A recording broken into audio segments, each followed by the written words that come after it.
America's most popular two-way cigarette. What a pair. Chesterfield King Size at the new low price. Chesterfield Regular. Around Dodge City and in the territory on West, there's just one way to handle the killers and the spoilers, and that's with a U.S. Marshal and the smell of Gunsmoke.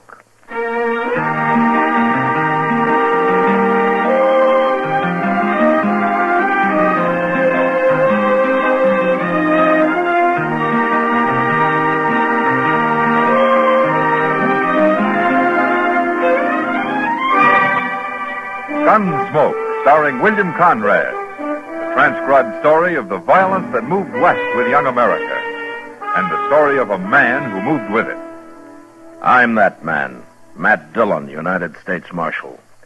The first man they look for and the last they want to meet. It's a chancy job, and it makes a man watchful. And a little lonely.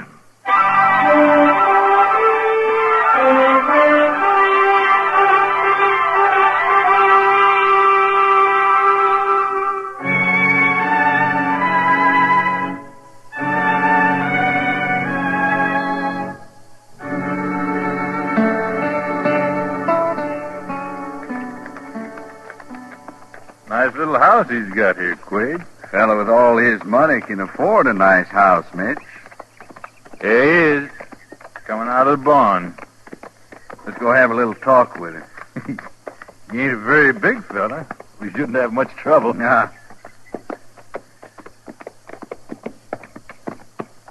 Oh, hello there.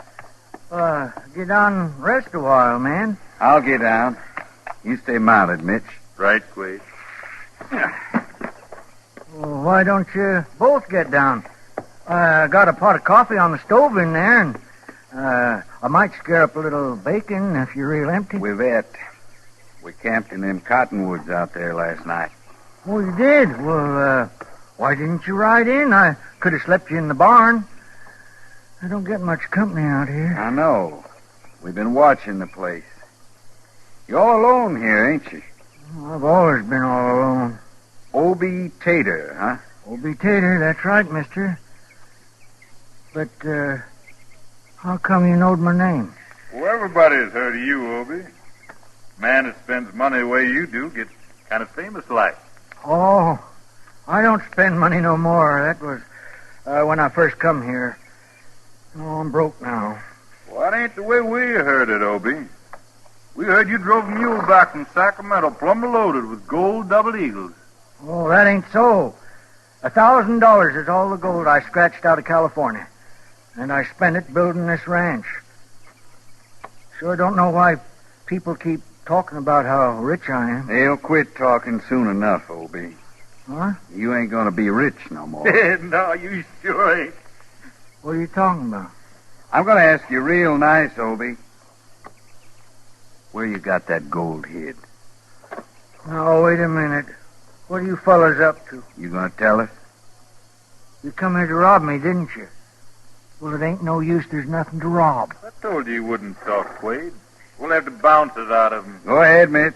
Take down your rope. No. I ain't even armed. You can't hang me. We ain't gonna hang you, Obie. We're just gonna give you a little ride, feet first. Go on, Mitch, rope him. No, don't put that rope away. You ain't gonna drag me. Yes, we are, Obie. That's just what we're gonna do.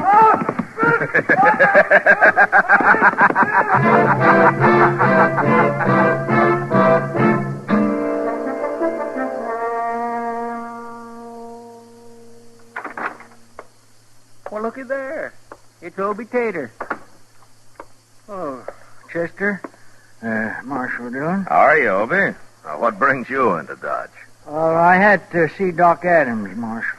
Well, you are kind of peaked looking, Obie. You been sick? Oh, I ain't been sick. I've been hurt. Hurt? Oh, what happened, Obie? 3 weeks ago, Marshal. I like to died. What'd you do? Did you fall off a horse or something? No, I didn't. I got drug. What? Well, 2 fellas. They come by my place and they throwed a rope on me and they drugged me across the prairie. Well, who did? What for? I never seen them before, Marshal, but One was called Mitch and the other Quaid. That's all I know about 'em. Well, I never heard of no Mitch nor Quaid around here. Well, why did they do it, Obie? Well, Marshal, you know how everybody thinks I come back from California with a lot of gold double eagles, and they say I'm rich. Oh, it ain't true, of course, but that don't stop 'em. They just go right on saying it. Yeah, I've heard the talk. So these two fellas, they wanted to rob me. I told them and I don't have no gold money, but they wouldn't believe me. It's a wonder they didn't kill you, Obie. Oh, they pretty near did, Marshal. I felt awful when they got through. You think they'll come back? They said they wasn't done with me yet. They said they'd find a way to open me up. It's a terrible thing, Marshal, being treated like that for no reason at all. And especially when you ain't even got no gold money. Well, it's too bad the rumor got started in the first place, Obie. I've tried to stop it, but you know how I am. I ain't very smart.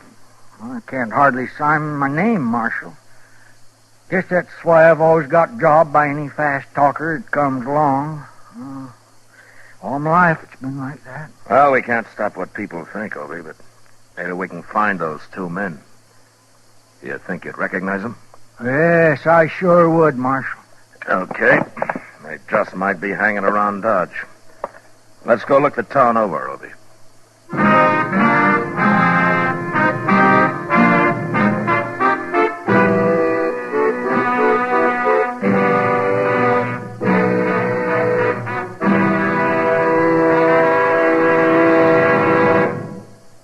Almost 100 years ago, Charles Kingsley wrote that tobacco is a lone man's companion, a bachelor's friend, a hungry man's food, a sad man's cordial, a wakeful man's sleep, and a chilly man's fire. These words describe what Chesterfield means to millions of smokers today. All of us smoke for relaxation, for comfort, for satisfaction. And in the whole wide world, no cigarette satisfies like a Chesterfield. Only Chesterfield has the right combination of the world's best tobaccos. Highest in quality, low in nicotine. Best for you. Buy 'em king size at the new low price or regular. Get a carton of Chesterfields today.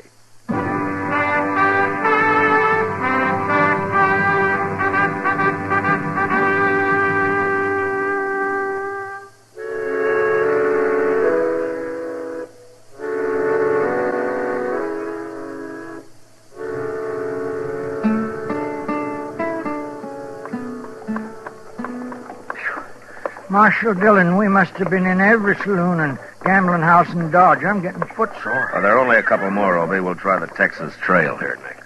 Well, what are you going to do if we find them, Marshal? Put them in jail? Well, if there's enough left of them when I get through. Now, here we are.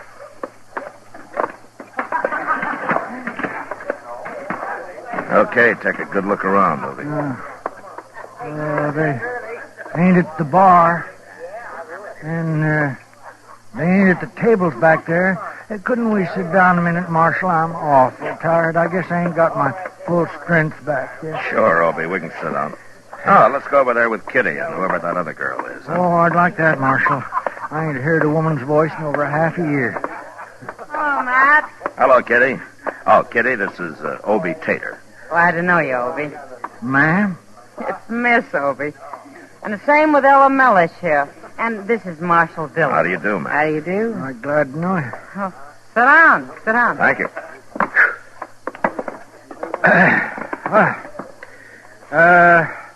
That's an awful pretty name, Ella Mellish. Thank you, Obie. Ella's new here. She's only been in Dodge about a week. I like it, though. I might even stay a while. Oh. Well, that'd be nice. Sure hope you do, Ella. Well, it depends. Depends on what? Oh, people, I suppose. If I meet somebody I like, I'll stay. You will? Sure. Why not? Well, you meet somebody. Pretty girl like you. You're nice, Obie. By the way, how you feeling now? Oh, I'm fine. Doc Adams couldn't find nothing real wrong. He just said to take it easy for a while. What's the trouble, Obie? You been sick? No, it's not that. Couple of fellas come by my place and treat me kind of rough. I'm okay now. You look fine, Obie. You can't hurt a young man like you anyway. Oh, I ain't very young no more. Not pushing 60. 60? Why, I don't believe it. Well, you look more like 35 to me. I do? Well, of course you do. Ella, Yes? I'd be proud to take you over to the bar and buy you a drink. Any kind of a drink you want. Wait a minute now, Obie. We got a couple of more places to look No, into. that can wait, Marshal. It ain't important. We'll do that tomorrow sometime. Will you, Ella? Come on, will you come? Oh, I'd love to, Obie.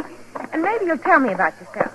Out in California and all. Oh, that ain't nothing. I'd rather hear about you and how you come to Dodge. Well, that sure didn't take long. Ella Mellish, huh? What do you know about her, Kitty? I don't know anything, Matt. Not really. I was a good talker, but she doesn't say much about herself. Did she come here alone? As far as I know, she did. Yeah. Does she have any friends here? I mean, have you seen her with anyone in particular? No. I don't pay much attention to her. Why, Matt? Something wrong? No, not yet, Kitty. But, there's sure gonna be.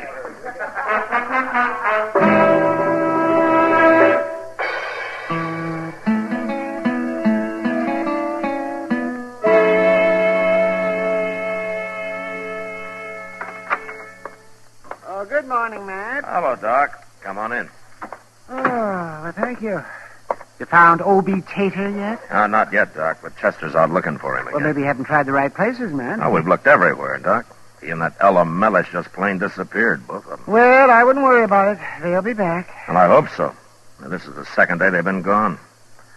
I tried to talk to Obie that first night, but he was acting like a man in a dream. Oh, love's dream, Matt. Love's sweet young dream. Doc, Obie Tater will never see 60 again. Oh, age has nothing to do with him. I'm surprised that you don't understand these matters. Oh, why should I? I can always come ask you about him. Anytime, Matt, anytime. Be glad to advise you. There's many a pitfall I might save you from, too, if you come to me in time. And you may consider me like a father. Like a father, huh? Certainly. Well, that's mighty nice of you, Doc. Yes, the benefit of my experience is yours, Matt. Just any time. Good. Tell me, Doc, how does a man get out of New Orleans with two different husbands gunning for him? Two husbands gunning for him? Why, it's out of New Orleans. Oh, my goodness, I must have been drunk. When did I tell you about that? The same night you told me about how you come to leave Philadelphia. I did? Oh, well, that happened a long time ago. I don't appreciate your remembering that either. Here he is, Mr. Dillon. What? I found him. Come on in, Obie. Obie Tater, well, it's about time you showed up again. Well, what's all the fuss about? You think I was a criminal or something? We've been worried about you, Obie. Where you been? Honeymooning? What? Honeymooning at the Dodge House. I paid the clerk $10 not to tell nobody we was there. I need to pull up all the... You mean you married Ella Mellish? It was love at first sight, Marshal. I proposed to make her my wife, and I am proud to say she accepted me right off. I never thought you'd go that far. She's a fine girl, Marshal, a fine girl. Is she, Obie? Well, I hate to say anything against your wife, but there's something I gotta tell you. You're jealous, Marshal. That's what you are. Shame on you. Obie, if I'd known you were going to do this, I'd have made you listen to me the other night. Well, say it out, Marshal. I got to get back to my bride. We're leaving for the ranch today. I'm half tempted to let you find out for yourself.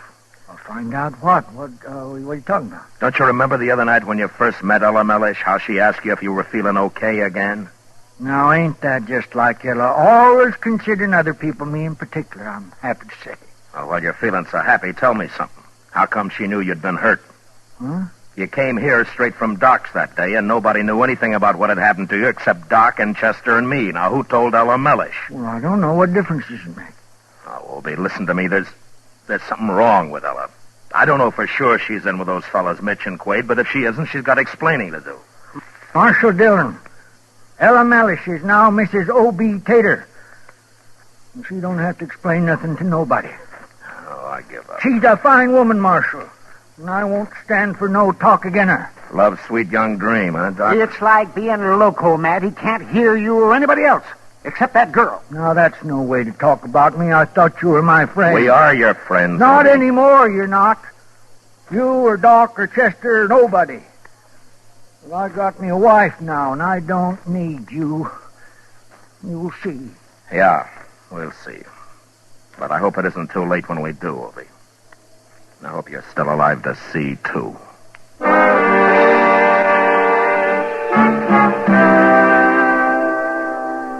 I didn't know how Ella Mellish planned to do it, but she was a clever girl. And I was sure she had some way in mind to handle Obie Tater. What she didn't know, of course, was that he didn't have any money, and that she was wasting her talents on him. And I was afraid that when she failed, Mitch and Quaid had come back, and, well, this time they'd kill Obie. He was still alive about a week later, however, when Chester and I happened to be in the country not far from his ranch, and rode over to have a look. They're at home, all right, Mr. Dillon. My gracious, they must be roasting a calf with all that smoke coming out of the chimney. Wait a minute, Chester. Huh? Watch that smoke a minute. What? Just watch it. Ah, there, you see? Why, it's puffing. It's starting and stopping every now and again. Yeah. Well, maybe his chimney's got something stuffed up in it. Maybe. You know, if you couldn't see the house, you'd think it was Indian signaling. It's stopped now. Let's leave our horses here, huh, Chester? Yes, sir.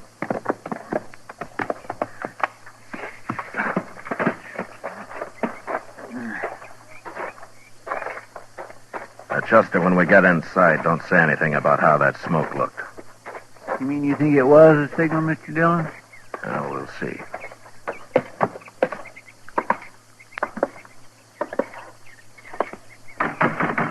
Hello? Anybody home? Who is it? Is that you, Ella? Marshal Dillon. What are you doing out here? Oh, we were nearby, so we thought we'd stop and say hello. Well, that's fine, Marshal.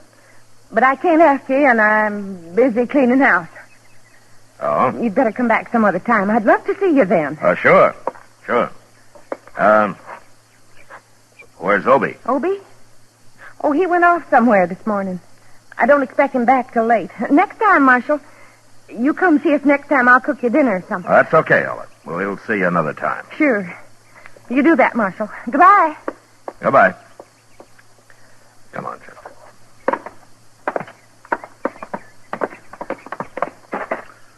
Well, I declare, Mr. Dillon, I never got treated like that in my whole life, not by nobody.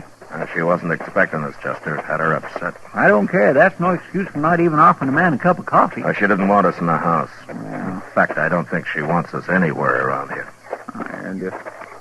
Hey, where are we going? And I want to take a look in the barn. And if Obie isn't out here, we're going back to the house. Well, but Ella said he took off for somewhere this morning. Ella was kind of nervous, Chester. Maybe she didn't mean it. Here we are.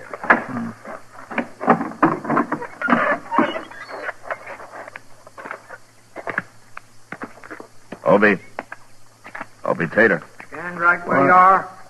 Don't move, either of you. Hey, he's got a shotgun. It's Marshal Dillon, Obie, and Chester. Oh. Sorry, Marshal. I couldn't see it first. I was in the back there, and I heard the door open, and I seen two men stand here. Can't blame me for being jumpy. That's all right, Obie. But what are you doing in here? Ella told us you weren't around. Ella told her. Well, Ella does a lot of talking these days. Well, what is it, Obie? Something wrong between you two? Something wrong. Marshal Dillon, I owe you an apology. What for? For not listening to you back in Dodge. You was right about the whole thing. All that woman married me for was my gold money. And I've told her I ain't got none, but she won't listen. Well, her talk won't hurt you, Obie. But there's something else that might. Well, she does more than talk, Marshal. The woman's a devil, that's what she is. Well, what do you mean? What's she been doing? Well, she won't feed me for one thing. She won't even boil my coffee. It started the first night we got here, Marshal. As soon as I show her my gold money, she says she'll be a good wife. I tried to tell her the place is hers, what she need money for, even if I had it. Well, for land's sake, I never heard of a wife that wouldn't cook for a man. Oh, that ain't all, Chester. Where do you think I've been sleeping? Out here in the barn, that's where. Can't even sleep in my own house. She says she'll run off into the prairie if I come anywheres near. Well, of all the... Obie, if a woman done that in Texas, you'd have a right to give her back. No, I don't want to give her back.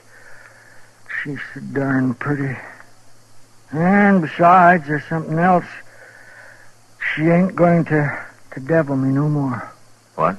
After tonight, she said. She said after tonight it's all over. She said she won't give me no more trouble. After tonight, huh? And that's what she said, Marshal. Chester. Yes, sir? Go get our horses and bring them into the barn where they can't be seen, huh? And when you get back, you and Obie and I are going to go into the house and sit down and wait. For tonight.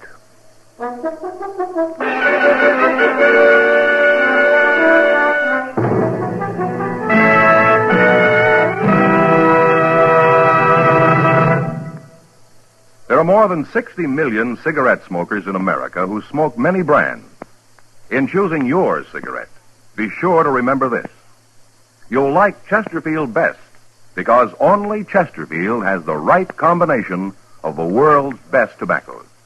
Highest in quality, low in nicotine. Best for you. All of us smoke for relaxation, for comfort, for satisfaction. And in the whole wide world, no cigarette satisfies like a Chesterfield. Yes, you'll get the greatest possible pleasure from a cigarette when you choose Chesterfield, the right combination of the world's best tobaccos. Highest in quality, low in nicotine. Therefore, best for you. Buy 'em king size at the new low price, or regular. Get a carton of Chesterfields today.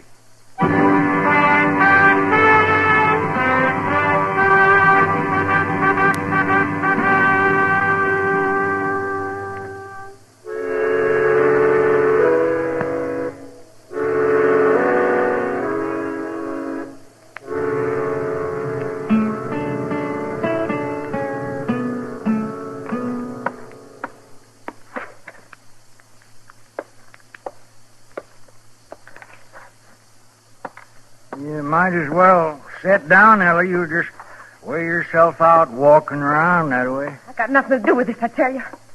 I never heard of Mitch McQuaid. And you shouldn't worry about it, Ella. We'll find out if you know him when they get here.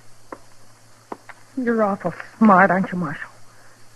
I wasn't signaling to nobody, neither. I was just trying to put the fire out. Sure. There's some horses coming up outside, Mr. Dillon. Huh? It's too dark to tell, but I think there's two of them. All right, Chester. Come on. You and I'll wait in the kitchen. I sure wish I had my gun, Marshal. No, Obie. Ella would have seen to it you weren't armed. And we'll have them covered, so don't worry. You're making a big mistake, Marshal. Never mind that, Ella. You just remember what I told you. Give us away and your friends will die. They're not my friends. Come on, Chester. They're going to be some surprised, ain't they, Mr. Dillon? Well, I hope so, Chester. Here, we better get back out of the light.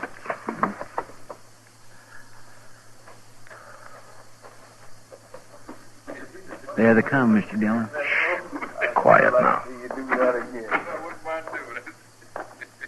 Evening, Obie. Mitch, you remember Obie Tater? Sure. He looks better than when I last seen him, though. Wait, you shouldn't be here. You're making a mistake. What? Shut up, Ella. It's true. He's going to give us away, Mr. Dillon. Yeah, all right, heads up, Chester. All right, don't move, either one of you. What is this? Who are you? Get your hand away from that gun, Quaid. You're caught now, Quaid. You and Mitch both. He'll fix you. That's Marshal Dillon from Dodge. Marshal. Ella's double-crossed us, Quaid. No, I didn't. I tried to tell you. You signaled we was to come in. You know nobody double-crosses me, Ella. Nobody. Don't do it, Quaid. All right, Mitch. You're next. I got my hands up, Marshal. I ain't drawn. Quaid shot her, Marshal. He done killed her. Chester. Get Mitch's gun. Yes, sir. Come on, give it to me. Get your hand away. Who'd think any man could be low enough to shoot a woman?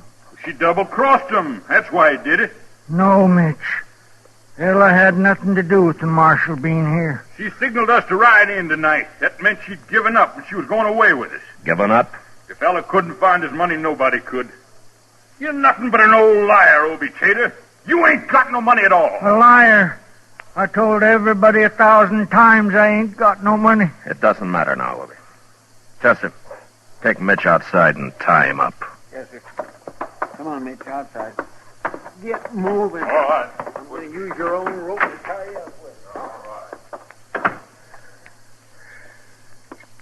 She's dead, Marshal. I'm sorry, Obie. I just wasn't fast enough. It wasn't your fault, Marshal. You know something? What, Obie? I was awful fond of her. Ruinous as she treated me. She was so doggone pretty. And I'd have told her she just acted like a wife should. That's all she had to do. Them other fellas could have killed me before I'd have told them. But I'd have told Ella. So what are you talking about, Obie? You'd have told Ella what? About my gold money.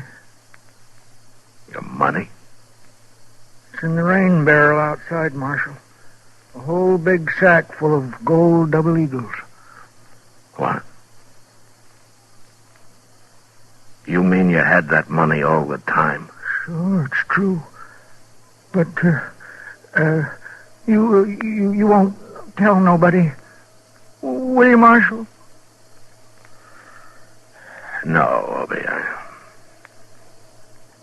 I won't tell anybody.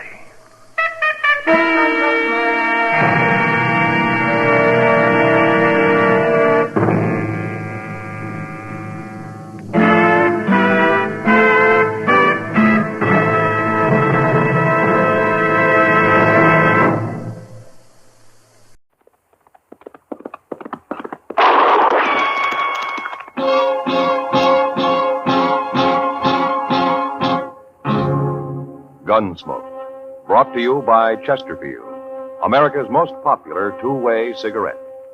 What a pair. Chesterfield king size at the new low price. Chesterfield regular. Around Dodge City and in the territory on west, there's just one way to handle the killers and the spoilers, and that's with a U.S. Marshal and the smell of Gunsmoke.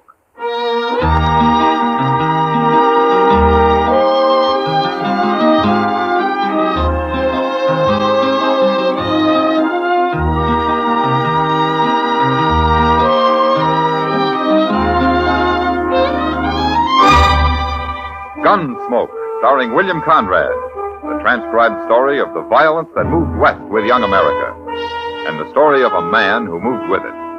I'm that man, Matt Dillon, United States Marshal. The first man they look for and the last they want to meet. It's a chancy job, and it makes a man watchful and a little lonely.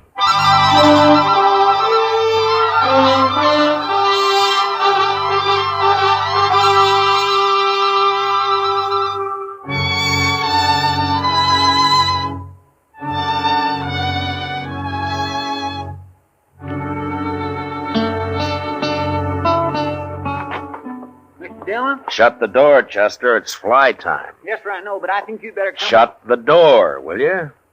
Oh. Mr. Dillon? All right, Chester. Now, what are you so riled up about? Pless Braden and Howard Rabb. Braden and Rabb. It's too hot for those two to be causing any trouble, isn't it? Oh, it sure is hot, sir, but that don't bother them. They get a chance to bully somebody. They do it in the middle of a blizzard. Yeah, we were talking about heat, not cold, Chester. Yes, sir. But don't let that stop you. No, sir. Why don't you start right from the beginning, huh? Yes, sir. Good. Well, sir, there's a little Chinese fella with a pigtail and all, a real Chinaman. He just come in to Dodge on a freighter's wagon, and right now, Braden and Rabb, they got him pushed up against the wall out there. What? Well, what for? What are they doing to him? Oh, they're not hurting him, but they're kind of deviling him and poking fun at him, and I don't think they are. I told them to leave him alone. But, Mr. Dillon, I sure do wish you'd go tell him. All right, Chester, I'll go tell him. I do declare if there's anything I hate, it's a bully. Well, maybe they're just curious about him, Chester. I guess he's the first Chinaman that's ever been in Dodge. Wait till you hear 'em. There they are yonder. I don't think he understands a word they're saying. He's just backed up there staring at him and holding tight to that little box he's got. Well, maybe that's what they want. That little box? Well, there couldn't be much in it. Probably just his medicine or something. He's not an Indian, Chester. No, sir, but maybe them Chinese fellas have medicine, too. Look there how he's hanging on to it. You sure don't talk very good, do you, Rat? Somebody must have split his tongue. No, Chinese boys always sound like that. Here, now look, fella. I'm just gonna ask you once more. What you doing here in Dodge? Me come catch a job. Me all time work hard. Job, huh?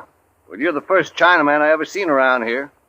I sure hope you ain't brought your family with you. No family. One man, one boy, all the same me. No family. Well, that's one good thing. Why shouldn't the man have a family, Rab? Oh. Hello, Marshal. Why shouldn't he have a family? Well, you want a lot of Chinamen running around loose here? No got family. Got cousin. One cousin. San Francisco. Him very good Chinaman. What's your name, fella? Chen Lang Wang. Me good boy. Got place Dodge City. All time work hard. Well, you go all the time work hard in San Francisco, 'cause we sure don't need no Chinaman here. Chen, I'm the marshal here, and you're welcome in Dodge. You can stay here just as long as you like. What are you mixing in this for, Marshal? Ain't no law says we gotta have China boys around You here. ain't got no right protecting him. He's just a dirty foreigner, ain't Except for the Indians, we're all foreigners here, Prine. And I told you you're welcome, and you are. And if either one of these men bother you again, you come tell me about it, huh? No fight. Very bad men fight. Whoever heard of the law standing up for China? I don't care if he's an Eskimo, Rab. You leave him alone. Well, look at that box, Marshal. It's probably full of money he stole somewhere. No money. Chen very good boy. No steal money. Oh, who's gonna believe Get you? out of here. What? Both of you. Go on. Move. See about this later. I never heard of nothing like it. Me very sad, Marshal. Chen no right bring trouble. Well, I'll worry about the trouble, Chen. Tell me, what kind of work do you do? Me catch place. Very good cook. A cook, huh? What kind of cooking do you do, Chan? All kind. Chinese cook. American cook. All kind. Hey, now, I never ate no Chinese food. What's it like? Very good. You see when I catch the job. You know what, Mr. Dillon? We ought to take him over to the Dodge house. Oh, why? Well, sir, Mr. Green fired the cook he had yesterday. Might be he ain't found another one yet. Well, all right, Chester. You take him over, huh? I got to do some work back at the office. Okay, sir. You come on along with me, Chan. Very good. We come. And remember what I said about Rab and Braden, Chen. You come tell me if they give you any trouble.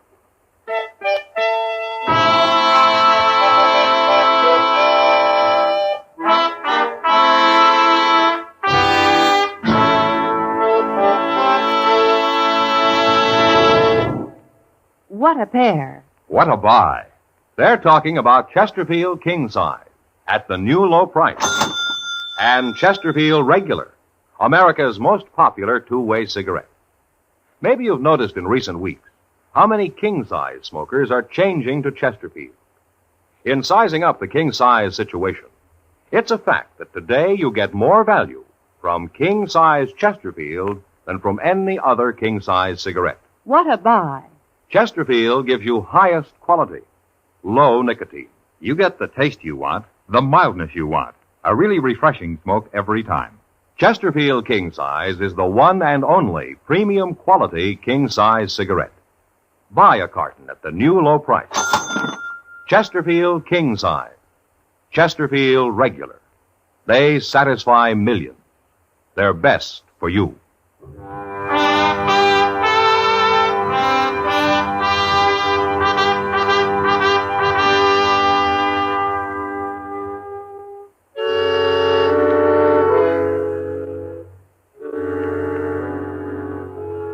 Mr. Green at the Dodge House took a chance and hired Chen Wong that day. And it turned out he wasn't lying about being a good cook. He was about the best that we'd ever had in Dodge. And neither was he lying about working hard. Mr. Green let him sleep in a storeroom off the kitchen, and there he stayed, out of sight. And for a while, out of trouble.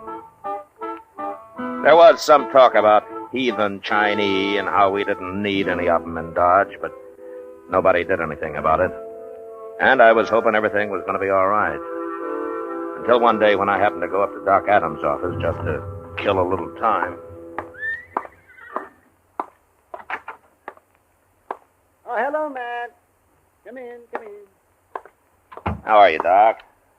I'll be right with you, Matt. As I finish with Chen Wong here. Oh? Oh, what's the matter with Chen? There, lying right there. That's what was the matter with him. Oh, you lost the tooth, huh? Well, Chen, you'd have been better off doing the job yourself. Doc's as likely to pull a good one as a bad one. Forgiveness isn't one of your greatest virtues, is it, Matt? You know, I lost a perfectly good tooth that day, Doc, and you still charge me for it? And why not? I took the bad one out, too, didn't I? Oh, yeah, sure. Finally, once you got sobered up. When I got sobered, I had been 48 hours without sleep. Uh-huh. I delivered 2 babies, 30 miles apart, too, and in the dead of winter. Oh, I should have let your jaw go on aching. Might have taught you a lesson. What kind of a lesson, Doc? Humility. Well, I always figured I was a pretty humble man. Oh, yes, you humble? Oh, you're about as humble as a Bronco Apache. There you are, Chin. I'm through. But you better let me take a look at that in a day or two. Thank you, Doctor. I'll come back. How much do I owe you? $5. May I pay you next time? You see, I won't get my salary from Mr. Green until Saturday, and I have no money except for that. Why, sure, Chin. Of course, any time. Chen, the first time I saw you, you were being a belly good Chinese boy, all time working hard, catching job, that kind of a thing. Is that not how a Chinese is supposed to talk, Marshal? Well, I thought it was, till just now. Most of my countrymen do talk like that, Marshal. English is a very difficult language for us. Well, what about you? I was more fortunate than most. When I first came to America, I worked for a man who was very kind. He taught me and made me study and practice several hours every day. I see. But why were you talking the other way when I first saw you? Experience has taught me that many men resent a Chinese who does not talk the way they expect him to. I wish to avoid trouble. Chin's on his way to China, Matt. He's going home so he can save up enough money for his passage. Oh, is that right? Well, I wish you luck, Chen. Thank you, Marshal. I must get back to work now. Good day, gentlemen. So long, Chen. So long. Ah. Well, he's a nice fella, isn't he? Yeah, he is, Doc. You know, I believe him about being broke, too. Oh, why shouldn't you? Well, haven't you heard? Heard what? Why, that Pless Braden and Howard Rabb, they've been saying Chen's got lots of money. They say he keeps it hid in that little box he has. Huh? No, I hadn't heard that, Doc. Well, I don't believe a word of it. I think he's broke, just like he says. Well, it doesn't matter much. Why, what do you mean? With that kind of talk going around, he's going to be in trouble. There are men besides Braden and Rabb who'd murder Chen for his money and not even think it was a crime. Yes, I suppose you're right, man. I'd better go have a talk to Chen, Doc. I'll see you later.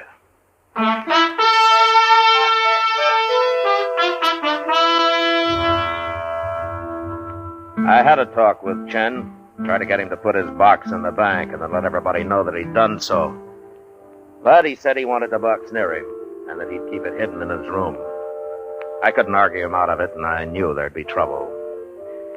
And sure enough, a couple of days later, it happened. Though not the way I'd expected.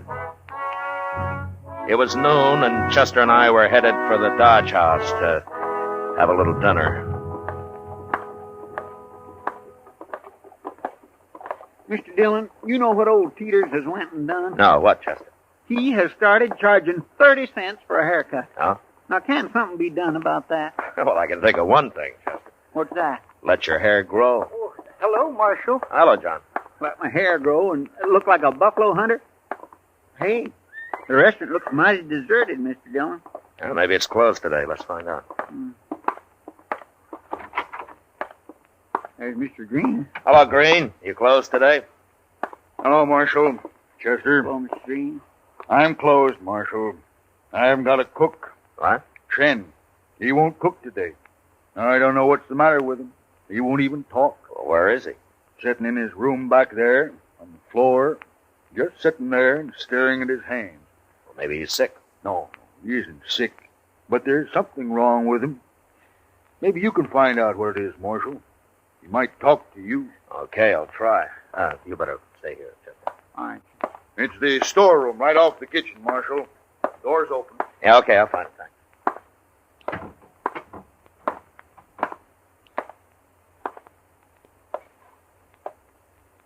Hello, Chen. Hello, Marshal. Can I come in? I'd like to talk to you. Come in.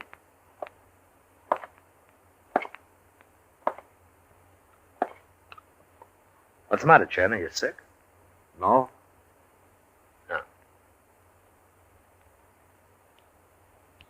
Tell me something, Chen.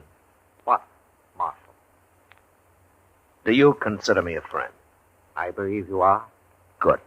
Well, then maybe you'll let me help you. In what way? Well, I don't know. You're going to have to tell me what's wrong first. It would be difficult for you to understand, Marshal. Well, maybe, but tell me anyway.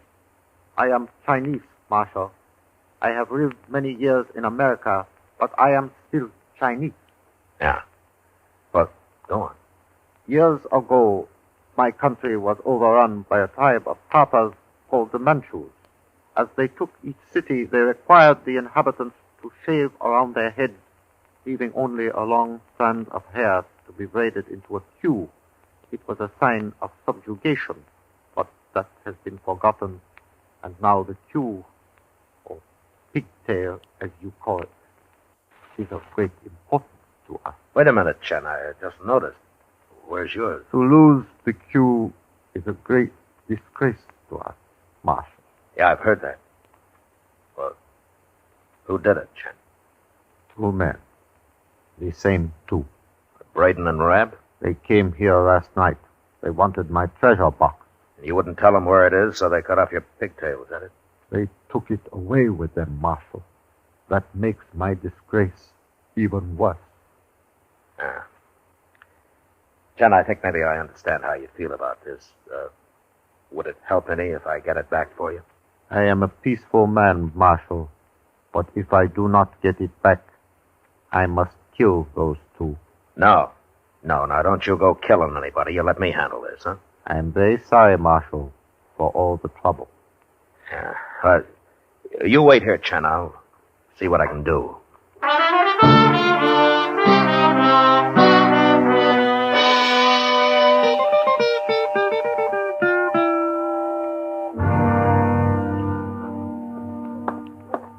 You find them, Chester? Yes, sir. They're in there, Mr. Dillon, standing over at the bar. Good.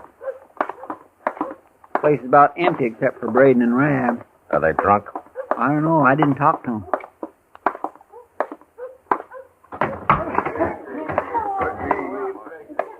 There they are. Yeah.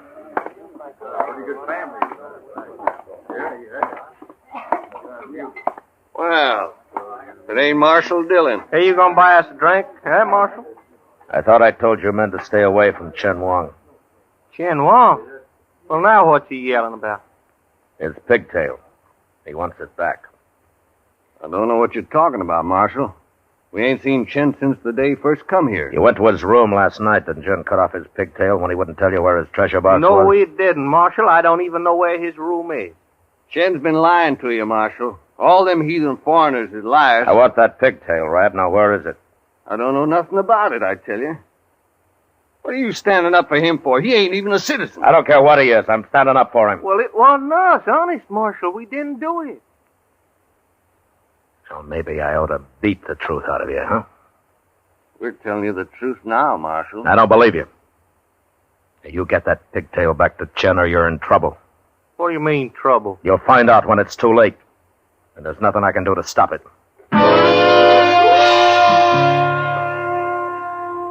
I went back to Chen and tried to explain things to him. He didn't say much, but I could see that his mind was made up. And so I told him what had happened if he killed anybody. But that didn't bother him. He said he'd kill himself when it was over. And then I got mad at him for being so stubborn. And I was sorry for it right away. I guess he figured I didn't understand after all. So I left him, feeling pretty helpless. Well, that night he made his first move. I found out about it at the Texas Trail, where I dropped in to say hello to Kitty. It sure has been a long day, Matt.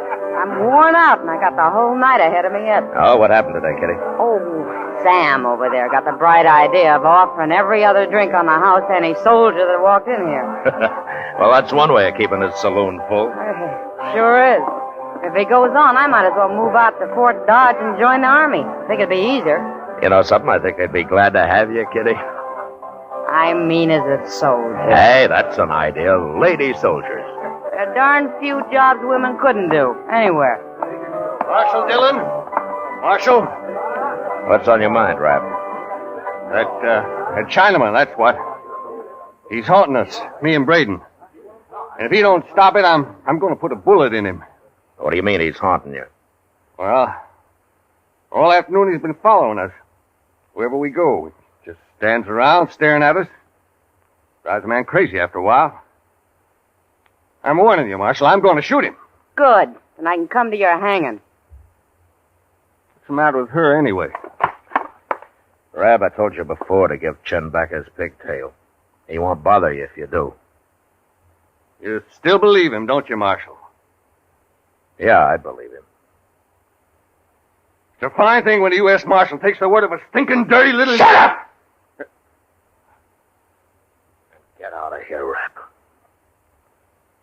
Go on. All right. I'm going. Matt, you better do something about that. They'll kill Chen, sure. Unless he kills them first, Kitty. And I'll go tell Chester to keep an eye on him. I'll see you later. Sure.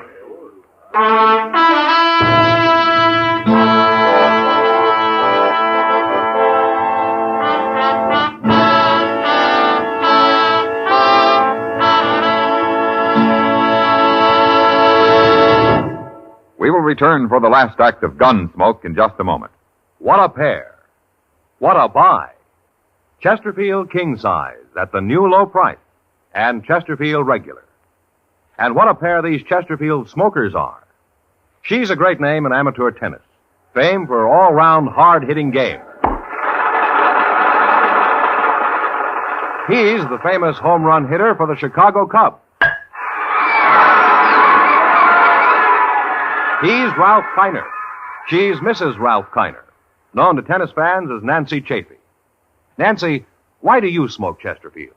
I'll tell you why. Because Chesterfields taste the best. They're so mild and refreshing. How about you, Ralph? I go along with that. Chesterfields have really got what it takes. It's a great cigarette. What a pair. What a buy. Chesterfield King Size. Chesterfield Regular. Buy a carton of Chesterfield King Size at the new low price.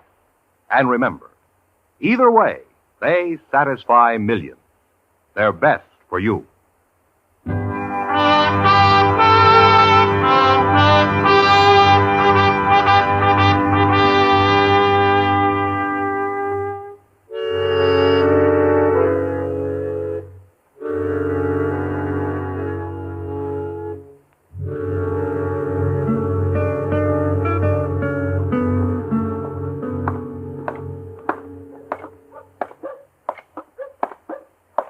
Gracious, I sure am sorry, Mr. Dillon. Where did you lose them, Chester?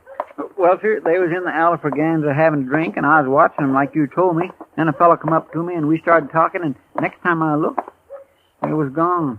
All three of them. So I come after you. Well, we'll find them.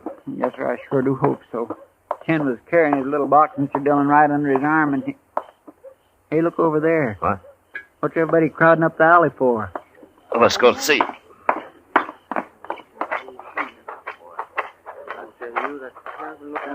All right, fellows, let the marshal through here now. All right. Stand back, Will you everybody. stand Quiet, aside, Prine, please? stand back.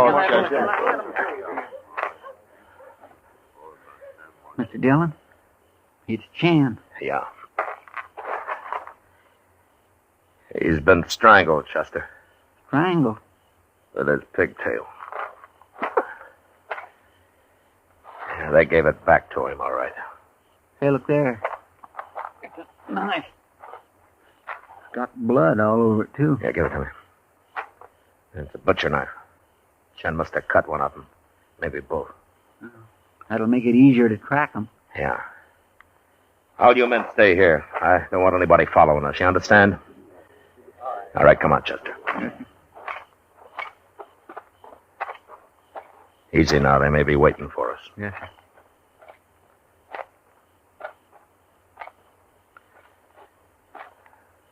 There's something laying over there by that rain barrel. Huh? It's a man. Yeah.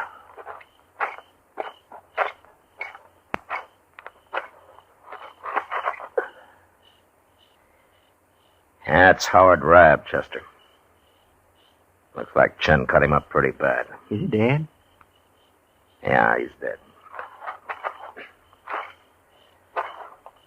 Well, now let's find Braden. Get out, Chester! Go on back, Marshal. You ain't gonna take me. He's out by that shed there, Mr. Dillon. Yeah. Now, look, you stay here, Chester, and keep down. I'm gonna crawl up to where I can see him. I'll yell at him a little to keep his attention. Okay. You ain't got a chance, Braden. Go on back, I tell you. That's mighty poor shooting, Braden. You must be awful scared. Did Ken get his knife into you, too? You stand up, Chester. I'll be happy to kill you. All right, drop your gun, Braden. No.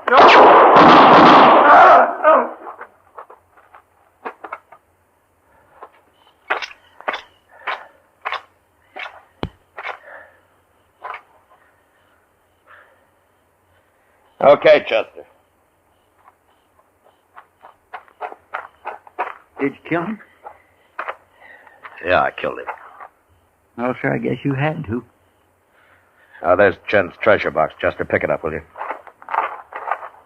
Here it is, sir. I guess that's what they killed him for. Must be full of money after all. Yeah, let's take a look. Yes, sir, by golly, it is money. Yeah, this much is money, Chester. $4. Is that all? Yeah, that's all. What's that other paper? Here, strike a match, Chester, will you? Hold it over here. Oh, looks like kind of a document, don't it? What's it say? And I can't see it very well. Yeah, something about Chen Lang Wang was of invaluable service, intelligence, General McClellan's Army of the Potomac, Peninsular Campaign, March 1862.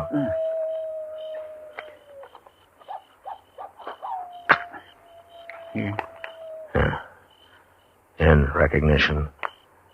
Something.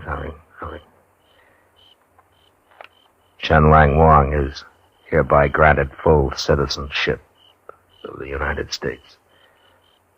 Signed, Ulysses S. Grant, President. Well, I'll be doggone. Yeah, looks like Chen wasn't exactly a foreigner after all, doesn't it? Poor little fella. Chester. Yes, sir.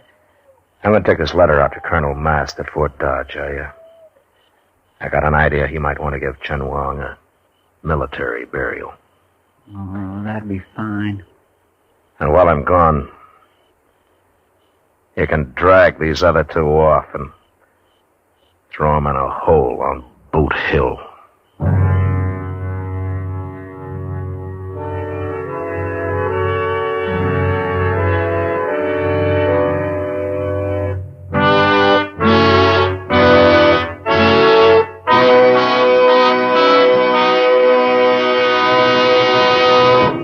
Here is our star, William Conrad.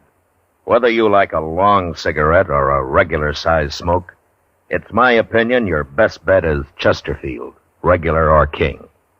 You can't beat 'em for a good taste, for a mild smoke. Try Chesterfield.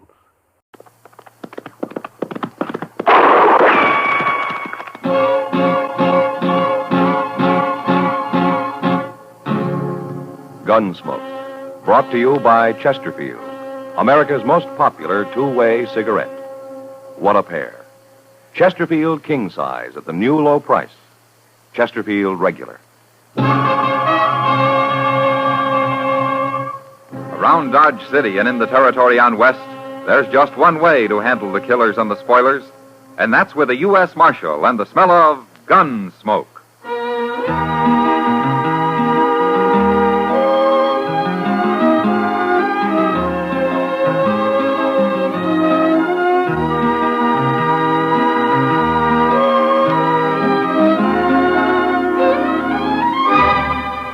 Gunsmoke, starring William Conrad, the transcribed story of the violence that moved west with young America, and the story of a man who moved with it. I'm that man, Matt Dillon, United States Marshal. The first man they look for and the last they want to meet. It's a chancy job, and it makes a man watchful and a little lonely.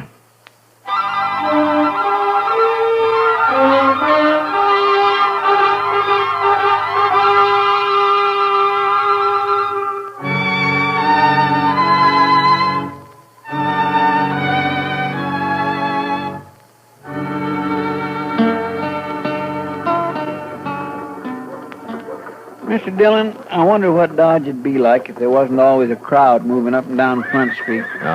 Just look at them. Everybody going somewhere. Well, there are a lot of them that aren't going anywhere at all, Chester. Just drifting. Yes, sir, I guess you're right at that, Mr. Dillon. I know when I first come to Dodge, I sure didn't have nothing in mind. Leastwise, working for a U.S. Marshal like you. Oh, you must have had some reason to come here, Chester. Well, backwards-like reason, maybe. Huh? What do you mean? Well, it's like it wasn't to come here as much as it was to leave there. What? I say it's like it wasn't to come here as much as it was to leave there. Oh, you mean Texas? Yes, sir. Oh. Why? Mr. Dillon, Texas is mostly populated by my family. I got relatives, thick and thin relatives, all over Texas. Oh, what's wrong with that? Why, it's like having somebody looking over your shoulder all the while. It makes man spooky. Well, sir, I choose to do my sinning where nobody don't know me. Hello, Matt and Chester. How are you, Doc? Where you headed for, Doc? No place, Matt. I'm just walking around. Ah, you see, Chester? See what I mean? Yes, sir. Well, now, what's the matter with just walking around? Does a man have to be going someplace every minute? Anyway, you're a fine pair to be criticizing people. Sitting here like a couple of fat, horny toads in the sun. Now, slow down, Doc. Slow down. You're burning up all your fuel. Well, who's this fella? Which one of you men's Doc Adam? I am? Come on, I got a job for you. Well, is that so? Well, you don't look very sick, mister. It ain't me, it's a man in camp. Camp? A couple of miles up the Arkansas. We're holding a trail herd there. What part of Texas you from, mister? We got 3,000 head of San Saba Longhorn. And it's been a plumb miserable drive all the way, and I ain't no temper to answer any more fool questions. All right, then, don't going, answer. Doc. Now, hold up a minute there, young fella. Now, what's the matter with this man of yours? You'll see when you get there. Well, tell me now, else how will I know what to take? Look, Doc, it wasn't my idea to come get you. Ken Talley made me come. And who's Kin Tally? The trail boss. Now, you ready to go? Well, you tell me what's wrong with the man, and I'll go. Doc. What? I think I'll ride out with you. Who are you? My name's Dillon. Oh, you're the marshal here, ain't you? That's right. Well, we don't need no marshal out there. Chester, go get our horses, huh? We'll ride out with Doc. Yes, sir.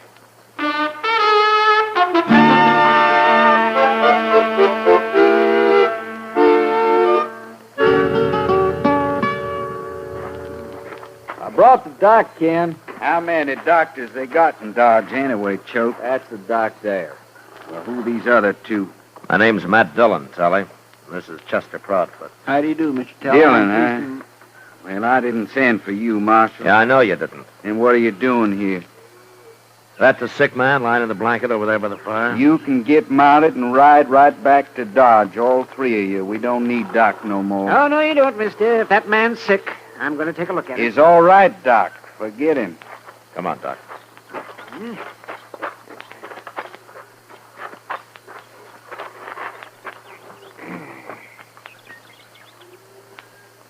Well, Doc? He's dead, man. Mighty contagious disease, too. Oh? I've found that when one man gets shot, it usually leads to somebody else getting shot sooner or later. Who killed this man, Tully? How'd it happen? I don't figure it's none of your business, Marshal, but since you're so nosy, I'll tell you. He shot himself. That's a lie. He couldn't have shot himself. Why not, Doc? Because he was shot in the back. That's why. You gonna tell me who did it, Tully? No, Marshal. I ain't gonna tell you nothing. Tully, your man Choate here told us that you've had a hard drive up from the San Saba. Hard. We fought Indians and thieving Kansas jayhawkers and bad weather and stampedes the whole way, Marshal. But we're still ready to fight Dodge City if we have to. Well, you've been through a lot, Tully, and I know how edgy it's made you. All of you. But this man's been murdered, and I gotta have the murderer. His name's Bud Cowan. Whose name? Him. There. Who killed Bud Cowan? It's no use, Marshal. I got 18 Texas Cowboys here. Well, 17, and there ain't a one of them that'll talk. Look, Tully, you're a responsible man, or you wouldn't be trail boss. Now, you know what the law means. You know what it's for. Kansas law ain't for Texans, Marshal. We'll fight our own snakes. I'm not a Kansas Marshal. I'm a United States Marshal, but the law's the same. It don't matter. No Texan's gonna get hung in Kansas, leastwise not as long as I'm around. And there ain't a thing you can do about it, Marshal. Yes, there is. Like what? Your men are kind of hankering to buck the tiger in Dodge, aren't they? Of course they are. For 3 months, they ain't talked to nothing else. So if they don't get the Dodge, they're going to be mighty unhappy, and maybe one or two of them will decide to talk. Marshal, how are you going to keep 17 juiced-up Texas Cowboys out of Dodge? They'll ride right over you. No, I can't keep them out, Tully, but I can fix it so there won't be anything for them when they get there. What do you mean? I'll close Front Street, every saloon, every gambling table, every store. I'll close them up tight. You do that? And if you knew me well enough, you wouldn't ask. Come on, Doc. Chester. You think it over, Tully.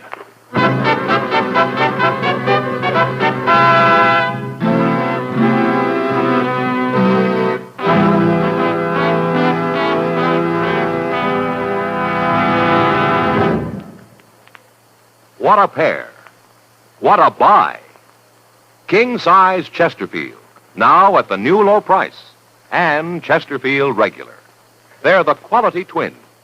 The same highest quality, the same low nicotine. Either way you like them, you get the same wonderful taste and mildness. A refreshing smoke every time. Change to Chesterfield, America's most popular two-way cigarette. Yes, the Chesterfield you smoke today is the best cigarette ever made. What a pair. Chesterfield Regular, Chesterfield King Size. They satisfy millions. They're best for you.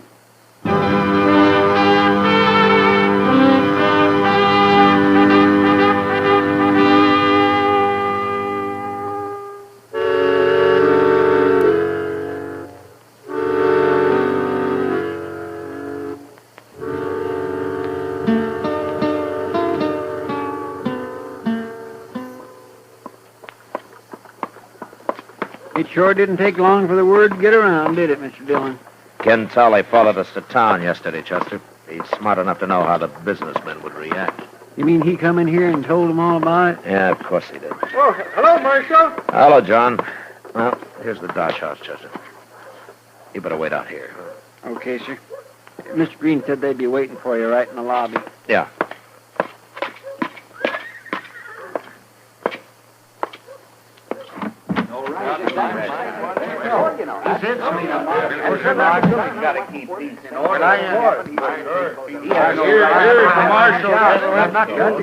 Well, I'm glad you came, Marshal.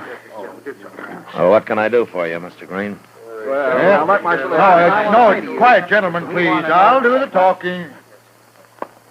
Marshal Dillon. As you can see, most of Dodge's leading businessmen are present here. Mr. Tompkins, Mr. Jonas, Mr. Botkin, Mr. Teeters. Yes, sir. And I'm here as owner of the Dodge house. Marshal, you know why we're here as well as we do. Because I told Ken Tully I'd close Front Street. Huh? Exactly. And we won't stand for that, Marshal. We need that Texas money, and we're going to get it. Very dry year, Marshal. You know, it's been Gentlemen, a man was murdered out at that camp. Oh, he was just some Texas cowboy, Marshal. The prosperity of Dodge is certainly more important than him. Don't you agree, gentlemen? Why, certainly, Mr. Green. Absolutely. Absolutely right. Now, wait a minute. You mean that you so-called good citizens of Dodge are putting a few dollars above the value of the law? Even above the value of a human life? Don't preach to us, Marshal Dillon. All the men you've killed. Mr. Green, I never killed a man in my life except in the performance of duty or in self-defense. All right. All right, that's not important. We're wasting time, gentlemen. I'm hired to enforce the law, and I'm going to do it any way I see fit. Now, is that clear? Well, then we'll complain about you, Marshal. We'll all write letters to Washington and have you fired. You will, huh? Good. Fine, that's fine. Then maybe I can get a little sleep for a change. Start walking around like an ordinary man instead of jumping at shadows thinking somebody's about to shoot me any minute. Yeah, go ahead. And maybe I can afford to have a few friends again. Instead of everybody looking at me sideways like I was some kind of a rattlesnake. Gentlemen, I might not have to kill anybody again as long as I live. Yeah, you go on. Write your letters. You'll be doing me a great big favor.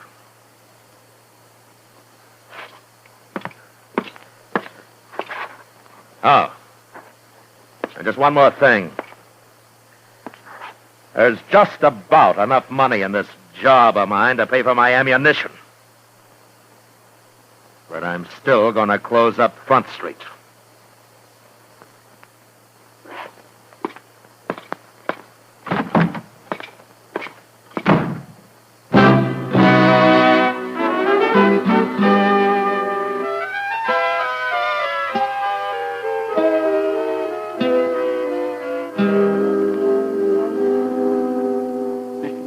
Yeah, what is it, Chester? What'd you say to Mr. Green and them other men yesterday? Huh? Why? Oh, I don't know. I'm just curious. Well, I said the same thing that you'd say, Chester. At least I hope you would. Oh, yes, of course I would. And I sure do thank you, Mr. Dillon. I'm mighty proud to have you say that.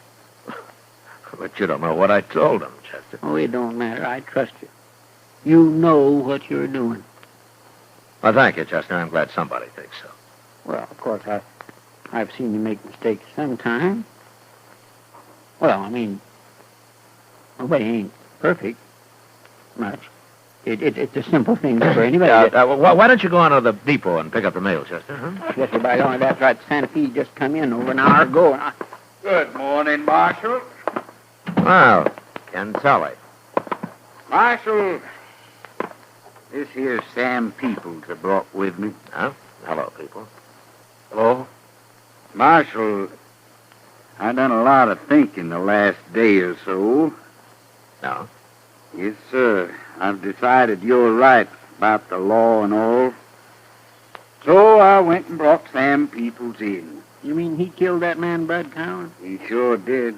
There's 5 cowboys that witnessed it, Marshal, including myself. All be glad to testify at the trials any time you say. Is that right, people? Did you kill Bud Cowan? Yes. Okay. Now, what happened to your face? Fall off a horse or something? Yes, sir. I come loose off in the bronc yesterday. Uh-huh.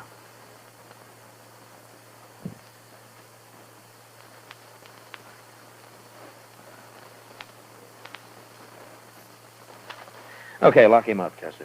All right, sir. Everything all right now, Marshal? Well, I'll let you answer that, Tally. No hard feelings on my side. Just don't let him get away now. One murder is all I can produce for you. See you later, Marshal. Well, come on, people. The cells is out back here. Wait a minute, Chester. Yes, sir? Bring him back here, huh? Yes, sir. Come on, people. Peoples, tell me something. Are you a Texan? No, sir, I ain't, Marshal. And what are you doing with that San Saba outfit? I run into them when they was bringing their cattle across the Cimarron, sir. They hired me on just for grub. And I wanted to get to Dodge real bad. Ah, I see.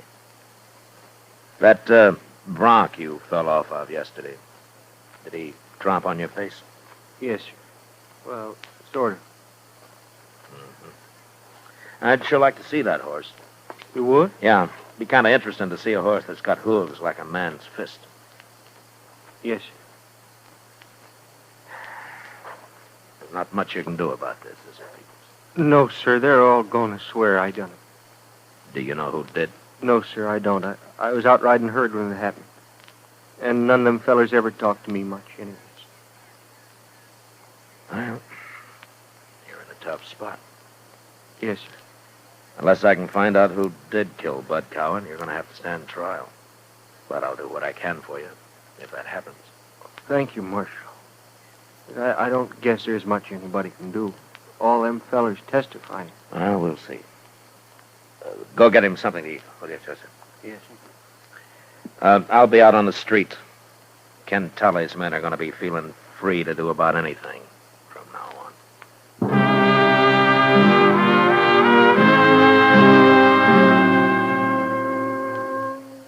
I could picture Tully and his men when he got back to camp, laughing at how they'd put it over on me and the rest of Dodge. I figured Mr. Green and his businessmen had talked to Tully, but I was sure they didn't know Sam Peoples was an innocent man. And neither did they understand the kind of trouble that tampering with the law could lead to. For the Texans, the lid was off. They felt that they were running the town, that nothing could touch them. And all I could do was wait. So I went over to the Texas Trail and sat with Kitty for a while, watching the crowd. I'm glad you're here, Matt. Otherwise, I'd have to be drinking at the bar with one of those beat-up cowboys. Well, I hope I'm not costing you money, Kitty. You are, but I won't start. Anyway, it's better than trying to grin back at those cowboys. Well, those men have had a rough time coming up the trail, Kitty. Nobody asked them to come. No, I suppose not. You know, Matt, I've worked in a lot of places, even the gold camps. Dodge is worse than any of them. Oh, is that so? Why? I don't know. Maybe the sun and the prairie take too much out of everybody. Seems like every man that comes to Dodge is out to get his own back somehow, even if he has to kill somebody to do it. Well, I guess I follow you, Kitty. All I'm saying is that maybe our hard life makes men kind of angry. They want to fight all the time. Well, something sure makes them want to fight, or at least get drunk. Look at them. Hey, who's that coming this way, Matt? Huh? There. Now, that's Ken Tully, the San Saba trail boss. Well, he sure looks like he wants to fight. Yeah, maybe he does, Kitty. I will soon see.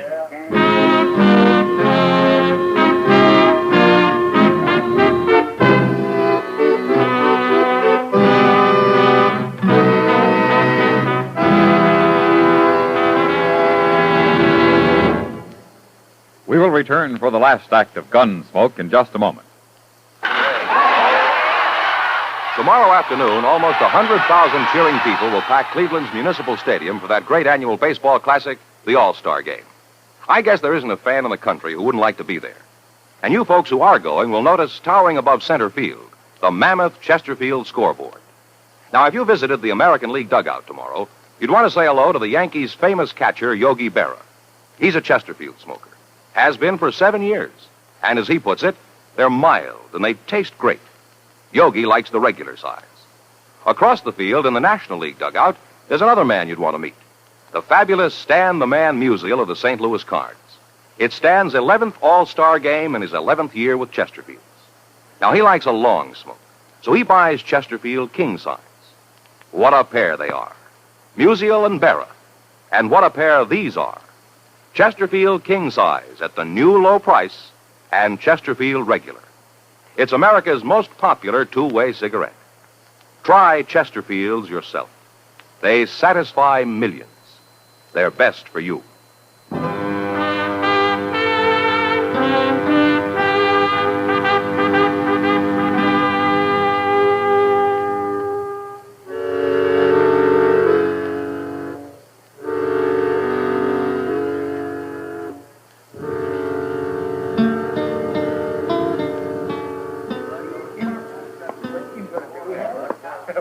Evening, Marshal. Hello, Tally. You gonna introduce me to the lady? Nobody has to introduce anybody here, mister. My name's Kitty. Kitty, huh? Well, my name's Ken Tally. How about having a drink with me, Kitty? Sorry, I'm busy. Oh, come on. You ain't busy? You heard her, Tally. Go on back to the bar, huh? You're sure something, ain't you, Marshal?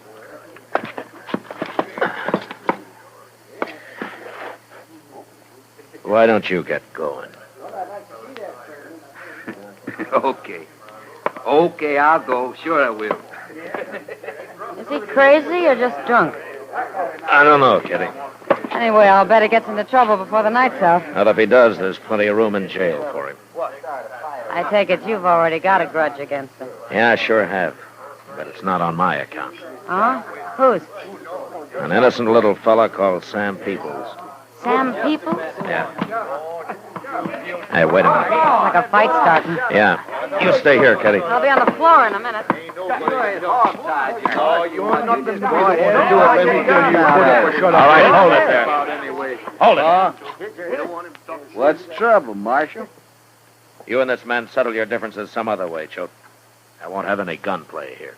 Gunplay? Well, we wasn't fighting, Marshal. Was we, Jim? No.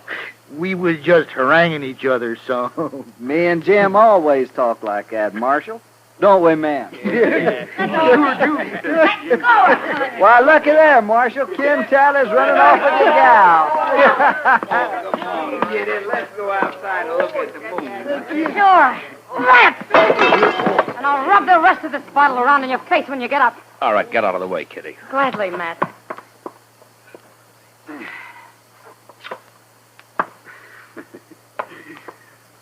I fooled you, didn't I, Marshal? Yeah. You sort of fooled me. Tally. Now, look here, Marshal.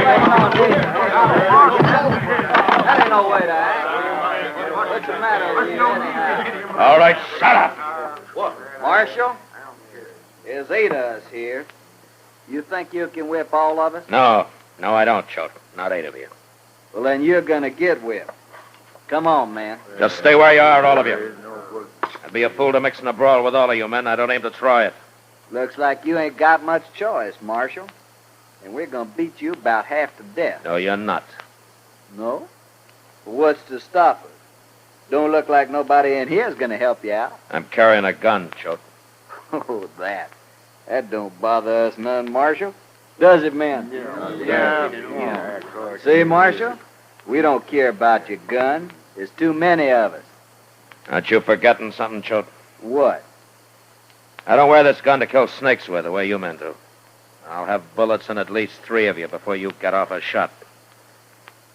And you'll be the first.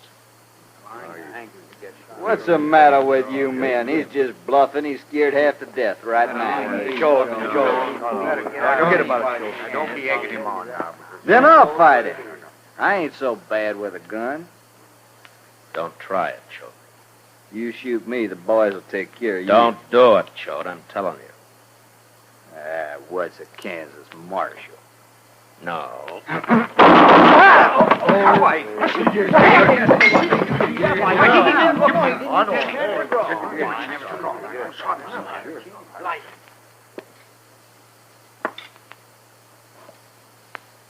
Well, who's next?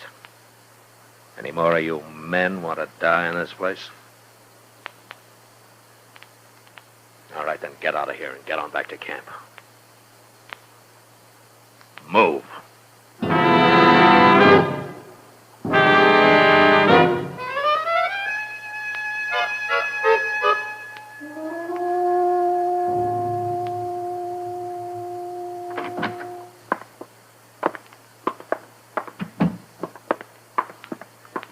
Here he is, Mr. Dillon.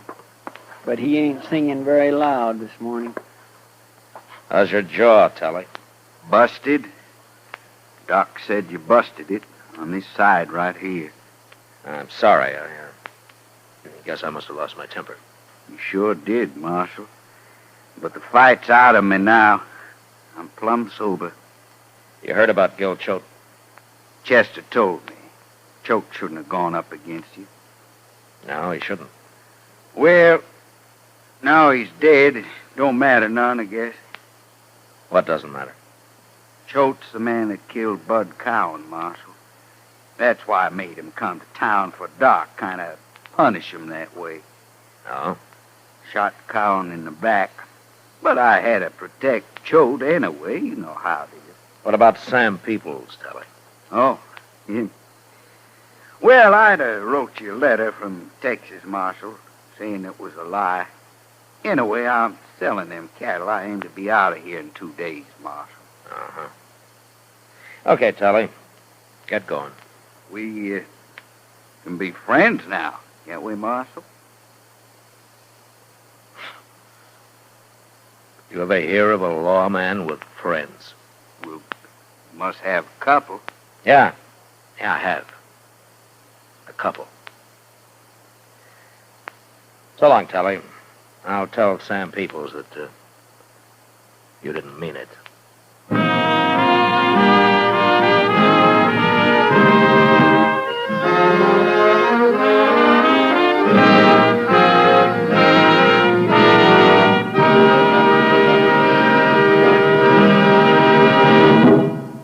Here is our star, William Conrad.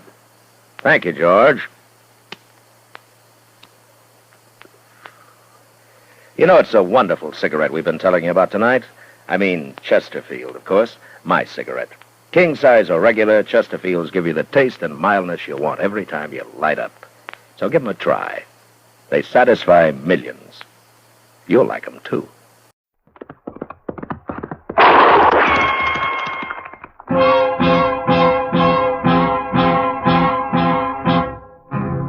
Gunsmoke.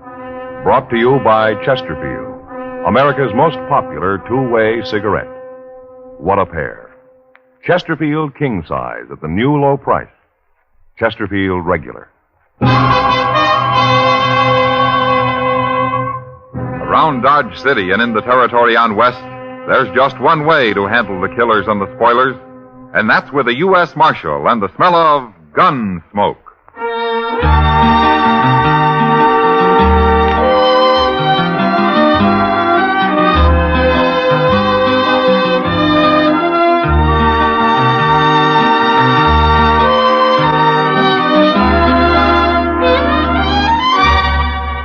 Gunsmoke, starring William Conrad, the transcribed story of the violence that moved west with young America, and the story of a man who moved with it. I'm that man, Matt Dillon, United States Marshal.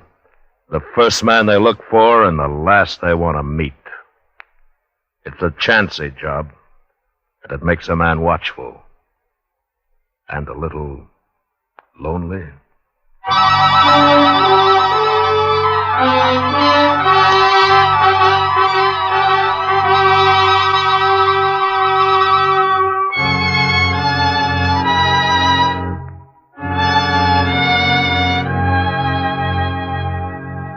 It was a long ride from Dodge up to Ponca Creek in the Dakota Territory, and I killed a good horse getting there. But I caught Lee Trumbull. He was asleep in a clump of willow, and I took him without a fight. We rode his horse double into Sioux Falls, but we came the rest of the way back to Dodge in style, by stagecoach. At least I thought we were traveling in style. Lee didn't seem to care much for it. In fact, he wouldn't even talk until the stage pulled into Dodge and drove up Front Street toward the plaza. You're making a bad mistake, Marshal. Is that so? I didn't kill anybody. There are two witnesses say you did, Lee. They're lying. Then why did you run? My brother Dolph, he said you was after me. That's why I run. You'll get a trial. You can talk about it then. I ain't gonna stand trial, Marshal. Dolph will get me out of jail before that. Is that so? I never figured Dolph is a man to do much of anything. You've been against us Trumbos ever since we come to Dodge, ain't you, Marshal? Yeah, I have. Neither one of you is any good. See what I mean? Ah, there's your brother Dolph now, waiting to welcome you back. Well, how'd he know I was coming? I wired Chester from Sioux Falls a week ago. That bandy-legged deputy of yours? Here's the mail. Chester's not my deputy. Well, he sure acts like it. Yeah, he does, doesn't he? No. Here we are. You got my brother in there, Marshal. Come on out, Lee. You're going to be sorry for this. Yeah, that's what Lee's been telling me. Come on, Lee. Get on out of there. I'm coming, Marshal. I'm coming. Shoot him, Dolph. What? Look out.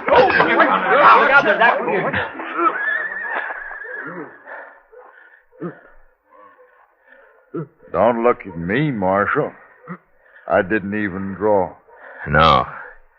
No, you didn't, did you, Dolph? You didn't have to kick him like that. You hurt him. He'll get his wind back. I got him covered, Mr. Dillon. Hello, Chester. Don't you try nothing like that again, Lee. It's all right, Chester. The fight's out of him. You want me to take Dolph's gun? Now, that's funny. I keep forgetting. You do wear a gun, don't you, Dolph?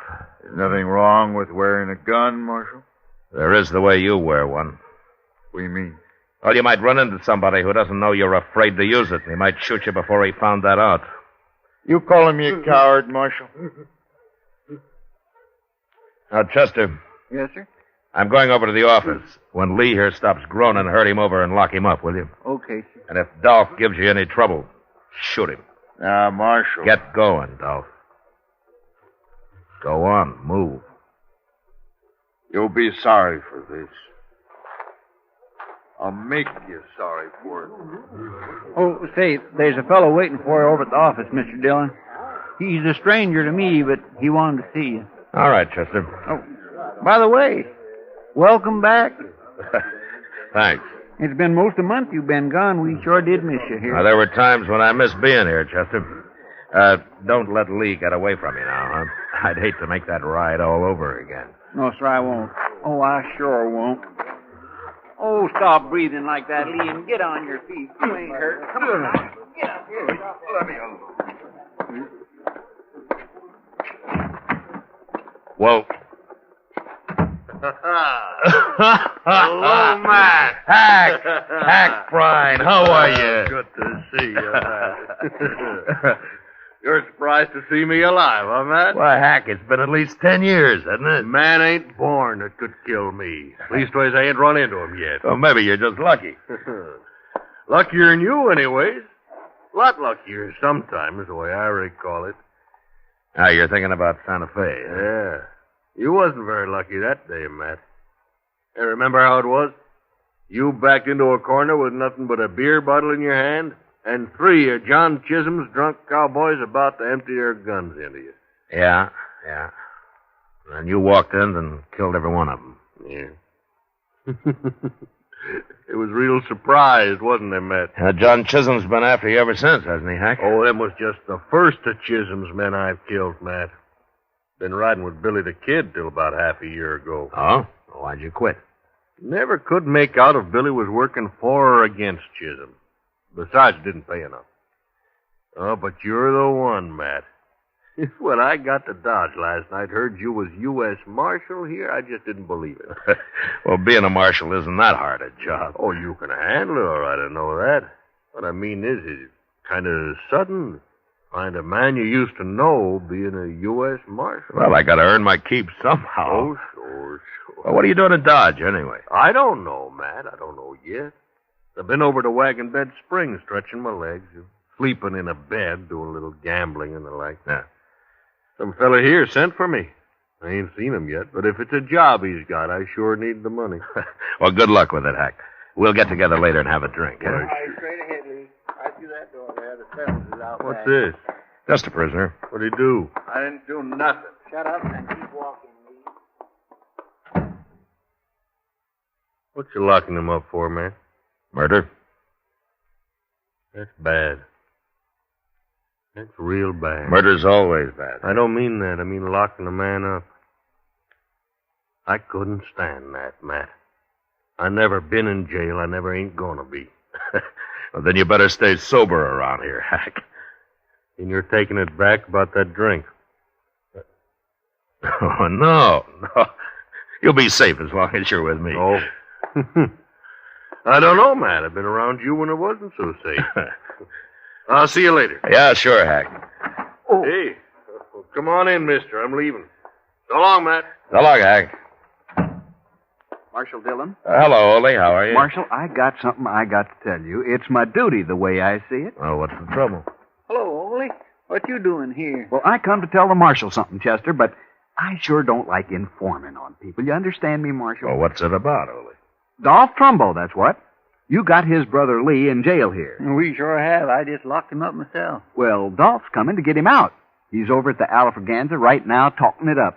Talking what up? Well, there's some men at the bar there, Marshal. And Dolph's buying them drinks and telling them his brother's plumb innocent, and they got to raid the jail here and get him out. You mean he's forming a mob? That's what he's doing, and I don't like it. There's going to be trouble, sure. Ole, thanks very much for telling me this, but don't worry about the trouble. I'll put a stop to that right now.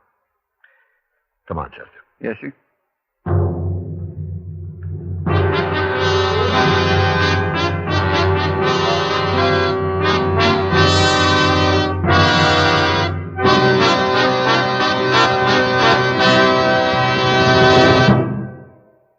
What a pair. What a buy. King-size Chesterfield, now at the new low price. And Chesterfield Regular. They're the quality twins. The same highest quality. The same low nicotine. Either way you like them, you get the same wonderful taste and mildness. A refreshing smoke every time. Change to Chesterfield, America's most popular two-way cigarette. Yes, the Chesterfield you smoke today is the best cigarette ever made. What a pair. Chesterfield Regular, Chesterfield King Size. They satisfy millions. They're best for you.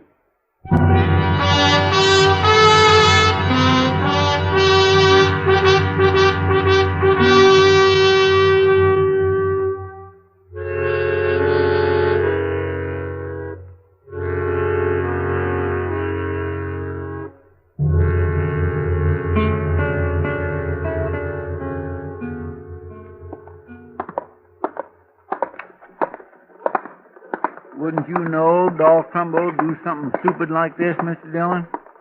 Trying to form a mob to take his brother out of the jailhouse. Well, it works sometimes, Chester. Not in Dodge, it don't. Oh, not so far, anyway. Here's the Alfraganza. Now, don't get in the way. Huh? No, sir.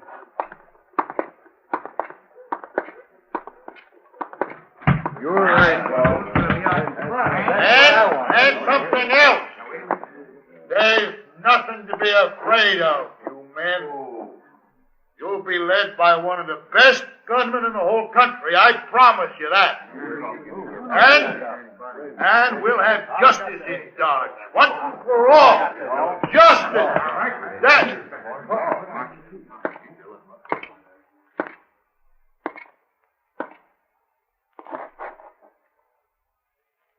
What do you want, Marshal? What are you doing here? Ole told you, I seen him sneak out. I just been talking, Marshal. No harm in talking, is there? Lee's innocent anyway. He shouldn't be in jail. And I'm going to get him out, too. These men here are all with me. And we're going to... Quiet. Shut up! Bartender, this place is closed for the rest of the day. No more liquor. And you men get out of here and don't let me find any of you together again. Not for a long time. Now get moving.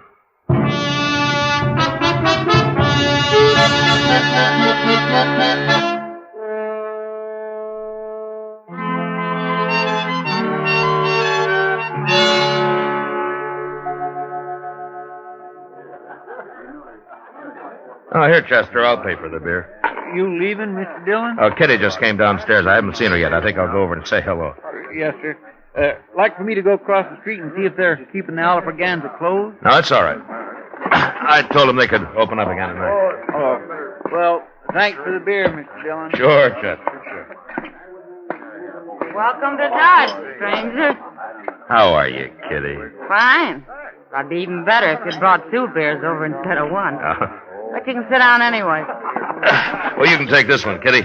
It's kind of warm. I don't want it. Matt, do you suppose the day will ever come when having good manners will be a requirement for the marshal's office? Well, if it ever does, Kitty, I don't guess they'll need marshals anymore. Yeah, maybe you're right at that. Well, how have you been, huh? Everything okay? Well, I was making out pretty good, Matt, till I broke my toe. Broke your toe? Yep. How'd you do that? In the line of duty, right here in this saloon. I got tromped on dancing with a Texas cowboy who should have been spending his trail money on red silk handkerchiefs and soda water instead of me.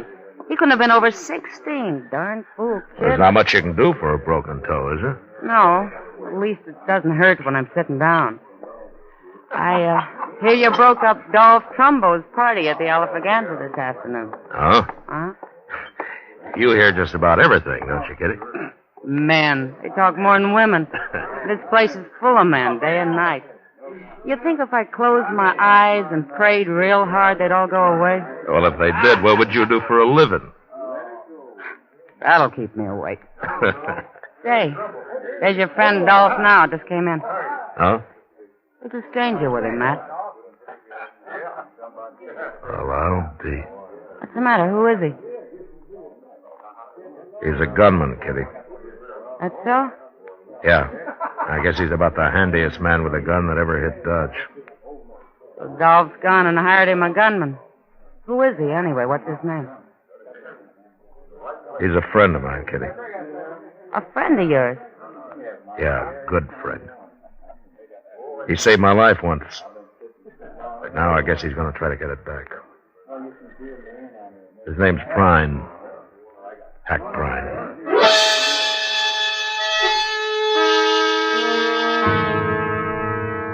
The government never did pay me much for enforcing the law in Dodge, but even if they doubled it, there were times when I'd like to have quit. I sat there with Kitty and watched the 2 men at the bar. They had a drink, then they shook hands, and then Hack walked out. I got up, and I followed him.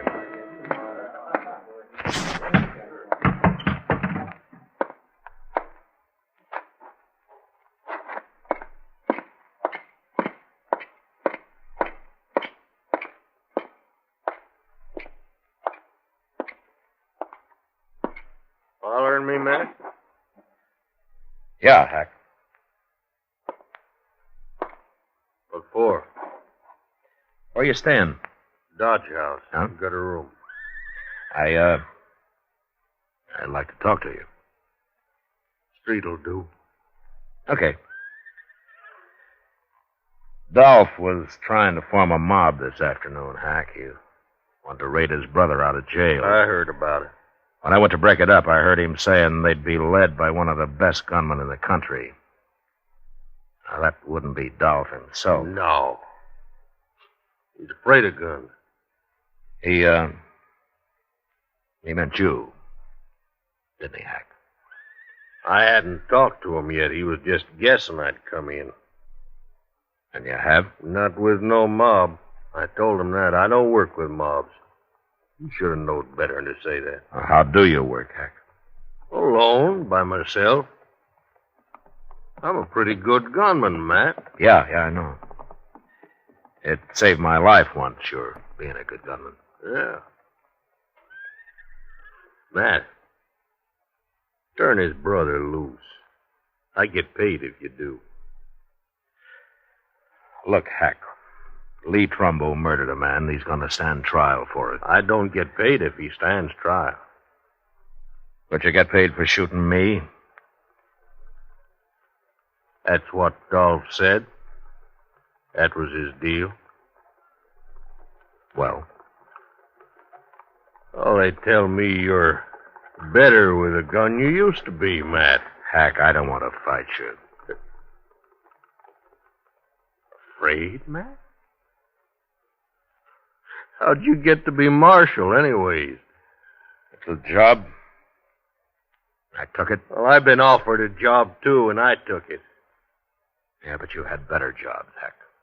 Oh, it's been bothering me some, Matt. I took an awful chance saving your life once. Now I got to take another to kill you. That don't make much sense, does it? Look, Hack, why don't you forget it, huh? Go on back to Wagon Bed Springs. I'll lend you some money to see you through. No, it ain't that easy, Matt. I back out on this, the word will get around. Nobody'll hire me for nothing no more. My reputation won't be worth crowbait. Did Billy the Kid pay you to kill men? Of course not. Of course not. That was for pleasure. You know how I hate John Chisholm. And you come down a long way, Hack. Selling your gun. I killed a man for pay over to La Junta. Didn't bother me none. Who was he? I don't know. Some gambler. Pretty good gunman, though. Tell me something, Hack. Did Dolph say how his brother murdered that man here? Dolph claims he didn't do it at all. Well, there were 2 witnesses who saw him do it. The man was a buffalo skinner, unarmed. He didn't even have a knife on him. But he refused to buy Lee Trumbo a drink, so Lee shot him. Unarmed? That's right. Shot an unarmed man? You think it over, Hack. I'll see you tomorrow. Good night.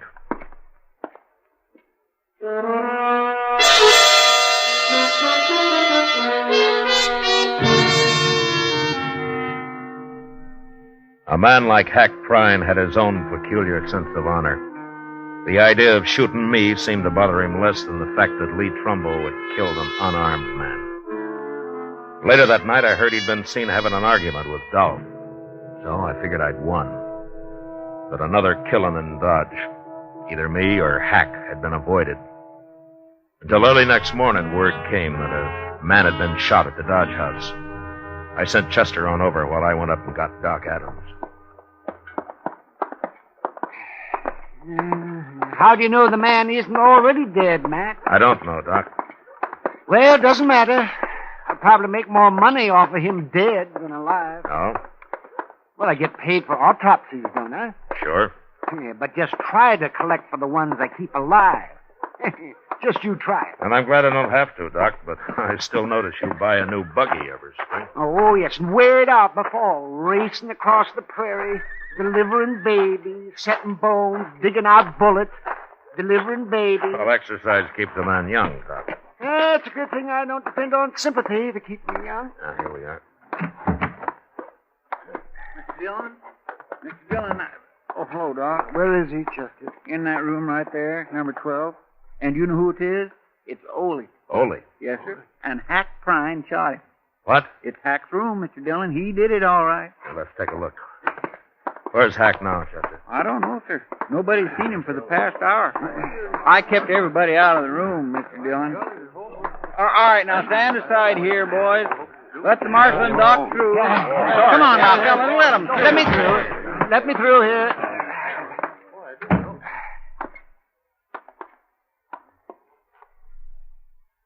It's Ole, all right. He's dead, Matt. Real dead. 3-4 hours, probably. Nobody heard a shot or nothing, Mr. Dillon. But when the clerk come on duty about an hour ago, he saw Hack Prine walk out of here.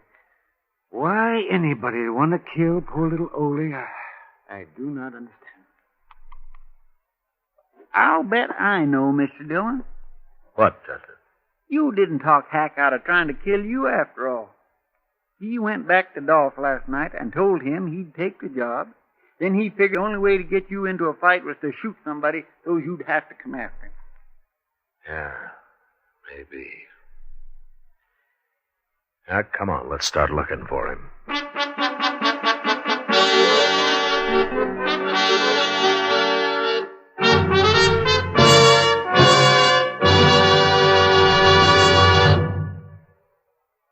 We will return for the last act of Gunsmoke in just a moment.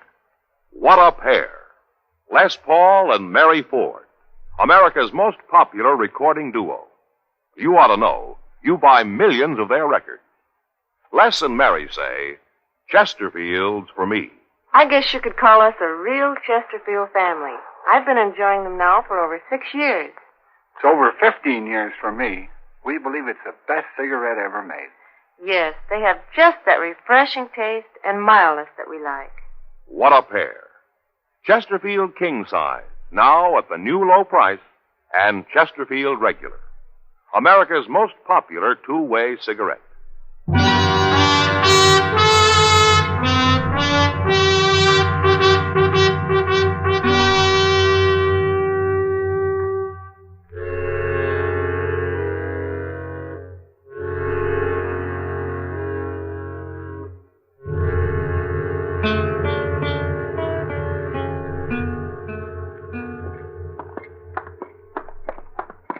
I guess the Alfraganza is the only place we haven't looked in, Mr. Dillon. He's got to be there, unless maybe he's going to try to bushwhack you. Hack may be a paid killer, Chester, but he'll always face his man head on. Yes, sir. That come right from the Alfraganza. Yeah. Mr. Dillon, there's Hack. He's coming out. Yeah. All right, get off the street, Chester. Yes, sir.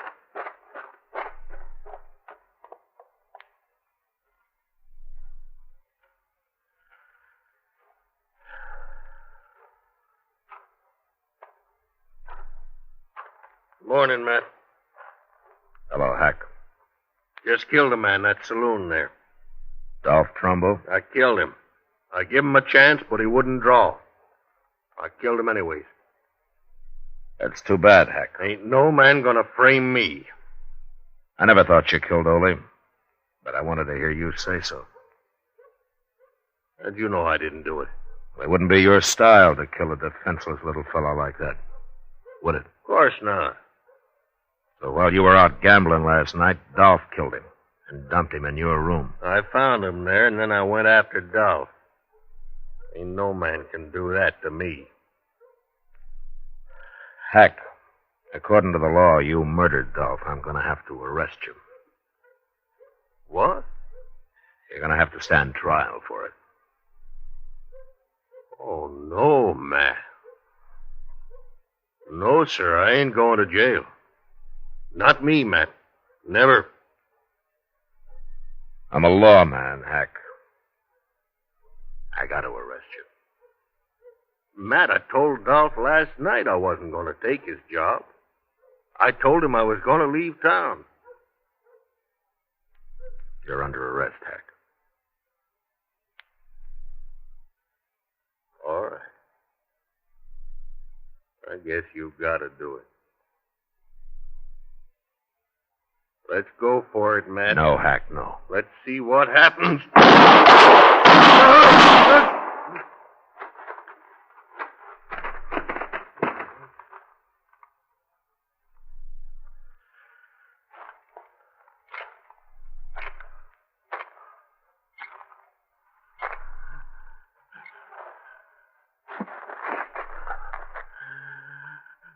Hack.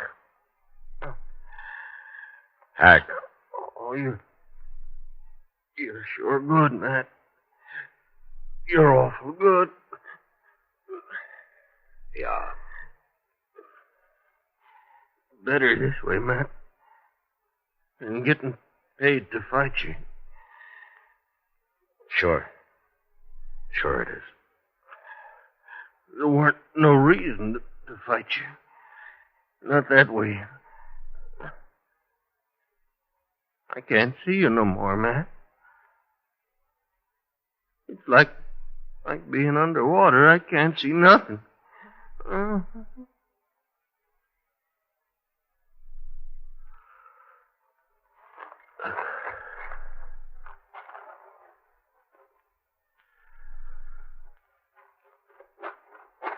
Dillon, that was awful good shooting. I never seen nothing as fast as that in my whole life. My, I'll bet he didn't know what hit him. The way he spun around there when you... Mr. Dillon? Mr. Dillon, what's the matter? Mr. Dillon? My...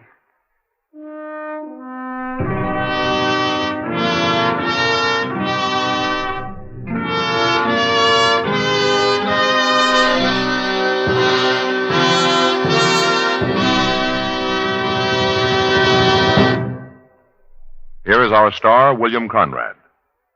Right now, I'd like to step out of my character as Marshal Matt Dillon to join George Finneman as a Chesterfield salesman. You know, about the greatest compliment I've ever heard about any product is what smokers say about Chesterfield.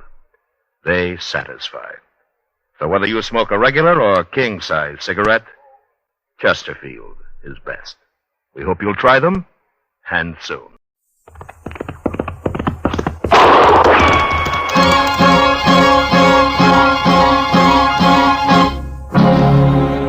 Around Dodge City and in the territory on West, there's just one way to handle the killers and the spoilers, and that's with a U.S. Marshal and the smell of Gunsmoke.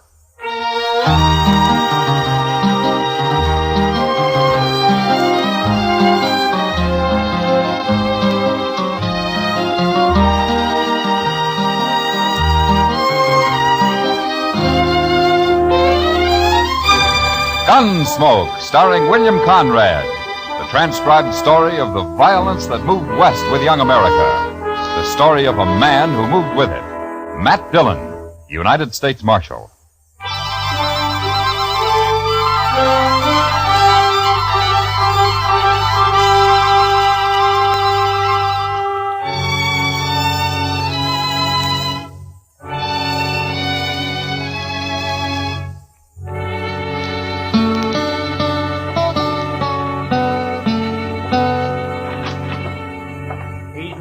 Mr. Dillon. He's just plain vanished. And there's no note anywhere, Chester? No, sir, nothing. I looked again, all over. Well, it's 2 days now. That isn't like Doc. I still think he's just gone off on an emergency out in the country somewhere. Well, maybe, but he's always left word before. Well, what'll we do, Mr. Dillon? I don't know. Might start asking people, Chester. Try the saloons and the store and maybe the depot, huh? All right, sir. I'll go right now. Well, I do declare. What? Riding right up Front Street as big as life. What? Why, that old devil.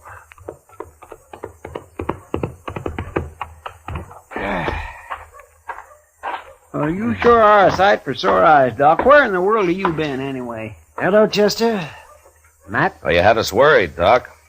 Oh, that's so? Well, you've been gone 2 days. I know. Next time, leave word, Doc. I will. I surely will. If I can. Well, it sure would save us a lot of Wait a time minute. running What do you around. mean, Doc, if you can? Just that. If they let me, I'll leave word. Come on inside, huh? Okay, Doc, I'm curious. You want to tell me about it? Well, I can tell you part of it, the least important part. I made a promise about the rest. You know how it is, man. No, but you tell me. Well, the other night, Wednesday it was, I was peacefully asleep on my couch when a couple of riders tromped right into my office. They said a man was hurt bad on a place out past Fort Dodge. So naturally I got up and went along with them. Well, then why didn't you leave a note and say so? They told me not to. They told you what? Let him talk, Chester. Of course, I figured then it must be a shooting. But my job is to take care of everybody, sinner and saved alike. And so when we finally got to this place the next day... What place? That's part of what I promised not to tell you. Oh, my. But like I was saying, there was a young man there who'd got himself shot in the back. The bullet lodged right in his spine. I dug it out and did all I could for him. And then I just sat there for quite a spell. And then I put my things away and I walked out into the other room. Well, Doc, how is it? I did what I could. What do you mean? He's dead. The shock of extracting that bullet was too much for him. It's a bad place, the spine. You killed him, huh, Doc? No. No, I didn't kill him. He's dead, ain't he? That boy wouldn't have lived more than a couple of days anyway with that bullet where it was. Whoever put it there murdered him. Want me to shut him up? Not yet. Doc, tell me something. You know that boy in there? I do. Mm-hmm. The three of us here, you know any of us? Him? I've seen him around somewheres. Dodge, I guess. Well, that settles it. He ain't walking out of here. Shut up. You know his name, Doc? No, I don't. Might come to me, though. Let me think. You don't understand, Doc. He wants to kill you already, and now you're trying to remember his name. That's just going to make it worse. You can't kill a doctor for following his oath. No? I shot that boy when he tried to get away and shoot you just as easy. Don't be a fool. I'm a doctor. And since there's nothing more I can do here, I got to be available to other patients. Don't you know I'm the only doctor within 100 miles of Dodge? Right now, that's one too many. Now, wait a minute. I'm kind of thinking the Doc's right. You know, he ain't like an ordinary man. A doctor's, well, it's almost like he ain't quite human somehow. He's human enough to tell what he knows to that hard-head marshal they got in Dodge. The way I figured, it's us or the doc. I'm not interested in what you figure, mister. Right this minute, there may be some woman having a baby and needing me real bad. There may be several folks needing help. He's right. We can't kill him. Well, I can't. You do what I say and nothing else, you hear? And, Doc, listen to me. If I let you go, will you promise not to tell her about anybody you recognized here? And if I don't? And doctor or no doctor, I'll kill you myself. Yes, I suppose you would. All right, I'm here as a doctor. And nothing else. I promise. Word of honor, Doc. My word of honor. Okay, get out.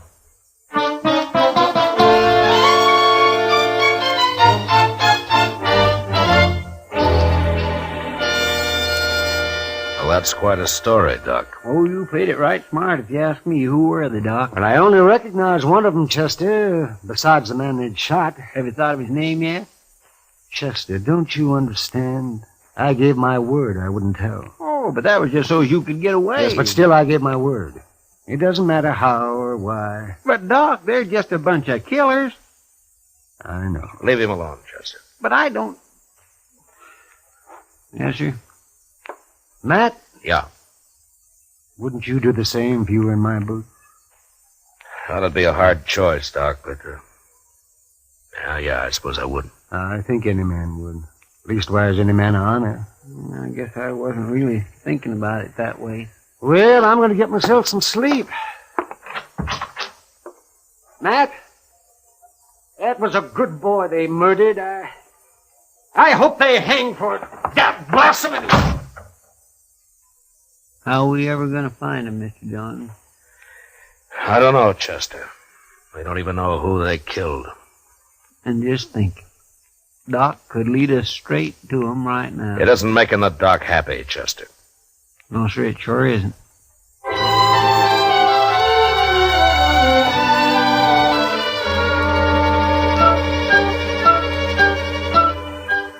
Sincerely, Matt Dillon. U.S. Marshal? Jake Worth. Why, you haven't come to Dodge in 6 months that I know of. I'm here now, Marshal. Oh? Trouble, Jake? I'd call it that. Well? You know that cottonwood? Big one down at Brandy Bend? Yeah. There's a hole down by the roots at the north side of it, Marshal. I put a sack in that hole this morning. It's got $20,000 in it. 20,000? Well, that's a lot of money, Jake, even for you. It isn't if Hank gets back all right. Hank? Well, that's your youngest boy, isn't it? 18 last month. He didn't show up the other night, Marshal, and next morning I found a note tacked on the corral. Said to leave the money or they'd kill him. Well, come on, Jake. We'll try to get there before they pick up the money. No, Marshal, I won't take any chances. They'd shoot him sure if we did that. You should have told me before you left the money. You should have come here first. You didn't hear what I said, Marshal. I won't take the chance. All I want now is for you to watch for anybody who turns up rich around here. Jake, listen to me. You listen to me, Marshal. Nobody's going to do a thing till Hank's back safe on the ranch. Not one dang thing. Jake, if they killed Hank, you'd want him hung, wouldn't you? I'll hang him myself if it comes to that. All right, then let's go. Let's get down to Brandy Bend and wait for him. No, I already told you no. Jake! I think Hank's dead. You what? I think they've already shot him, and he's dead. What are you talking about? Where is he? I don't know. And how come you think he's dead? Well, I can't tell you. Marshal, I've had about enough of this. Look, we're wasting time here. Come on, Jake. I'll tell you what I can on the way to the river. You better, by heaven, or one of us ain't never going to get to the river.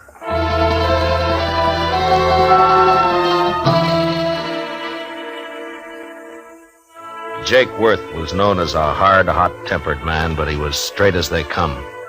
He'd made one fortune in Texas cattle and another in buffalo hides, and now all he wanted was his ranch and his 3 sons to work it with him. The Worths were good men. They didn't cause any trouble, and they worked hard.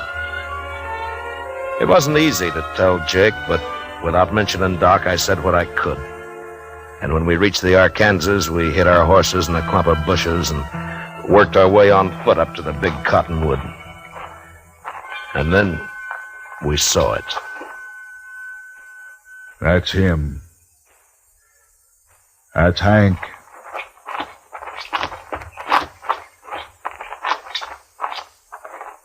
Yeah, I'm afraid so, Jake. Yeah. They killed him. They killed him all right. He was a good boy. Had his whole life to live yet. Why'd they do it? I gave them the money. Why'd they do it? I'm sorry, Jake. Marshal, I want the truth now, every bit of it. Well, that's all I know, Jake. Hank tried to break, and one of them shot him. But we'll get him. I'll take care of myself as soon as you tell me who they are. I don't know who they are. Don't lie to me, Marshal. You know a lot you're not telling me. I've told you all I can. That's Jake. my boy lying there, Marshal. He's been murdered, and if I didn't know you so well, I'd begin to think maybe you had something to do with it yourself. Easy now, Jake. Then why don't you tell me? Because the man who told me about it had to promise not to name anybody. That's why. What man? Who is he? I'll get it out of him if I have to cut it out. I know. That's why I can't tell you who he is. What kind of a lawman are you, anyway? I've told you all I can, Jake. No. No, you haven't. Marshal, I don't believe your story about nobody promising nothing. You know who done it. You're going to tell me. I'm giving you 24 hours to name those men. And me and my boys are coming to Dodge. There'll be blood spilt, Marshal. Jake, I give you my word, I don't know who did it. I don't believe you. I'll help you take your boy home now. Go on back to Dodge. I'll manage here. You're making a bad mistake, Jake. 24 hours, Marshal. I'll be there. We'll find you, wherever you'll be. Jake, So long, Jake.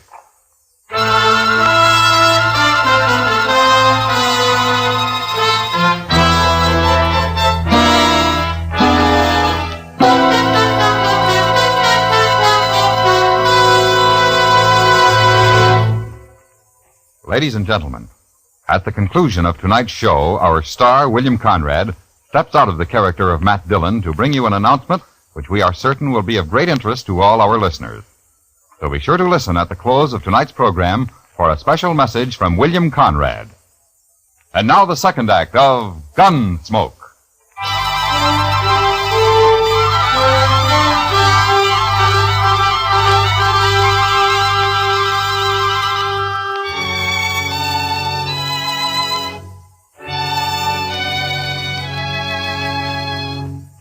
There was no use arguing with him.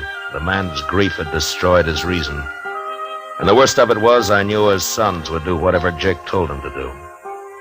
Unless I could stop it somehow, I'd have to shoot it out with 3 good and perfectly innocent men. And for no reason at all. I thought about it all the way back to Dodge. And by the time I got there, I had an idea. I went up to Doc's and I talked it over with him. All right, Matt. I'll do whatever I can. Well, it might not work, Doc. And you'll be exposing yourself to a lot of danger. Have you thought about that? I have. And I've also been thinking about the men who killed Hank Worth.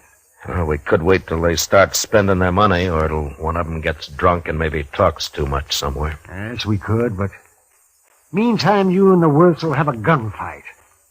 Oh, and that'd be a terrible thing to let happen. All right, then, Doc, let's go. I want to get to the ranch before dark.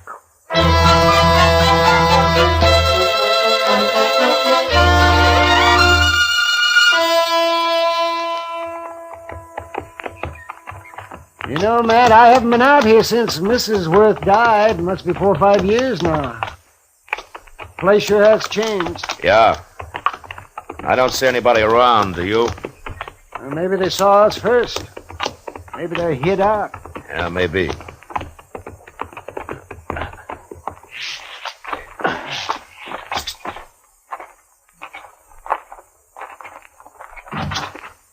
That's far enough, Marshal.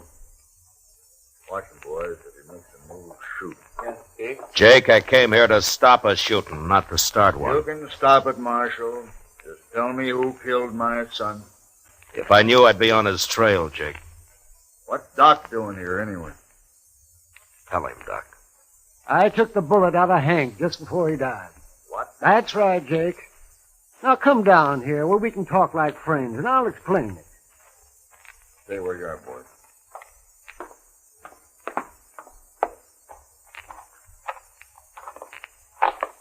All right, Doc, let's hear it. Well, they got me out of bed, Jake, and they led me out into the country. Hank had been shot in the back, and I extracted the bullet. But it was no use. He'd have died anyway. There were 3 men there, and I recognized one of them. Who was he? I had to promise I wouldn't tell, Jake, or they'd have killed me. That don't matter now. Think about it, Jake. Doc gave him his word, and you're asking him to break it. Now think about it for a minute. I'm thinking, and I'm thinking about my boy, too. Hank's dead, Jake. We can't help him. Shot in the back, and the coward who did it's running free. You want to help get him, Jake? Don't ask fool questions, Marshal. Of course I want to get him. All right, then listen to me. Those men told Doc if he talked, they'd kill him. Yes, and they meant it, too. All right, so I got an idea, Jake. We'll spread it around that Doc has identified the killer. The news will reach him soon enough. And meantime, I'll lay low and have Chester tell everybody I've ridden out after them. Go on. Then we'll just wait. 1 or 2 or maybe all 3 of them will come into Dodge to kill Doc some night soon. They still might get away. I'll deputize you and your boys right now, and you can wait for them with us. But you're going to have to stay hidden, like me. Well, we won't mind that. Not if we get a chance at them, we won't. Good. Funny thing, though. What? Man like Doc here, rather than break his word, he'll make himself a target for those killers. Yeah. Look, Jake, Doc and I are going to go back to Dodge now. I'll see that the story gets started, and in a day or 2, you and your boys can ride in, but separately, though. Otherwise, it might cause talk. I understand. And come straight to Doc's. We'll get there.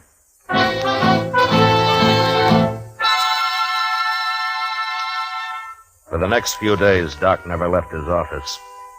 I figured that'd make him look scared and draw the killers right into his place. The rest of us sat around in his back room and waited. Chester kept us supplied with food and coffee. And on the 6th night, about midnight, we got our game. Mr. Dillon, I think it's them. What? They just rode up Front Street, 3 of them.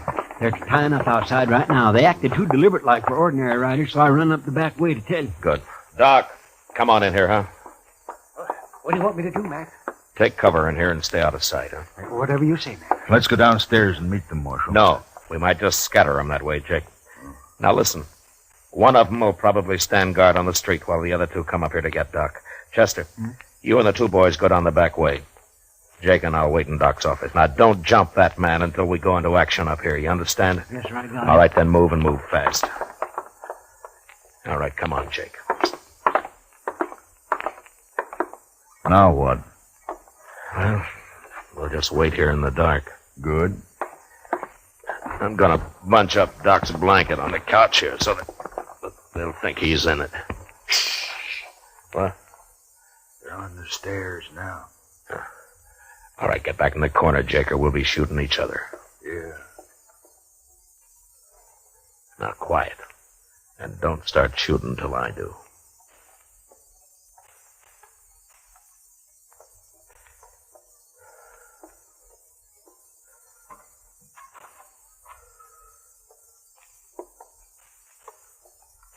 Doc, wake up, you lying dog. Let's just shoot him and get out of here. Wait, he ain't here. What? Get your hands up. You're under arrest. Both of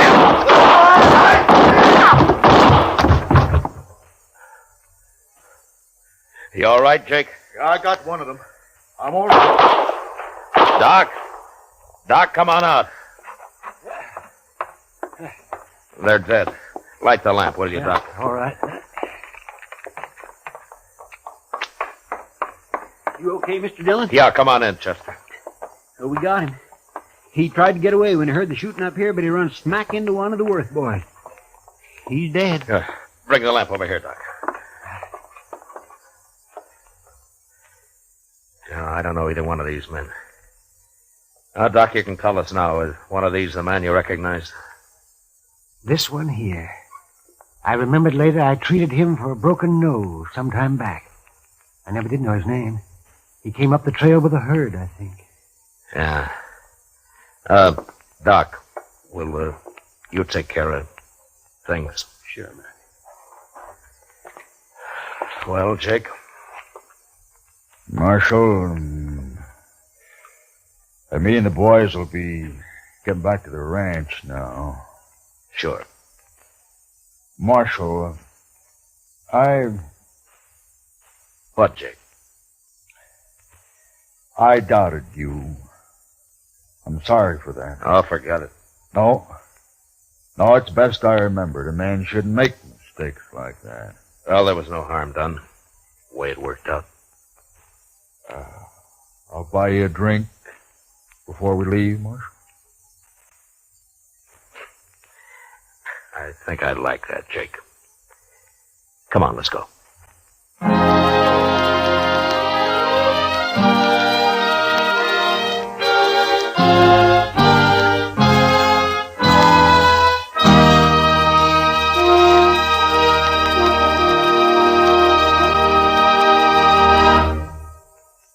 Now, a special announcement. Here is our star, William Conrad. Thank you, George. You know, I believe this is the first time I've ever set aside the character of Matt Dillon to speak to you. But this is important to all of us here on the show, and I hope it will seem so to you. Starting next week, Gunsmoke will come to you at a new time, on a new day, sponsored by Chesterfield Cigarettes. Chester, Doc, Kitty, and I, together with all of our strong-minded, brawling, hard-living citizens of Dodge, who will come to you next Monday, July the 5th. So from now on, that's when you'll hear Gunsmoke, on Mondays. And we'd like to think that all of our listeners will find time this coming Monday night, July the 5th, to tune in to their local CBS radio station for Gunsmoke. Until then, good night.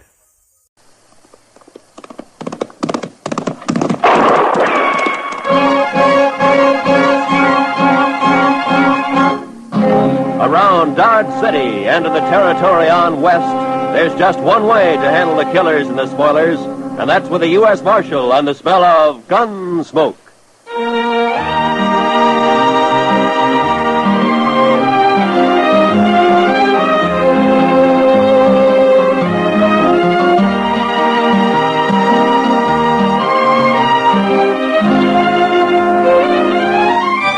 Gunsmoke, starring William Conrad. The transcribed story of the violence that moved west with young America. The story of a man who moved with it. Matt Dillon, United States Marshal.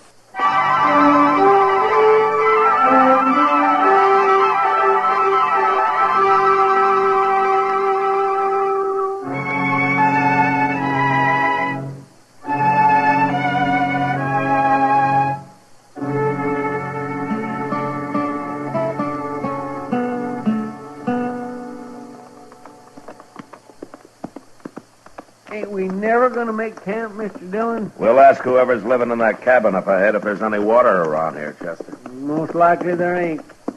These settlers put up a cabin just anywhere and then start praying for rain. Oh, we could have camped back on Smoky Hill River. No, sir. I'd rather go dry. Just as long as we make Dodge by tomorrow night. We'll make it.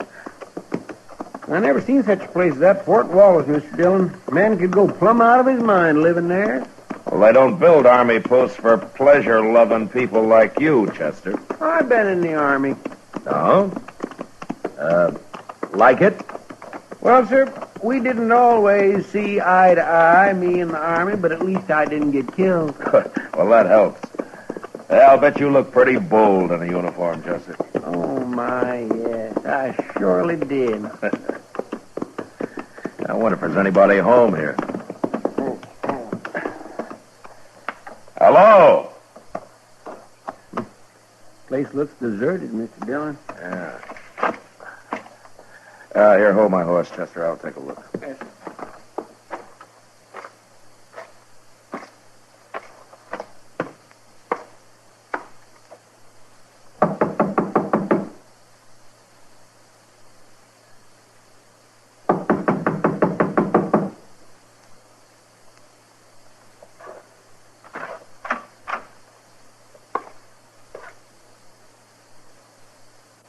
Ain't nobody home? There's a man in here, Chester, lying on the floor. What? He's dead. Somebody killed him.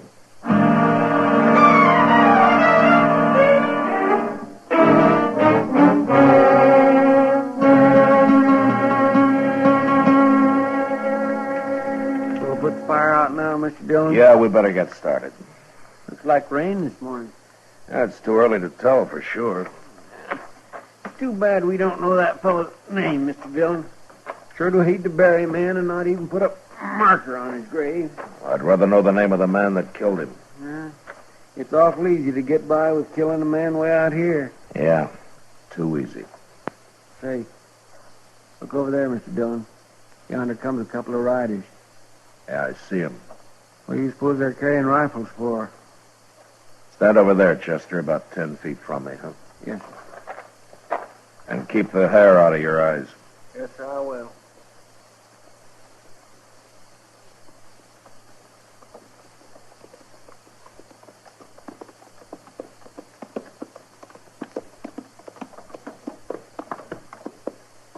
What are you men doing here?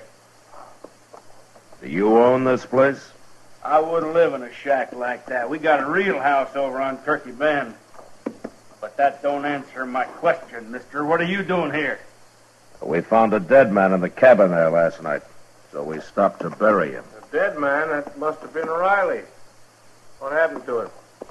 He got shot. Who'd have shot a nice fellow like Bob Riley? Maybe they done it, Deaver. They probably did. You think we ought to hang him? It'd be easier to shoot him and leave him here as a kind of a warning. Yeah, good idea, Giles. You move that rifle 1 inch, mister, and you'll die for it. Now go ahead, mister. You're calling it. It ain't worth a chance. All right, mister. Whoever you are, you and your friend get mounted and ride out of here. You're Giles, huh? And Deaver? That's right. We don't want people around here. Might get an idea to settle down. Now, you two start riding, and right now.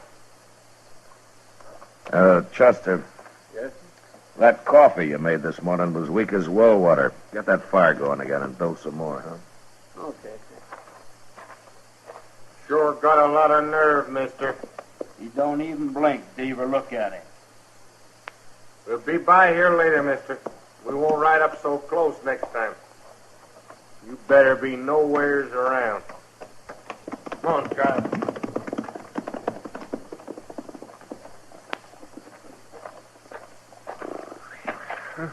I almost stopped breathing, Mr. Dillon. It was 2 against 2, Chester. We'd have made out all right. Yes, I know, but it's the waiting that chills me. Say, you know something? I'll bet anything it was them that killed the fellow that lived here. Maybe.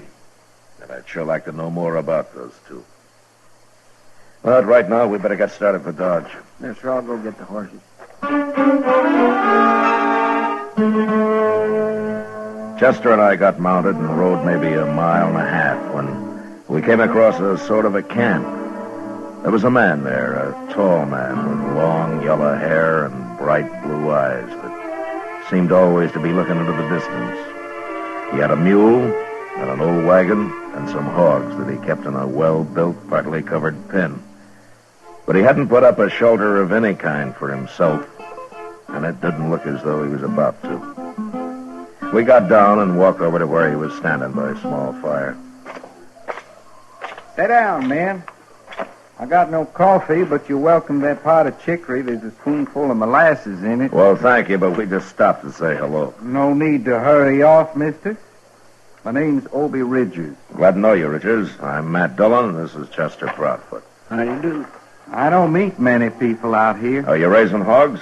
All my life. Not here, though. Well, where do you live, Ridgers? You got a house somewhere? Ain't lived in a house since I was 9 years old. I like it outside. I need to breathe. Well, you're outside here, all right. And I ain't going to move no matter what they say. No matter what who says. Them 2 fellas up on Turkey Bend. Giles and Deaver? Them's the ones. Tell me, Richards, there's a cabin about 1.5 miles north of here. You know the man that lives there, Riley? He comes by here now and then. Oh, we buried him last night. Somebody shot him.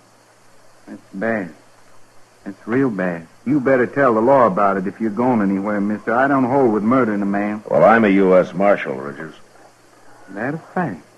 Well, now. Don't you ever get into Dodge? Well, never have, but I'm going today. What, in that wagon? It'll take you a week.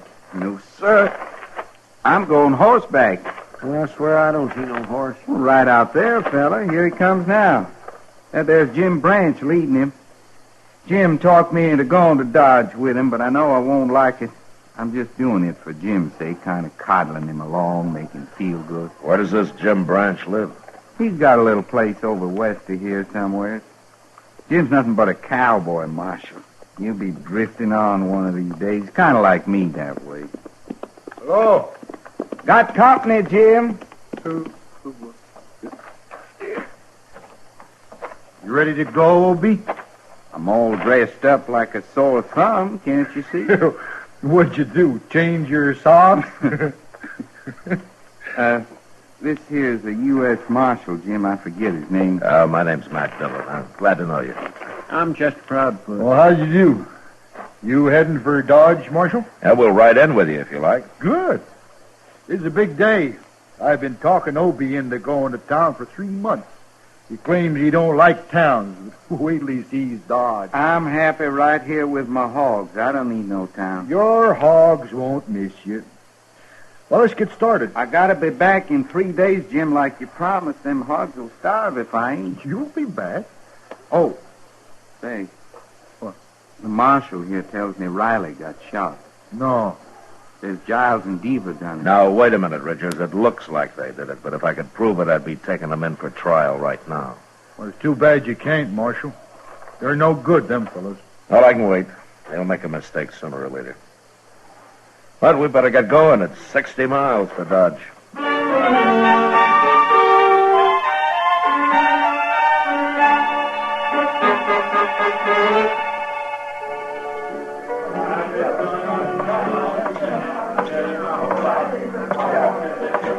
Good evening, Kitty. Sit down, Matt. You want a drink? No, thanks. I just had dinner. That reminds me. Fella brought me a dozen quail today. Oh? I can cook them for dinner tomorrow if you're going to be around. Yeah, that sounds great. I'll be here. They ought to be ripe enough by then. You know, I never saw as many quail as there are this year. Riding in yesterday, we put up clouds of them. That Jim Branch seems like a nice fellow, Matt. Obie Ridges, too. Yeah, they are, Kitty. They sure make a funny pair. Maybe. But still, they're kind of like brothers. Look at him over there at the bar. Obie's getting spookier every minute he's here. Obie likes it outdoors, right out on the ground. I doubt he'll ever come into town again. Jim told me he still hasn't been able to get him to take a meal in a restaurant. He has to bring it outside for him. Says he can drink inside, but that's all. Well, maybe we'd all be better off if we lived that way, Kitty. Not me. I don't want to live like an animal. Don't you? Hello, Miss Kitty. Hello, Jim. Marshal, something bad's happened. What, Jim? Well, this fella here just rode into town from up north. Well, he come by Obie's camp. Marshal, somebody shot Obie's mule and burnt up his wagon and killed all his hogs. That's right, Marshal. Oh, yeah. No. Giles and Deaver again, huh? Well, it's Obie I'm worried about. I never should have made him come to town, Marshal. He'll kill them fellas now. I know he will. I'll ride out with you, Jim. Right now.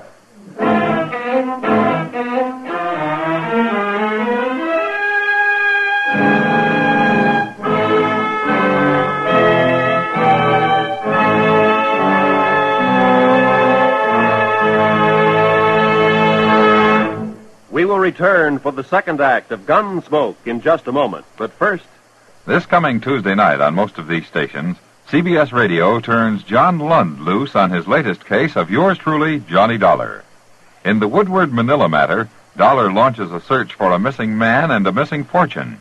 And when the chips are all totaled up, the missing man and the missing money, each somewhat depleted, are accounted for.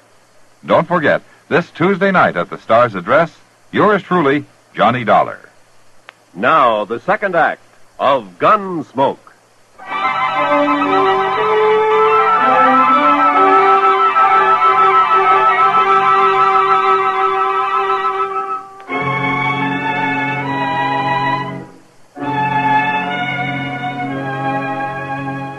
wanted to ride out to Obie Ridger's camp that night, but Obie insisted on staying in Dodge. He even tried to have a good time for Jim's sake. Next day, however, on the ride up, he just sat his horse and stared straight ahead and never said a word. We reached his camp after dark, and we could see his mule and his hogs lying there in the moonlight, and the remains of his wagon, charred and ghost-like. There was nothing we could do then, so we lay down on the ground and went to sleep. But that was our worst mistake, as I discovered when Chester woke me next morning. Obie had disappeared, and he'd taken his rifle with him. We saddled up and rode for Turkey Bend. How much farther is it, Jim? Just beyond them trees, Chester. I told you Obie was going to kill these fellas, Marshal. Well, maybe they're not here. If they're not, he'll find them. Let's pull up.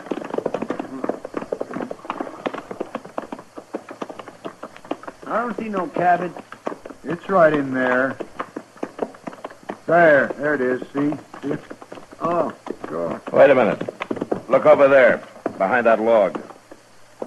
It's Obie. Hey, Obie! We better walk over. Okay. Hey, what are you doing, Obie? Down, you'll get shot. Come on, let's run for it.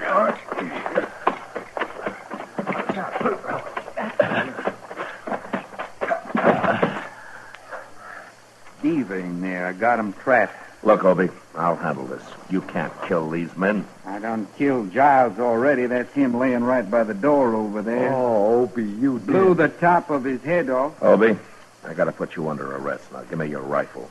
Wait till I kill Diva. I can't hang twice. Give me that rifle, Obie. Now. You mean it, don't you? I do. All right, I won't fight you. Yeah. But I'd sure like to kill Diva. Chester, take this rifle and keep an eye on him. I'm going after Diva. Yes, He'll kill you, Marshal. No. He'll be too curious at first. I'll walk over there with my hands up. But you wait here till I yell.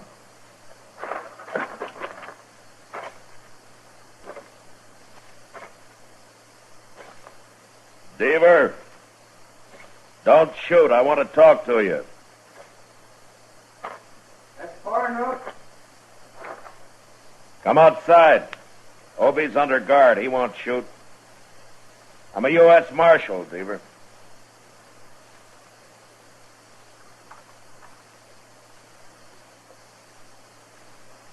You're the feller we run into the other day up at Riley's cabin?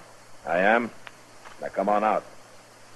Thought there was something about you. I got Obie under arrest, Deaver. He admits killing Giles here. You killed him.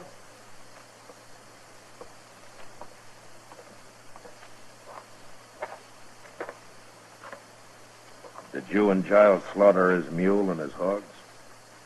There ain't no reason to murder a man. No? No, it isn't.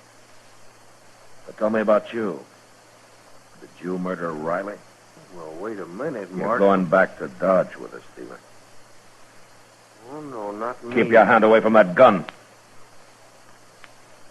Let's see how good you really are, Marshal. No!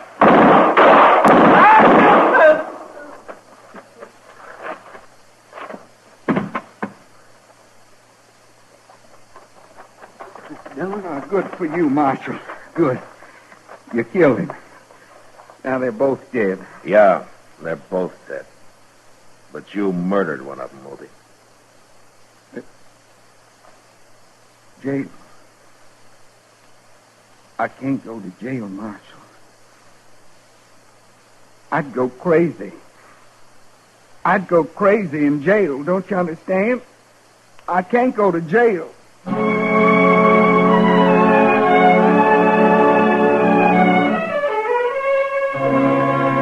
It was a hard thing to do, but I had no choice. And I took Obie back to Dodge and locked him up. A few weeks later, he went on trial. And after long deliberation, the judge sentenced him to life imprisonment. Obie stood up and said he'd rather be hung. Then I took him back to jail. And I sat there with him for a while. I thank you for everything you said, Marshal. You didn't have to do that. Well, I just tried to get the judge to believe you went crazy and you didn't know what you were doing, Obie. I knew what I was doing. I told him I did. Yeah, I know. Why wouldn't he let him hang me, Marshal? And he did what he thought was just, Obie. He didn't think you deserved hanging. I don't know how I stood it this long in jail. I'm sorry, Obie. I wish I could help you. They got windows in the penitentiary, Marshal? Sure they have. Well, I'll be around later, Obie.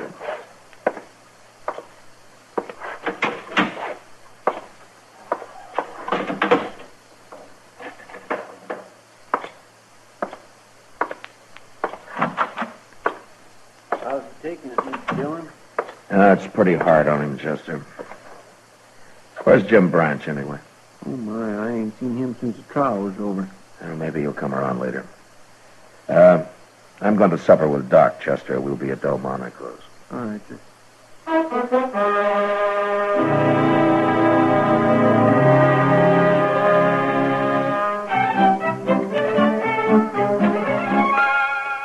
Well, man like that could go crazy. Locked up, man? Oh, it's happened before. There's nothing I can do about it, Doc. Well, I know. I didn't mean it that way, man. Pass me the beans, will you? These are peas, Matt, but you're welcome to them. All right, peas. Peas, then. Thank you. Well, why don't you take a vacation, Matt? You know, go back east somewhere, kind of like St. Louis or Kansas City, someplace like that. Maybe I don't like towns either. Well, that's just what I mean. You need a vacation, all right. Oh. Yeah? Well, if I were a rich croaker, maybe I could take one. A rich croaker? Croaker? Oh, man. Oh, croaker, man, how could you say... All right, Matt, Doc. would you go... Take it easy, Doc. You'll bust something. It's a fine thing when a mere policeman can insult the noblest profession known to man. I was insulting you, Doc, not the profession. Oh, croaker. Oh, I might have known what it'd be like having supper with you tonight. I'll buy you a drink after, huh? How's that? Well, I don't know. Well, I'll think about it. Mr. Dillon? What's the matter, Chester? Obie Ridgers. He's dead. What? I heard a shot out back, and I run into his cell, and he was laying there dead. There's a gun on the floor. I don't know where he got hold of it. You better come look.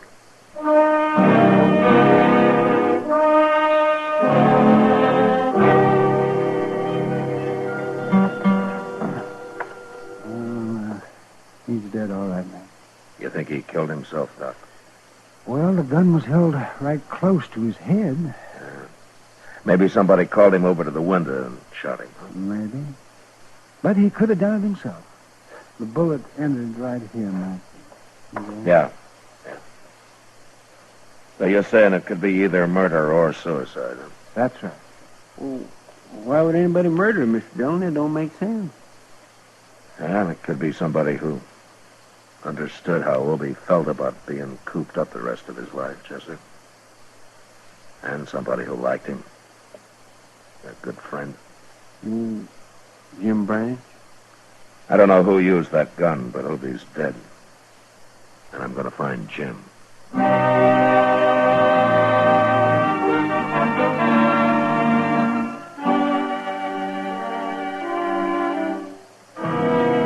Jim Branch wouldn't talk one way or the other. So I charged him with both murder and abetting a suicide, and he was brought to trial. The trial didn't last long due to lack of evidence, and Jim was freed. He left the country soon after, and I never heard of him again. And as Kitty had said, he and Obie were kind of like brothers.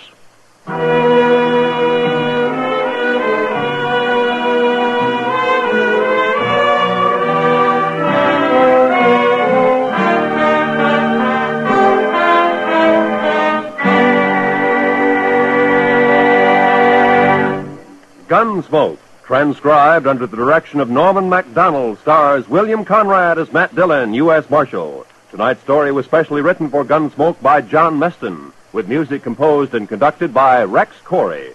Featured in the cast were Vic Perrin, Lawrence Dobkin, Jack Crucian, and John Daner. Parley Bear as Chester, Howard McNear as Doc, and Georgia Ellis as Kitty. Roy Rowan speaking. Join us again next week as Matt Dillon, U.S. Marshal, fights to bring law and order out of the wild violence of the West in Gunsmoke.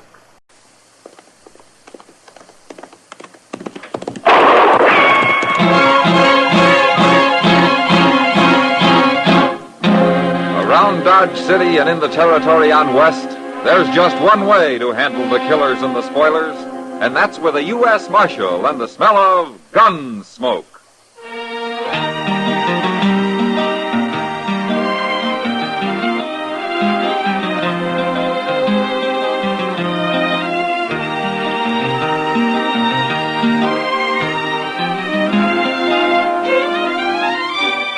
Gunsmoke, starring William Conrad, the transcribed story of the violence that moved west with young America.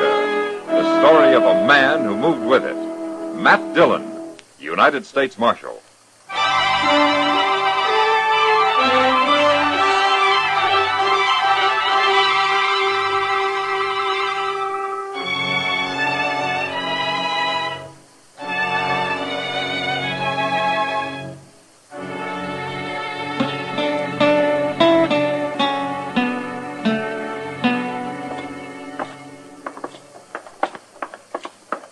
Where are we going, Mr. Dillon? Well, I don't know where you're going, Chester, but I'm going to get myself a haircut. Hey, I need a haircut, too. It costs 2 bits these days, you know. Well, I didn't say I was going to get one, Mr. Dillon. Not till the weather gets hot, anyway. Well, I hope you're saving up for it, Chester. You know, a man oughtn't to have to spend money on things like haircuts. Well, then why don't you get married and let your wife cut it for you? Mr. Dillon, that'd be like buying a whole cow just to get one piece of steak. You know, Chester, I got an idea your hair's going to get longer and longer. Look, it's no more than down to my nose now. Excuse me, mister. What's the matter with you? Can't you see good? I was looking at my hair. Well, maybe you could look at it easier if I scalped you. All right, now, just take your hand off that knife, mister. I said I was sorry. Anybody bumps into Lou Quiller better be sorry. Take it easy, mister. He didn't hurt you. What are you cutting in on this for? There's enough fighting in Dodge without anything as silly as this. What do you care about how much fighting there is? That's my job. I'm a U.S. Marshal. Oh. Did you say your name's Quiller? You never heard it, Marshal. I ain't wanted nowhere. Maybe not. But the way you're going, you soon will be. Yeah. I'm gonna get me a drink. Mean, ain't he? Hey, he's just another hard case, Chester. Dodge is full of them. Well, here's the barber shop. I'll be back at the office in about a half hour. Yes, sir. Right over here, Marshal. Hello, Tater. You know, you are real lucky, Marshal. This place was full up an hour ago. Yeah? You can hang your coat and stuff on the wall there. That's right. Now, the rate you're going, Teeters, Dodge will have a lot of pretty respectable-looking citizens by nightfall. A man ought to get his hair cut every month or so, Marshal. Yeah? I keep telling them all that. Here, let me get this sheet across you. Yeah. There we are. But most of them don't care. They'd sooner go around looking like wild animals. And that's what they are, just plain wild animals. They don't think of nothing, Marshal, but drinking and fighting and tearing things apart. Oh, have a chair, young fella. I'll be ready for you in a few minutes. I don't want a haircut. I want a shave. Well, I'll take care of you. Just hang your coat up right there next to Marshal Dillon's.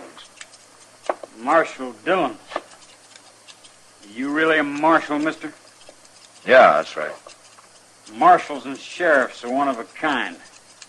Killed my pa. That's what happened. Is that so? Now, who's your pa? My pa's dead.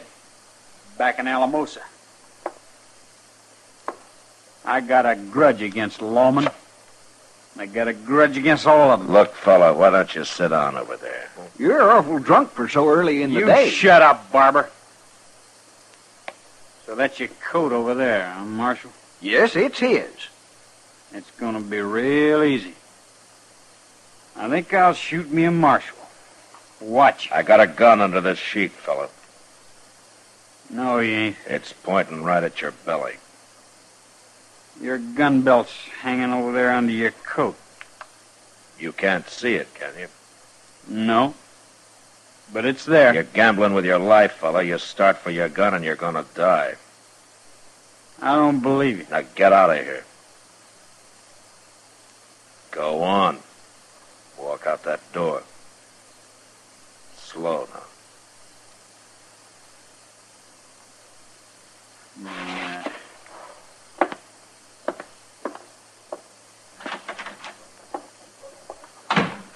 Hooey. I thought you was gonna have to kill him, sure, Marshal. Darn fool kid. It wouldn't have been easy, Teeters. What? I bluffed him. My gun's hanging under my coat over there. Is that so? Well, say, that's great, Marshal. You sure made a fool of him. Wait till I tell everybody about this. Forget about it, Teeters. What? Nobody likes to be made a fool of. I'd drive that boy into doing something to try to prove he isn't one. Oh. Well, okay, Marshal. I won't say nothing. Yeah. Good.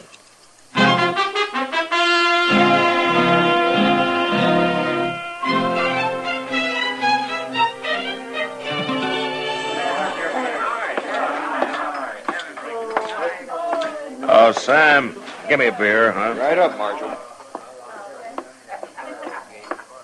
Evening, Matt. Hello, Kitty. Say, that's a nice dress. Thanks.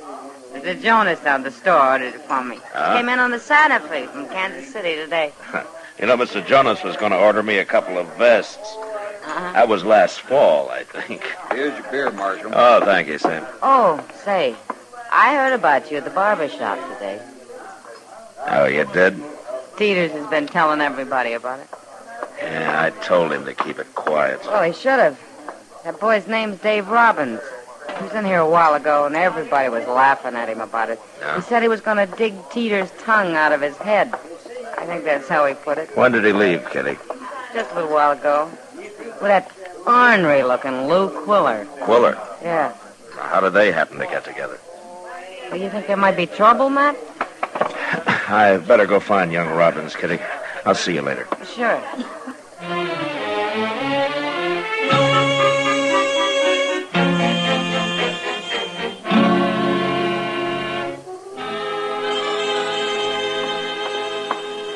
Well, I finally located him, Mr. Dillon. Huh? He's right next there in the oasis. Yeah, he would be in the last bar we looked at.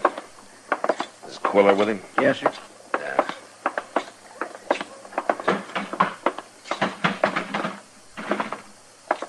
There's Dave, Mr. Dillon. He's sitting alone now. Now, will you stay here, Chester? Yes, sir.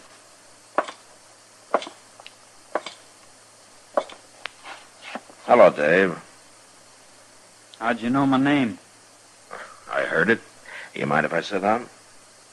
Wouldn't do much good if I did, would it? Dave, tell me about your paw, huh? What happened to him that got you so mad?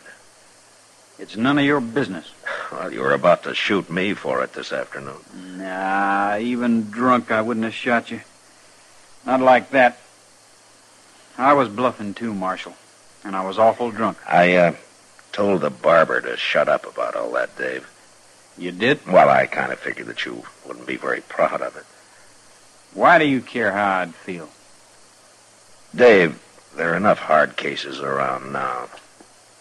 Like Quiller over there. And you're about to become another one. Now, you leave Teeters to me. I'll talk to him. Stopping his talk now won't do any good. People are already laughing at me. Look, Dave, I've been bluffed myself. It's nothing to be ashamed of. Look, I'd still like to hear about your paw. You say a sheriff killed him out in Alamosa? Shot him in the back. Paul wasn't even armed. Well, why did he do it? Paul was on to him. There was a bank hold up and nobody got caught, Marshal. And then Paul found out the sheriff had some of the money. Oh? After the sheriff killed Paul, I started to tell people the truth about it. But they didn't believe me. He put a rope on my feet, Marshal, and dragged me out of town. Oh, well, that's bad, Dave. But lawmen are like any other people. There are all different kinds. Maybe. No, that's true. You think about it. And Dave, don't let Quiller talk you into anything, huh?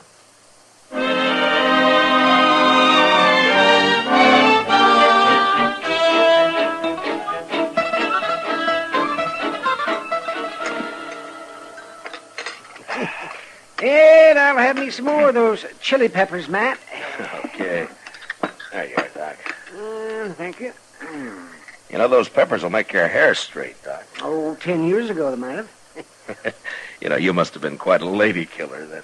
Yeah, I still keep my end up, Matt. Yeah, but you're slowing down, Doc. I've been noticing it. Oh, is that so?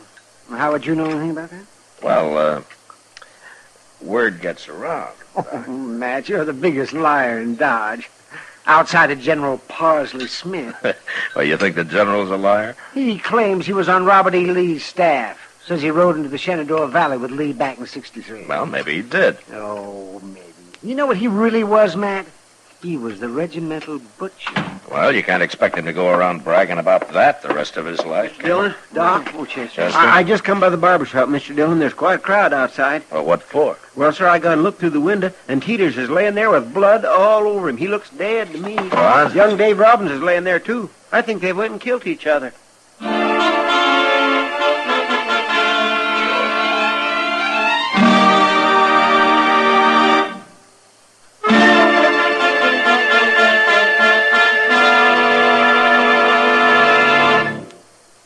We will return for the second act of Gunsmoke in just a moment. But first, because millions in Europe and Asia still have need for clothing and food relief, and because nonprofit CARE still sends more food and clothing per dollar spent, continue to give the CARE way for the relief of misery in foreign lands. Send your name and the name of the person you're helping with complete address to CARE, New York.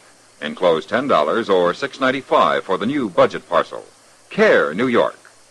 Now the second act of Gunsmoke.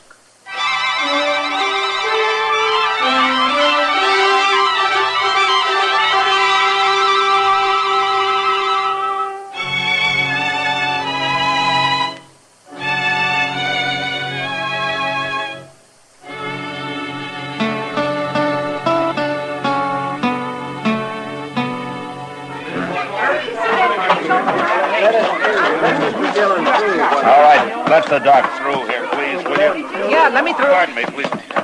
Will you let us through? I think the door is locked, Mr. Dillon. Stand back a little, I'll kick it open. Stand back here.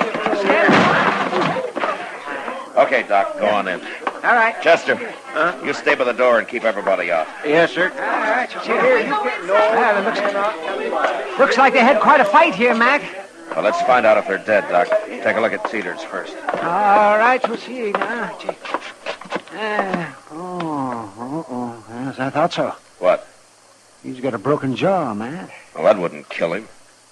His neck's broken, too. And he's dead. Oh, poor fella. All right, let's look at Dave Robbins here. Let's see.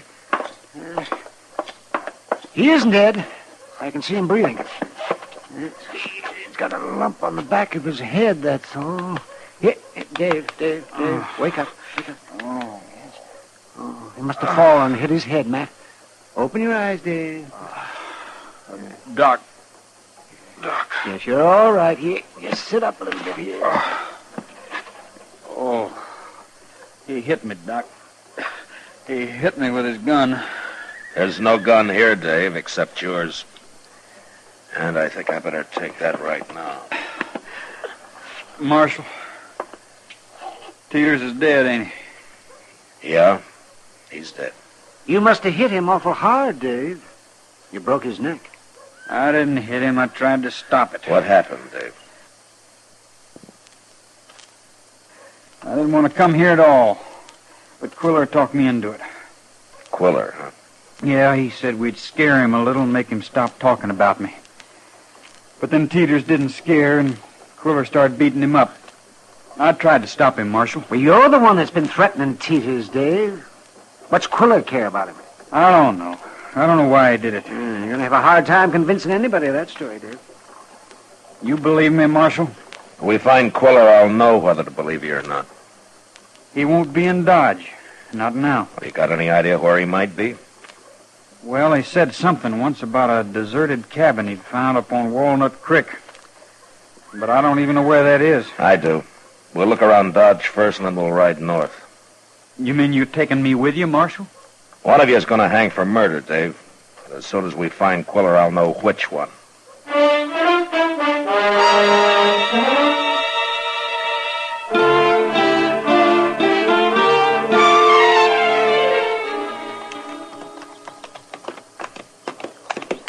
Hey, maybe Quiller ain't running at all, Mr. Dillon. Maybe he was coming up here anyway. No reason why he should run. He isn't guilty, Chester. I might have known nobody'd believe me.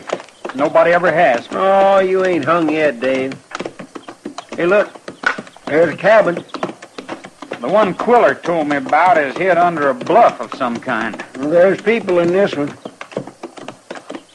The woman out back there, see her? It's not much of a cabin. Pull up, boy. Oh. Let's leave the horses here.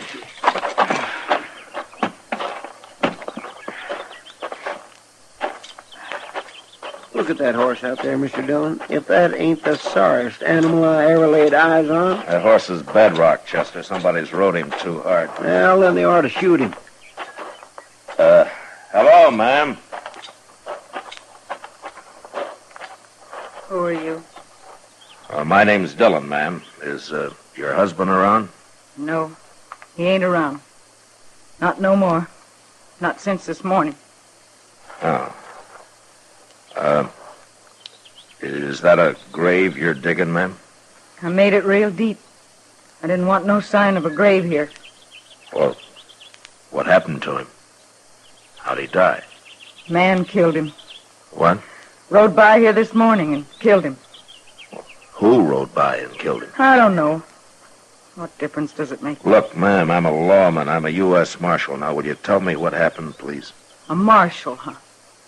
You catch him and hang him, Marshal, but it won't bring my husband back. I gotta live here all alone now.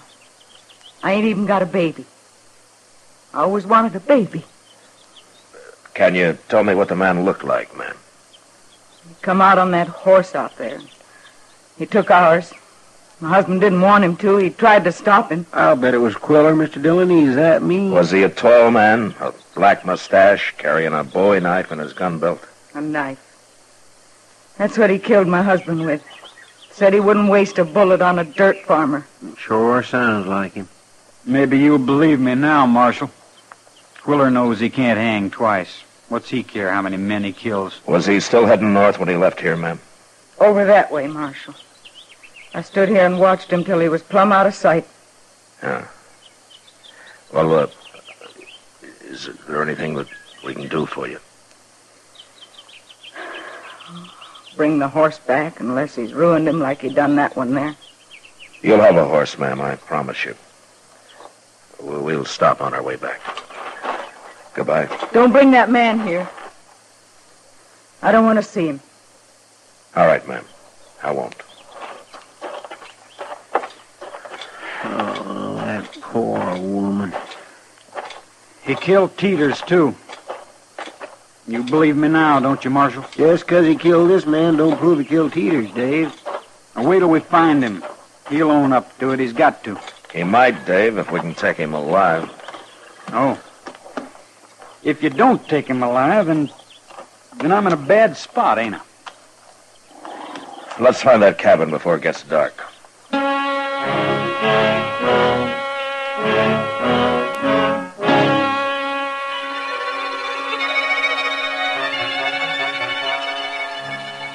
Ain't he ever coming back, Chester? Mr. Dillon knows what he's doing, Dave. Doggone it, take it easy. Yeah, sure. I got nothing to worry about. There he comes now. We sit here too long, Quiller's sure to get wind of us. No, he ain't. He's probably laying around that cabin thinking he's safe as if he was in Texas. What'd you find, Marshal? Well, he's there, all right, but he's getting ready to move on. How you know? He's saddling his horse. Well, how are we going to stop him? Without shooting him, I mean. That's a long chance, but maybe we can surprise him and get the drop on him. Now, we're going to have to split up, Chester. One of us will wait on this side, and the other will have to go across the top of that bluff and wait on the other. All right, sure, I'll go. No. No, you stay with me, Chester. What?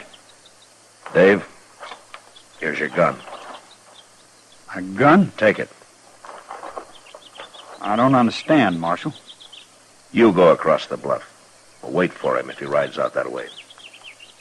How do you know I won't warn him and take sides with him? I don't know, Dave. Now get moving. Okay. Mr. Dillon, you're taking an awful chance. He's got his choice, Chester. If he makes the right one this time, he just might go on making them. It's worth the chance. Now, come on, let's get over there.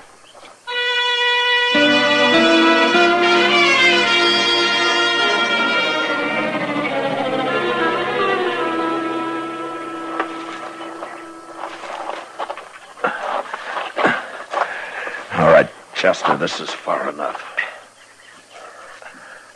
Quiller's getting on his horse.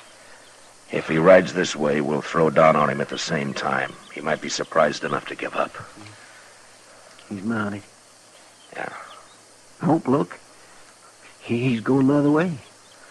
I sure hope Dave's going to stop it. There he is.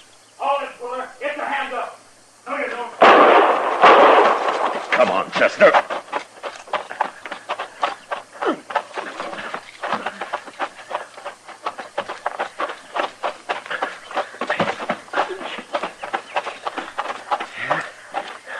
He killed him. He went for his gun, Marshal. You shot him right in the head, Dave. He'd have killed me if I hadn't. Yeah. But now I can't prove nothing about Taters. Maybe I should let him shoot me. It sure beats hanging. I can't win nohow, Marshal. You could have warned him, Dave. There'd have been a fight with Chester and me, but you might have won that. I know. I was thinking about it all the time I was crossing the top of that bluff. Maybe I should have. But it's too late now. Here's my gun, Marshal. Keep your gun, Dave. Keep it? I believe you about Taters. Marshal, I believed you right from the start, but I wanted you to prove something to yourself, Dave. And I think you have.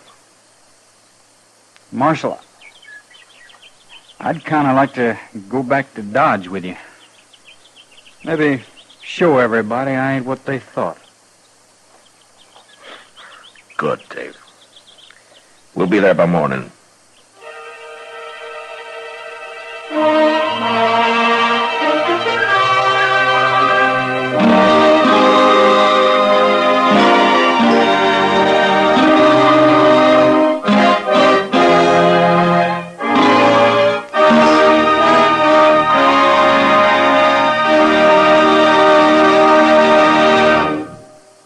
Gunsmoke, transcribed under the direction of Norman Macdonald, stars William Conrad as Matt Dillon, U.S. Marshal.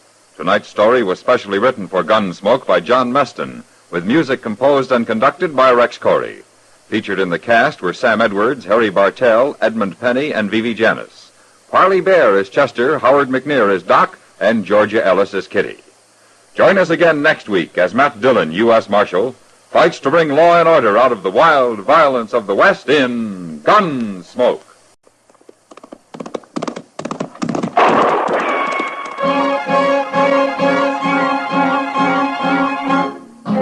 Around Dodge City and in the territory on west, there's just one way to handle the killers and the spoilers, and that's with a U.S. Marshal on the smell of Gunsmoke.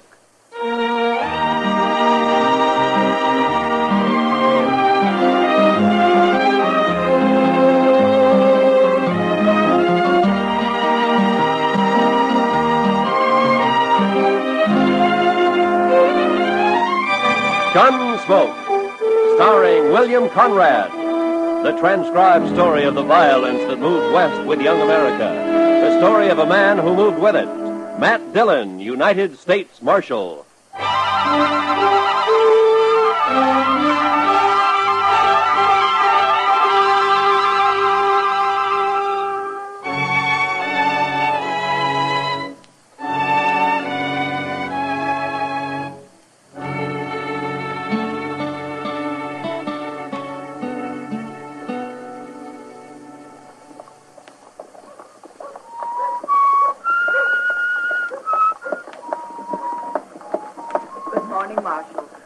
Morning, ma'am.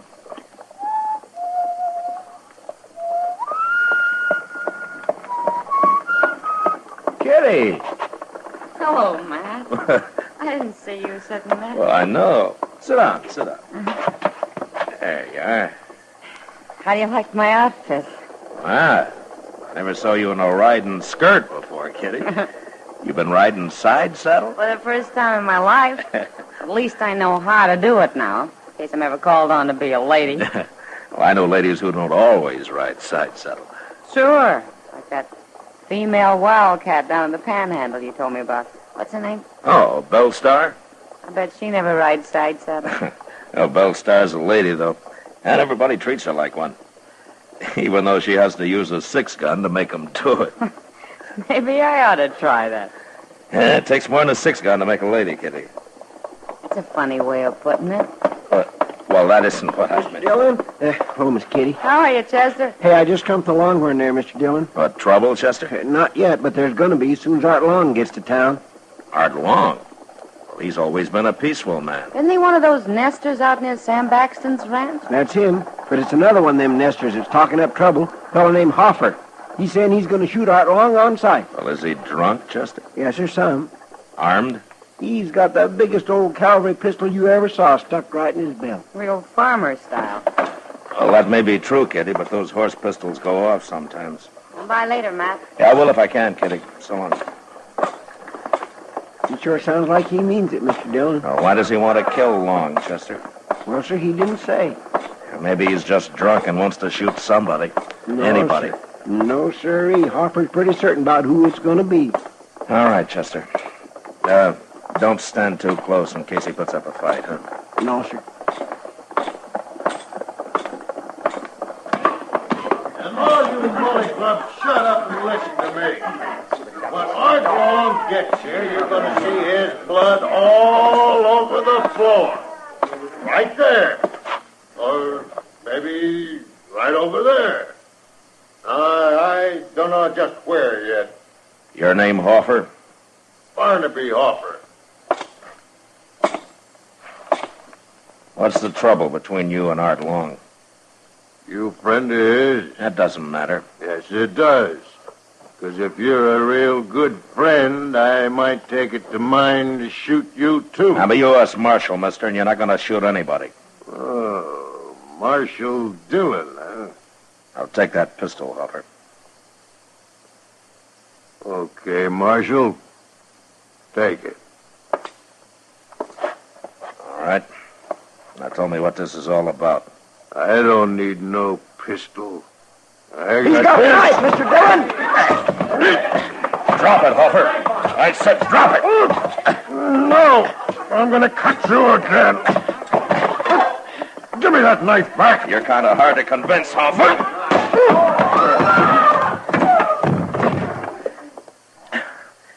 Did he cut you bad, Mr. Dillon? Oh, he opened up my arm a little bit, Chester. I better go see Doc. You throw him in jail. Yes, sir, I sure will.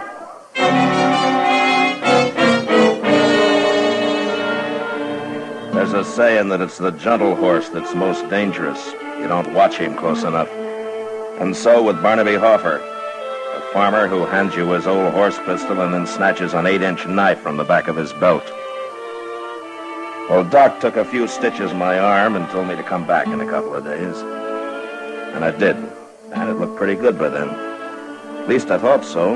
You're going to have to watch that cut, Matt. There might be an infection in it. What are you talking about, Doc? Looks as clean as rain to me.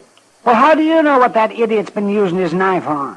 Probably sticks hogs with it all day and uses it to clean his boots at night. Yeah, sure, but my arm bled a lot. That got it clean. That and all the turpentine you poured into it. Hurt, didn't it?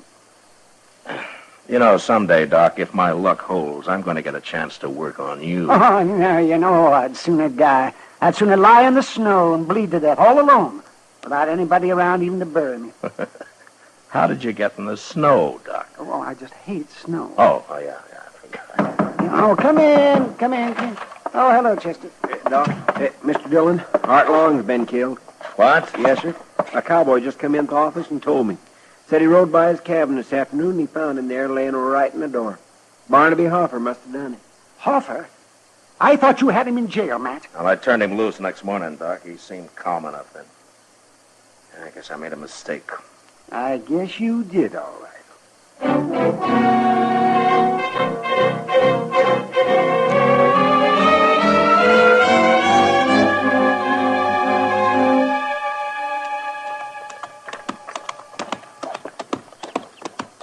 Maybe we shouldn't have stopped to bury Art long. Hoffer may be a long way from here by now. We couldn't leave him lying there, Chester. No, sir, I guess not. Poor fella. Well, there's Hoffer's cabin. Yes, sir. Hey, we've done pretty good at that. It's hardly past daylight. Looks like his door's open. Yeah, then he must be inside. He wouldn't go off and leave his door open. No. Hey, wait a minute. Look over there, Chester. Why, it's him. Oh, he looks dead. Yeah, come on.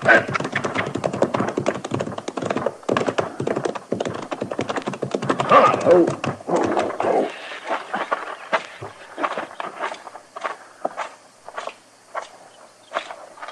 He's been shot, Mr. Dillon.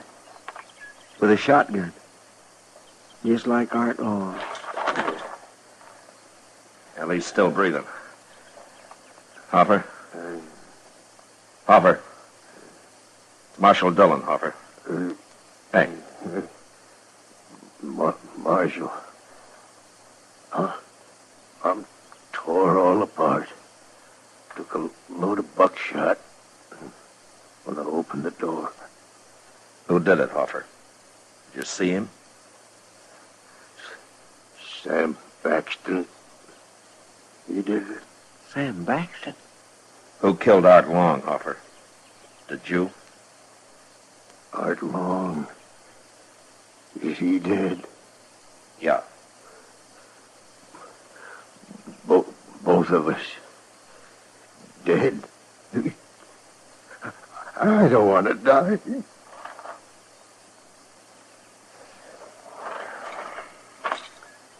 It's a wonder he lived this long. Gosh, Mr. Dillon, I just can't believe Sam Baxton done this. Why? Just because Baxton's a big rancher and pretty respectable? He's also a mean old devil. And these men are nesters. Come on, let's go find him, Chester.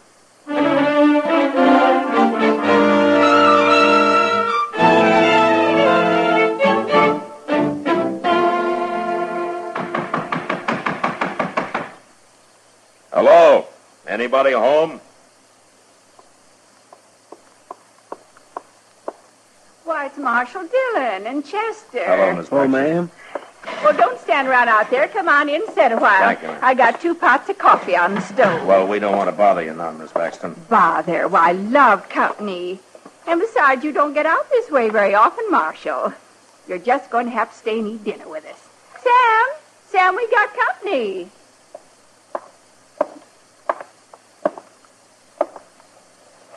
Hello, Baxton. What are you doing here, Marshal? Why, Sam, that's no way to... Shut up, woman. Please, Sam, don't talk like that. Want to get whooped instead? Well, do you? No, Sam. I asked what you're doing here, Marshal. Yeah, I heard you. Well, say it out. We're busy around here. You know Art Long and Barnaby Hoffer? I know 'em. Dirty nesters. Well, they're both dead, Baxter. Good. Oh, no. They both got killed the same way. What do I care how they got killed, as long as they're dead? I'm going to tell you anyway, Baxton. Each of them, when he came out of his cabin first thing in the morning, was killed by a man waiting outside with a shotgun. Oh, you know all that. You weren't there. Barnaby Hoffer was still alive when we got there, Baxton. Still alive? He died pretty quick, but before he did, he told me who shot him. Did he? And who was that, Marshal? You? Oh, no. No, it couldn't be. I'm sorry, ma'am, but that's what he said. I'm going to have to arrest you, Baxton. Arrest me? On the word of a dead sodbuster?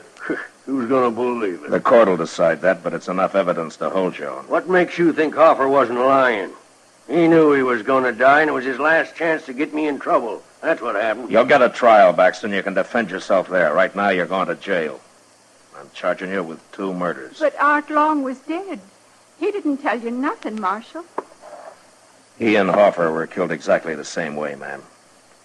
Looks like one man killed both of them. Come on, Marshal. If we're going to jail, let's go. And you stay out here, woman. I don't want you running into Dodge all the time I'm there. All right, Sam. And don't go talking your fool head off to everybody about this either. I won't. When we get this business over with, Marshal, I'm going to give you a lot of trouble. You're going to wish you never come near me.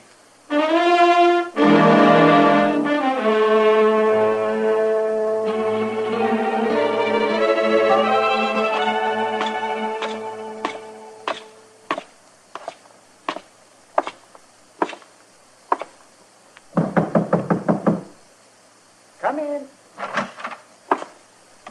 Be with you in a minute, Matt. As soon as I get Kitty fixed up here. Oh, Matt. Kitty. What's that, a black eye? What happened? It's none of your business. How's your arm, Matt? His arm's all right, Kitty. Just comes up here to bother me. Somebody's got to keep you from sleeping all day, Doc. Oh, don't forget I'm making pretty good money off that cut of yours. There you are, Kitty. Thanks, Doc. Matt, has Sam Baxton confessed yet? No, I've spent 2 days trying to get him to, but he won't admit a thing. Well, if he does hang, there won't be many tears shed around here. Yeah, there's Ms. Baxton, Kitty. For some reason, she really loves him. Oh, that poor woman. I've seen how he treats her. Too bad she hasn't got a son to stand up for her. Some kid about 8 feet tall. Well, he'd be about 8 feet tall if he was Sam Baxton's. Well, that man's tall as a tree. Is he still wearing that white hat of his? Yeah, the only time he takes it off is when he sleeps, Kitty. Then he puts it over his face. Must be like sleeping under a horse blanket. No wonder he's so ornery all the time. Oh, come in. Well, come on in, friend. Fellow downstairs told me I could find the marshal up here. What can I do for you, mister? Oh, I never been in Dodge City before, Marshal. I ain't even been in Kansas very long. I'm riding south. I got tired of that cold up north. Why, you're welcome here. I'm going on south. What I come to tell you was there's a little creek runs out of Arkansas about 20 miles from here. Fellow told me it's called Ginger Creek. Yeah, that's up near Sam Baxton's ranch, man. It's on his ranch, according to him. What about Ginger Creek, mister? Some fellow's got a little cabin there with a corral out in back. I don't know his name. Now, that'd be Jim Fowler. He's been homesteading there for about a year. No more he ain't. What do you mean? I buried him myself early this morning. I come by and found him laying in the door of his cabin. He was dead, but still bleeding. Somebody's tore him plumb in two with a shotgun.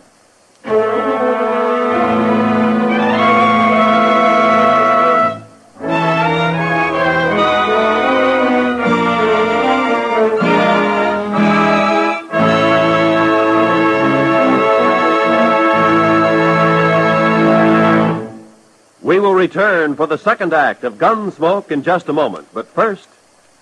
Radio's outstanding theater of thrills, Suspense, launches its new summer series Tuesday nights on most of these same stations with more spine-chilling stories packed with excitement and well calculated to keep you in suspense. This Tuesday, Here the Earth is Made of Glass, in which a man experiments with crime on a scientific basis. Suspense, now Tuesday nights at the Star's address. Don't miss it. Now, the second act of Gunsmoke.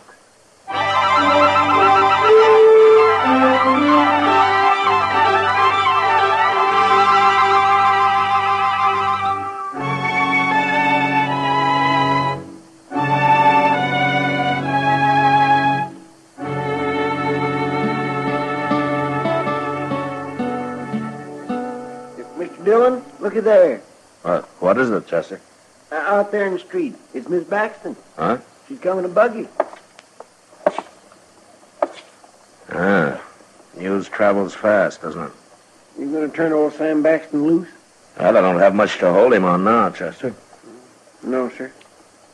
Not with him right here in jail when that last fellow was killed the same way as Art Long and Hoffer. Shucks, I guess he was telling the truth after all. Yeah, it looks that way. Well, I'm glad for Miss Baxton anyway. I'll open the door for her. Well, morning, Miss Baxton. Hello, Chester. Come right on in, ma'am. Thank you.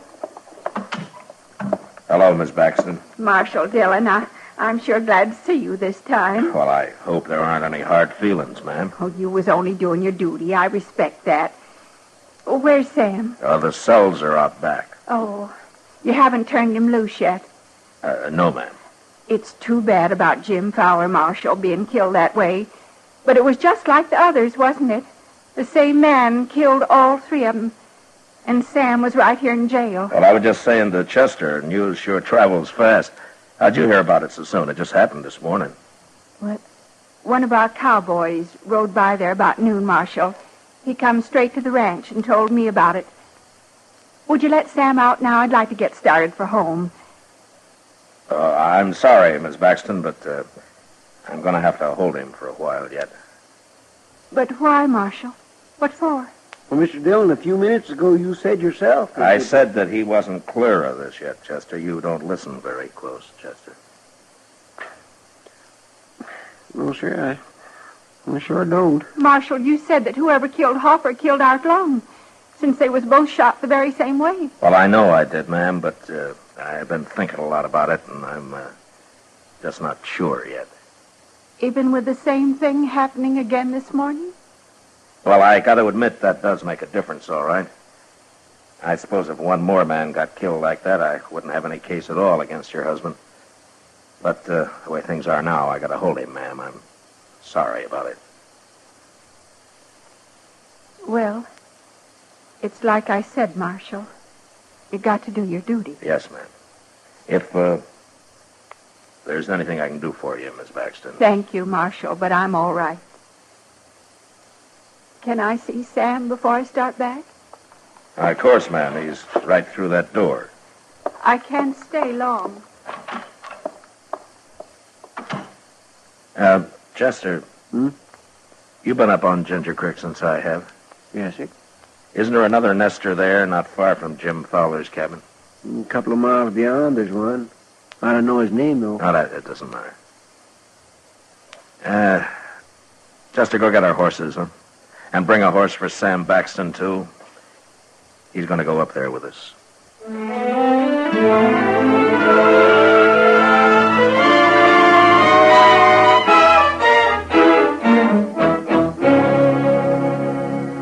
don't know what you're up to, Marshal, but I'd rather be in jail than spending the night in this place. It's a nice little cabin he's got here, Baxton. Yeah, you improved it some when you sent him into Dodge for the night. It's almost daylight, Mr. Dillon. Okay, Chester. Well, I'm going to build a fire now and let whoever's waiting outside think his victim's just got up. What makes you think he'll be there this morning, Marshal? And if he isn't, we'll stay here till he does come. Mr. Dillon, you want me to pull the door open when you're ready? I'll tell you when, Chester. And after he gets off a couple of blasts with that shotgun, we'll go out and try to take him alive. All right, Baxton, you get over there with Chester. And I'll try to get this thing started.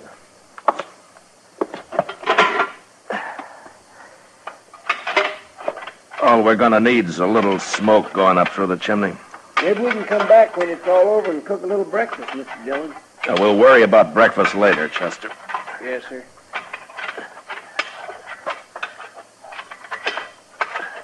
Here, Paxton, you stop that. What? Wait, he's got my gun, Mr. Dillon. You're standing in my way, Chester. Move! Oh, he got outside. Come on. Drop that gun, Baxton. I got him, Marshal. I hit him both times. Drop it, I said. All right. I was only helping out, Marshal. Look, he's laying right out there. Oh, gosh, I'm sorry, Mr. Dillon. I never thought he'd try nothing like that. Walk ahead of me, Baxton. Oh, sure.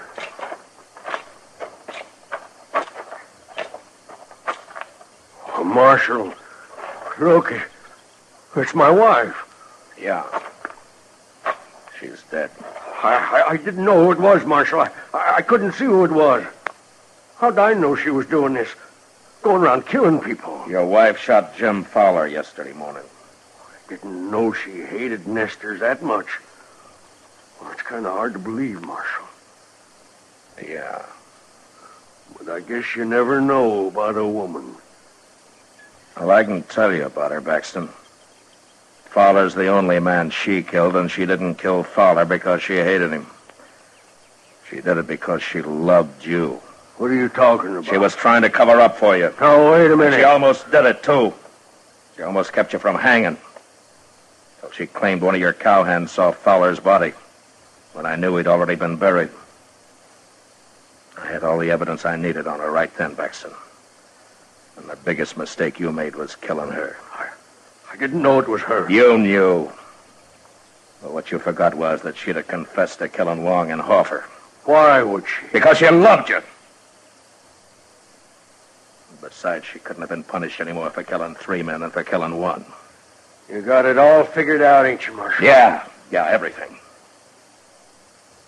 Everything except how she could love a man like you. But then it's like you say. You never know about a woman.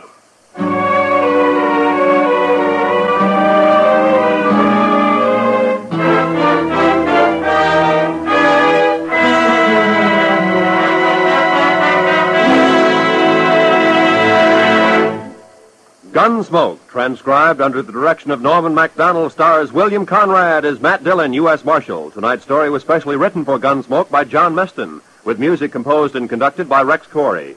Featured in the cast were Joseph Kearns, Helen Cleve, Paul Savage, and Clayton Post. Parley Bear as Chester, Howard McNear as Doc, and Georgia Ellis as Kitty. Roy Rowan speaking. Join us again next week as Matt Dillon, U.S. Marshal, fights to bring law and order out of the wild violence of the West in Gunsmoke.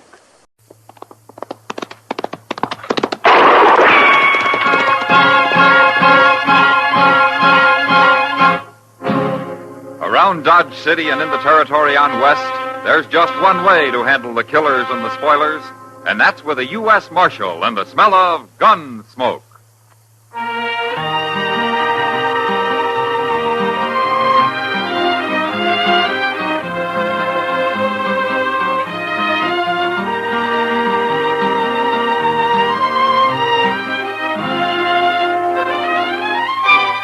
Gunsmoke, starring William Conrad. The story of the violence that moved west with young America. The story of a man who moved with it. Matt Dillon, United States Marshal.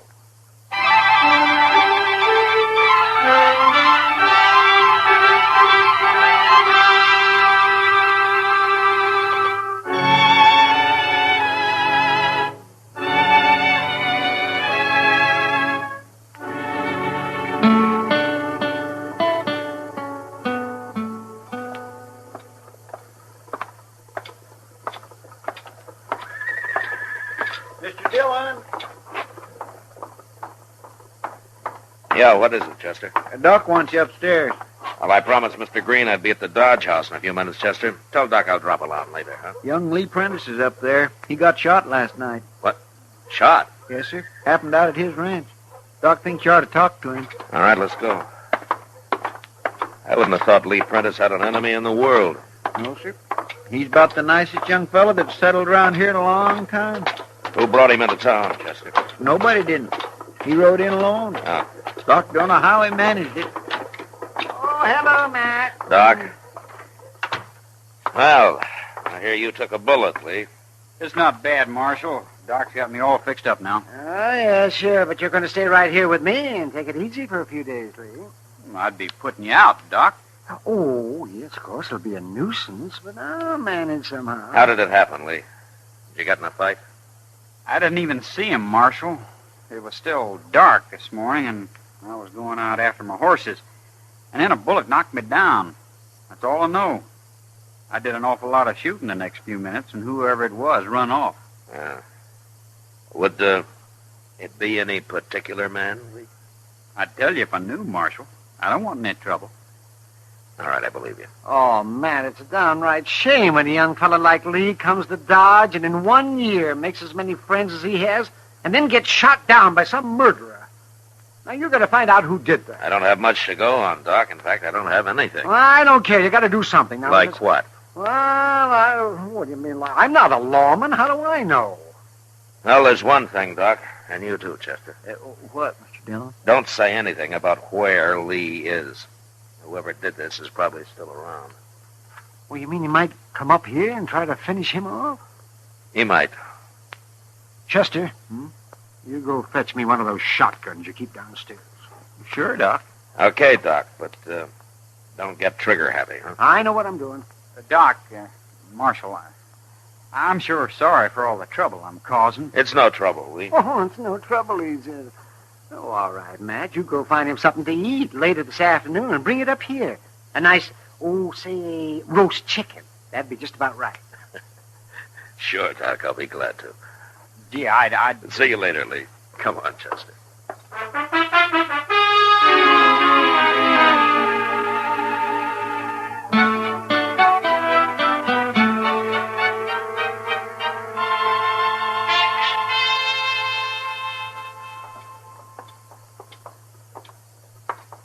I'm glad I ran into you, Matt. It was a good supper. It was all my pleasure, Kitty. Matt, Yeah, what?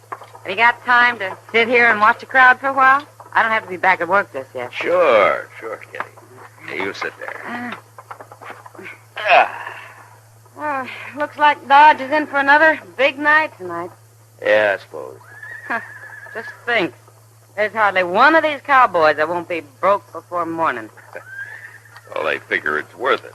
3 months pay in one night? They're crazy, all of them. Well, what would you happen to do with their money, Kitty? Well, I don't know. Most anything's better than throwing it away. Most of these men have waited a long time for a night or two in Dodge. They don't care what it costs. There's only one cowboy I ever knew who showed any sense. Oh? That must be quite a fella for you to say that, Kitty. Well, you know who I mean, Matt. Young Lee Prentice. Oh. Oh, sure. Remember last year how he drifted into town and made a killing at Faro and then swore off gambling? Yeah, he stayed with it, too. I never heard of his going near a game since. Oh, he hasn't. Took his money and put it in that little ranch of his. You gotta admire the boy. Yeah, Lee's all right. He's sure a lot different from the rest of these saddle bums. I wonder where he's been lately. He usually comes to town every day or so. Well, Kitty, I'll tell you, Lee's up at Doc's. At Doc's? Then he is in town. Oh, he's been there for a couple of days. Well, what's the matter? Is he sick or something? No, he's not sick. Oh, wait a minute, Matt. Hey, mister. Yeah, you. Come here. What do you want? I'm Kitty, remember? Yeah, I remember. Well, you don't act like it. You must have been drunker than I thought. I'm in a hurry, Kitty. Well, go on then. I won't tell you. Tell me what? You remember asking me last night if I know anything about Lee Prentice? Did I? You really were drunk. But if you're still interested, Marshal Dillon here just told me he's up at Doc Adams. Oh. Well, I don't need him now. Bye. Oh, just a minute, mister. You're a stranger in Dodge, huh? I'll talk to you later, Marshal. Not now. What do you mean, later? After I've done what I come here for. What's your name, mister? Jake Harbin. You look like a gunman to me. Why are you looking for Lee Prentice? All right, Marshal, if you're so nosy, I'll tell you. I'm going to kill him. No, you're not. You can't stop me. Jake, Harbin, huh? What'd you hit him for, Matt? What's this all about? I don't know, Kitty. But maybe I'll find out when he comes to. In jail.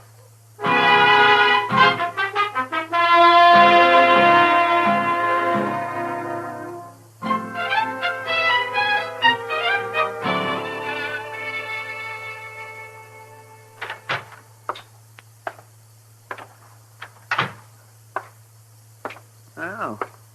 You're here early this morning, Mr. Dillon. Go bring Jake Harbin in here, Chester, will you? I want to talk to him. Yes, sir. He's been saying he wants to talk to you, too. He wouldn't tell me nothing. Don't stick my nose into something that don't concern me, is all you say. No matter what I ask. Marshal's here, Harbin. Well, it's about time.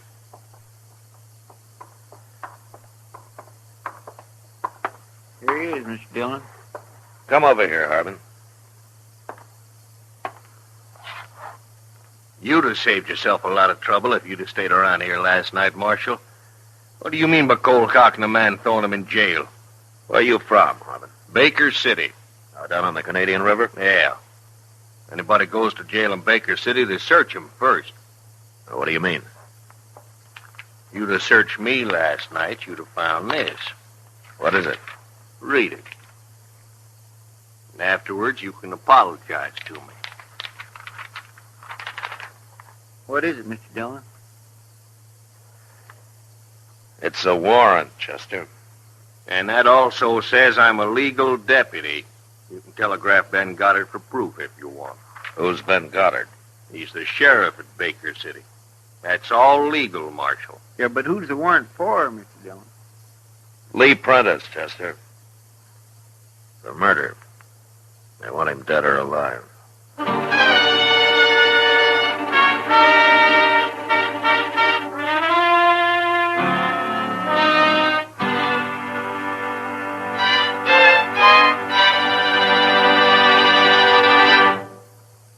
We will return for the second act of Gunsmoke in just a moment. But first, any way you look at it, it's murder this Tuesday night when CBS Radio's Mr. and Mrs. North look into the matter of a body that hurdled 30 stories from penthouse to sidewalk.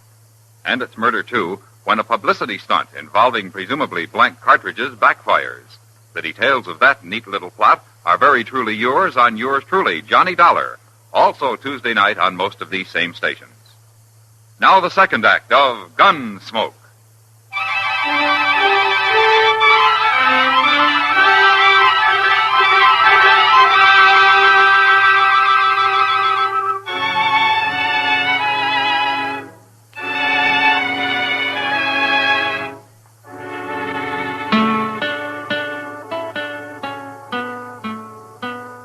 Chester. Yes, sir? Go down and send a telegram to the sheriff of Baker City. Now, what'd you say his name is, Harbin?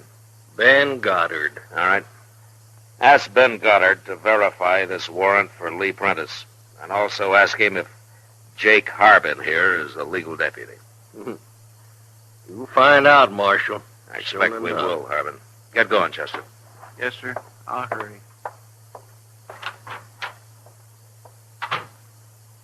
This warrant says Lee Prentice is wanted for murder, Harbin.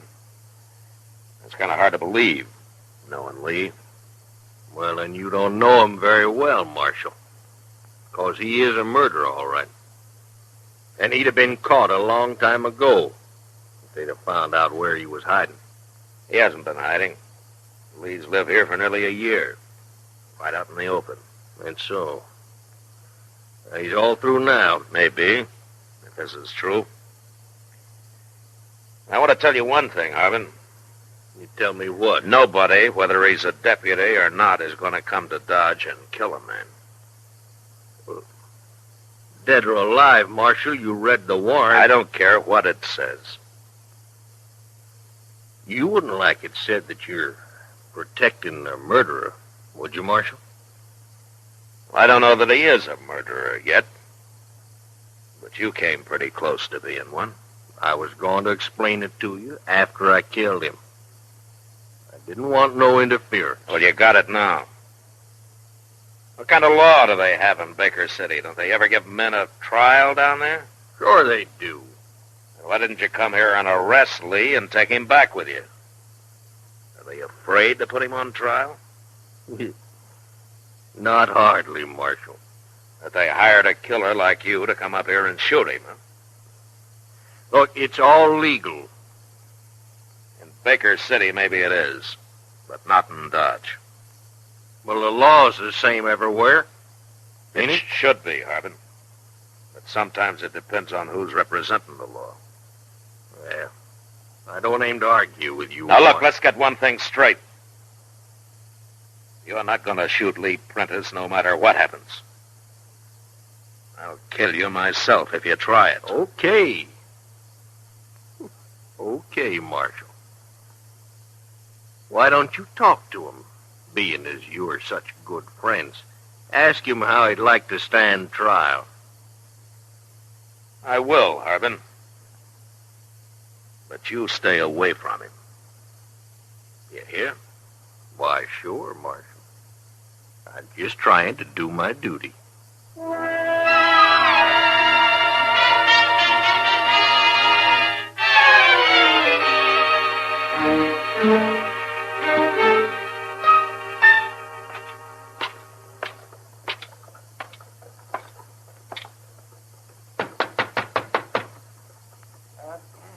Come in, yes. Oh, hello, man. Hello, Marshal. How you feeling, Lee? Fine. Doc says I can leave anytime. As long as he doesn't try to do any hard work for another week or so. I'll take it easy, Doc. You better. Lee, did you ever hear of a man called Jake Harbin? Harbin? Yeah. Yeah, I've heard of him. Well, he's the man who tried to kill you. What?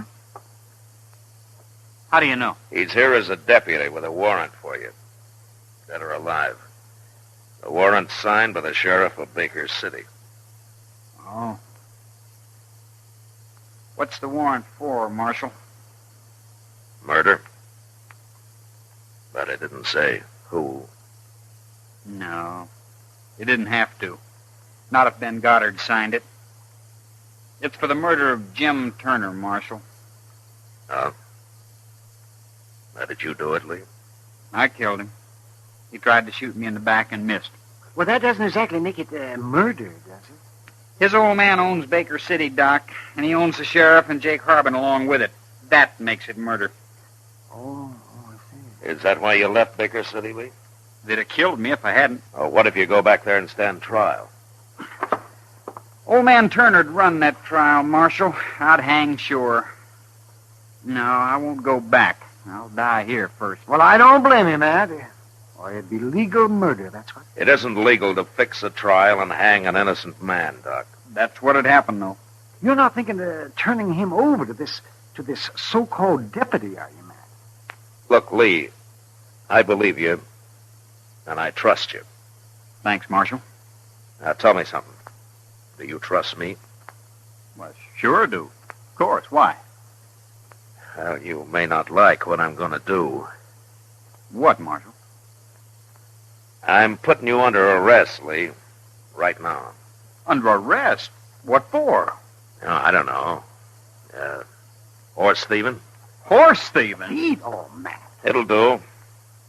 You're my prisoner now, Lee. My prisoner. Now, come on, let's go to jail.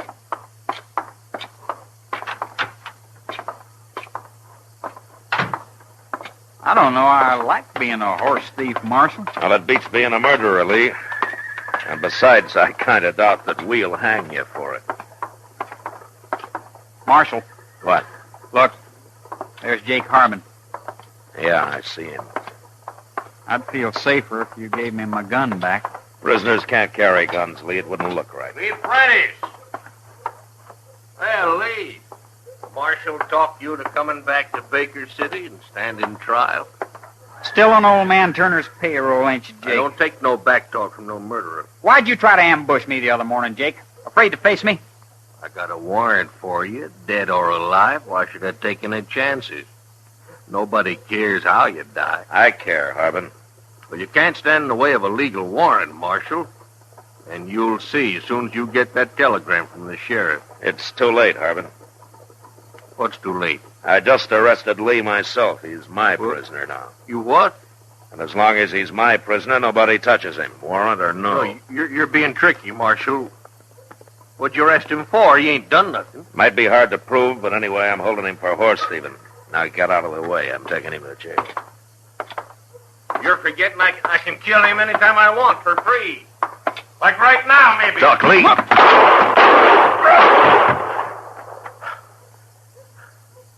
Are you hit, Lee? No. But it was mighty close, Marshal. I didn't think he'd try it. You got him just in time. The next shot, he'd have killed me. They sure don't care much how they do things where you come from, do they, Lee? There's going to be trouble now, Marshal. Real trouble.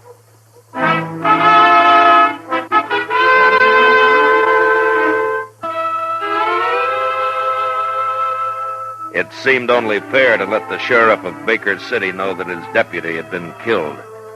So I sent him another telegram, and I soon got a reply. Ben Goddard himself was coming to Dodge. The day he was due to arrive, I sent Chester to the stage while Lee Prentice and I waited in the lobby of the Dodge House, along with a couple of friends who thought it might be interesting to see how Sheriff Goddard was going to handle the situation. The stage pulled in about noon, and a few minutes later, Chester and the sheriff walked into the hotel lobby where we were standing. Here he is, Mr. Dillon. Hello, Sheriff. You're Marshal Dillon. And this is Mr. Green. He owns the Dodge House. How are you, Sheriff? And Mr. Jonas, one of our leading businessmen. Good day, Sheriff. Gentlemen, nice to know you. And you know Lee Prentice. I sure do. You're going to a lot of trouble, Goddard. You and old man Turner. It's worth it. Getting you back where you belong. You'll hang sure now. Lee didn't kill Jake Harbin, Sheriff. No? I did. What? He tried to shoot Lee in the back. What difference it makes? He's wanted, dead or alive. What are you interfering in this for, Marshal? You got no respect for the law? Not for your kind of law. Anyway, Lee's wanted in Dodge, and he's staying here. What about my warrant? You're claiming it ain't legal? You can't arrest a man that I've got under arrest. You're protecting him, ain't you? What'd you arrest him for? Stealing horses? I don't believe it. I'm bringing the charges, Sheriff. It was my horses he stole. Well, I thought you owned this hotel, Green. What are you doing with horses?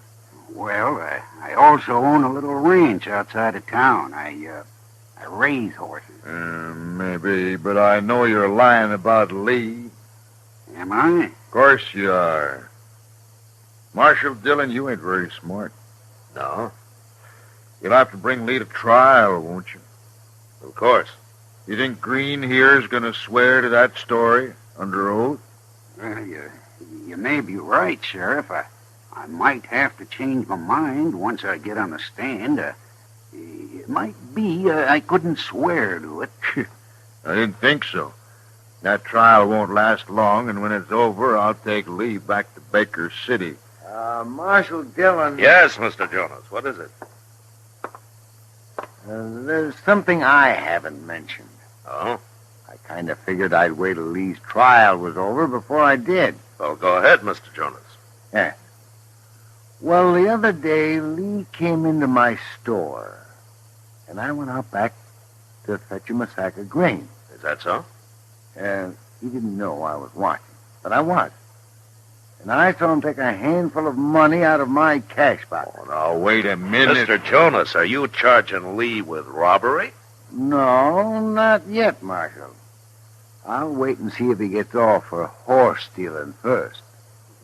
Well, Lee, looks like you're in for nothing but trials and rearrests and more trials. Yeah, it could go on for a long, long time. As long as his friends hold out, Marshal, and Lee's got quite a few of them in Dodge. Why, you're a pack of crooks cheating the law. That's what you are. Including you, Marshal. My prisoner, Sheriff. I won't stand for it, I tell you. Well, what are you going to do about it? Wait till I tell old man Turner about this. You won't dare tell him, Goddard. You're licked and you know it. Turner would have you run out of town if you're fool enough to go back. Marshal, I got to take leave. It's Lee's life or your job, huh?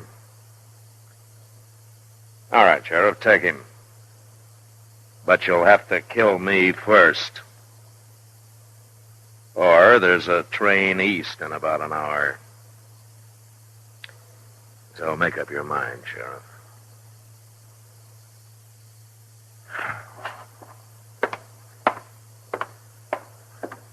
Want me to follow him, Mr. Dillon? No, Chester, he'll leave. Marshal, gentlemen, I wish I knew how to tell you. Lee. Yes, Marshal? Go on home.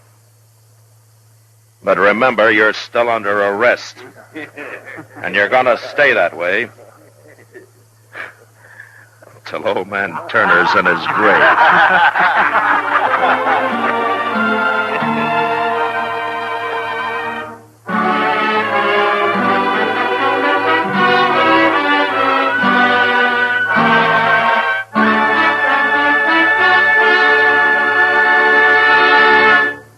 Gunsmoke, under the direction of Norman Macdonnell, stars William Conrad as Matt Dillon, U.S. Marshal. Tonight's story was specially written for Gunsmoke by John Meston, with music composed and conducted by Rex Corey. Featured in the cast were Sam Edwards, Lawrence Dobkin, John Daner, Joe Duval, and James Nusser. Harley Bear is Chester, Howard McNear is Doc, and Georgia Ellis is Kitty. Join us again next week as Matt Dillon, U.S. Marshal, fights to bring law and order out of the wild violence of the West in Gunsmoke.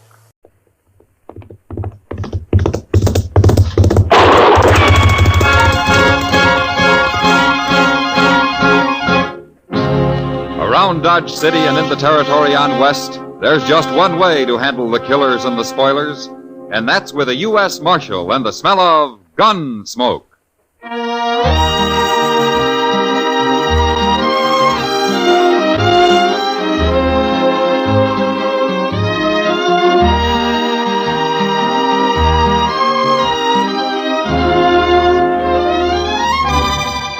Gunsmoke, starring William Conrad.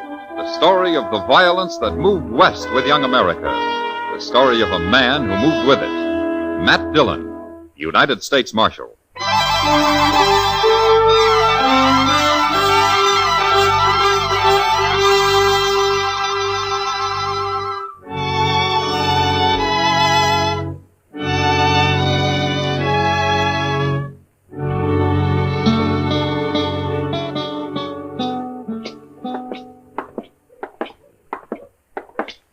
Mr. Dillon, would you mind stopping at the Alfraganza here for a minute? Pretty early in the day, isn't it, Chester? Oh, I don't want a drink. No? No, the barkeep's holding some money for me. I won a little last night, and I didn't want to put it back into the game. Ah, but you want to get it now so you can put it back tonight, is that it? Yes, sir, I'm afraid 'tis. Okay.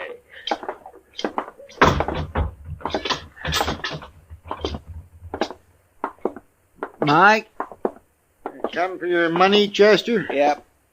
Hello there, Marshal Dillon. How are you, Mike? Well, here you are, Chester. 3, 4, 5, 6. Thanks, Mike. Here. Buy yourself a drink. Yeah, I sure will. See you tonight, Chester. Sure. Excuse me. Yeah. I heard the bartender call you Marshal Dillon. Well, that's right. I got something to tell you, Marshal. Go ahead. It's important. Okay. You're going to die, Marshal. Who are you, mister? Wilbur Hawkins. I'm a whiskey drummer. First time I've been to Dodge, though. I worked around St. Louis till they sent me out here. Liked it better in St. Louis. There are lots of important people there. Wait a minute. What are you talking about? You're going to die, Marshal. I heard them saying so. You heard who saying so? Well, I don't know their names. It was dark, and they weren't there long. I didn't dare say anything, or they'd have known I was listening. And then, of course, I'd never heard of you till just now, that is. You're not making much sense, mister. Oh, it makes sense, all right. You see, I rode the Santa Fe out here from St. Louis, and one night I was all wrapped up trying to sleep, and these two men came by and stood there in the aisle. One gave the other $300. He said it was to kill Marshal Dillon, but he didn't say where. So, of course, I didn't know till just now. Is that all you know about it, Mr. Hawkins? Yeah, that's all, Marshal. I've done my duty now. I'll be going. Goodbye. Well, what do you make of that, Mr. Dillon? I don't know, Chester. He acts so crazy like I don't know whether to believe him or not. No. But I suppose we'll find out soon enough.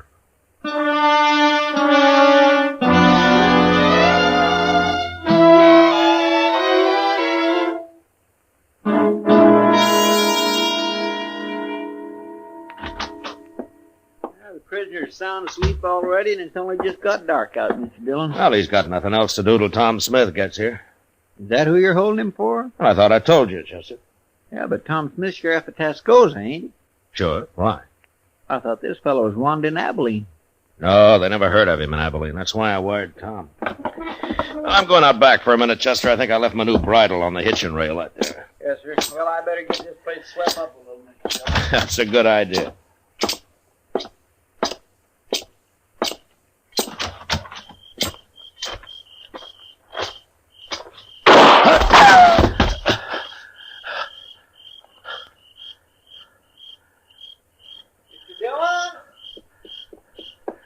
Stay there, Chester. Stay there. Mr. Dillon, you've been shot.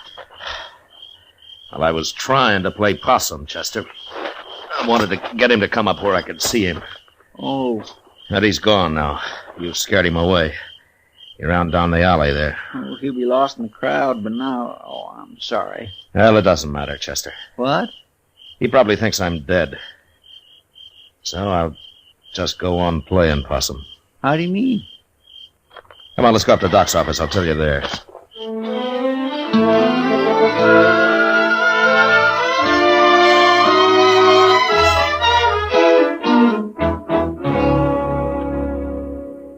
What'd you say that whiskey drummer's name is, Matt? Wilbur Hawkins, Doc, but you never heard of him. This is his first time in Dodge.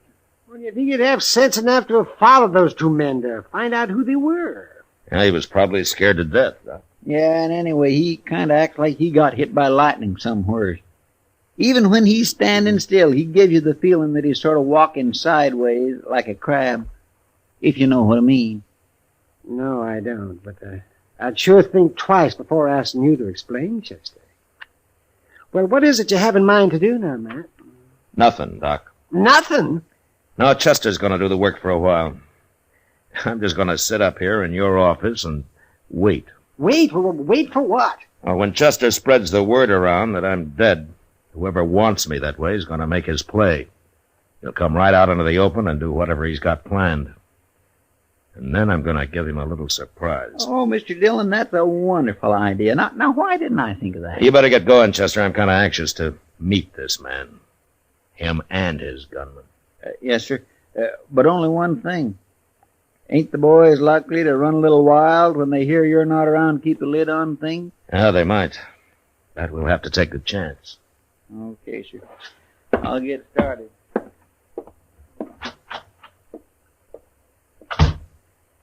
Well, I kind of think Chester's right, Matt. There's a lot of men in Dodge who are just waiting for an excuse like this. If it gets too bad, I'll just have to come to life again. Tell me something, Doc.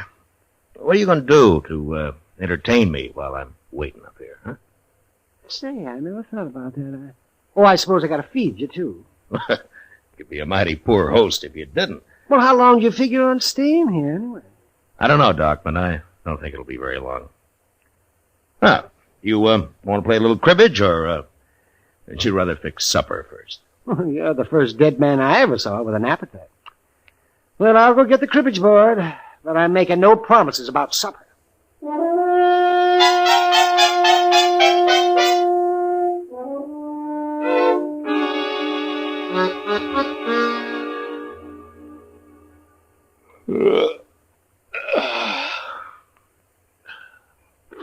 Doc, what time's it getting to be? Let me see. It's nearly midnight, man. Yeah. How long are you going to wait up? Well, till something happens, I guess. Chester will let me know. Town seems quiet enough so far. Maybe nothing's going to happen. They didn't try to kill me just for the fun of it, Doc. No, I guess not, man.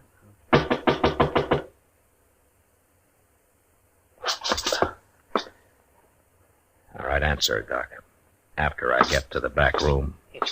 Maybe it's a patient. I'll be holding a gun on him anyway.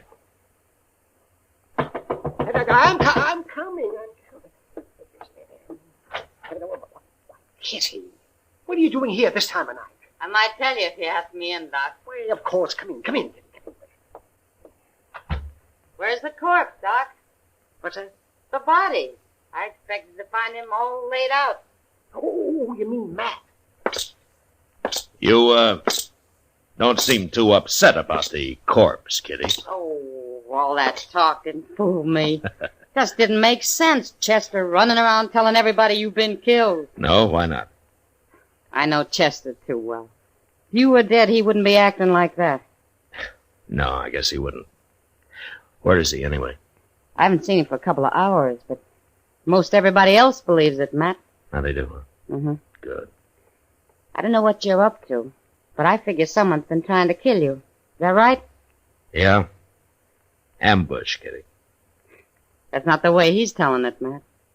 Not the way who's telling it. I never saw him before, but there's a man standing at the bar of the Texas Trail bragging about outdrawing you. You mean he's admitting he killed me? I kind of thought you'd like to know. That's him, Matt. This is what you've been waiting for. Is there anybody with him, Kitty? No. He's alone as far as I know. Anyway, you better come to life again, Matt. There's going to be trouble if you don't. There hasn't been any trouble yet, has there? No. But they're working themselves up to it. Yeah. Well, maybe I better not wait any longer. But I'd like to take that gunman's employer along with me, though. You can find out who it is, Matt. Beat it out of him. You better come with me, Kitty, so you can point this man out. Yeah. And you take cover in case he wants to fight. Any man who's coward enough to shoot you in the dark isn't going to face you now, Matt. Yeah, maybe not, Doc, but you never know.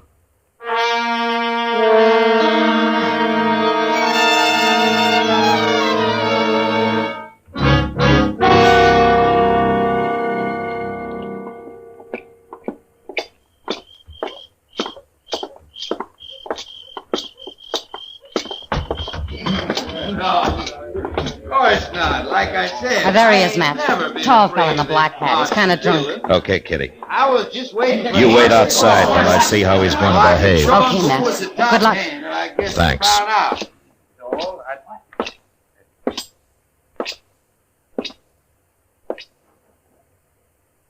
I'm Marshal Dillon, mister. Oh. Who are you? I'm Tom Rogers. I thought you was dead, Marshal. I changed my mind. What do you want? You've been bragging about shooting me. Just talk, Marshal. I didn't mean nothing by it. I was just talking. Mm-hmm. Kind of dangerous talk, don't you think? Everybody said you was dead. Well, I was waiting for you to come out of your hole, Rogers. You know, I don't like getting ambushed. Marshal, I never even seen you before. I didn't ambush. All right, turn and face the bar while I take your gun. Go on. I ain't gonna try nothing. You got the wrong man, Marshal. Okay, you can turn around. You can't arrest a man just for talking. The jail's right across the street, Rogers. You lead the way. Well, it was just talk, I tell you. You can't prove nothing. Get going. Well, I swear I didn't try to kill you, Marshal. Straight ahead, Rogers. When we get there, you're going to do some more talking. I want to know who hired you. Nobody hired me. I ain't even got a job. Hey, Mr. Dillon, I want to Mr. Dillon, what are you doing out here? Who's this fella? His name's Rogers, Chester. He's been bragging about shooting me. I was just having a little fun. I ain't no gunman. It doesn't take much of a gunman to try to ambush a man. But I didn't do it, Marshal. I heard him talking about it, and I don't know why I started saying I'd done Mr. it. Dillon? Yeah, what, Chester? Mr. Dillon, as I'm away up the docks, I was coming to tell you something. Well? I've been over to Alafraganza. I declare I just don't understand it. Well, say it, Chester. Yes, sir. Well, there's a fellow over there, and he's been bragging about shooting you, too. What? Yes, sir, that's right. He's saying he outdrawed you and killed you. Of course, he's a little drunk.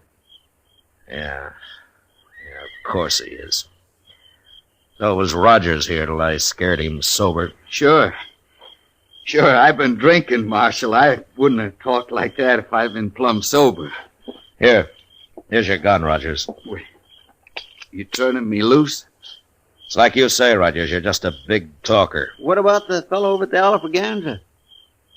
I don't even want to see him, Chester. He'll shut up fast enough when he hears I'm still around.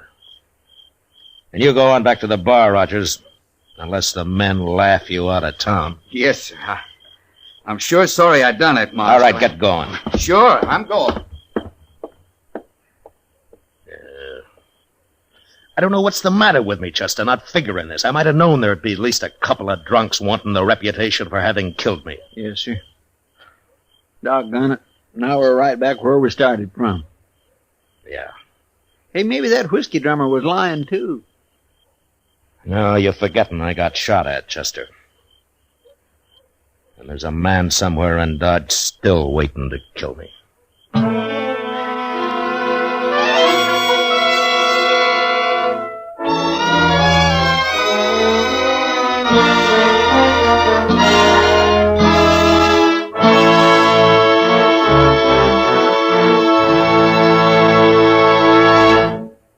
We will return for the second act of Gunsmoke in just a moment. But first, this Monday night on most of these same CBS radio stations, hear Ida Lupino and Edmund O'Brien in the stirring screenplay adaptation of The Star on the Lux Radio Theater. It's a hard-hitting drama about a has-been who attempts a comeback in a juvenile role. This will be Lux Radio Theater, drama at its best, Monday night at the Star's address. Now the second act of Gunsmoke.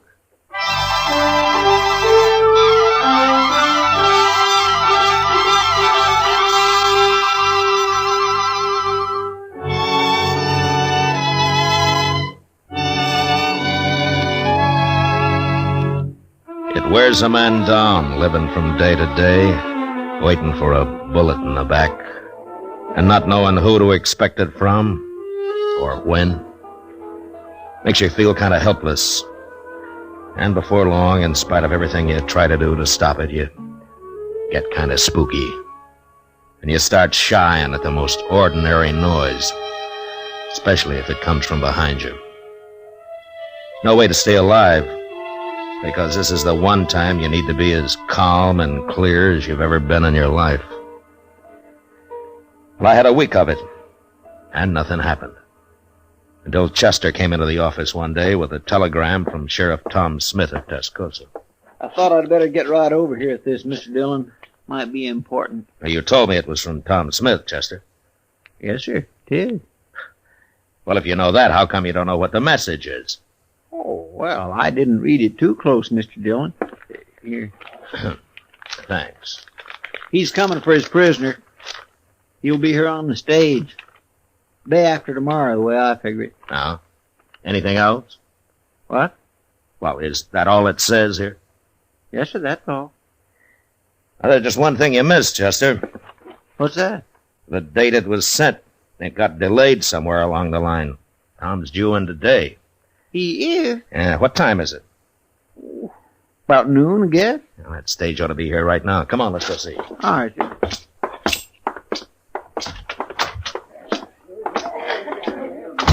Well, there it is, Mr. Dillon. Must pulled in just a minute ago. I don't see no passengers, though. Well, that may be because they haven't got out yet, Chester. Here they come. Ain't that Tom Smith? Yeah, that's him. Who's that other fella? He looks kind of familiar. Now, that's Wilbur Hawkins, Chester, that little whiskey drummer. Oh, yes. Well, now, I've been wondering where he's been. Matt Dillon. Hello, Tom. Hey, how are you, Matt? Hello, Chester. Hello, Mr. Smith. Well, I'm sure glad that trip's over. Next time I'll come horseback. Now, the stage is easier when you're taking a prisoner back, though. Yeah, I guess you're right at that, Matt. And I hope you still got him. I'd hate to make this trip for nothing. Oh, he's there. Anytime you want him. Hey, where's Wilbur Hawkins going? Ain't he even going to say hello? You know that little fellow? Oh, yeah, we know him. He told me he's staying at the Dodge house. Crazy talkingest man I ever run into. I told him, Hawkins, if you tried thinking a little first, you might make a whole lot more sense a whole lot faster. Well, he means well, Tom. Maybe. But he tells some mighty strange stories. Oh, what do you mean? Well, of course it could be true, but he told me he heard a couple of men in a bar talking about me. He didn't know who they meant till I introduced myself on the stage and he recognized my name. Well, what are you looking like that for, man? No. Go ahead, Tom. What did Hawkins hear? Well, he said this one fellow was going to give the other fellow $300 to shoot me. Ain't that the darndest thing? Yeah, that sure is. I don't know, Matt. There's a lot of men that'd like to kill me, but I don't believe they'd be standing around talking about it that way. I kind of think he made it all up. No, he didn't make it up, Tom. Not quite. Huh? You know something about this? You mean someone is out to shoot me? Yeah. Who? I'll tell you about it on the way over to the Dodge house.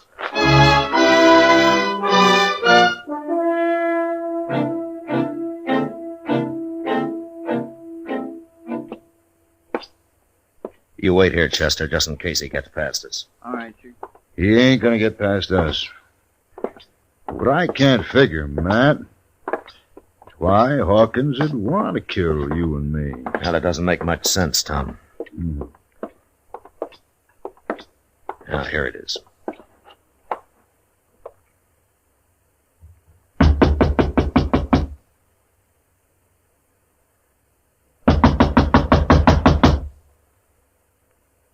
Who is it? It's Tom Smith and Matt Dillon, Hawkins. What are you doing here? We want to talk to you. Open up, Hawkins. Tom, get out of the way. Yeah.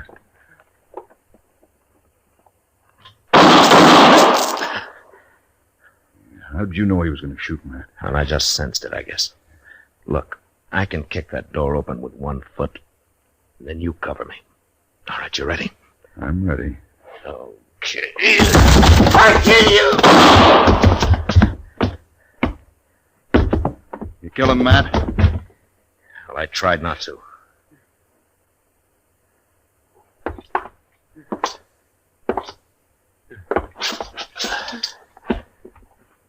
Hawkins.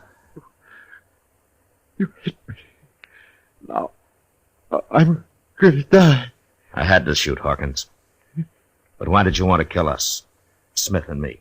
A lot of people want to hear them saying. Nobody said nothing. You made all that up, Hawkins. You took a shot at me last week, didn't you, Hawkins? Didn't you? No, Dan. I can't kill anybody now. Why? Why did you want to, Hawkins? Tell me. I killed other men. Important men. I told them about it first. And then I killed them. But why, Hawkins? I don't know. I had to. I had to do it. Die.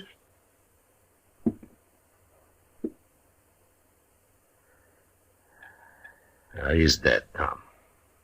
Matt, what the devil was he talking about? I don't know.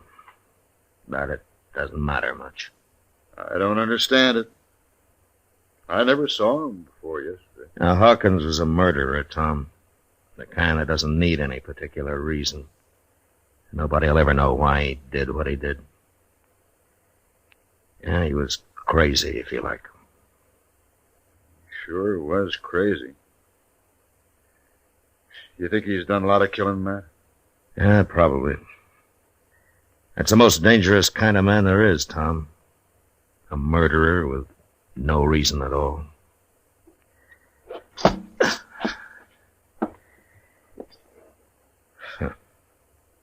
Innocent-looking little whiskey drummer.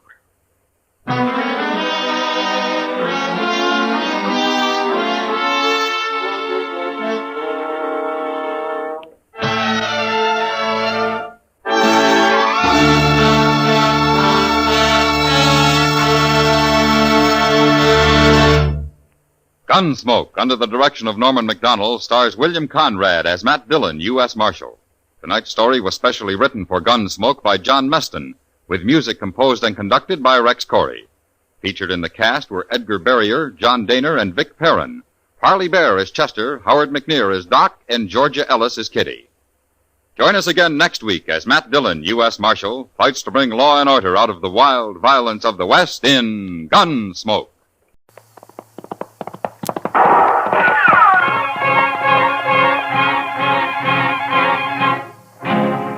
Around Dodge City and in the territory on West, there's just one way to handle the killers and the spoilers, and that's with a U.S. Marshal and the smell of Gunsmoke.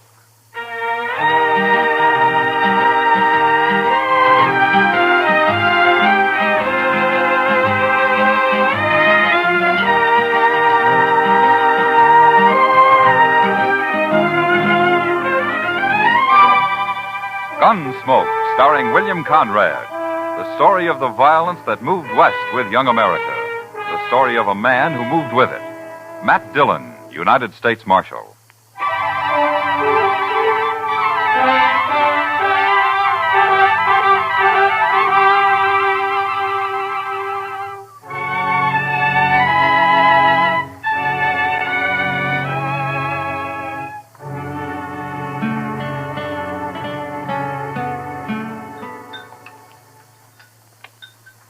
Cigar, Miss Kitty? You know I don't smoke in public, Chester. Oh, excuse me. Mr. Dillon? Thanks, Chester. Yeah, I believe I will. You know, for a Cowtown restaurant, this place serves the toughest steak I ever ate.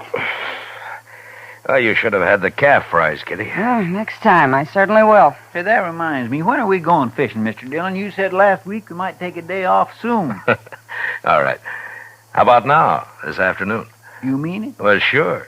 You want to go, Kitty? Oh, thanks, Matt, but there's a new girl at the Texas Trail. I told her I'd help her make a dress today. I'm late now. Huh?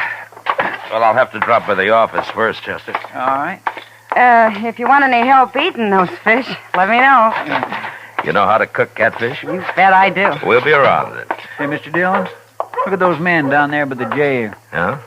Now, what's so curious about a wagon load of buffalo hides, I wonder? Maybe they got a white one. If they have, I want it. See you later, Matt. Chester? So long, Miss Kitty.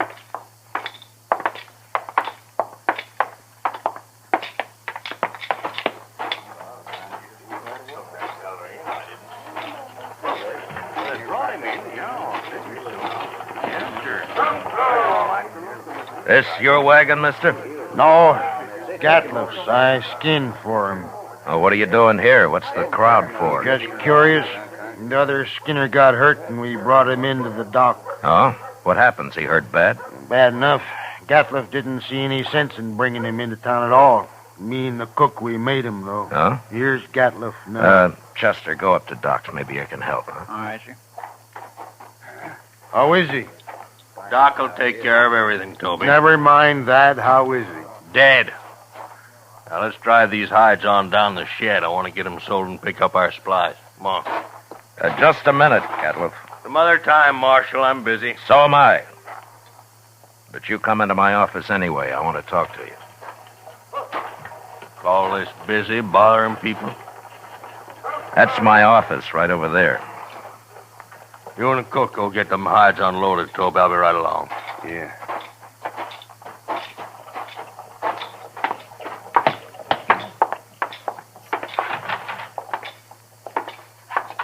Now, what do you want, Marshal? You new around here, Gatliff? Any log in it? It depends. What happened to your Skinner? Billy? He hurt himself, that's all. He's dead, isn't he? Yeah, he's dead. Look, Gatliff, anything you don't want to tell me, I can ask Doc about. There's nothing to tell, Marshal. He got hurt and he died, that's all. When did he get hurt? Last night. And why didn't you bring him in last night? Why, them other fellas, the cook and Toby, they figured he was done for anyway and didn't want to bother, I guess. Is that so? You're the boss, aren't you? Sure, I am. But you know how men are when they get out in camp, Marshal. You don't want to push them too far. They get touchy, kind of. What happened to him, Gatliff? How'd he get hurt? I don't rightly know, Marshal. He was alone in camp, and when we got there, he'd gone and burnt himself. Burned? Burned with what? Hot lead, Marshal. Spilt it all over him. Oh, you mean lead for bullets, huh? That's it. Cooking up lead in a fry pan. That was one of Billy's chores, to make my bullets. He always was a mite clumsy. He sure messed himself up this time. There must have been a lot of lead. 50, 60 pound, I reckon. Oh, there you are, Mr. Gatliff. Doc Adams is looking for you. What does he want? Well, see, that man of yours, Doc's all through with him. He says you can bury him now. Oh, no. I ain't paying for no burial. He's just a Skinner I hired. Don't even know his last name. You're his boss, aren't you? You brought him in. And that's all I'm going to do for him. I ain't paying you $1. Not $1. Nobody's asking you to pay me. But you can't just leave the man in Doc's office. Somebody's got to bury him. He's just a bum who worked for me. He's not my father. Oh, all the stingy Hold it, things Chester. All right, Gatliff. We'll take care of him. You can go now. He's caused me trouble enough. I don't want to hear any more about him ever. Well, that's about the most unfeeling man I ever did come across. What about that Skinner, Chester? Tell me. Oh, I swear it was terrible, Mr. Dillon. He was burned all over his head and his face and across his chest. Doc said he don't know how that fellow lived as long as he did. Could he talk? Doc told me he couldn't say a word. Well, how do you suppose it happened? Why, hot lead. Had a whole pan full of it, from what I hear. Yeah, 50 or 60 pounds of it. That much? Well, I can believe it. I can't. What man's going to pick up 60 pounds of molten lead and spill it in his own face? That's the most stupid story I ever heard. Well, say now, I hadn't thought of that. Mr. Dillon, you're right. Of course, there's another way it could have happened. What's that? Somebody could have pushed his face down into it. Oh, my goodness. Who? I don't know. Gatliff, or maybe Toby. You know where Toby went?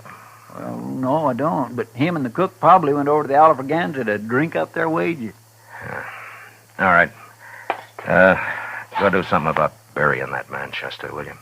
I'll be back later. All right, sir. I'll tend to it.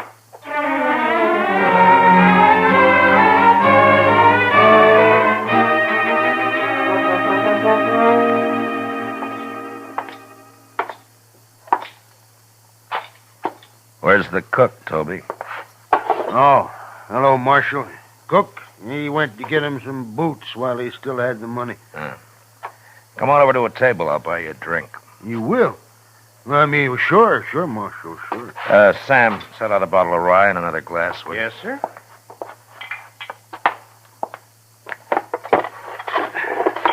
Come on. Yeah.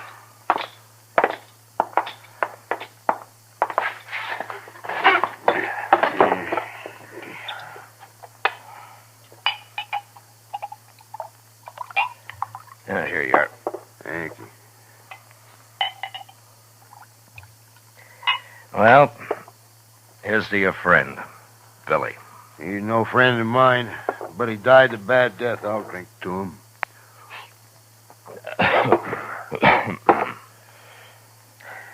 Tell me something, Toby. How did he and Gatliff get on? You see Gatliff's eyes, Marshal?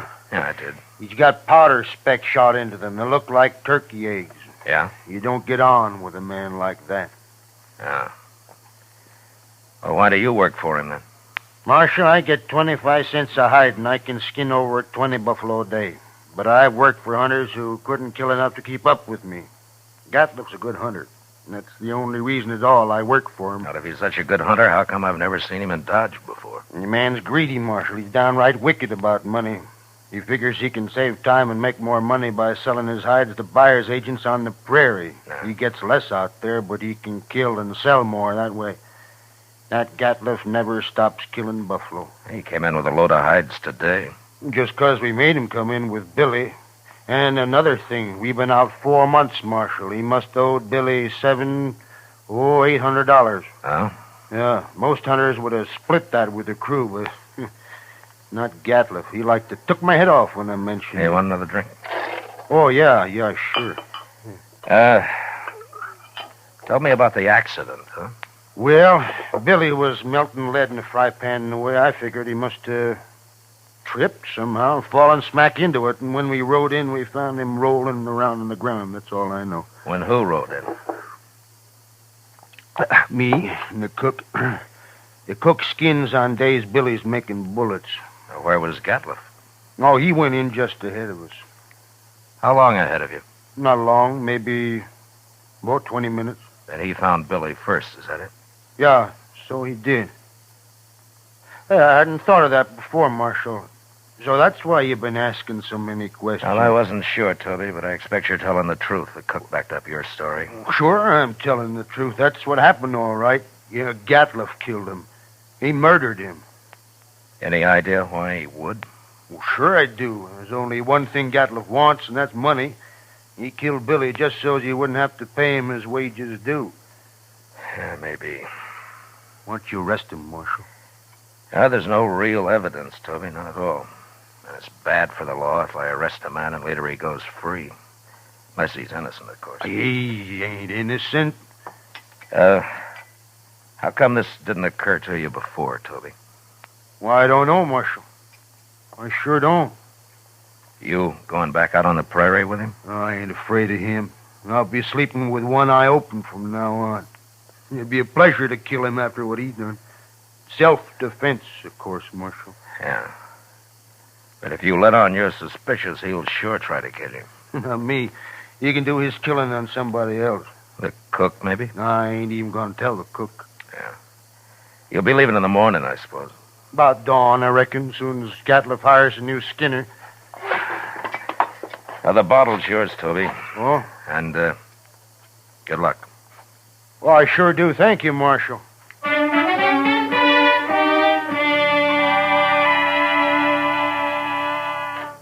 Later in the day, Chester and a couple of other men buried Billy out on the hill. As Toby said, he died a bad death, and it was made worse by the men who'd done it to him, going scot-free. But I figured anybody as greedy as Gatliff would someday overplay his hand, and I hoped I'd be there when he did. The next morning, Chester told me he'd heard that they'd left Dodge. And that afternoon, we went off fishing. When we got back, Kitty cooked up our catch for supper, and she did a real good job of it. That was fine, Miss Kitty, just fine. Anytime, Chester. You catch 'em and I'll cook 'em. Say, do you know how to make antelope stew? I've made it. And sourdough biscuits? Of course. Oh, my goodness. Chester, you sound like you're about to propose. Oh, my gracious. No, Mr. Dillon, my... Why, Chester, I always kind of hoped. Well, I didn't mean... Well, that is... I mean... Well, mercy, well, who'd marry me anyway? You ever ask anyone to, Chester? Well, yes, ma'am, once I did. Well, what'd she say? She said she would. She said, yeah. Oh, what happened? Marshal Dillon here. Yeah, come on in, mister. They sent me after you, Marshal. Nestor camp across the river. Oh, what's the trouble? Man got knifed over there. Killed. Oh, was it just a fight or what? They don't know who knifed him, Marshal. Come on, Chester. Thanks for the supper, Kitty. Sure, Matt.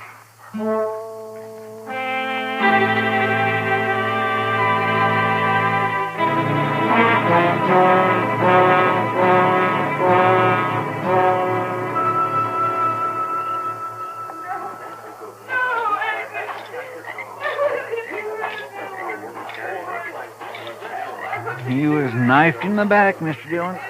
Yeah, but nobody saw it happen. No, sir. Looks like somebody got clean away with murder. Well, hello there. Marshal Dillon? That's right. What can I do for you, son? That man that's dead. Huh? What about him? Well, go ahead. You can tell me. I saw him get stabbed, Marshal. You did?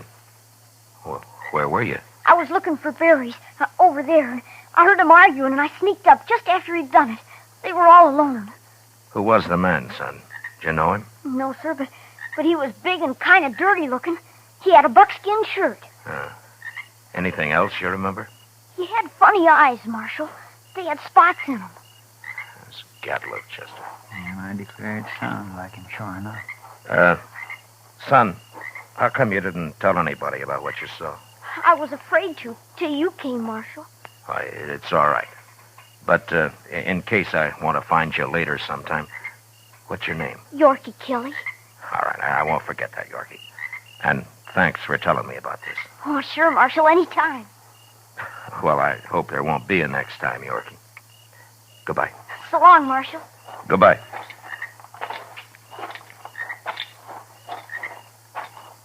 Huh? Guess it was Gatliff, all right. Yeah. Seems like a dangerous sort of man to be running loose. No, I got him now, Chester. As soon as I find him. I hope so, Mr. Dillon. I certainly do hope so.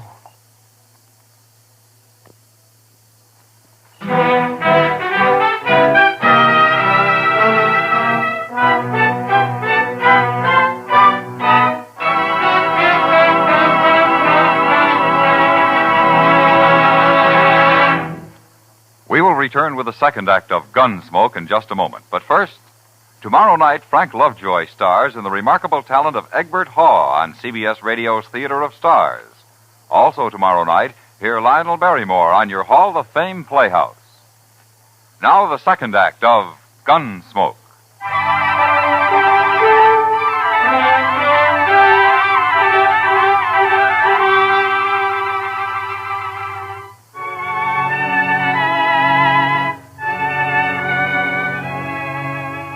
Since Gadliff would figure nobody had seen him, it wasn't likely that he'd run. And anyway, there wasn't much sense in trying to track him down in the dark. So Chester and I didn't start out until the next morning. Ordinarily, a man would ride into the prairie and disappear. But with Gadliff, it was a little different. At least we knew he'd be somewhere around Buffalo. It was late afternoon before we reached good hunting grounds, and almost dark when we spotted the first hunter's camp. We just gonna ride right up to him, Mr. Dillon? Now, this isn't Gadliff. He had mules. This man's got horses. Yeah, that's right. Keep your eyes open just the same, Chester. Oh, yes, sir.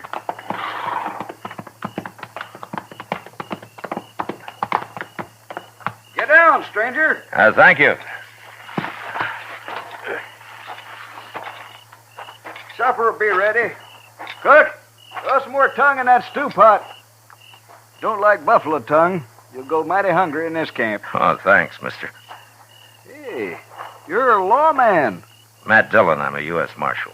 My name's Tom Mercer. How are you? This is Chester Proudfoot. How'd you do? Mr. Mercer? Come over by the wagon, sit down. Supper'll take a little longer now. Anyway, my skinners won't be in for a while yet.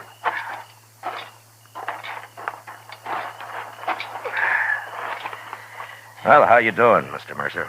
Oh, fair, Marshal, fair. Had a stand of about 100 today. Killed every one of them but a couple of old bulls. Oh? That's why the boys are out so late. Have you been here long? About a month. Move on in a couple of weeks. I don't know, Marshal. I think this whole southern herd's going to be clean wiped out for long. Next year I'm going to Dakota. Too many hunters, maybe, huh?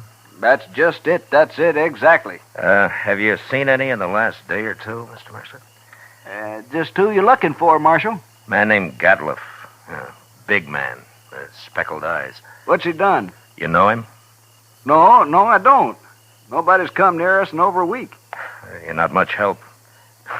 Except for that stew the cook's making. Oh, you like that.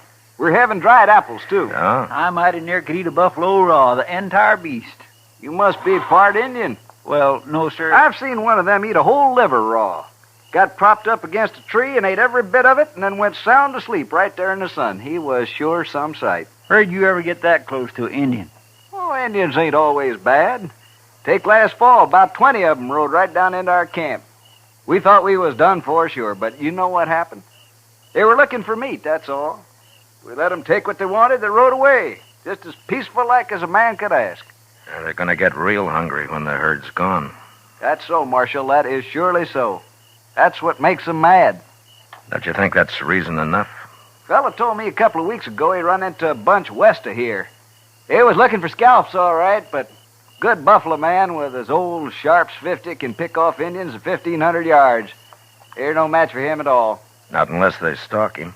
Oh, they've done that, sure. Hey, here come my skinners. Let's go get outside some of that stew. Good. All of it. Don't you ever feed this man, Marshal? Only when he works, Mr. Mercer. Oh, now, Mr. Dillon.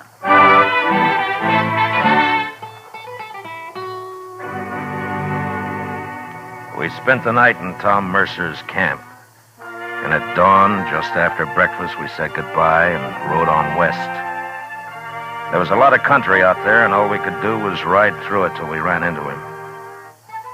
In the next 2 days, we met plenty of hunters, but we didn't find Gadliff. About noon of the third day, we cut the trail of a wagon train and figured that it'd be that of a hide buyer's agent who'd come into the field to do business on the spot. And an hour or two later, we saw him. A long string of ox-drawn wagons piled high with buffalo hides. And there was a man on horseback leading the train. We rode up to him. Hello there. Well, that's quite a load you got, mister. 10,000 so far. But what are you doing way out here, Marshal? I'm looking for a hunter named Gadliff. You know him? Sure I do. Just picked up a load from his rick early this morning. Is he in trouble? Yeah, he sure is. Where is he? Straight south here a couple of miles. Can't tell you exactly. He moves around a lot. Well, that's close enough for us. Thanks a lot, mister. Sure, Marshal. I never did like him anyway.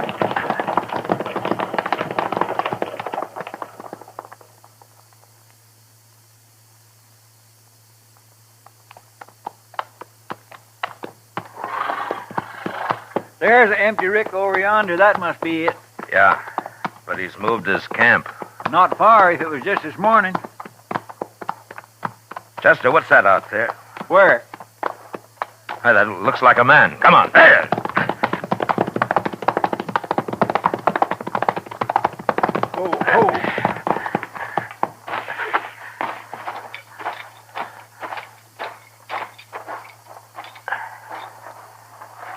Well, Mr. Dillon, it's that Skinner of his.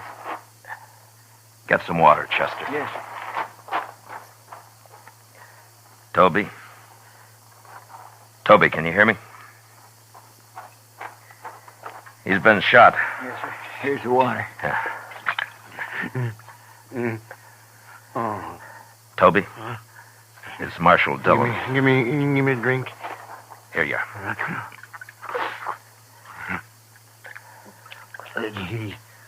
He shot me, Marshal.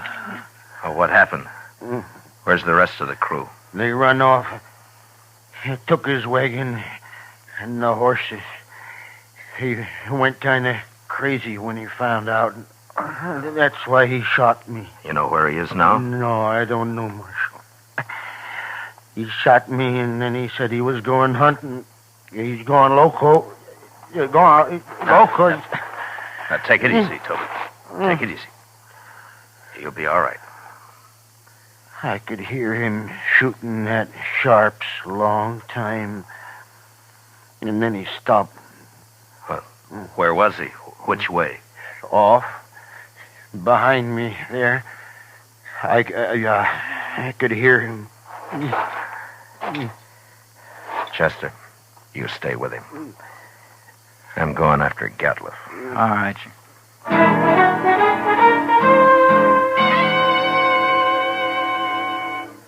Off in the direction Toby had indicated, there lay a large, isolated hollow surrounded by low ridges. When I reached it, I dismounted, and I crawled up to where I could look down into it. There was no sign of Gatliff, but lying on the prairie floor were the bodies of countless fresh-killed buffalo. It was a strange sight. The old bulls, the cows, the little calves lying there blackening the prairie grass. I got up and stood, looking at it for a long time. And then suddenly, out in the middle, I thought I saw a slight movement. And a second later, there came the familiar boom of a Sharp's 50. And I dropped behind a ridge and waited. And then Chester rode up.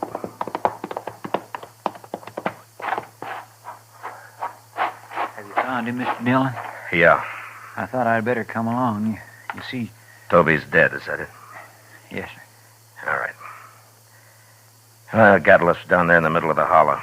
But we can't get anywhere near him as long as he's got that Sharp's rifle. He's killed a small herd of buffalo in there, and now he's lying out in the center of them. Well, that's the darndest thing I ever heard of, Mr. Dillon. He must have gone crazy, just like Toby said. Yeah. What's he shooting at now?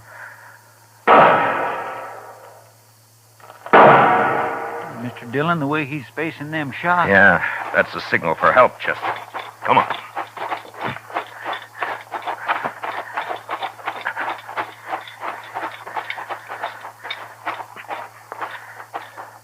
Say, maybe this is a trap. Be ready to take cover behind one of these animals. It might be.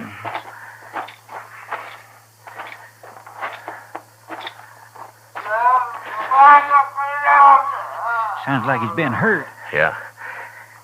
Keep your head up.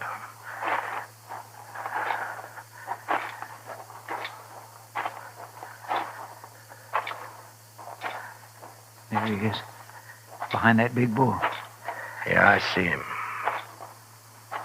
Well, Mr. Dillon, He's all... There have been horses in here. Indians. My goodness. Come on.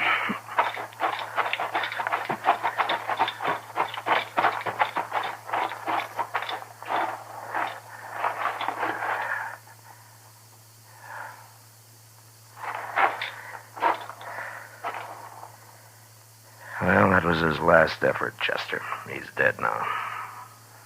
Mr. Dillon, that's awful. Yeah. Come on, let's get out of here.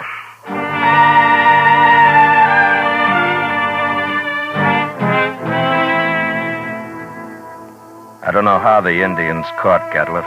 He'd gone a little mad, and maybe that made it easy for him. But they finally got themselves a buffalo hunter. And into their unbelievably savage torture of him had gone all the hatred and desperation of a race being slowly starved and driven from their homeland. And then they'd put him there surrounded by his own bloody slaughter. And they'd gone off with a gesture of contempt, leaving his rifle and his ammunition by his side. And having seen what they did to him, I'll never know how he managed to fire even one of those shots. For all of his evil, Gatliff had died harder than any man I'd ever seen. Chester and I rode back to Dodge. And it was never mentioned between us again.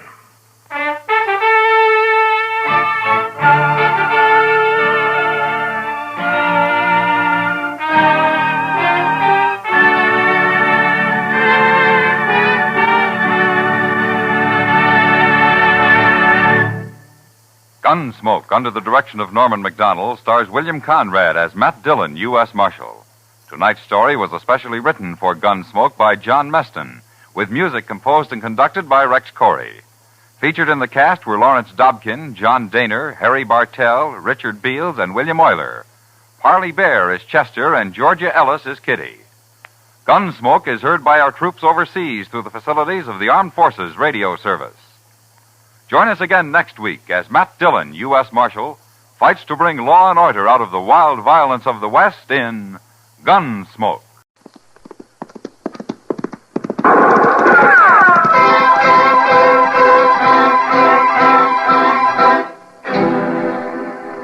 Around Dodge City and in the territory on West, there's just one way to handle the killers and the spoilers, and that's with the U.S. Marshal and the smell of Gunsmoke.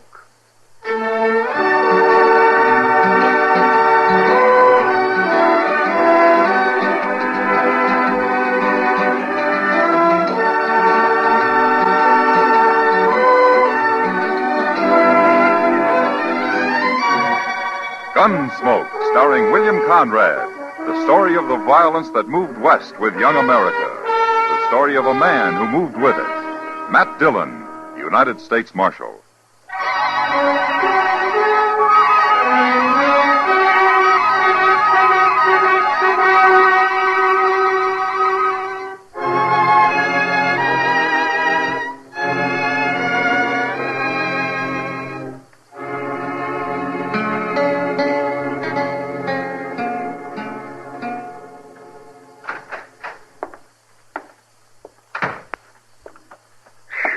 Mr. Dillon, I never saw a street like that. Huh? What do you mean, Chester? Dusty, sir. Just plain dusty. It's only spring and already the plaza's just vulgar with dust. Streets in Texas are all grass, Chester? No, sir, but they're better than this. You'd think there'd be some way of fixing it. Well, Dodge is growing, Chester. Maybe someday it won't look so bad to you.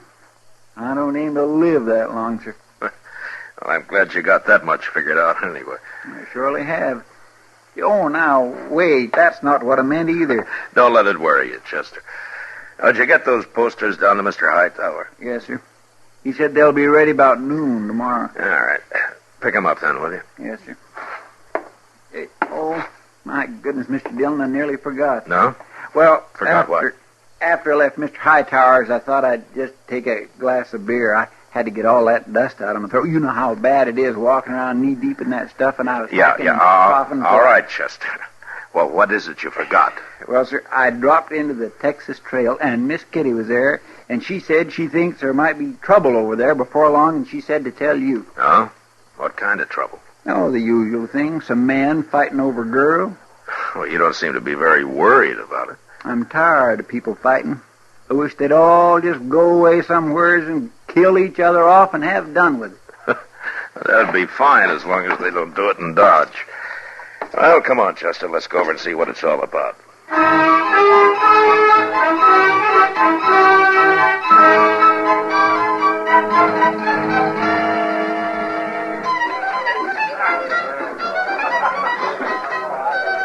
Tacetta's a new girl, Matt. She's shy as a flower. I don't know what she's doing here anyway. How do you know the name of the man? Dorgan, he says. I tried to get her away from him, but I think she's too scared. Maybe she likes him. Did you ever think of that? I hope not. Anyway, he won't let anyone else dance with her. Those two over at the bar near Chester there. They've tried twice. I know one of those men. The tall one. His name's Horn. Who is he? Yeah, he's a gunman. Pretty fast, too, so I've heard. Well, I was over there with Tacetta last time they came up, and somehow, from the way they talked, I got the feeling they're more interested in Dorgan than her. Oh, you mean they're trying to draw him into a fight? That's my guess, Matt. All right, Kitty. I'll see what I can do.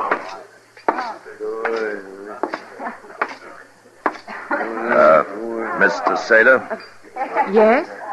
I'm Matt Dillon. I'd be proud if you'd dance with me. Well, I don't think I'd better. Now, go ahead to say it. It's all right. You can dance with him. Mr. Dorgan, you told those others that I could... Hello, Marshal. Hello, Horn. This here is Watson. Howdy, Marshal. How are you? Well, what's on your mind, Horn? We just wanted to let you know, Marshal, if there's any trouble here, we ain't responsible. Leave me alone, there won't be any trouble.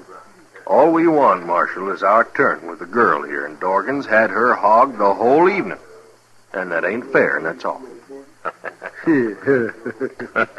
What's funny, Marshal? You sound like a man at a church social. I'm trying to be peaceable about it, that's all. I've seen you when you didn't try, Horn. What are you looking for, an excuse to work this man into a gunfight? Yeah, he sure is, Marshal. I ain't going to take much more from him or Watson either. What's the real trouble between you? There's no trouble, Marshal. We just want to dance with that girl. That's all. Mm-hmm. You want to tell me, Dorgan? Nothing, Marshal, nothing. All right. Tacetta. Yes, sir. Go over there and sit with Kitty, will you? Now, wait a minute, Marshal. Tacetta's my girl. I've been buying her drinks. She's staying right here. Go ahead, Tacetta. Go on over with Kitty. I don't know which one... You just go, Tacetta. Nobody will stop you. All right, then. Thank you for the drinks, Mr. Dorgan. Go on, beat it. Chester. You got a great way of handling things is all I can say. What is it, Mr. Dillon? Take their guns, Chester. Oh, no, you don't. Shut up, Watson. Well, you going to let him do that? We ain't looking for trouble. You're smarter than I figured, Horn. Am I, Marshal? Get him, Chester. Yes, sir. All right. All right. Your guns will be at the jail. You can pick them up in the morning when you leave town. Leave town? All three of you. Good night, gentlemen. Taking his gun from a man like Horn was the fastest way in the world to get him out of the saloons and off the streets and behind cover somewhere. There were too many men who might show up out of his past and suddenly make their claim on him. And Horn was the one that really mattered. Neither Dorgan or Watson looked like real gunmen. So I thought I'd been pretty smart. Till the next morning. I was just crossing the plaza when I ran into Kitty and Chester. Matt. We've been trying to find you. Oh, what's the matter, Kitty? It's Tacetta. I don't know where she is. What? I looked in her room this morning and she'd gone. Nobody's seen her anywhere. Oh, maybe she went out to buy some clothes or something. Oh, she was afraid to go out alone. I always had to go with her. I just know something's happened to her. Oh, like what? Dorgan. He was real sweet on her, Matt, and I don't trust him at all. Oh? Dorgan come by the office real early, Mr. Dillon. I gave him his gun, and he vamoosed. He was in a big hurry to go someplace. Well, I told him to leave town this morning. Well, you didn't tell him to take Tacetta with him. Did they get back together last night? Sure. Just as soon as Horn and Watson left. I couldn't stop it. I see. Tell me, Kitty, can she ride? Oh, no. I asked her to go out with me once. All right. There was a stage west this morning. Go see if they got on it, will you, Chester? All right, sir. Kitty, if she did leave with Dorgan, maybe it's because she wanted to. Oh, maybe. She wouldn't say anything about him last night, one way or the other. I told you I think she's afraid of him, Matt, but even if she did want to go, well, she isn't his kind, that's all. Well, that may be, Kitty, but it's not the law's job to chaperone every girl that hits Dodge. What if she didn't want to go, Matt? What if he forced her to? Well, that'd be different. A whole lot different. You bet it would. They was on him, Mr. Dillon. The agent described him exactly. Left an hour ago, right on time. I knew it. I knew it. Will I get our horses, sir? No, wait a minute, Chester. Dorgan might put up a fight, and if he does, we can't shoot around that girl. Well, then how can you stop him, Matt? Well, somehow I don't figure Dorgan is a really brave man. I think we can bluff him. He might try to fight two of us, but if there were more, say, maybe a dozen men... Well... You mean we'll take a posse? Yeah, well, this time it might just work, Chester. But I'll pick 'em. Men I can trust not to do any hasty shooting. Chester, you go round up Arnold Winters and John Kemp, Marty Walter, and Bob Gast, and I'll get the rest of them. All right, sir. And tell them we'll all meet at the jail in 20 minutes.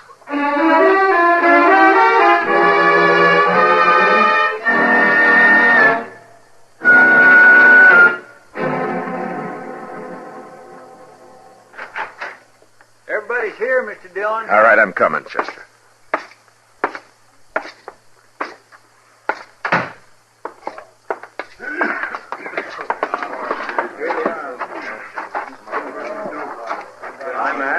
All right, men. All right, listen to me now. Now, I've picked you men because I know that you're steady, every one of you. Now, there's a girl on that stage, and whatever happens, we can't return fire. Is that clear? Yeah, sure. All right. I'll figure out how we're going to stop them when we get there. Marshal. Well, what are you doing here?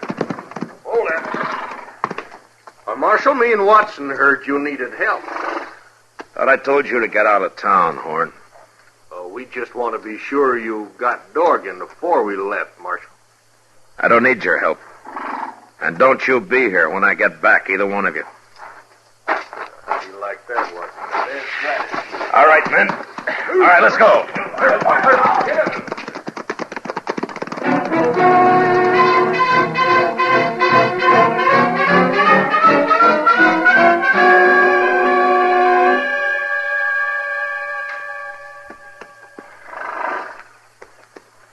It's a-coming, Mr. Dillon. All right, Chester. Men, spread out in a half circle. When the stage comes out of those cottonwoods, Chester and I'll ride forward and stop her. And then you close in around us. We got it. All right, let's go.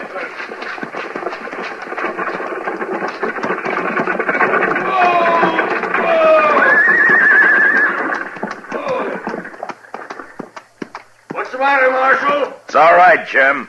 I just want to talk to a couple of your passengers. You, Dorgan. Come on out.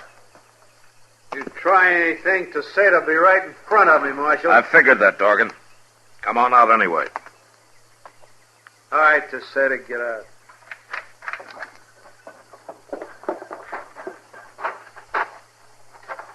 You stand right here, Tacetta, and don't move. Now, what's on your mind, Marshal? I want to know if Tacetta's here because she wants to be. That's all. Tell him, Tacetta. Right, tell him. Just tell me the truth, Tacetta. If you want to go with him, you may. But if he's forcing you to go, then we're here to take you back to Dodge. You wouldn't want her death on your conscience, would you, Marshal? Oh, no, please don't kill me. I'll tell it. I came because I wanted to. There. That's a good answer, Tacetta. And go on back to Dodge and leave us alone. I guess you didn't hear the same thing I did, Dorgan. I'm warning you, You Marshal. haven't got a chance. How long do you think you can use her for cover? Now, I got 12 men here, Dorgan, and we'll follow you from here to California if necessary. Isn't that right, men? And if she should get killed, I'll just let you imagine what we'll do to you. Now, you drop your gun belt right where you are and step forward. And do it now. All right, get his gun, Chester. Yes, sir. All right, one of you men get rid of your guns and put Dorgan up behind you. Mr. Dillon, what are we going to do with Tacetta? She can't ride anyway, especially in those clothes. Well, the Bledsoe place is a couple of miles from here. Go over there and borrow their buckboard, Chester, and for your trouble, we'll let you drive her back to town. Yes, sir. My. Well, you wait right here, Mr. Tater, and I'll be back in no time at all.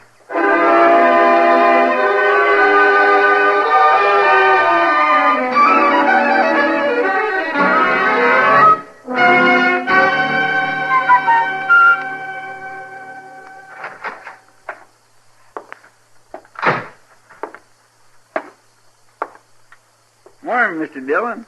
Oh, Chester. What time did you get back with Tacetta last night, Chester? Oh, now, a buckboard ain't like a horse. You can't drive it a lope all the way. That's all right, Chester. Well, what have you got there? Here, Dorgan's breakfast. Well, you'll probably have to wake him up. He hasn't made a sound so far. Oh, there are the keys on the desk. Yes.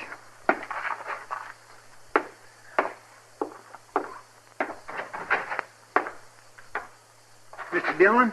Yeah? Come here, quick. What? Open the cell, Chester. Hurry. You might still be alive. I got a knife. All right. Cut him free. I'll hold it.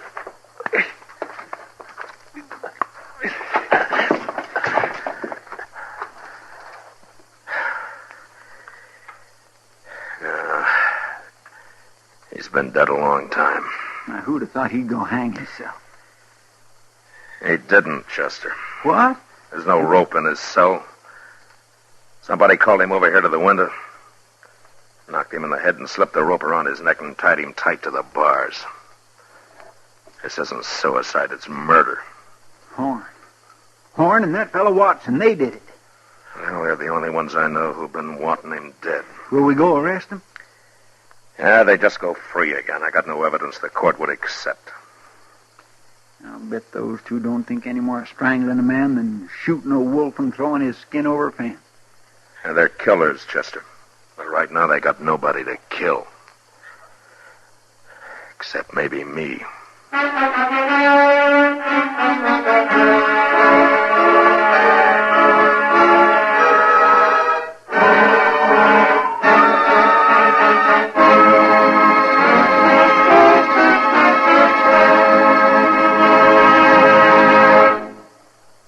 We will return for the second act of Gunsmoke in just a moment. But first, make sure you're by your radio this Monday evening. For CBS Radio's Monday evening dramatic shows, the Lux Radio Theater and Suspense are putting on two of their top shows of the season. Suspense has a new writer, William Shakespeare by name, and they're staging his wonderful tale of love, vengeance, and murder, Othello, with Richard Widmark as the star. And our Lux Radio Theater is bringing you the charming nostalgic story, Wait Till the Sun Shines Nellie, with David Wayne and Gene Peters in their original movie roles. It's a date Monday night. Suspense and the Lux Radio Theater on most of these same stations. Now the second act of Gunsmoke.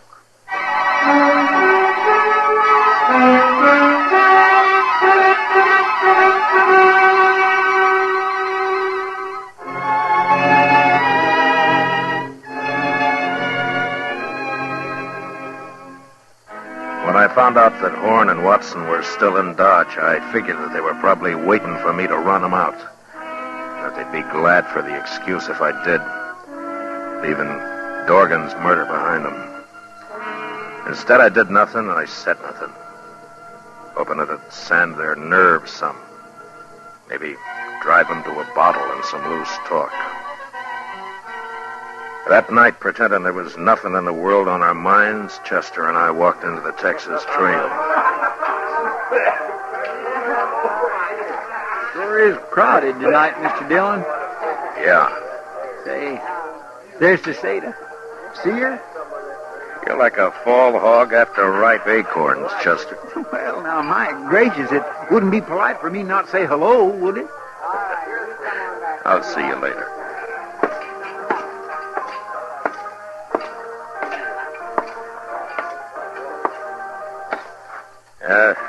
That fellow who just left, is he coming back, Kitty? He went broke. Sit down, Matt. You drinking? No, not tonight. Oh, expecting trouble, huh? Yeah, maybe. Look at Chester and Tacetta there. I sure wish this place were quieter. I'd give anything to know what they're saying. It may get noisier. What? Look over there. Watson just came in. Oh. Say, he's drunk, Matt. He's real drunk. Yeah. He's just going to start trouble again. Look, he spotted Tacetta. I don't see Horn. Oh, Horn hasn't been in tonight. I said I was going to dance with her. You're a loco drunk, Watson. Get out of here and leave the lady alone. What lady? You take that back. Matt? Are you from Texas, mister? Yeah. Yes, I am. Well, now, if I was from Texas, I'd certainly keep it to myself. You're wrong, Watson. There's a lot of good, decent people in Texas. Maybe, since you left. It's a wonder you can even get a woman like this. Don't you be judging the people of Texas. Matt!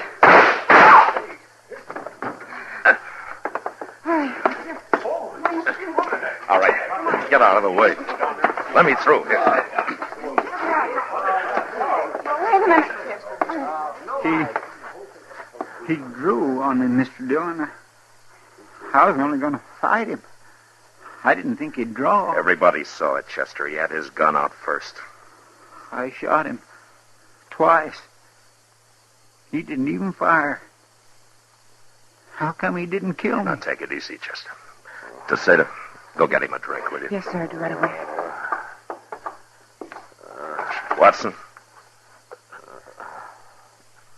Watson. Little Texas fella. He shot me. Watson. Watson, listen to me. Did you strangle Dorgan? Dorgan. We killed him. Me and Horn. Right in jail. There it comes.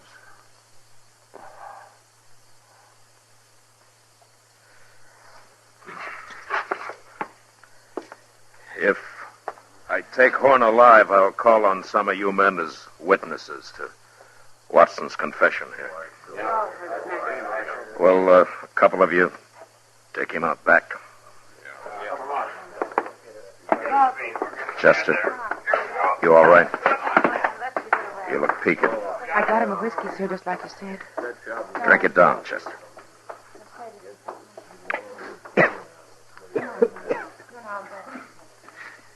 Mr. Dillon? Yeah. Mr. Dillon, if he hadn't have been drunk, I couldn't have shot him. Well, that may be, Chester. But don't forget one thing. Drunk as he was, he drew to kill you. If you'd given him another second, he would have. You had to shoot him. It was self-defense, pure and simple. Yes, sir.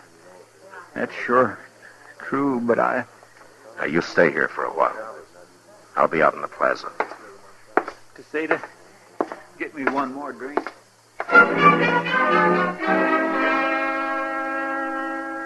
Word of the gunfight would spread fast in Dodge, and the word of the dying man's confession even faster.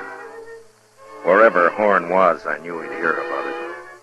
And since he was a gunman of an entirely different breed from men like Watson and Dorgan, it could be depended on that instead of running, he'd shoot it out with me. It was a simple matter of vanity, and there was no way to stop him. The only thing I could do was wait. Expectantly, the plaza cleared. But before Horn showed up, Chester came out of the Texas Trail and walked over to me. Mr. Dillon? Are you all right now, Chester? I'm fine. But say, I just heard that Horn's gone and got himself a shotgun. Now, is that so? You can't meet him like this. I'll go get you one out of the office. No. But, Mr. Dillon, a shotgun. I know. But if Horn's done that, he's lost his nerve. It means he can't face me any other way. Yeah, but you haven't got a chance against a shotgun. Well, we'll soon find out. There he comes. Oh. He does have a shotgun, Mr. Dillon. All right, get off the street, Chester. I don't like to leave. Go on. Yes, sir.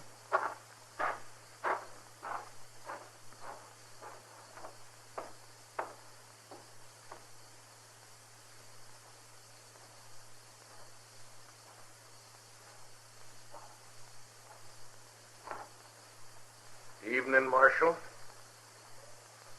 You're well armed, Horn. Yeah, ain't I? This is the first time, isn't it? First time what? You had to get behind a shotgun? I ain't taking no chances, Marshal. Sure. But from what I've heard, that never bothered you before. Meaning? You're fast enough with a 6-gun to have lived this long, Horn. You must be pretty good. But you're through now. You've lost your nerve. You're not a gunman anymore. You're just ordinary dirt common. That's enough of that. I could find a dozen men like you in any saloon in town. It was different before, Horn. You kind of stood out a little.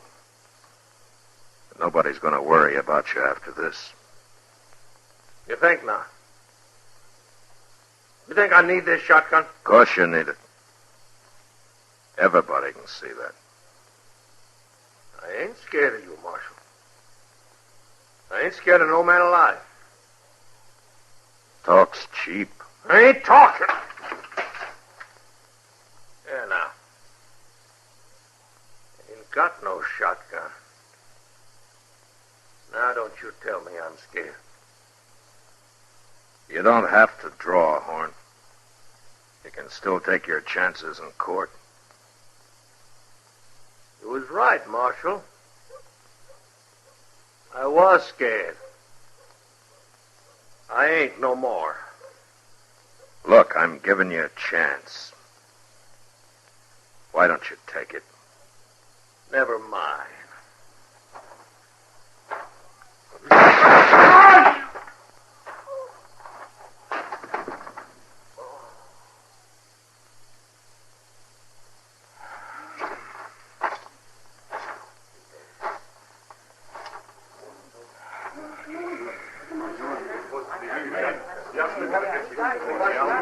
You all right, Mr. Dillon? Yeah. Yeah, Chester. It's been a long day. Let's go somewhere and try and forget it.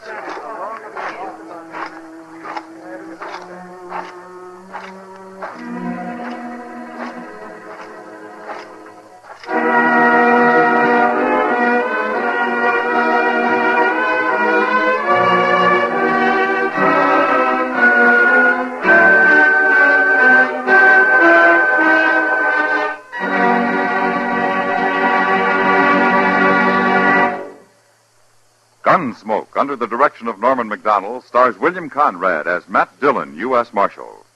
Tonight's story was especially written for Gunsmoke by John Meston, with music composed and conducted by Rex Corey. Featured in the cast were Tom Tully, Lawrence Dobkin, Paul Dubov, and Lillian Baeff. Harley Bear is Chester, and Georgia Ellis is Kitty. Gunsmoke is heard by our troops overseas through the facilities of the Armed Forces Radio Service.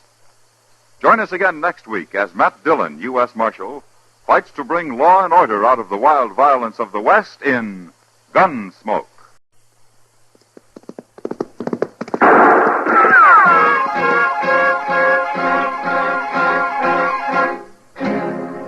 Around Dodge City and in the territory on West, there's just one way to handle the killers and the spoilers, and that's with a U.S. Marshal and the smell of Gunsmoke.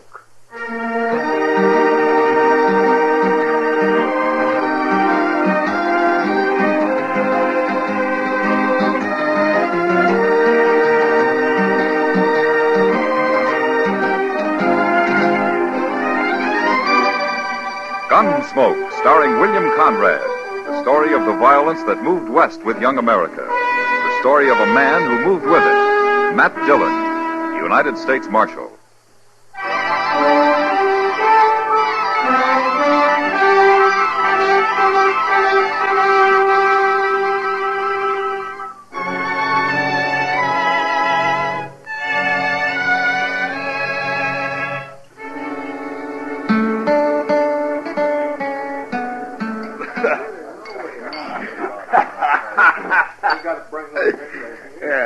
What'd you say your name is, soldier?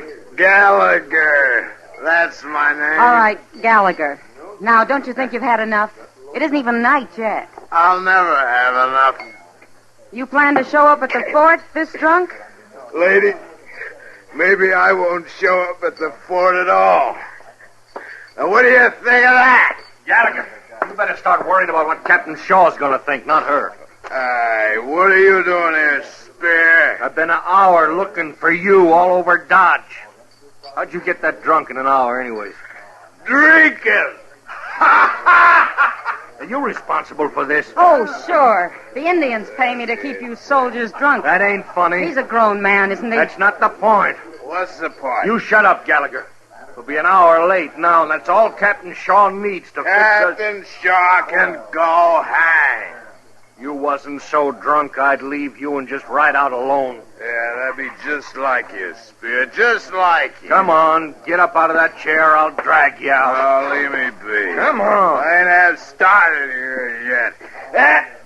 Cut your peaches, gal. Thunder ain't rain. Shut up, Gallagher. Why didn't you listen to your friend? You're just going to get into trouble here. Who's kissing your hand anyway? That's no way to talk. I'll kill you for that. Beat your gun.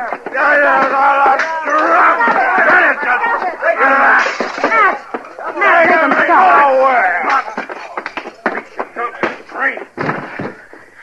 All right. You want the same treatment, soldier? Huh?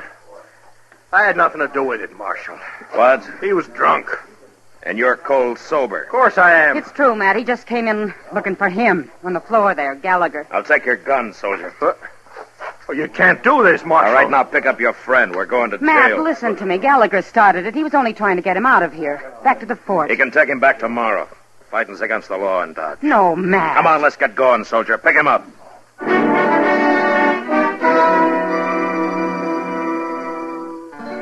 The past week, we'd had nothing but trouble in Dodge. Men had fought and gouged and knifed and shot each other till I began to wonder if they gave a thought to anything else in the world. It had set my temper on edge, and I suppose I'd become as bull-headed as they were. Anyway, I threw the soldiers in jail and went off to supper and forgot about them. For some reason, the town was reasonably peaceful that night. The change sort of took the edge off of me. Next morning, I felt half human for the first time in days. I turned that cowboy loose early, Mr. Dillon. He seemed tolerably repentant. Well, he should be, Chester. But those two soldiers look pretty glum. What are you going to do with them, sir? Oh, yeah. Well, you better go back and let him out, huh, Chester? We'll have the army in here looking for him if we don't. Yes, sir.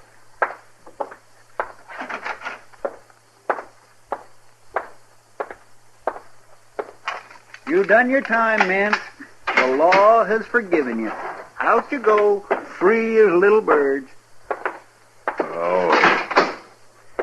That sunlight will blind me this morning. We ain't about done our time, mister. In real trouble now. Oh, why do you say that? 'Cause it's true. We were sent to Dodge to pick up supplies, not to go to jail.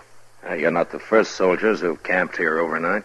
Colonel Dobie's a just man. Captain Shaw's in command right now, Marshal.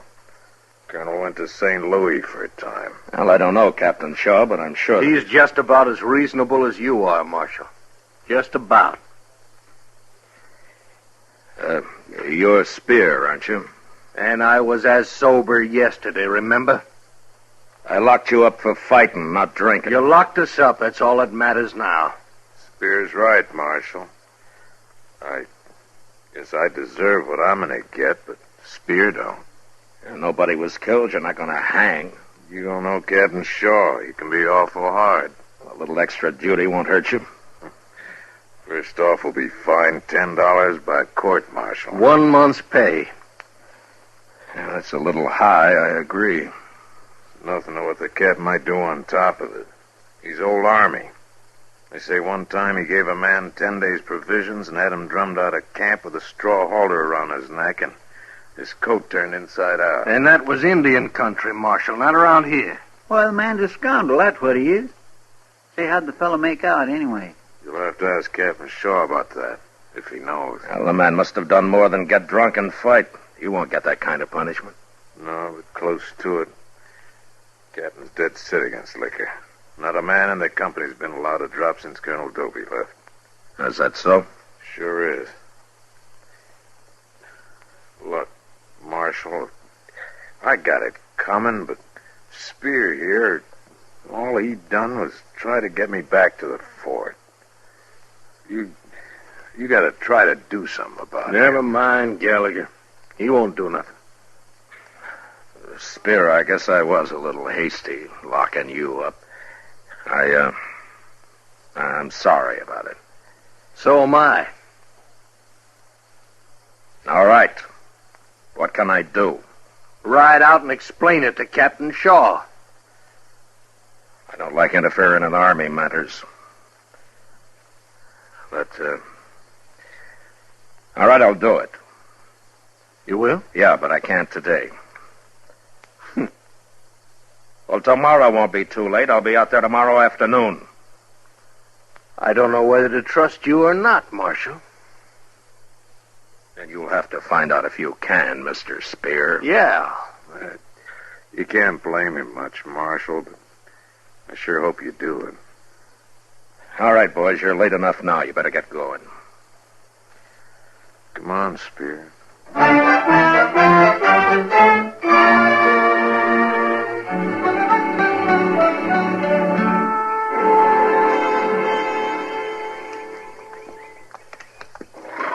While you're talking to Captain Shaw, I think I'll go see the sutler, Mr. Dillon. He's an old friend of mine. All right, Chester. Name's Larson. Been selling goods to soldiers for 10 years that I know of. Say, I'll eat with him, too, in case you should get asked to supper. Oh, fine. Say, doesn't that look like Spear there? Where? Just outside the fort there, the man with the shovel. Oh, yeah. Say, what's he digging anyway? Come on, let's ride over there.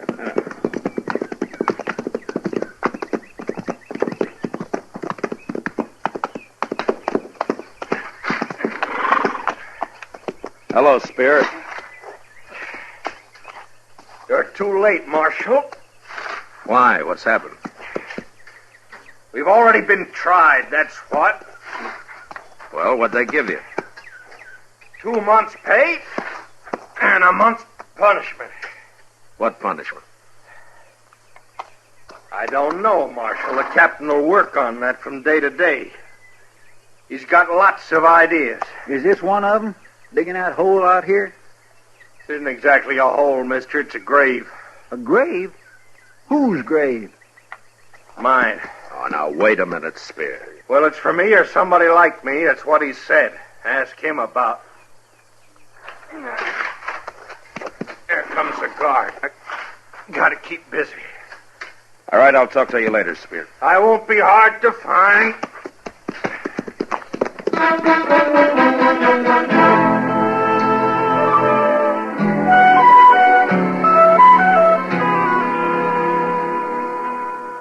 And that's the whole story, Captain. I locked Spear up, too, and for no justifiable reason at all. He was fighting, wasn't he, Marshal?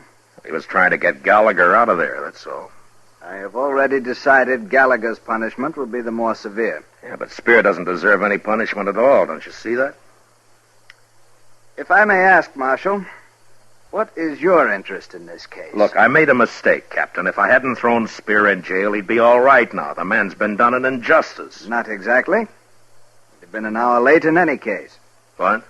He and Gallagher had orders to report here to Lieutenant Adams at 6 o'clock. But at 6 o'clock, they were arrested in Dodge.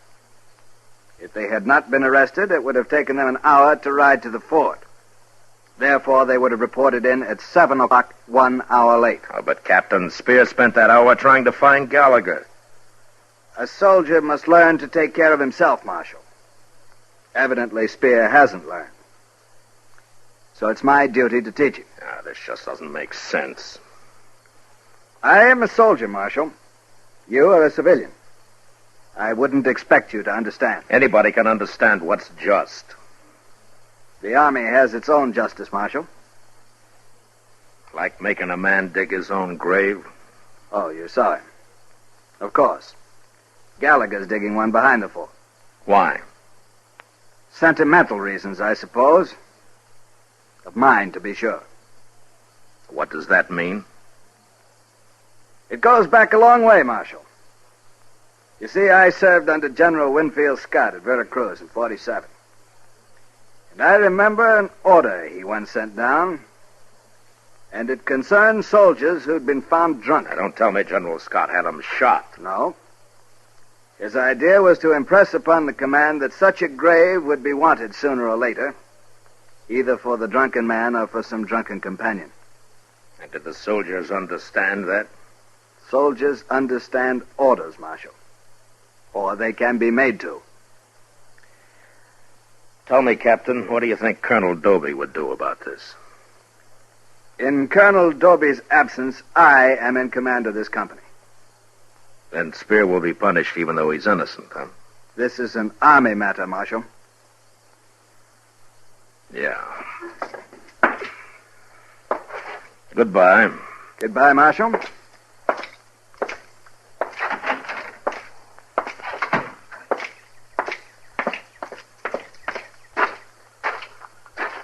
Marshal Dillon. Huh? Yeah. I'm Lieutenant Adams. Oh, how do you do, Lieutenant? I'm the officer Spear and Gallagher were to report to night before last. Oh, yeah, the captain mentioned that.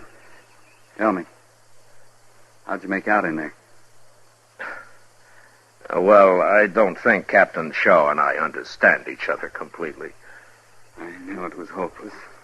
Thanks for trying, Marshal. Tell me something, Lieutenant. What's the matter with Captain Shaw? I couldn't say, Marshal. But he's been 30 years in the Army. So? Colonel Dobie's been in 10.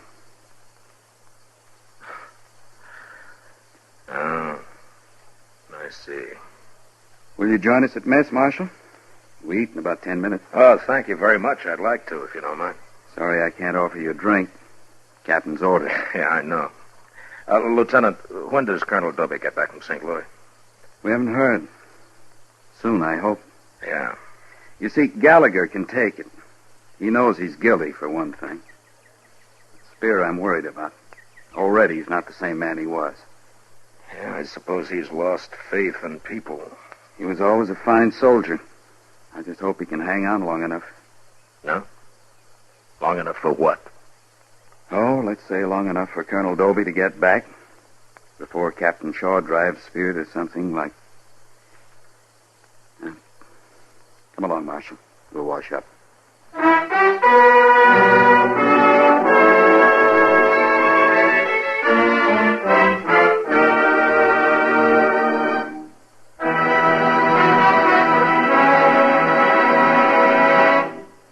We will return for the second act of Gunsmoke in just a moment. But first, This Monday night, hear CBS Radio Suspense, starring Herbert Marshall in The Man Within by Graham Greene. Also Monday night on most of these same stations, the Lux Radio Theater presents Betty Hutton and Gene Barry in a delightful musical comedy, Somebody Loves Me. Now the second act of Gunsmoke.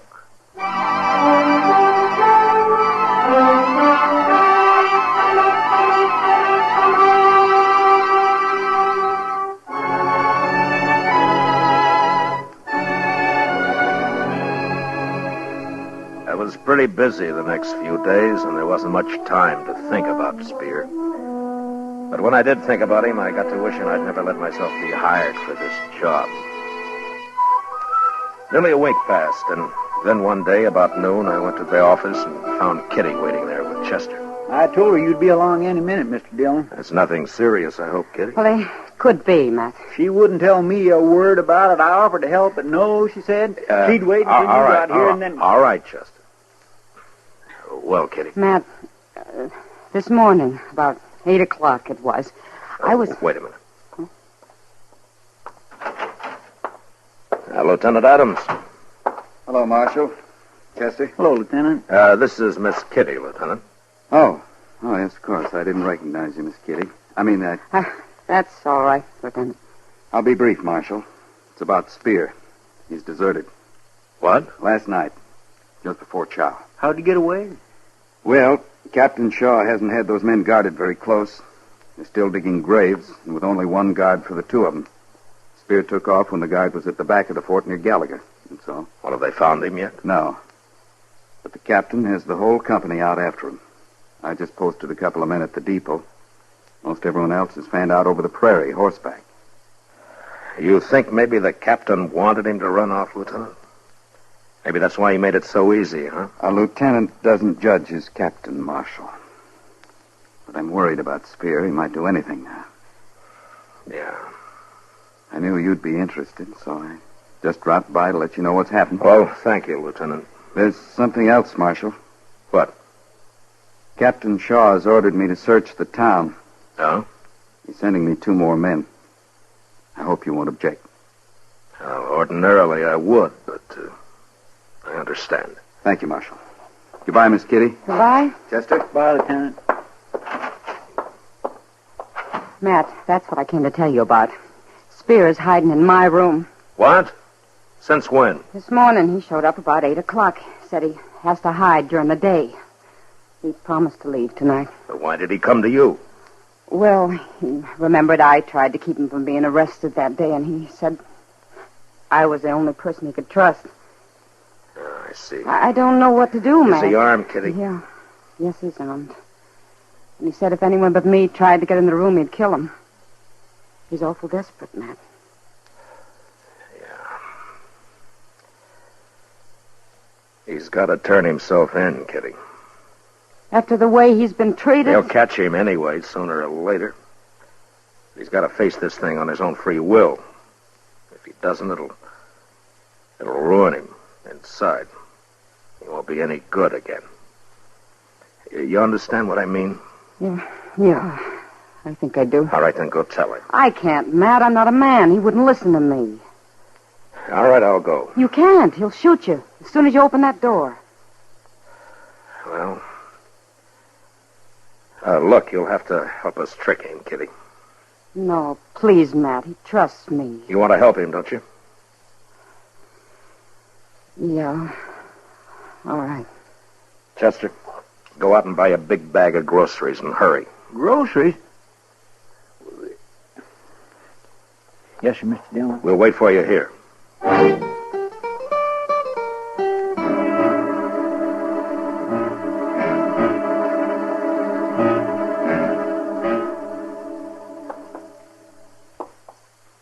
Stay off of your heels, Chester. Quiet. All right, you go ahead, Kitty. We'll be there when he opens the door. All right, Matt.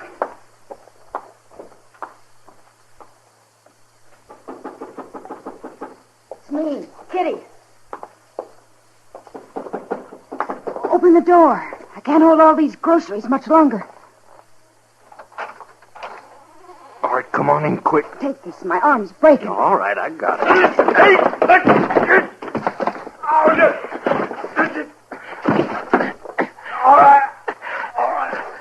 All right, close the door, Chester. Yes, sir.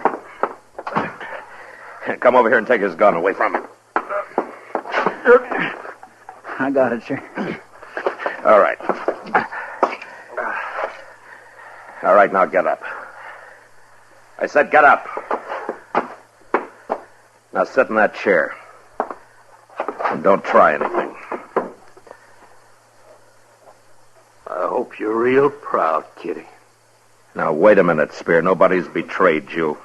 We're trying to help you, that's all. Why don't you just shoot me, Marshal, and have it over with? Spear, you've got a bad deal all around, but the trouble you're in right now is your own doing. You're the one put me in jail. I'm talking about your deserting. Well, what about it? I'm just telling you, you're responsible for that yourself. And you're the only one who can square it. Give yourself up. Give myself up? You mean you're not taking me in? I got nothing to do with it. This is between you and the Army. Please, Spear, do it. He's right. You mean I can walk out of here right now? And you won't stop me? That's right. Why are you doing this, Marshal? Spear, I've been told that you're a good soldier. But right now you're in trouble. And you and I are both responsible for it. I shouldn't have thrown you in jail, and you shouldn't have deserted. Well, so? I'll do my part, and I think you'll do yours. You'll do yours by turning yourself in. I don't know, Marshal. Yeah, what, Chester? Down there in the street. Lieutenant Adams and 2 soldiers, and they're headed right in here. Give myself up, huh? You got it planned pretty neat, Marshal. Maybe the Army will give you a reward for this, huh?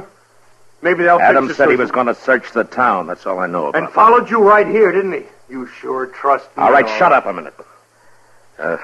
Kitty, is that a closet there? Is it empty? Look, well, almost, yeah. All right, Spear, I'll prove that I trust you. They won't find you till you're ready to give yourself up. Now get in that closet and hurry. You mean it? Here, take my gun with you. Now do you think I mean it? Your gun? Go on, take it. Oh, but I didn't mean... All right, hurry up, get in there. Mr. Dillon, are you sure you are to take a chance like that? Open the door, Kitty.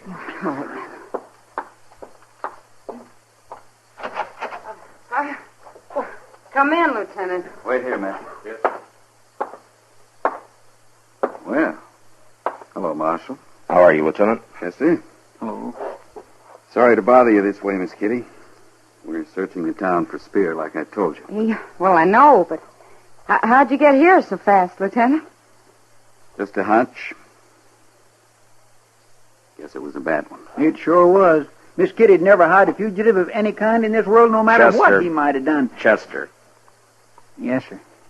I hope you'll excuse me for bothering you, Miss Kitty. Oh, that's all right, Lieutenant.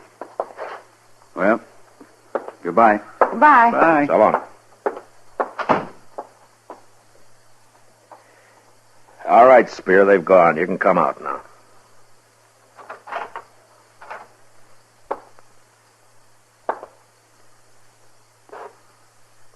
Well? Here's your gun, Marshal. Thank you. We'll leave you here, and I'll send Lieutenant Adams back alone. That is, if you've decided. Okay, Marshal.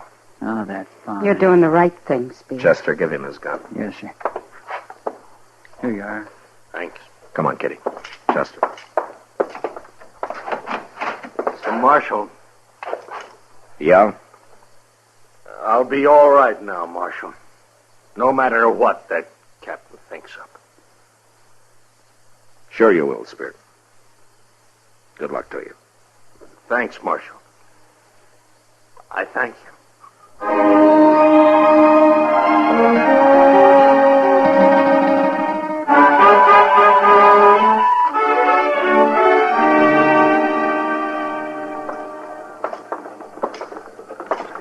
There's Lieutenant Adams right across the street, Mr. Dillon.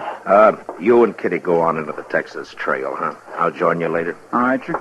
Hurry back, Matt.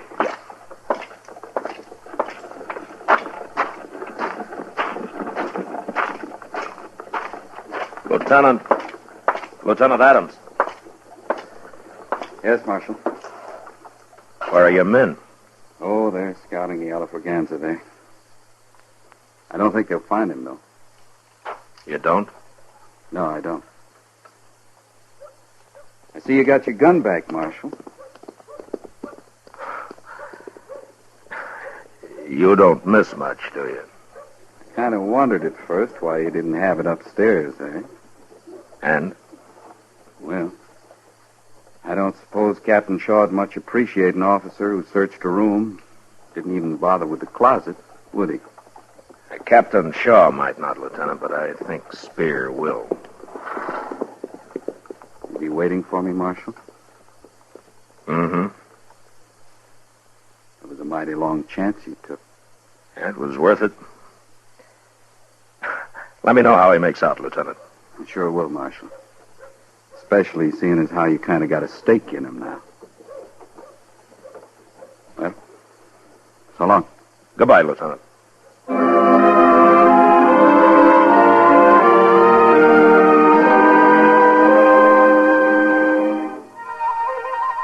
I heard later that Spear was treated rough for the next few days, but that he took it fine. And then Colonel Dobie returned to his command, and he decided that Spear had been punished enough. 2 weeks later, Lieutenant Adams, accompanied only by Spear, was ordered on a scouting mission down toward the Cimarron. It may have been Indians, or it may have been the river, but neither man was seen or heard of again. Yesterday, I received a message from Colonel Dobie.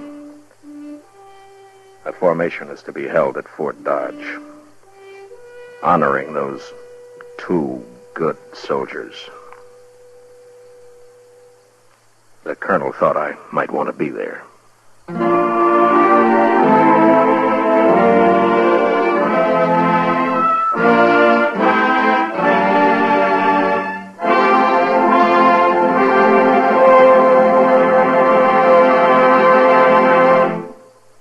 Gunsmoke, under the direction of Norman MacDonald, stars William Conrad as Matt Dillon, U.S. Marshal.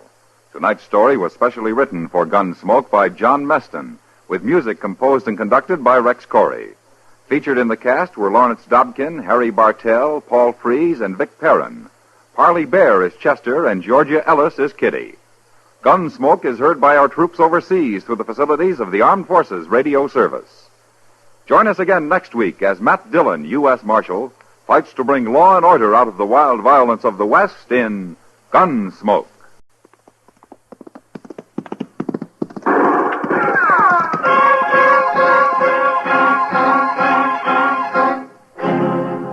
Around Dodge City and in the territory on West, there's just one way to handle the killers and the spoilers, and that's with a U.S. Marshal and the smell of gun smoke.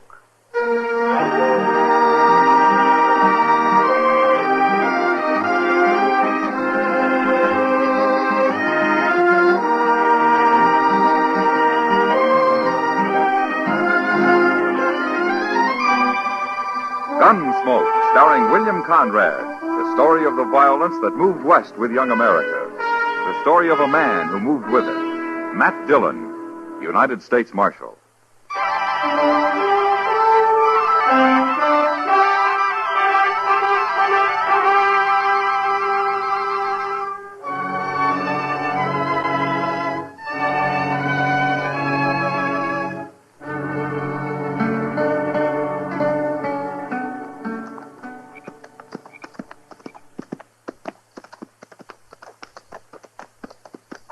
Hey, boss.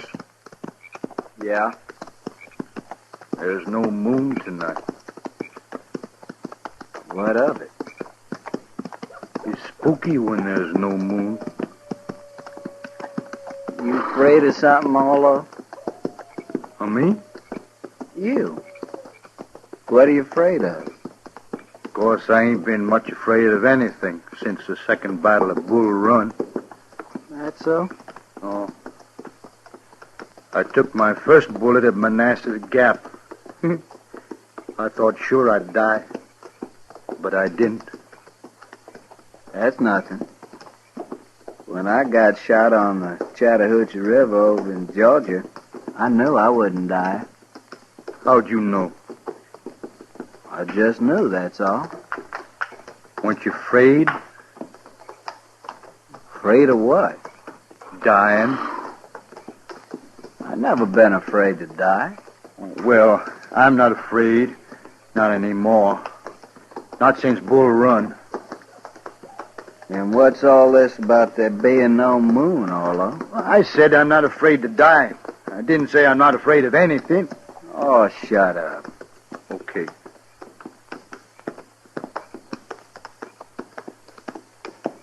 Hey, Gorse. Yeah? I wished we could stop and light a fire. What? I got some pork to cook.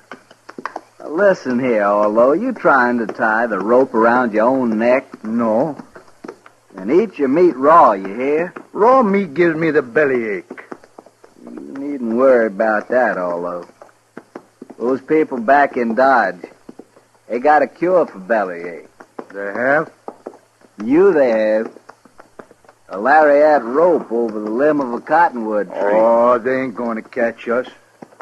They will if you go building bonfires all over the prairie to cook your dang pork with. Well, I'll just build a little bitty Indian fire, Gorse. Oh, shut up.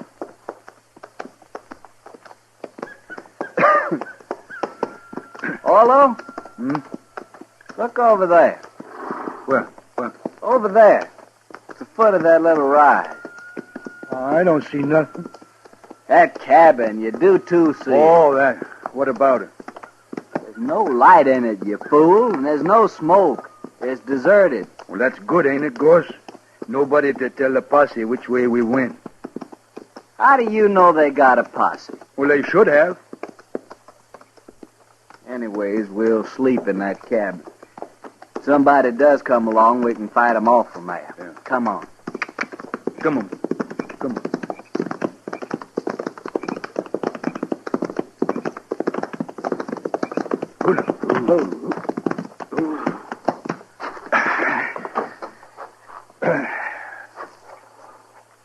It's big, ain't it, Gorse?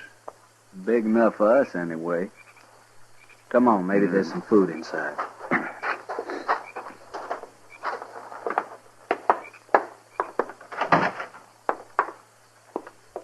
Hey, wait. There's a horse in here. He must have got in and the door blew shut, poor thing. Well, get him out. Yeah. Easy, boy. Easy now, sir. Easy. I got him. Now, outside, fella. Outside. Come on. Yeah. Yeah, that's funny. What's funny? That horse. He's all wet with lather. Lather? Hold it right there. Hey. There's somebody in there. Now get your hands up. What? You're framed in the door and you'll die if you make a wrong move. Now turn around and stand there. Now take your guns.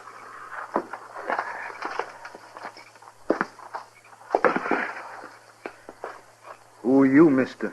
All right, get outside. Slow.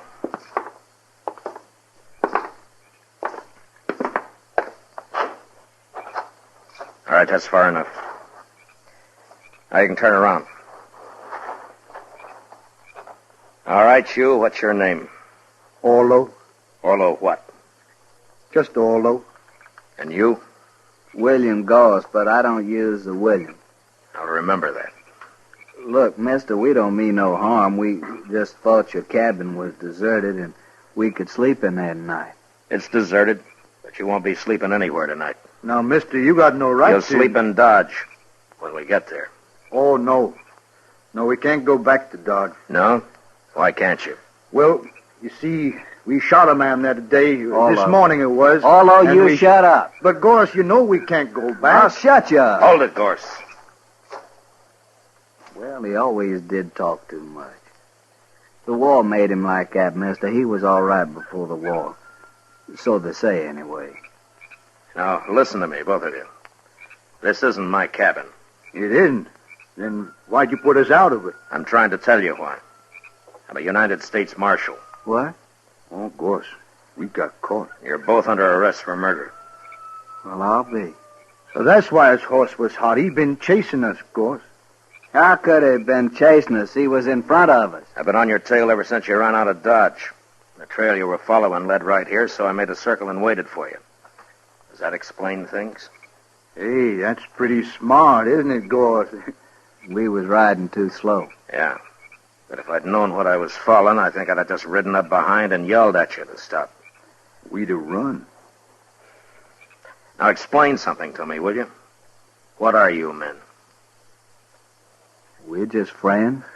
Yeah, me and Gorse been friends for a long time. No, that's not what I meant. Look, you shot that store clerk in Dodge and you killed him. But you're sure not gunmen. You're not bandits. Now, what are you? We're broke. We needed some money. But he wouldn't give it to us. He grabbed the gun instead out under the counter. And he'd have shot us with it, too. We had to kill him. That's all there is to it, Marshal. Not quite, I'm afraid. You killed a man, and I'm taking you in for murder. They gonna hang us? Not they. The law, maybe. But you'll get a fair trial. Won't matter. We done it. We'll hang. Yeah, you're right, Gorse. We'll hang, sure. I don't know. I suppose you'd have killed somebody sooner or later. All right, get your horses. Ain't you gonna handcuff us or nothing? Why? Oh, no reason, Marshal. I was just asking. I thought so. All right, come on. It's a long ride to Dodge.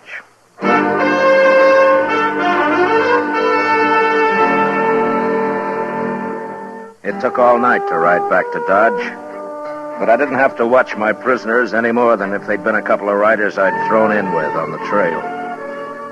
Maybe it was all their years in the war, in the army, that made them do whatever I, as a marshal, told them to do. The idea of not obeying me never occurred to them. Next morning, I had Chester lock them up, and then I went off to get some sleep. About noon, I got up, ate something, and dropped into the Texas Trail. Sit down, Matt. Yeah, sure, Kitty. I hear you brought in those murderers. Yeah, I did. Well, aren't you glad? Yeah, sure, Kitty. I'm glad. Well, they're the ones, aren't they? You got the right men. Yeah, they're the ones. They did it. Matt, sometimes I don't know... Kitty, they're just a couple of not very bright men who've had too much war. I guess they just got used to killing. I don't think it means anything at all to them. Well, then they're what? not mean, and they're not vicious. They're just kind of loco. Well, that's what makes them dangerous, I guess. Marshal Dillon? Yeah. I hear you brought in 2 men this morning, Gorse and Orlo. No? How do you know their names? Well, everybody does by now. Yeah, I suppose so. They didn't do it, Marshal. What? They're innocent. They didn't kill that clerk. Who are you, mister? My name is Blaine, George Blaine. All right, Blaine, what's this all about? Oh, what I said, Marshal. They're innocent. You see, I and Ned and Lou, well, over there at the bar, we saw them just leaving Kelly's stable when that shooting took place. Would you swear to that in court? Why, sure, Marshal. How come you arrested them anyway? Well, I'll tell you, Blaine. They shot a man. Nobody saw that killing. Look, I don't know who you are or what your interest in this is, but they admit killing that clerk. So why don't you just go back and join your friends at the bar and forget about it, huh? No, Marshal, we won't forget about it. You shouldn't have arrested those men. And what's more, we're going to see to it they don't stay arrested. Oh? You want to see to it right now, Mr. Blaine? No. No, there are other men around here interested in justice, Marshal, and I think we'll talk to them first. Don't do it, Blaine. Don't get anything like that started here in Dodge. See you later, Marshal. Who is he, Kitty? I don't know, Matt. He and his 2 friends came in on the Santa Fe from St. Louis a couple of days ago. That's all I know. I wonder what they got in mind. Oh, they've been drinking. It's just talk, Matt. Yeah, maybe. I'll see you later, Kitty. So long. Hurry back, Matt.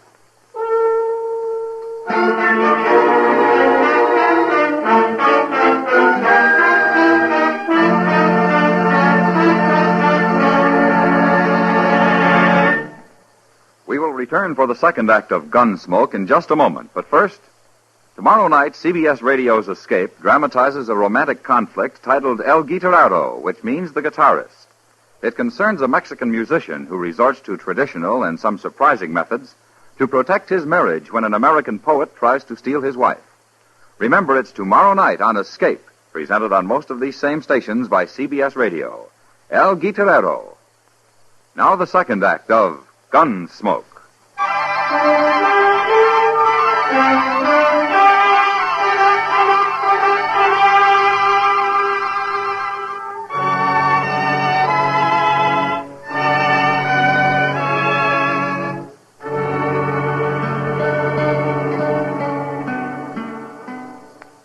No, sir, Mr. Dillon, that fella come here, but I wouldn't let him talk to prisoners. Was he alone, or did he have his two friends with him, Chester? Oh, he was alone, sir.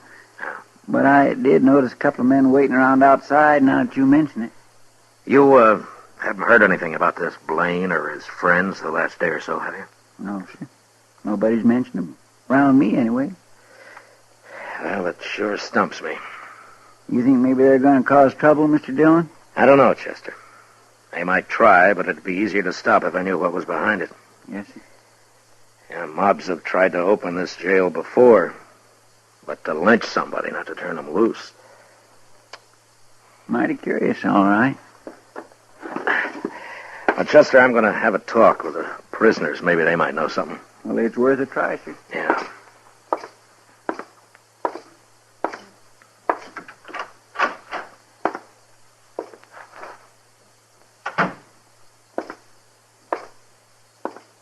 Hey, Goss, it's the Marshal. Hello, Marshal. Hello, Arlo. Gorse. How are you, Marshal? Well, is Chester treating you all right? Well, wasn't much of the bait we had this morning, but the noon meal was fine. Marshal? We get supper, too? Of course you do. When they gonna hang us, Marshal? Well, Arlo, you haven't been tried yet. Nothing's going to happen until you have a trial. How long will that take, Marshal? Well, what difference does it make, Goss, as long as we get fed every day? Listen, you men, I want to ask you something. Sure, Marshal. Have you ever heard of a man named Blaine? He's tall, has black hair. Blaine. He's, Wasn't that the fella's name who was here this morning, Arlo? Yeah, that's right. Blaine. Here this morning? Chester said he kept him out of here. Oh, he come around back, outside, talked through the window there. Seemed like a nice fella. Sort of crazy, though. Now, why do you say that, Arlo? What do he want? Oh, he kept saying he had witnesses and all like that. Said we're innocent. We shouldn't be in here. Well, what'd you tell him? Well, we told him how you caught us and what we did and all. We told him there wasn't any witnesses we could see. Just us. And that clerk. But we killed him. Sure, but Blaine was saying him and his friends saw us down by some corral or something. I don't know. He was all mixed up. Tell me, have either one of you ever seen this Blaine before? Oh, no, Marshal. Never laid eyes on him. And that's the truth. That's right, Marshal. Me and Goss, we never tell lies. Yeah, I know. Did Blaine tell you what he's going to do? What his plans are? Nary a word, Marshal. Except he did say for us to set up a holler that we didn't kill that fella. Oh, he's crazy, that Blaine. I couldn't get his drift at all. Well, I'll tell you what it is, Orlo. For some reason that I don't know, Blaine wants you two out of jail. He may come here with a mob and try and get you out. Well, he can't do that. We're under arrest here. Yeah, I know. But he might try. What'll we do about it, Marshal? Nothing, Gorse, nothing. I'll handle it. Sure, Marshal. Let me know if you need anything, huh? Oh, we're fine, Marshal. Thanks just the same. Sure. Okay. I'll see you later, then.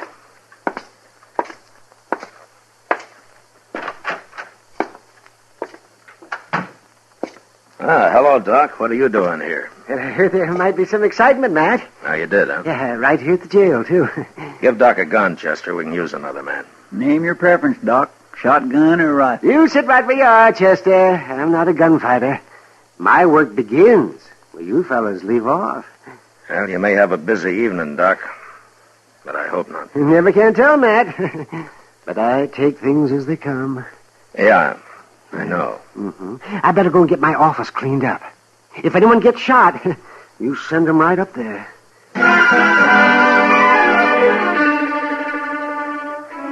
It doesn't improve a man's temper to spend the afternoon sitting around and waiting for a mob to form.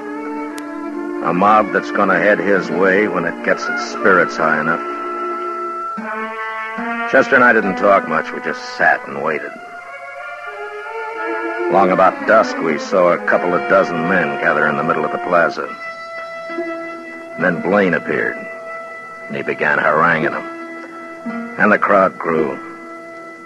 In a little while, it started moving down Front Street, down toward the jail, and us. Looks like everybody in Dodge is taking an interest, Mr. Dillon. We'll use shotguns, Chester. I never saw a mob yet that was eager to jump a shotgun. Yes, sir.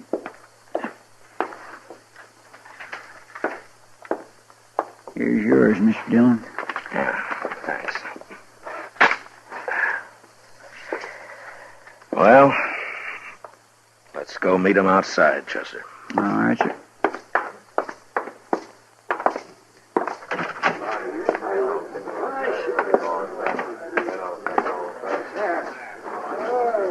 Here, this is good enough. Pretty big crowd coming, Mr. Dillon. Maybe most of them are just curious.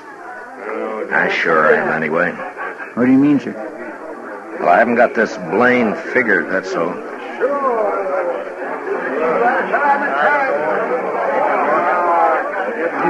All right, hold it, man. Hold it, man. I'll see if I can talk some sense into the marshal first.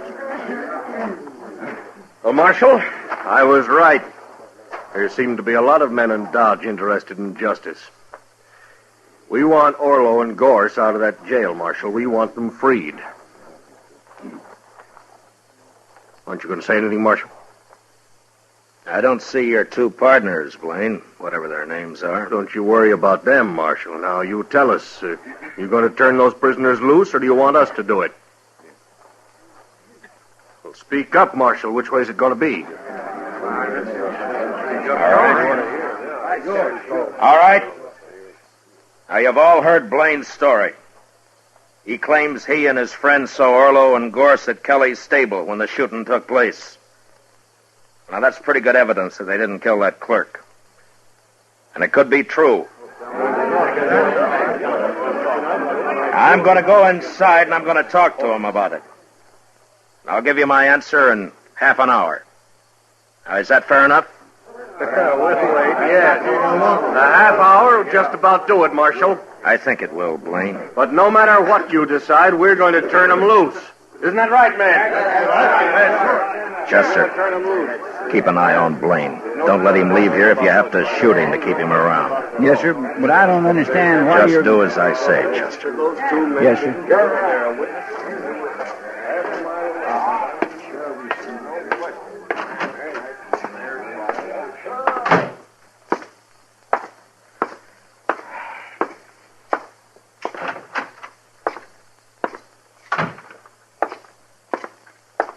What's doing, Marshal? I don't know, Gorse, but I just might find out. This Dodge is a mighty strange place, wanting to turn prisoners loose. Yeah. I'll be back soon.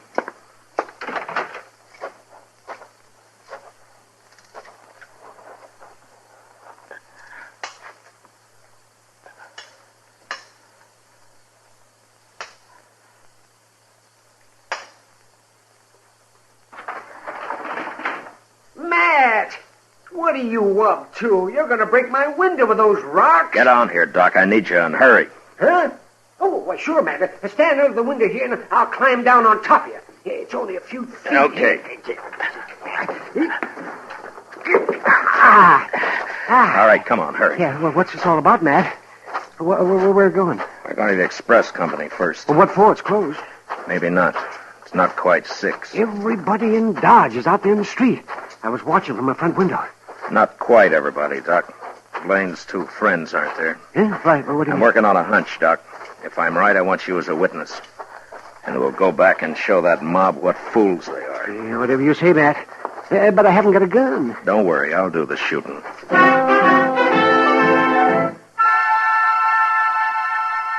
We reached the rear of the express company, and I took a quick look through the window. The single room was deserted. And the only other place would be the bank, if I was right.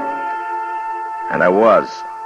2 horses were tied to a tree outside the back entrance, the door of which was ajar. I made Doc get around the corner of the building where he'd be safe. And I stood close to the door and waited. In about 5 minutes, I heard him coming out. Got to get that mask off. Yeah, we'll hide this stuff at the stable, go down and join Blaine. Hurry, Lou, we're late now. Get your hands up. This is a shotgun. Don't use it. You got us. Don't shoot.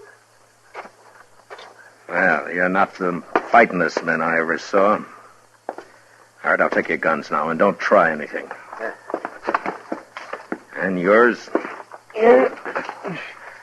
Doc. Yes? Well, what do you know? Blaine's partners. You sure guessed right, Matt. Now, who's inside? We didn't hurt him, Marshal. Just tied him up. Who, I said? Well, that old man, the banker. All right, go take a look at him, Doc. Take those money bags with you. But be quick, we haven't got much time.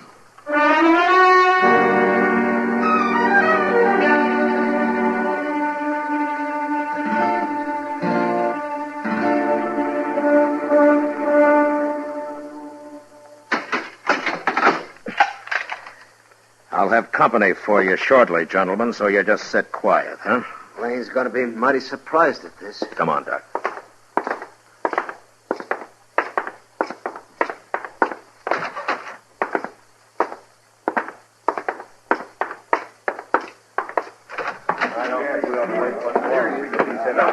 My gracious, I thought you was never going to come out, Mr. Dillon. Well, Marshal, are you going to be smart? Are you going to turn him loose? You're under arrest, Blaine. What?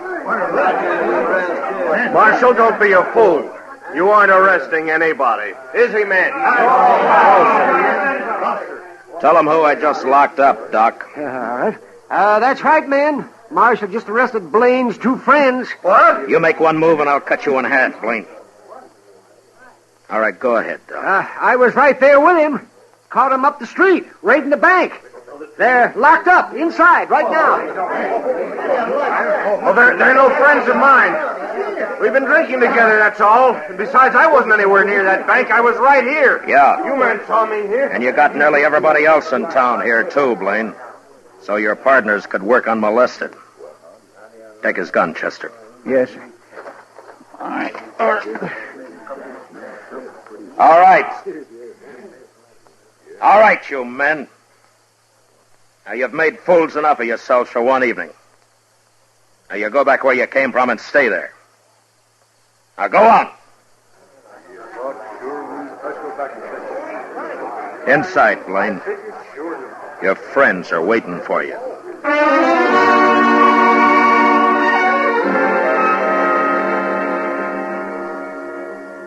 I never did find out just who Blaine was. He kept his mouth shut all through the trial. It could be that he'd never been arrested before.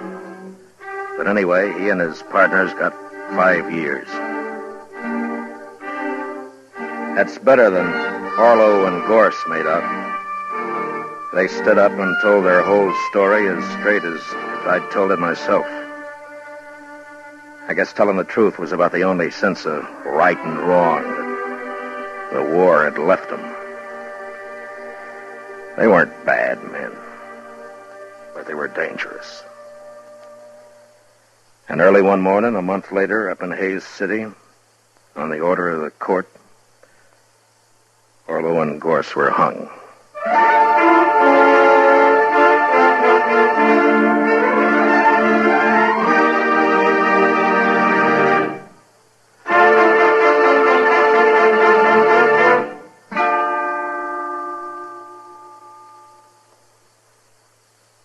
Gunsmoke, under the direction of Norman MacDonald, stars William Conrad as Matt Dillon, U.S. Marshal.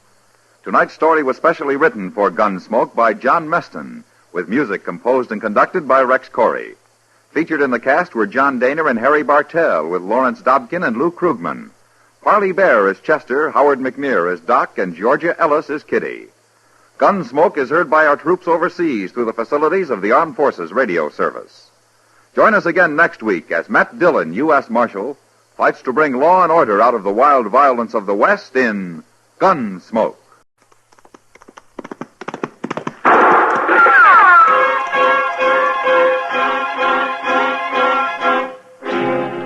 Around Dodge City and in the territory on West, there's just one way to handle the killers and the spoilers, and that's with a U.S. Marshal and the smell of Gunsmoke.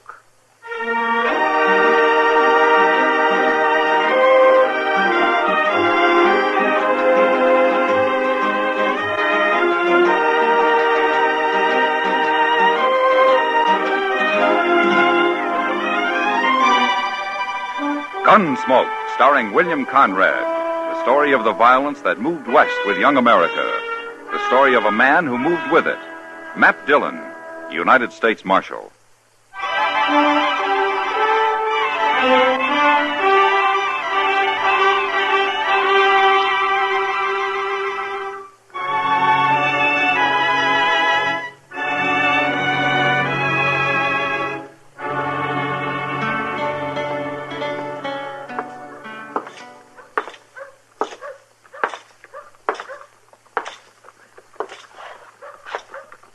Chester?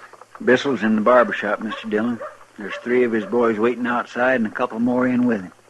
All right. You think we might better take care of them separate than all together, Mr. Dillon? Can't take care of them at all, Chester, unless they do something. I'd as soon not wait for it to happen. Have they seen you? No, sir, I don't think so. I've been mostly around the corner here, out of sight. That's good. All right, keep me covered, will you? Now, here, you ain't going in there alone. Yeah. Now, you can't do that. They take one look at your badge and they'll draw. I don't think there'll be any shooting, Chester. Yes, sir.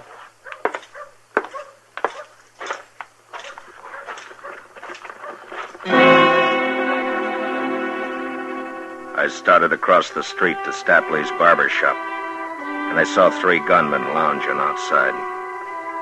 They didn't directly look at me, but they knew I was coming over because their hands slipped down and hung an easy distance from their guns. One of them I recognized as Buffalo Mason, a cowboy who found more money working for Frank Bissell as a gunman than driving cattle up from Texas. The other 2 I'd never seen, but I knew the kind. By the time I'd crossed the street, they'd moved and stood on either side of the door. You want something, Marshal? I hear your friend Frank Bissell's inside. He might be. Seems to me I told you weren't to show your nose around here again, Mason. You remember? Not rightly, Marshal. Did you say that? Yeah, I said that. Get away from the door. I got a word or 2 to say to Bissell. Well, how's about you tell me the word, Marshal? I'll pass it along. Frank is kind of busy right now. If I wanted to tell you, I wouldn't be needing to tell him, would I? Well, that's so, Marshal. How come you to take all this talk, Buffalo? Why don't you just kick him out in the street? What's your name? Hey, man! Jump. All right, you 2. Take your pal over to the water barrel there and cool him off. Move. Get his shot, Buffalo.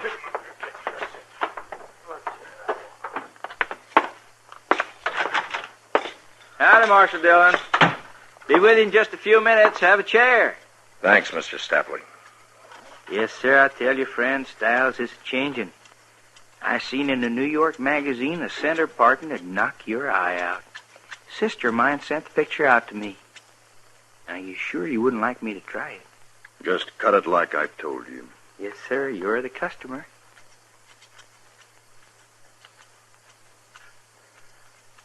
Tom, Yes, Hank? tell Mr. Dillon to step around here where I can see him.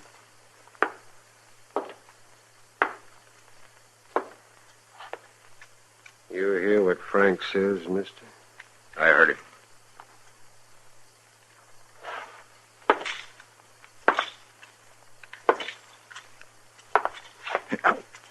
Take it easy, Barber. You're pulling my hair in the back. Oh, I'm sorry, sir. You know what I can see in the mirror, Mr. Dillon? A lot of things, I guess. I can see outside the door. I saw a friend of mine out there a minute ago, and I saw a fella whip him on the head with his 6-gun. That's funny. I saw the same thing. My friends don't like being buffaloed. Well, they should have done something about it. They should. Maybe they will. Maybe. Now, I got something to say, Bissell. Bissell? Frank Bissell? Keep on cutting, Barber. I ain't cut no killer's hair. No, sir. If I'd known who you was, I never... You heard him. Finish. It's all right, Mr. Stapley. You go ahead. Yes, sir. I know your reputation, Bissell, but right now I got no cause to arrest you. So far as I know, you're clean in this territory. Yeah? But you're not staying here. As soon as you're through in that chair, you and your pals are getting out of Dodge. Well, we just got here, Mr. Dillon. We thought we'd put over for a spell. Here you got mighty fine entertainment here. It doesn't start till after nightfall, and you're going to be gone by then. Funny thing, Mr. Dillon, I've heard a lot of talk about you. Buffalo Mason says he had a run-in with you a few months back. I thought you were a different man to what I see. So? So, you're not much. Kind of windy, but not much.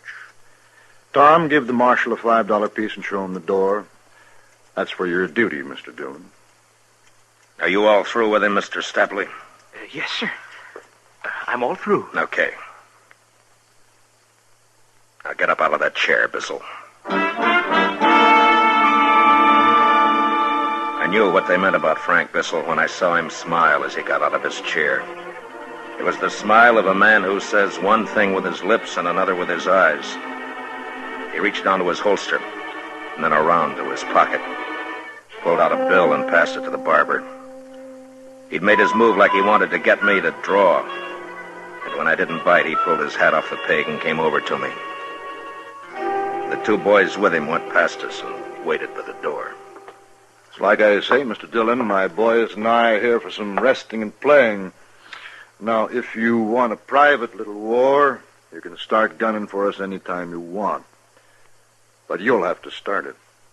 You've got until sundown to leave town, Bissell.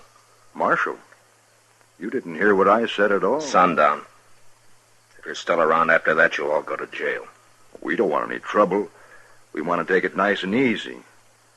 You take it easy, too, huh? I'll be seeing you.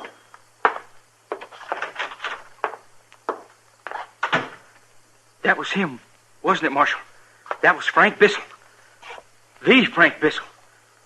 Oh, Mr. Dillon, if you shot him in here, I could have put up a sign. Yes, sir. I sure could. Frank Bissell, shot and killed here by Marshal... I'm sorry I couldn't oblige you, Mr. Stapley. Good day.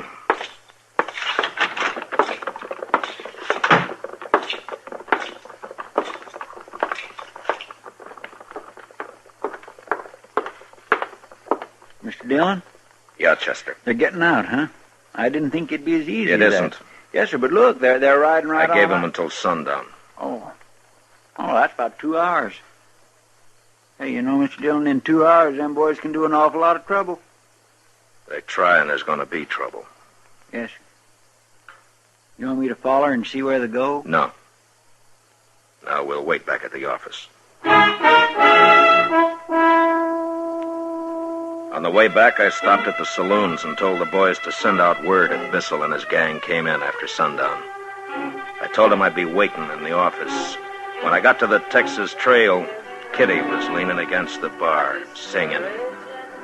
A half a dozen cowboys were standing around, drinking, but listening quietly. It was a kind of a sad song. Home on the range, where the deer and the antelope play,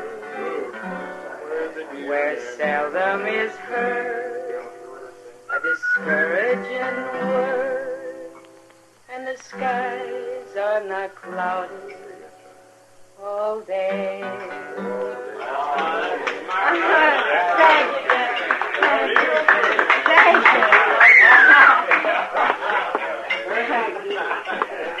Hi, Matt. Chester. Evening, Miss Kitty. Kitty?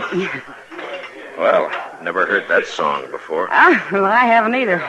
Fellow was in a while back, brought it by. He wrote out the words for me. It's nice, isn't it? Yeah, it's fine. Say, Kitty, there might be a little trouble tonight. Oh?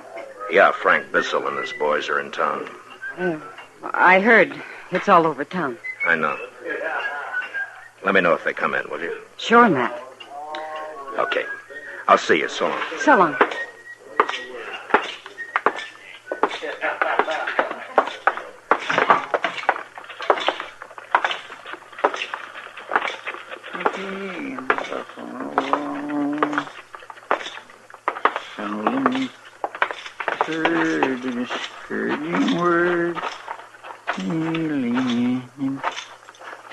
Mighty tuneful, Mr. Dillon.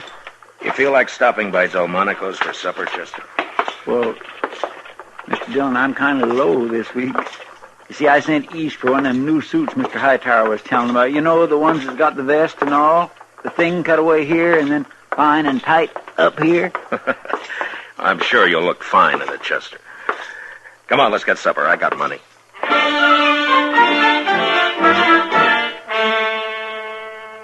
It was about sundown when we got through supper.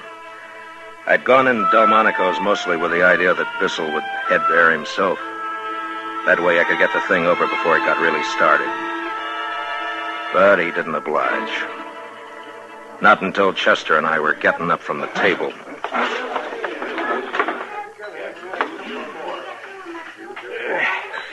My gracious, Mr. Dillon. I feel swole up like an overfed puppy dog. You look like one. Mr. Dillon, look. Coming in. Yeah, I see him. All right, let's go. Man, I'm hungry. I could eat me one of...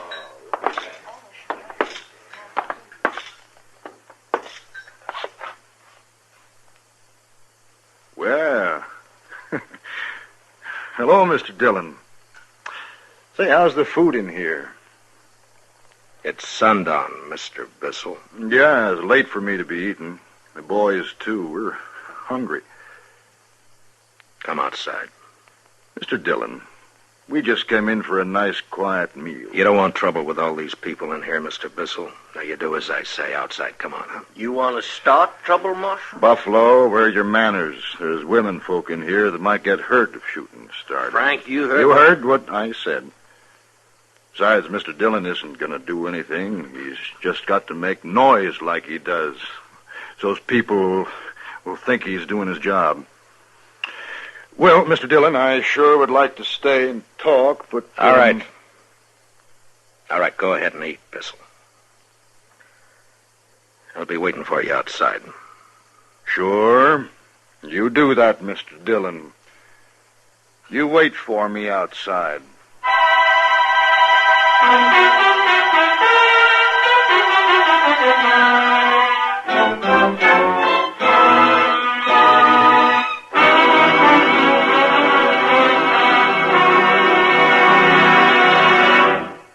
We will return for the second act of Gunsmoke in just a moment. But first, America's best-dressed woman wears the uniform of a nurse.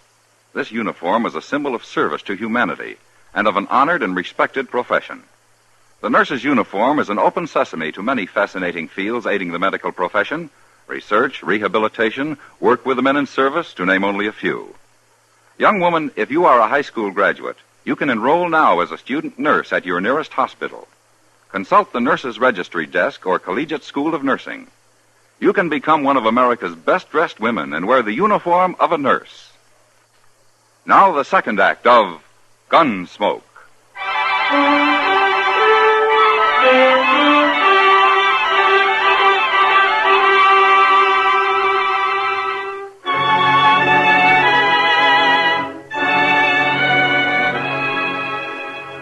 I knew there'd be a lot of talk in Dodge. Some would say that I should have drawn on Frank Bissell and his gang right then in Delmonico's. Well, I had my own opinion about that. Chester and I waited outside for Bissell to get through and come out. By that time, the word was out, and it sounded like every cowboy, bullwhacker, and buffalo hunter in Dodge was hanging around waiting to see the fun. It was dark then, and the moon was rising. A lot of them boys has come up from the other side of the tracks, Mr. Dillon. I know. You got any tobacco on you, Chester? Yes, sir, right here in my... You want I should tell them to get on back? Here you are, sir. Thanks. Now, I tell you, Chester, most of those men have come to a show. They want to see some shooting, some blood and killing. Well, seeing how long that's what they came for, I don't figure they'll want to be any part of that show. Yes, sir. What are you aiming to do when Bissell comes out? Arrest him. Fine Bissell $100 and the others $25 apiece. Then lock him up for the night. Yes, sir.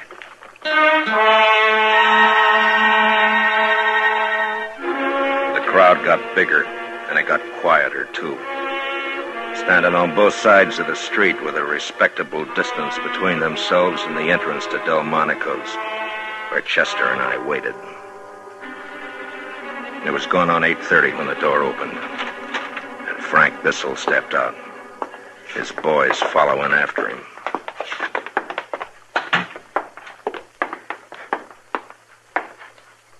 You still waiting, Mr. Dillon?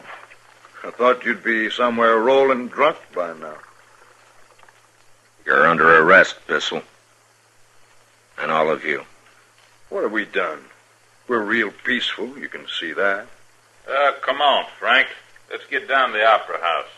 Hand over your guns. Mr. Dillon, I never done that yet. I don't expect I'm going to do it now for you. We're calling your bluff, Dillon. 6 of us. Go ahead and start it. Go ahead.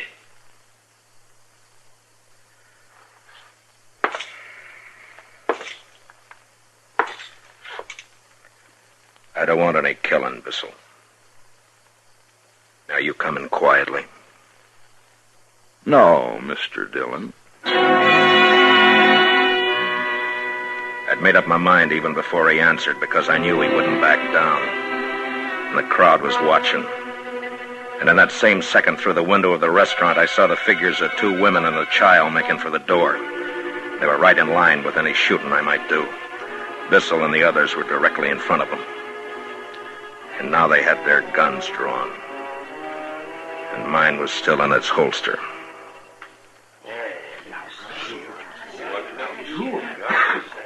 Oh, now, I've heard you're pretty fast, Marshal. We'll talk, Frank. Lots of talk, that's all. Sure. Now, you be a good fellow and go about your business. We're going down to the Opera House. Don't come looking around because next time we might have to be real painful with you.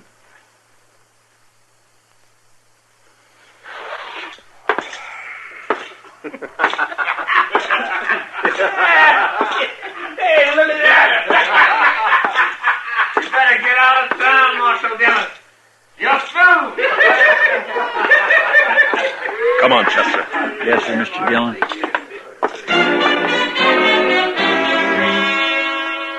I'd made 2 mistakes. First going to Delmonico's and figuring I could bluff him out of town without any shooting. And then not getting Bissell away from the restaurant door before calling him. And it wasn't good. A lot of drifters in Dodge were going to take advantage of the situation before the night was out. Law officers don't live long when they make mistakes. Chester and I headed for the Texas Trail. You going to let them get away with that, Mr. Dillon? For a while. My gracious, Mr. Dillon, they spit right in your eye, every one of them. You ain't going to take it, are you? I made a mistake, Chester. And Now I gotta make it right. Yes, sir, I know, but this will be all over town. Mr. Dillon, will you tell me why you didn't draw and get it done? I had my reasons, Chester.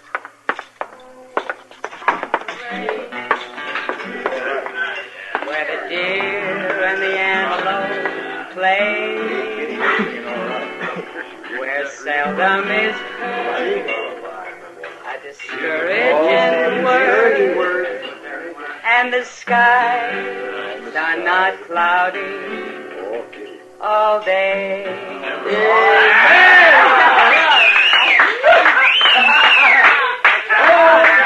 Matt, I heard you were waiting for Bissell over at Delmonico's. I was worried.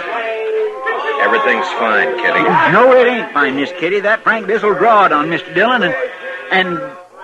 And what, Chester? You said you had your reasons, Mr. Dillon. Join us for a beer, Kitty? Sure, Matt. You didn't get him out of town? No, not yet. Oh. They liked the song. Did you hear?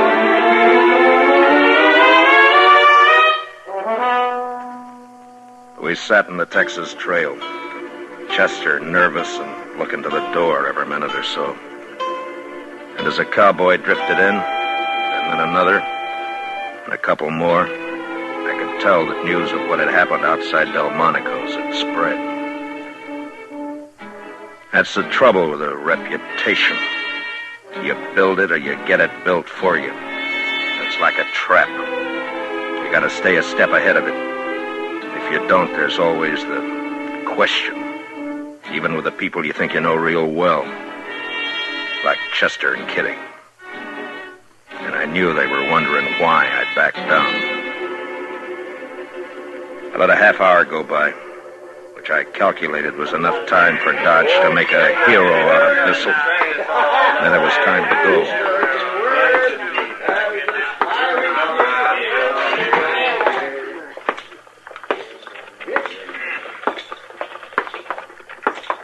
Where are we going, Mr. Dillon? The Opera House.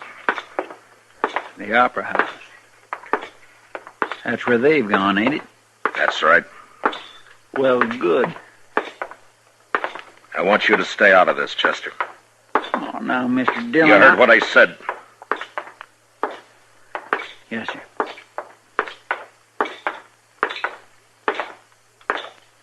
Mr. Dillon? Yeah. Nothing.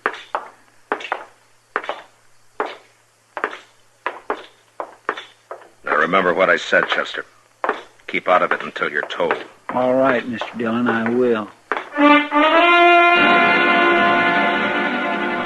It was between shows at the Opera House. Most all the customers were in the saloon next door. Bissell was at the bar, and his pals around him. And a dozen or more newfound friends standing him drinks. Yeah, the news had got around all right. And the gunman was a hero. He'd made the law back down.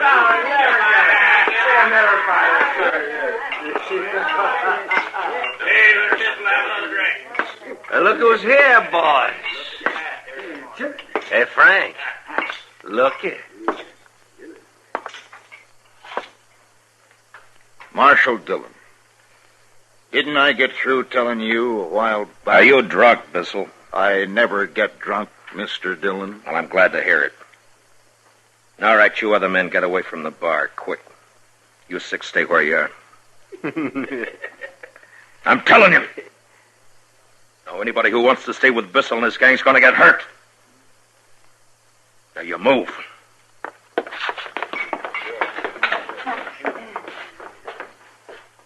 He sure is tough, Frank. Okay. Mr. Bissell. Draw. Oh, now, Mr. Dillon, you don't want me to do that. Hey, leave me do it, Frank. I need the practice. No. No, wait a minute. No, I think he means it. Sure, Mr. Dillon. I guess I have been riding you pretty hard. Sure. Anytime you... Well, when are you going to draw, mister?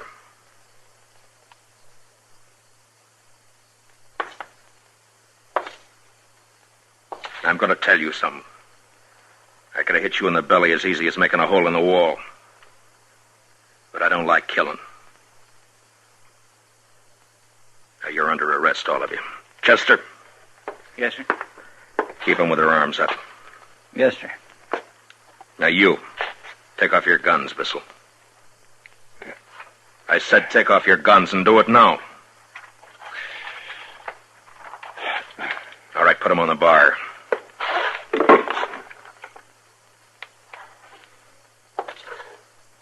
Now, I'm putting my gun on the table here. If I'm not on my feet to get it when you and I are finished, it's yours. And I'm through as Marshal here.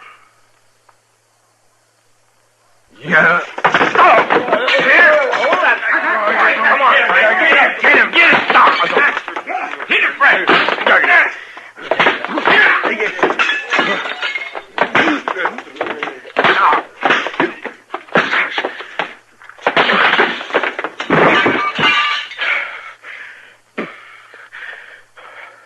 Mason, you pick him up.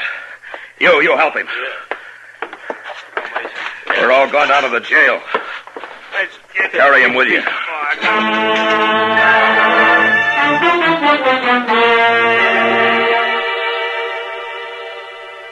So I made a show for the town. And a lot of big words to go with it, and they swallowed it. And Bissell and his gang lost everything, including their conceit. We put them in jail overnight, and the next morning each man was fined $25, Bissell $100. And they rode out of Dodge.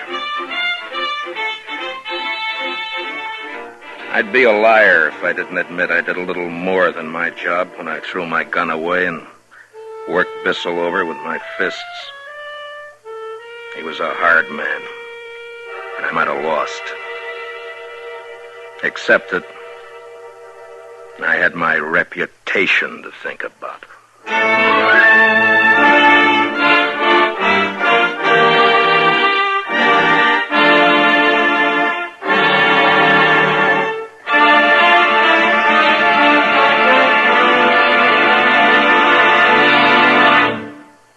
Gunsmoke, under the direction of Norman Macdonnell, stars William Conrad as Matt Dillon, U.S. Marshal. Tonight's story was specially written for Gunsmoke by Anthony Ellis, with music composed and conducted by Rex Corey. Featured in the cast were John Daner, Lawrence Dobkin, Barney Phillips, Jack Crucian, and Howard McNear. Parley Bear is Chester, and Georgia Ellis is Kitty. Gunsmoke is heard by our troops overseas through the facilities of the Armed Forces Radio Service. Join us again next week as Matt Dillon, U.S. Marshal, fights to bring law and order out of the wild violence of the West in Gunsmoke.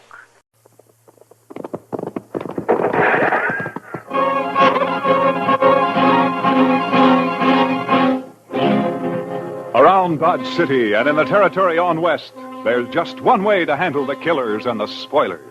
And that's with a U.S. Marshal and the smell of gun smoke.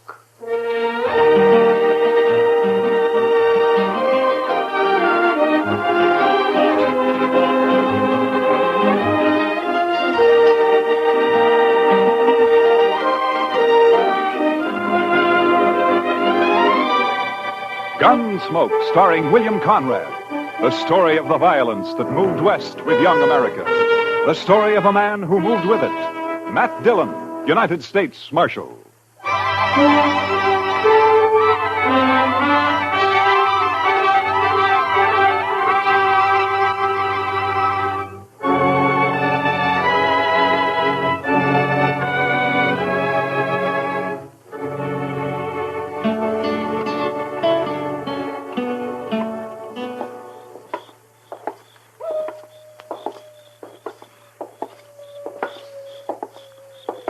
Quiet night, Mr. Dillon. Yeah. Except for that coyote. He's wailing his head off out there. Mad at the moon, I guess. Or in love, maybe. Oh? Yes, sir. The way I've noticed it, any time you find a man or an animal out squalling around in the dark, it's usually love. Yeah, but this one sounds kind of mournful, Chester. Well, sir, love is mournful sometimes, Mr. Dillon. Yeah, so I've heard. Matt? Uh, Is that you? Oh, good evening, Miss Morley. How have you been, Matt? Oh, fine. Fine, thank you. You, down here on Front Street this time of night alone? I'm looking for Red Lawson. He's a new man, works for Al. Al's meeting him sometime after midnight, and they're going out on a cattle buying trip. I want to talk to him first. You satisfied? Well, it's just that this is no place for a woman alone, Miss Morley. Maybe you better go home. There are other women down here. They belong here, Miss Morley.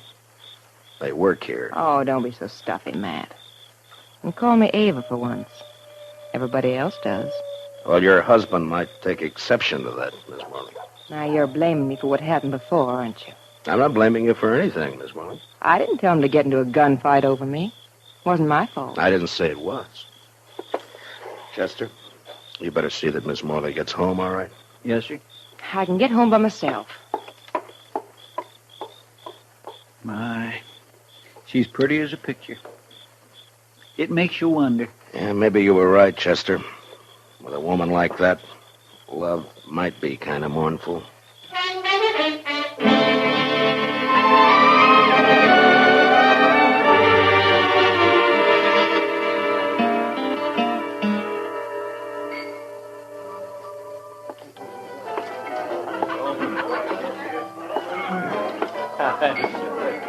So I just give my rope a couple of turns around that juniper stump, and I jerk back on it. Lawson?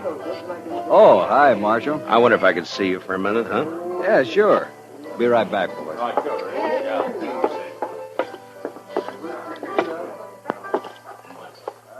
What's on your mind, Marshal?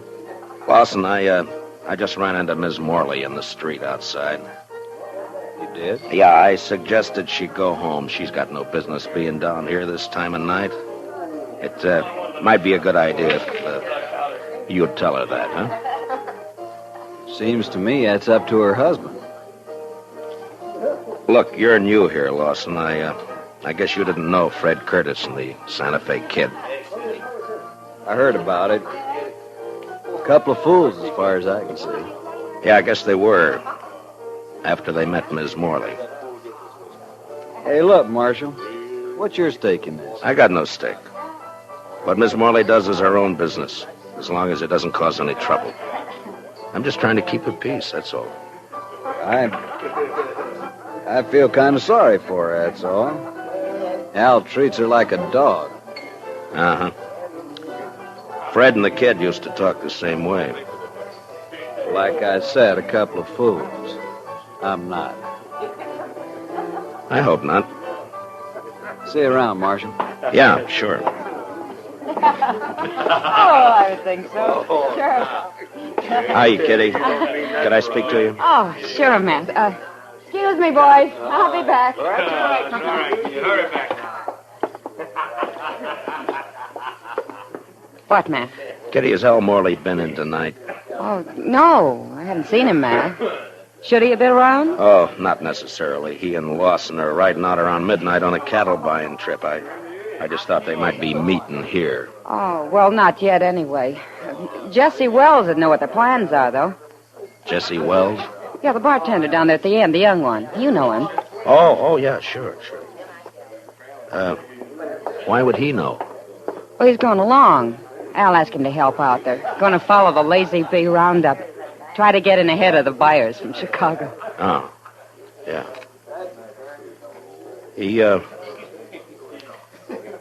He's a nice-looking kid.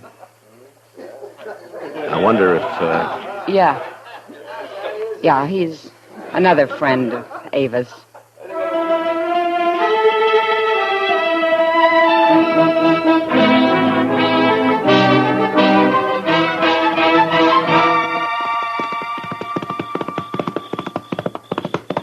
Oh, boy. Hold it.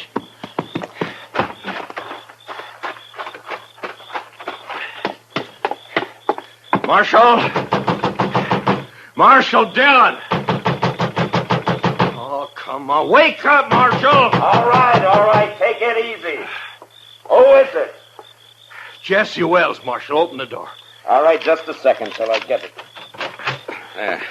What's the trouble, Wells? Al Morley, Marshal. And you better get your horse, because we got to ride back out there. Out where? What happened? Buffalo Flats. We camped there to wait for the roundup crew. And Al's dead, Marshal. He's knifed in the back. Did you do it? No. It was Red Lawson. He knifed Al and he stole the money we were going to use to buy cattle. What in the world is going on, Mr. Dillon? You better saddle up, Chester. We got to ride. What's the trouble? The usual. Nothing new but the names. Seems Red Lawson turned out to be a fool in spite of himself.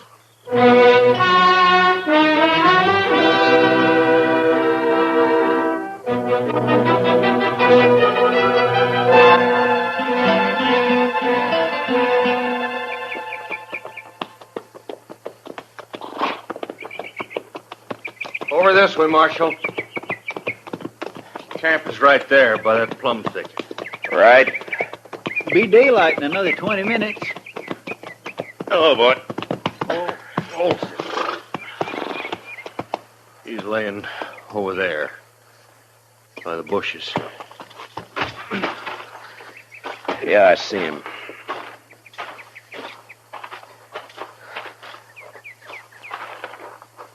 Whose knife is it, Jesse? It's Al's. We were all asleep. We built a fire, made some coffee, and then turned in. But wait for daylight. The Lazy Bee bunch planned to work their stock up this way. I see. Yeah, here, Chester. Wrap the knife in something and hang on to it. Huh? Yes, Mr. Dillon. Now, go on, Jesse. What happened? Well, like I said, Marshal Dillon, we were all asleep. I guess it was the sound of the horse's hose woke me up. Mm-hmm. Red Lawson, he was pulling out. I run over to Al, shook him to wake him up and tell him. Then I saw the knife. He was dead. Where were you sleeping, Jesse? Well, right about here, I guess. Red was across the fire over there, and Al was where he's laying now. What about the money? How'd you know it was gone? Well, I thought about it right off, and I figured that's why Red had done it. Al was carrying about $10,000 in a little leather sack he'd stuck under the blanket before we'd gone to sleep. So I went and looked for it. It was gone. You figure Red killed him for the money, then? Well, sure. Of course, I doubt he meant it, though. I think Red was trying to ease the sack out from under the blanket when Al woke up and caught him. Yeah, it's possible. Be light enough to start tracking him in a few minutes, Mr. Dillon. Yeah, sun's poking up over there now. Looks like it's going to be a clear day.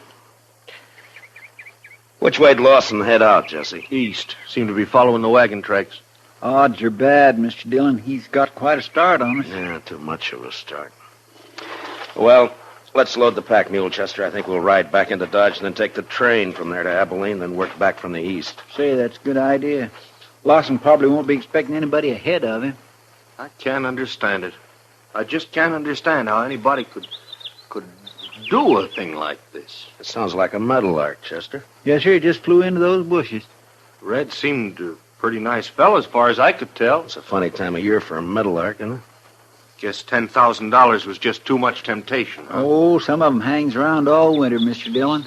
That sure sounds a lot better than that coyote howling. Mm. All right, Chester. Get a hold of his feet. Let's load him up.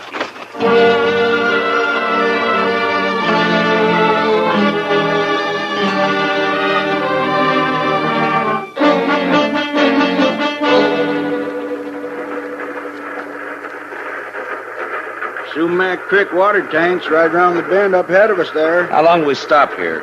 Oh, about 5 minutes. Just long enough to take on water. Might as well relax, Marshal. It's a long ways yet to Abilene. Why, we ain't but 24 miles from Dodge City. Feels more like 100. These seats are harder than a saddle. Yeah. Say, this here feller you boys looking for, guess he's a real mean enough. Huh? Oh, yeah. Mean enough. Well, it's just like I always say. This prairie country ain't never gonna be a law-abiding place to live. Well, every time I pull out of Kansas City on the run west, I'm expecting every minute to be shot or hung or scalped. Chester. What's the matter, Mr. Dillon? Look out the window here. Around the bend there by the water tank. Looks like we don't have to go to Abilene. Oh, yeah, only there's some fella waiting to catch a train, I guess. You boys recognize... Is he the one? Yeah. His horse is tied there by the tank. Must have decided on a quicker way of traveling. Yeah, it looks that way. All right, Chester, he won't be expecting us. Let's get out in the vestibule and then drop off and take him as soon as the train stops. Yes, sir. Hey, Marshal, whatever you do, don't let him get on this train. Just keep the passengers away from the windows. In a way, it's too bad, Mr. Dillon. Miss Morley would have really enjoyed that $10,000. You're guessing, Chester. Well, he hasn't seen us yet. All right, let's go. Lawson, get your hands up. No. You're under arrest. Get your hands up. No. He's running for his horse, Mr. Dillon. Lawson! He's going to fight. You can't get away on foot. Lawson! Come on, Chester. That's a cutting it awful thin, Mr. Dillon. Giving a man 3 chances before you haul down on him. Well, we're still on our feet. He's not. Yeah, but it's a pushing the odds, though. Yeah, I guess. All right, pick up his gun there, will you? Yes, sir. Lawson? He's still alive, Mr. Dillon. Can you hear me, Lawson? Sure. Sure, I can hear you. There's a sack of money. Looks like it fell out of his coat. Yeah, I see it. Lawson, there's no doctor on the train. We're going to try to stop the bleeding and do the best we can for you.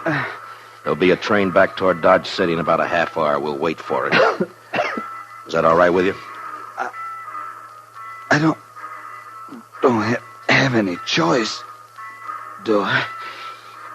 No, I guess you don't. You made your choice last night. Was she worth it?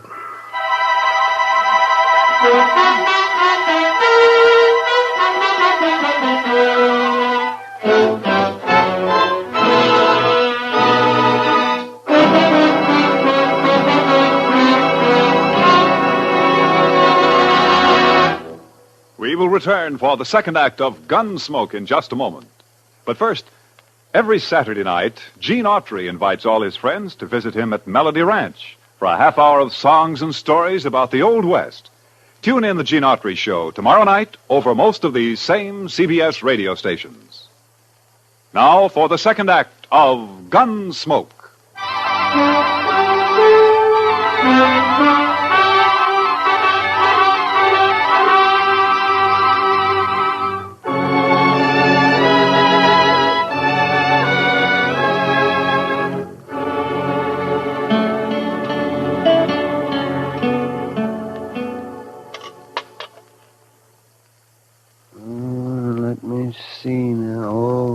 That's a bad one, Matt.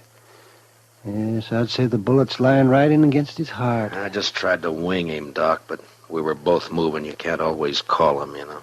No, I guess not. Well, I'm afraid that's about all I can do for him, Matt. It's not enough, is that it? He won't live an hour.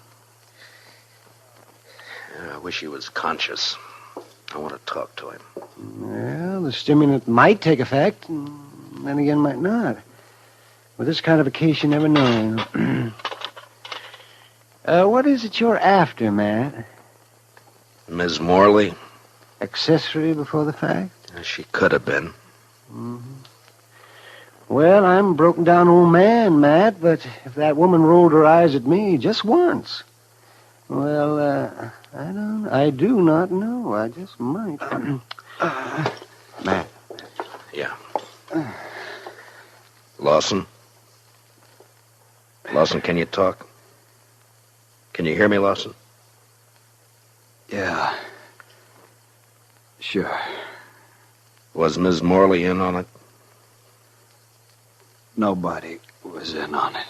Did she know you were going to do it? She had nothing to do with it. Was she going to meet you somewhere later? She had nothing to do with it. It was my idea. Nobody else. Lawson, listen to me. You're dying, do you know that? Yeah. Yeah, I know. I can feel it.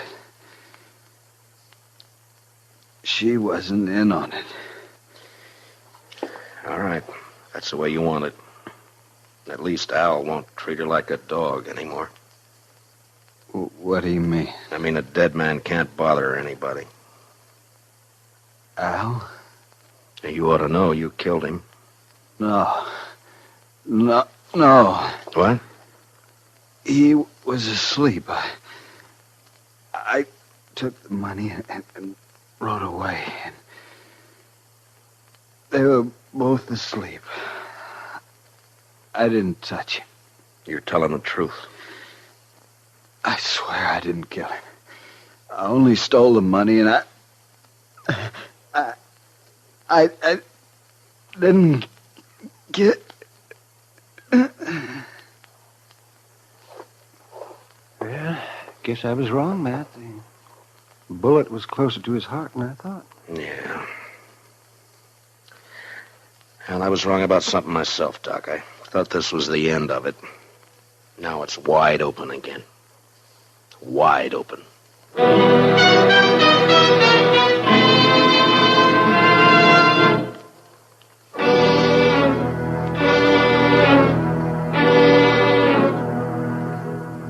I don't see why you got me here just to ask the same things all over again, Marshal, because I told you how it happened. Yeah, I know, Jesse. You caught Red Lawson with the money on him. Now, what more proof do you need? It only proves he took the money, Jesse. It doesn't prove he killed Al.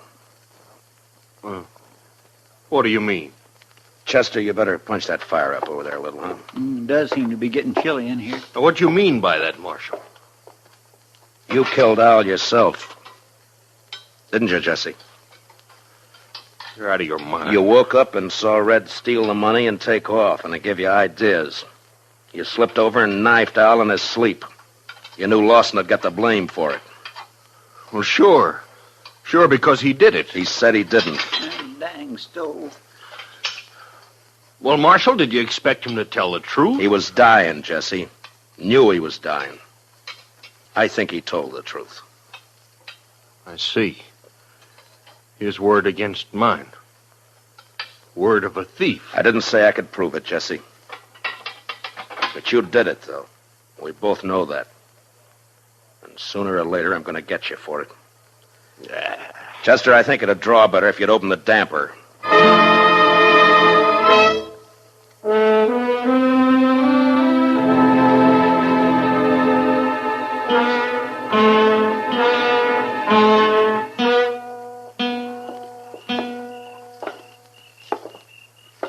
Quiet night, Mr. Dillon. It was a quiet night last night. And 2 men who were alive last night are gone tonight. Sure makes you stop and wonder. Well, at least one thing hasn't changed. That coyote's still there. I guess there'll always be coyotes around, Mr. Dillon. What are you going to do about Jesse Wells? Oh, I don't know, Chester. He's guilty. You can see it written all over him, but there'd be no use bringing him in. I haven't got one piece of evidence. I don't know. Yes, sir. She's quite a woman. Mercy. Quite a woman. Yeah, she is that, all right. Matt? Is that you? Good evening, Miss Morley. Who are you looking for tonight? Can't be Red Lawson. He's dead. So is my husband. You forgotten? My deepest sympathy. Don't bother. You know better. I am sorry about Red, though. He was nice. You're the one who did it, aren't you, Matt? Yeah. Yeah, I killed him. For you. I couldn't do anything else. I don't know why you say for me. It wasn't my fault. Yeah, sure, I know. You know. You don't know anything. You don't know how it feels to sit in a house alone with your husband dead. No one in town coming near you. Like he was poisoned or something. Sure, I don't feel sorry about Al, but I would have once. He's the one who changed me, made me feel different. I know it wasn't your fault. And you didn't even come to tell me he was dead. Why not? It's part of your job, isn't it? I didn't come and tell you, Miss Morley, because I figured that you'd... Chester? Yes, sir? Would you mind walking on ahead? I'll meet you on the Texas Trail in a few minutes. Well, All right, Mr. Dillon, if you say so. I'll get Why'd you send him away, Matt? I was just wondering if you were going to be home later tonight. Well, I could be. Around 10 o'clock, say? Sure, Matt. I'll be there.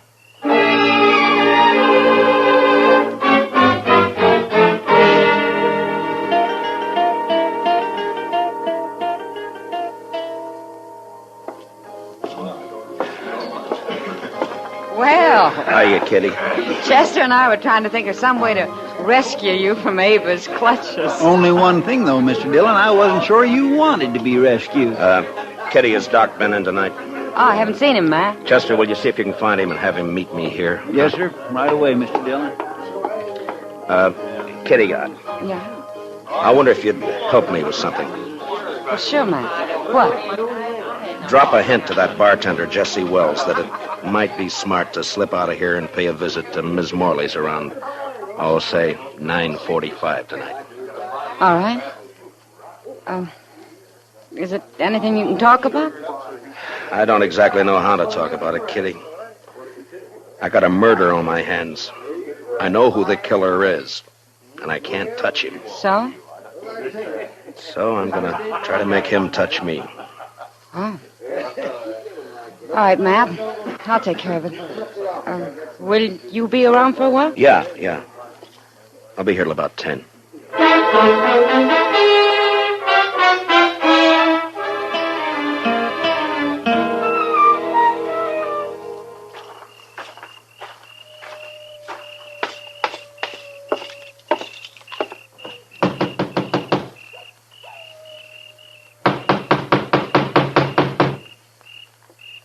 Who is it? It's Matt Dillon. Who'd you think? Just a minute. Well, hurry up. Let me in. All right, Dillon, come on in. Well, Jesse, I thought you were working.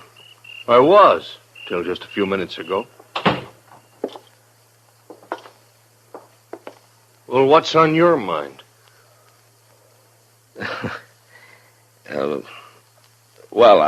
I think Mr. Dillon probably wants to ask me some questions or something. Yeah, I do, as a matter of fact. Jesse Wells, for instance. What? He didn't tell me he was going to be here, Ava. Well, What do you mean she didn't tell you? Wait, Ava, what about this? You were expecting him. You knew he was coming. Of course you knew I was coming. You and Matt Dillon.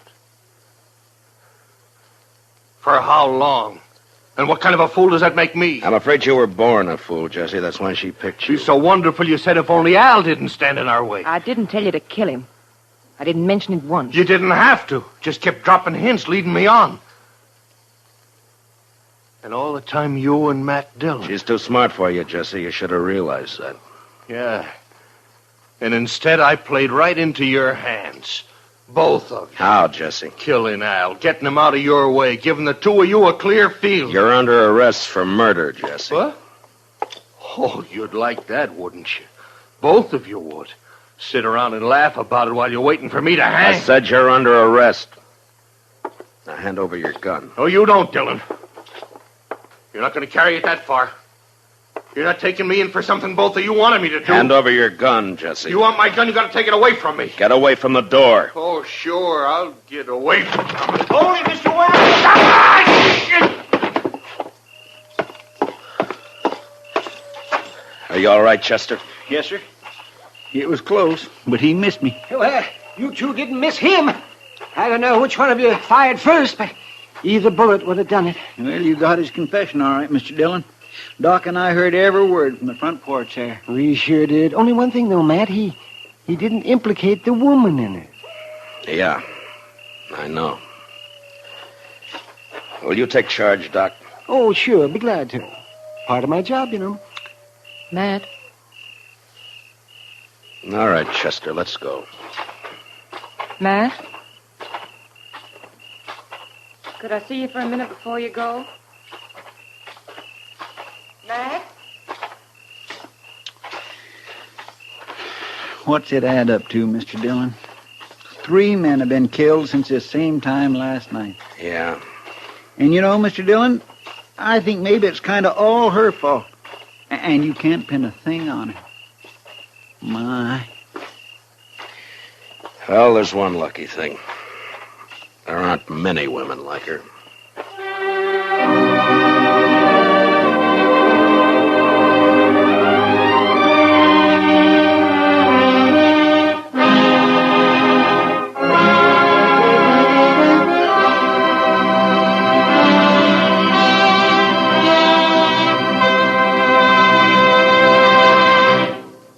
Gunsmoke, under the direction of Norman Macdonald, stars William Conrad as Matt Dillon, U.S. Marshal. Tonight's story was specially written for Gunsmoke by Les Crutchfield, with music composed and conducted by Rex Corey. Featured in the cast were Lillian Bayef, with Harry Bartell, Lawrence Dobkin, and Jack Crucian. Parley Baer is Chester, Howard McNear is Doc, and Georgia Ellis is Kitty. Gunsmoke is heard by our troops overseas through the facilities of the Armed Forces Radio Service. Join us again next week as Matt Dillon, U.S. Marshal, fights to bring law and order out of the wild violence of the West in Gunsmoke.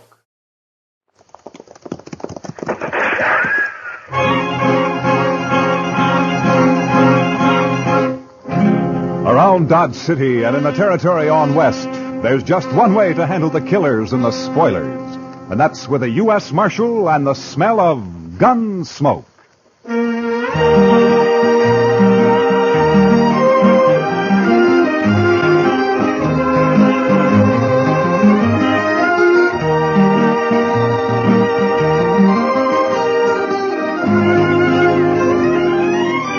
Gunsmoke, starring William Conrad. The story of the violence that moved west with young America. The story of a man who moved with it. Matt Dillon, United States Marshal.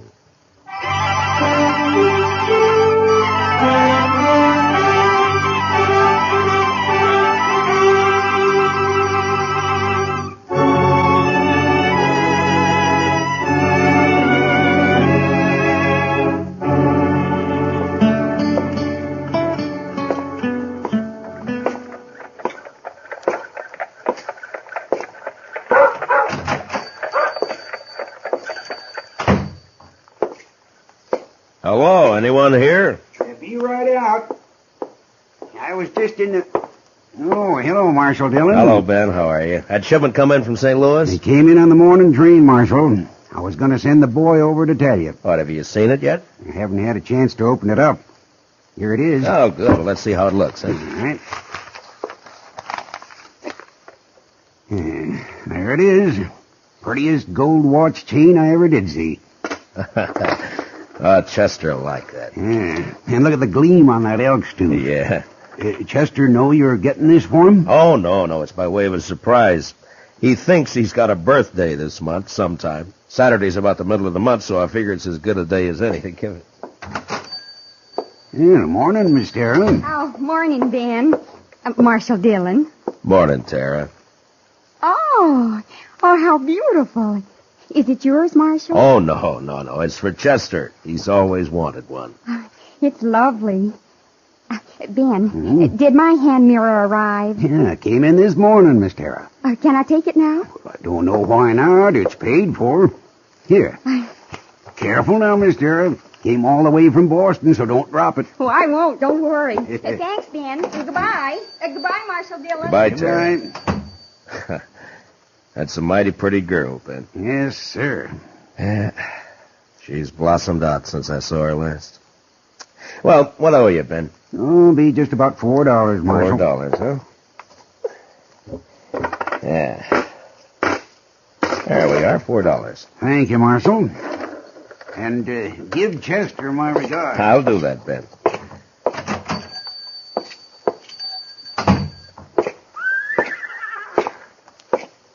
Well, morning, Miss Lane. Morning, Marshal.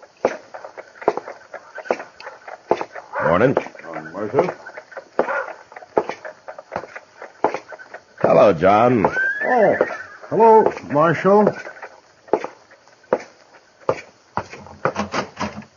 Good morning, Chester. Well, morning, Mr. Dillon. Put this in the safe for me, will you? Yes, sir. How was the auction yesterday? You know, Mr. Dillon, I never did see so many horses and mules. You buy anything? No, sir, Mr. Dillon. But Asa Welton bought that old stud horse off Mr. McGovern. No, is that so? Yeah. You know, I feel sorry for poor old Asa. Why, that stud horse has got a ring bone so bad he can't hardly walk. Well, Asa isn't very smart when it comes to horses, I'm afraid. No, sir, he ain't.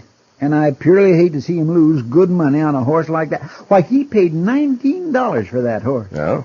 Well, he'll make out if the stud can get him some colts. Mm-hmm. Yes, sir, I guess. That is, if he's got a mare. Yes, Chester, if he's got a mare. And if he don't, well, sir, I just don't know. My. Chester, this evening I'm going to have supper with Kitty over at Dodge House. Will you stay here? There's no work to do, but you could keep an eye on things, huh? Why, I'd be proud, Mr. Dillon.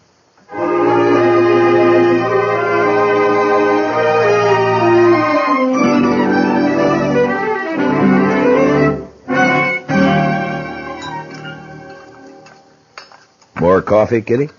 No thanks, Matt. Yeah. You, mind if I smoke? Oh, those are the longest cigars I ever saw. Well, if it bothers you, Matt, I'll have... 6 nights a week at the Texas Trail, and you think I'd mind one cigar? Go ahead. Okay. Matt. What? There's something been troubling me. Oh? What's that? Well, I wanted to have supper here so we could talk.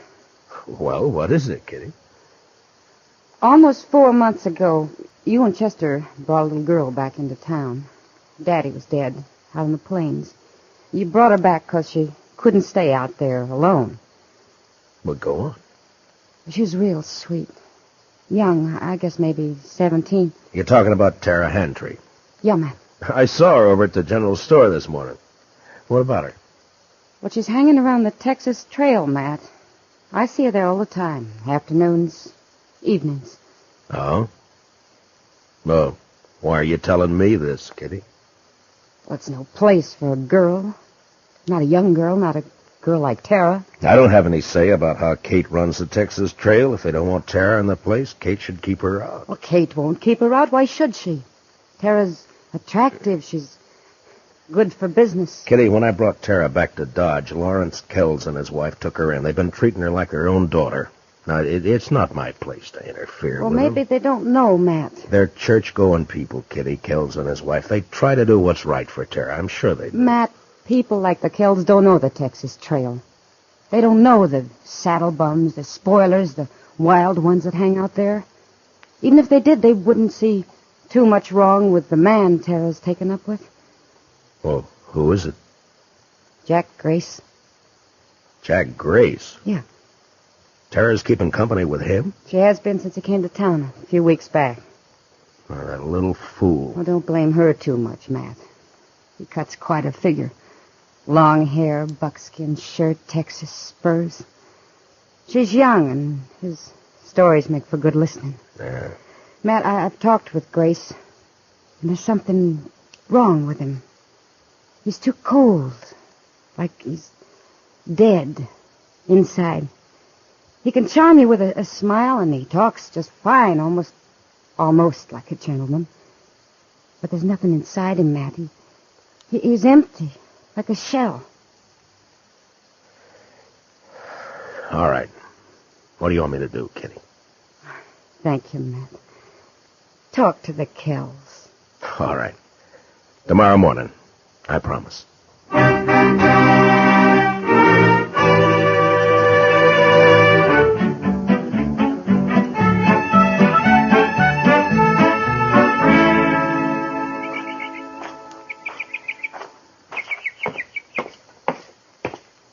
Morning, Marshal Dillon. Good morning, Tara. We're having some lemonade. Won't you join us? I came looking for Mr. Kells. They're both down at church, getting ready for the social tomorrow night. Marshal Dillon, have you met Mr. Grace? Mr. Grace? I know of you, Marshal Dillon. Down around Waco, several of the boys speak of you. No? What did you want to see the Kells about, Marshal Dillon? Maybe I could help you. I think I should talk to them, Tara. It's a matter of business. About Mr. Kells' business? The buffalo hides? No. It's another sort of thing. I better come back, Tara. They'll be home later? Well, you know how these church socials take planning. It may be late. Yeah, well, I'll come back then. Sorry you won't join us, Marshal. Thank you anyway, Mr. Grace. I'll walk you to the gate, Marshal. Oh, fine. I'll be seeing you again, Marshal Dillon? Maybe, Mr. Grace. I know why you came here today, Marshal. I know why you wanted to see the Kells. You do, Tara? It's about me and Jack Grace, isn't it? This isn't the time to talk about it, Tara. It's a fine time to talk about it. Now, look, The Tara... busybodies in this town sent you over here. They don't like my keeping company with Jack. Isn't that right? They're not busybodies, Tara. They're people who are fond of you. Older than you and know more about Jack Grace than you do. Blue-nosed old gossip. Now, Tara, listen to me. No, you listen to me. For as long back as I can remember, Pa and me worked that dried-up old homestead. Alone after Ma died. He killed Pa. Came near to killing me. Look, when I brought you into Dodge, the Kells took you in. They treated you like their own daughter. Mr. Kells is a wealthy man. He's given you everything he can. And I'm grateful to him. He's tried hard to do all the things Pa would have done if the planes hadn't killed him. But he still can't give me the love and excitement and fun Jack Grace can. Oh, Tara, so help me. If you were 2 years younger, I'd put you across my knee and slap some sense into you. Now, if you hurt the Kells because of Jack Grace, or if you get yourself in trouble, I'm going to forget about this. If I didn't know better, I'd say it was a lover's spat. I'll be back later, Tara. There isn't much point in that, Marshal Dillon. From what I could hear on the porch, Miss Tara seems to have said what she thinks real plain. I'll be back later, Tara. Will you tell him? I don't know why you bother, Marshal. If the Kells are ones to worry about loose reputations, they might not pay too much attention to you. What are you getting at? A U.S. Marshal who sniffs around one of the girls at the Texas Trail isn't in the best of company, and after all, everyone knows that Kitty is... Now get up. And if I ever hear you've mentioned Kitty again, I'll come after you. Why don't you do that? I will. Good day, Tara. Oh, Jack, I'll call back for you later this afternoon. I'm sorry, Tara. I didn't mean for this to happen. You're just a big, blundering, stupid bully. Tara, please. And if you mess up the one thing that means happiness for me, I'll help him kill you.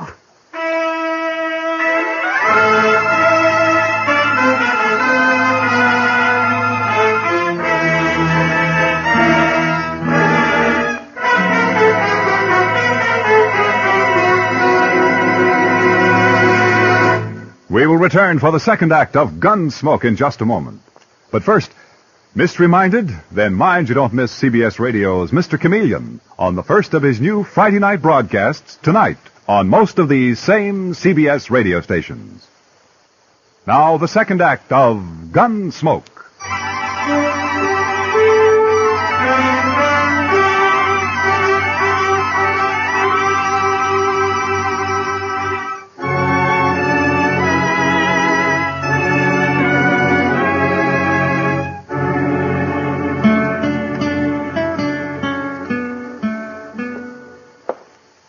Chester told me you wanted to see me, Mr. Dillon.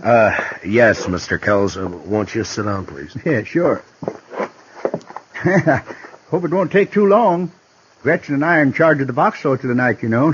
Wouldn't want to be too late. Well, it may take a few minutes, Mr. Kells. It's important. Oh? It's about Tara. And Jack Grace. You know about it, then? I've known about it ever since she came to town 3 weeks ago. They met, heaven knows where or how, and she's been seeing him most every day since. You know where she spends her time? At the Texas Trail. Yes, I know. Gretchen and I have tried every way we know, Marshal Dillon. We've both talked with Tara, but she's young and headstrong. I don't know what to do. I think she'd run away with him if we interfered again. Mr. Kells, as Marshal, this is no affair of mine, but as someone who's fond of Tara and... Well, I wish you'd try talking with her again. Well, we'll do everything we can, I promise you that. Perhaps Grace will get tired of her and leave Dodge. Perhaps. Well, anyhow, you know I'll sure try. Yeah. Well, thank you very much for coming over here, Mr. Kells. Sure, Marshal. You're going to be at the social tonight, aren't you? Oh, sure.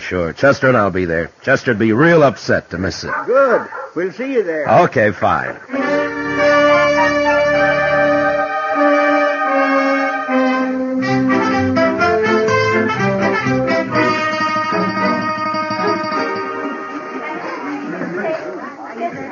Mr. Dillon, this is Miss Honeycutt. How do? I'm proud to know you, ma'am. I bought her supper box. Did you bid on any supper boxes, Mr. Dillon?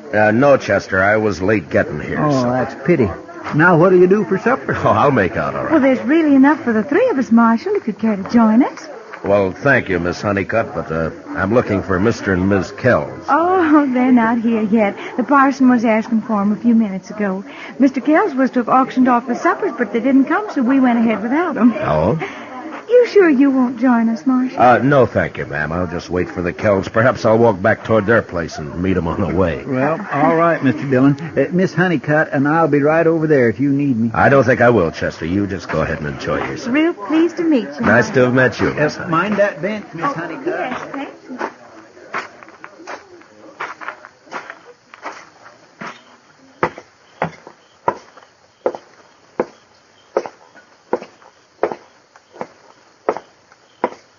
Matt? What? Oh, hello, Kitty. You leaving the party before I get there? No. I was just walking back toward the Kells place. They're not at the social yet, and this might be a good chance to talk to them. Oh, all right if I come with you? Well, sure. I had a talk with Mr. Kells this afternoon. Yeah? Yeah. He knows all about Tara and Grace. Has known for a long time. Well, what's he going to do about it, Matt? He doesn't know what to do. Neither do I, Kitty. Look, Kitty, you're a woman. You know about these things. You don't tell a woman she shouldn't love some man, do you? No. No, you don't. Kells has tried hard. He's done everything he can. Well, he's a wealthy man. He could send her east for a few months on a visit. St. Louis, maybe. To forget Grace? Yeah? Would it do any good? No.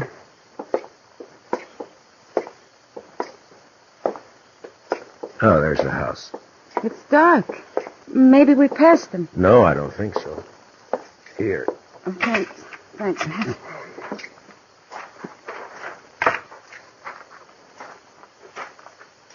Kitty?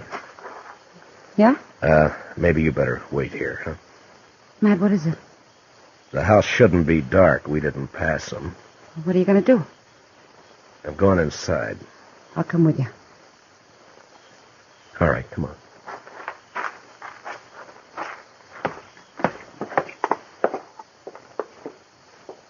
The door's open.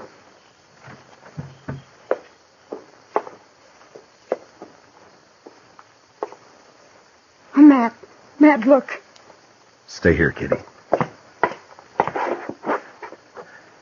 Shot, both of them. Oh. No wonder they were late for the auction. Kitty, go back to the church social. Find Chester. Have him meet me at the jail. Tell Doc to come over here. What are you going to do, Matt? I don't know. Look around, maybe. Why this? What for? Who knows why people kill, Kitty? Money, maybe. I don't know. But who'd do it, Matt? Who'd kill the Kells? Someone who hated him enough or thought they had something he wanted. Bad. Real bad. Grace? Will you please get Chester and Doc? Yeah.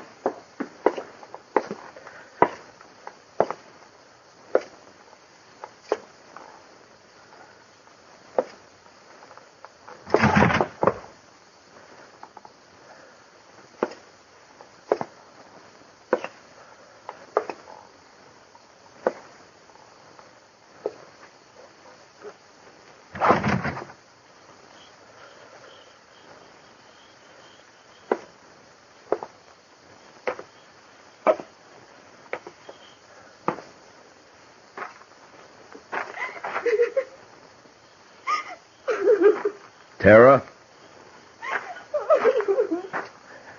Tara, are you all right? It's Matt Dillon, Tara. Are you hurt bad? Who did it, Tara? Do you know? Yes. Yes, I know. Well, who was it? Was it Grace? Oh, Matt. Matt. What happened, Tara? Tara. Mr. Kells was waiting for him when Jack came for me.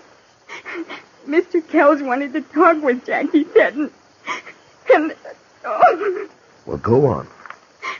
I don't know.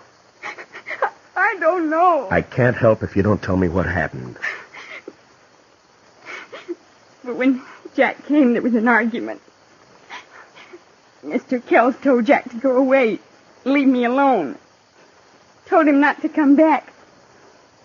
Jack laughed. Called Mr. Kells a name, and Miss Kells slapped him. And Jack hit her. Mr. Kells tried to get his rifle in the corner, and Jack... Yeah? He shot him. He shot both of them. Then he turned and said it wouldn't have worked out for us. He was leaving. Just like that. He was leaving. You see, you'd be nothing but trouble, he said. I'm leaving, he said. Then he hit me. And... oh. Doc will be here in a few minutes, Tara. He'll take care of you.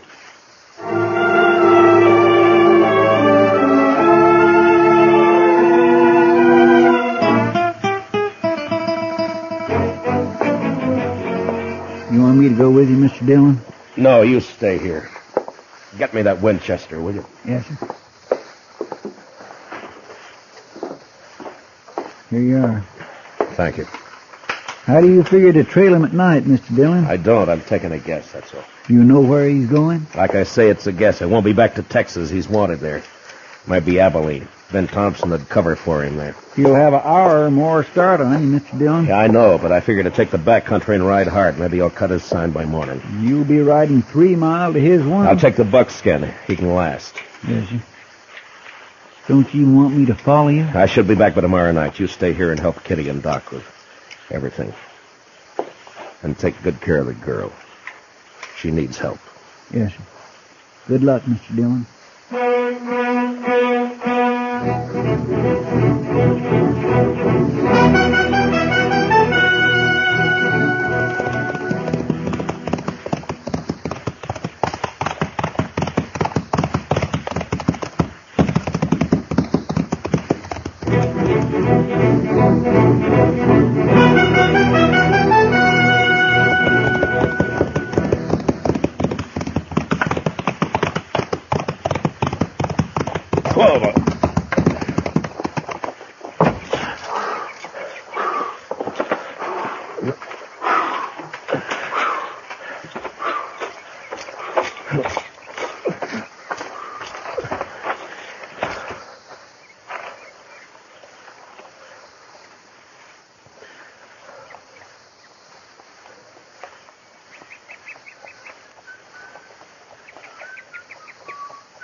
Grace!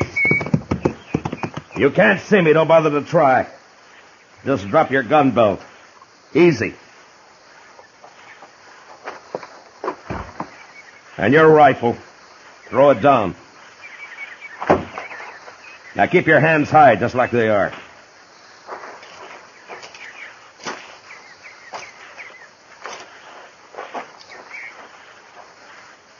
You travel fast, Dillon. I didn't waste time getting to here. I know this country better than you, Grace. Roads aren't always straight. Even so, that buckskin of yours must be quite a piece of horse. He is. We'll be starting back right quick, but meanwhile you just sit tall right where you are. Arms will get tired. Taking me back to jail in Dodge. Well, what do you expect? You murdered 2 people just last night, tried a third. I just hit Tara down. I don't know as I tried to kill her. You must have known I'd come after you. I figured maybe you'd start tracking me toward Texas. I didn't give you credit to think of my heading for Abilene. I guess the joke's on me. Yeah, I guess it is. You know, I don't understand what goes on inside you, Grace. There's no point in my getting riled. You got me cold, Deck. Someone told me earlier you were just a shell, that you were empty inside. But by heaven, you are. You're crazy, Grace. Just mean, pure crazy. It's you doing that talking, Marshal. Please yourself. In a way, it's all Tara's fault, I suppose. Well, it wouldn't have worked out anyway, like I told her. All right if I light up? Marshal? All right, but watch your moves. My makings are in my blue... Don't, Grace!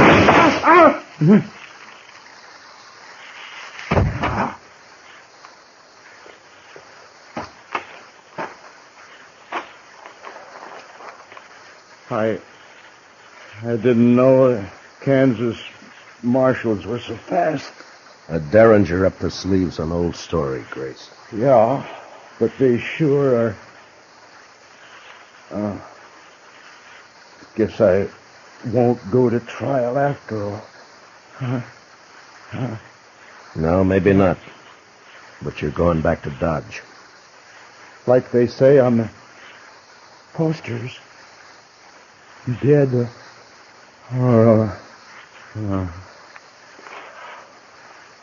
Yeah. Dead or alive.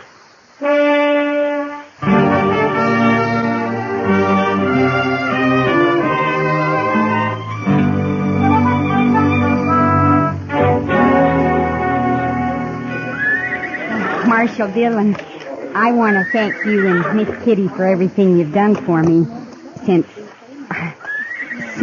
Sure. You got everything in the stage, Tara? Yes, Miss Kitty. It's a long trip, Tara. You sure you won't change your mind? I think I'll like it back east, and St. Louis won't be as big as all this. Marshal Dillon will be late into Haines City if I don't get away now. Okay, driver. Well, goodbye, Tara. Good luck. Goodbye.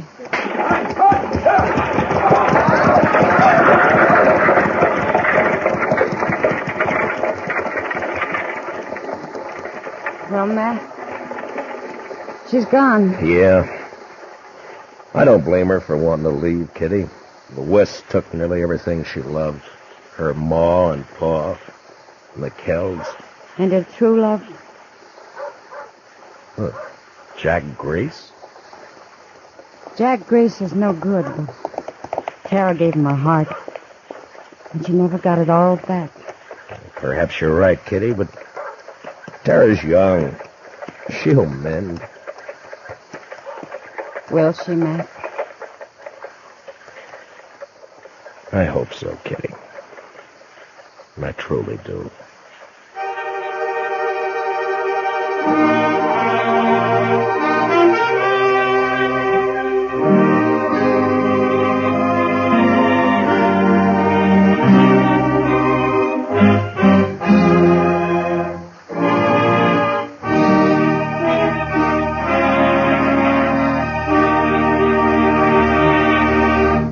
Gunsmoke, under the direction of Norman MacDonald, stars William Conrad as Matt Dillon, U.S. Marshal. Special music for tonight's story was composed and conducted by Rex Corey. Featured in the cast were Sammy Hill as Tara and John Daner as Jack Grace, with Ralph Moody, Joe Duval, and Vivi Janis, Parley Bear as Chester, and Georgia Ellis as Kitty. Gunsmoke is heard by our troops overseas through the facilities of the Armed Forces Radio Service. Join us again next week as Matt Dillon, U.S. Marshal, fights to bring law and order out of the wild violence of the West in Gunsmoke.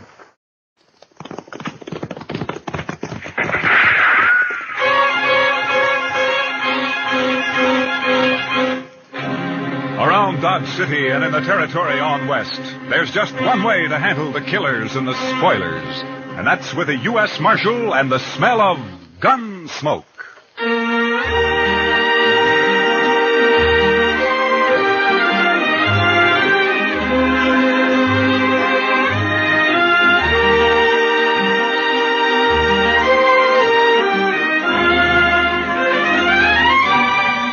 Gunsmoke, starring William Conrad. The transcribed story of the violence that moved west with young America. The story of a man who moved with it. Matt Dillon, United States Marshal.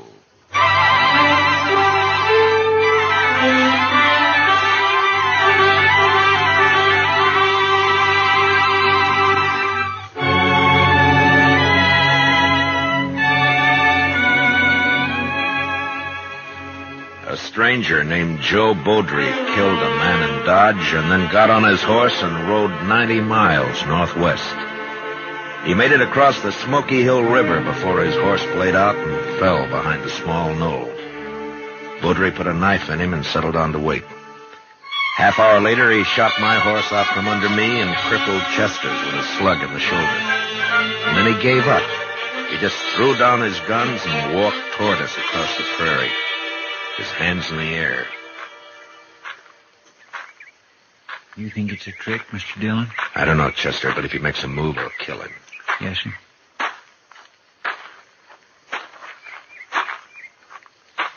That's far enough, Beaudry. Now turn around.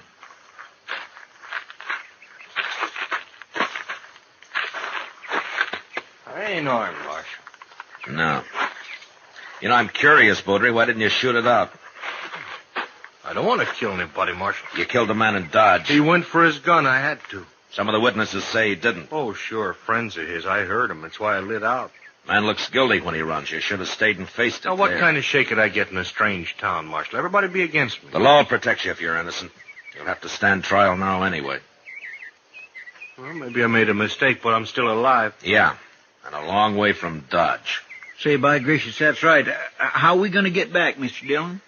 Well, we crossed the Overland Express route about 5 miles back. We'll just walk to the road and wait for a stage, I guess. Yeah, but the stage don't go up to Dodge from here, sir. Well, we'll take it into Fort Donner. Maybe the Army will lend us some horses there, and we can turn them back at Fort Dodge. Marshal. Yeah. Well, I know you don't owe me no favors, Marshal, but I never been arrested before. I'd be kind of ashamed in front of everybody on stage. Well, that's tough, Beaudry. What do you expect me to do? Well, only a little thing, Marshal. Won't make any difference to you. Just don't let them know that you're taking me in is all. All right, Beaudry. I guess it doesn't matter. Thanks. I'm not wearing a badge anyway. But you make one move and I'll hog tie you and you'll ride on the roof. Or you'll be dead. Well, it's a deal, Marshal. You'll get a fair trial, Beaudry. If you're innocent, you'll go free. Well, if it is a fair trial, I'm going back to California. I don't know why I ever left it. You come from California? Yeah. Hey, Marshal, look, is it all right if I lug my saddle back with me? Yeah, sure. We're not leaving ours. Chester, I'll go with Beaudry and get his guns. Yes, Mr. Dillon. I sure do wish you'd stop closer to the stage road, though, Beaudry. 5 miles is a long way packing a saddle. Go take care of your horse, Chester. Let's get out of here. Yes, sir. It's a doggone shame, though. That was a mighty good horse. Come on, Beaudry.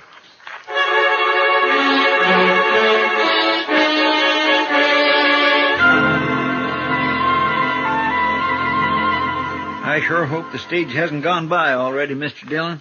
Why don't you get off your back and look down the road, Chester? Well, I declare. Looky yonder, it's a-comin'. And it's painted bright red, too, Mr. Dillon. Hey, what if they don't stop for us, Marshal? Road agents don't usually carry their saddles. The driver will notice that if he's awake. Driving a 6-horse hitch ought to keep him awake. Yeah, but not sober.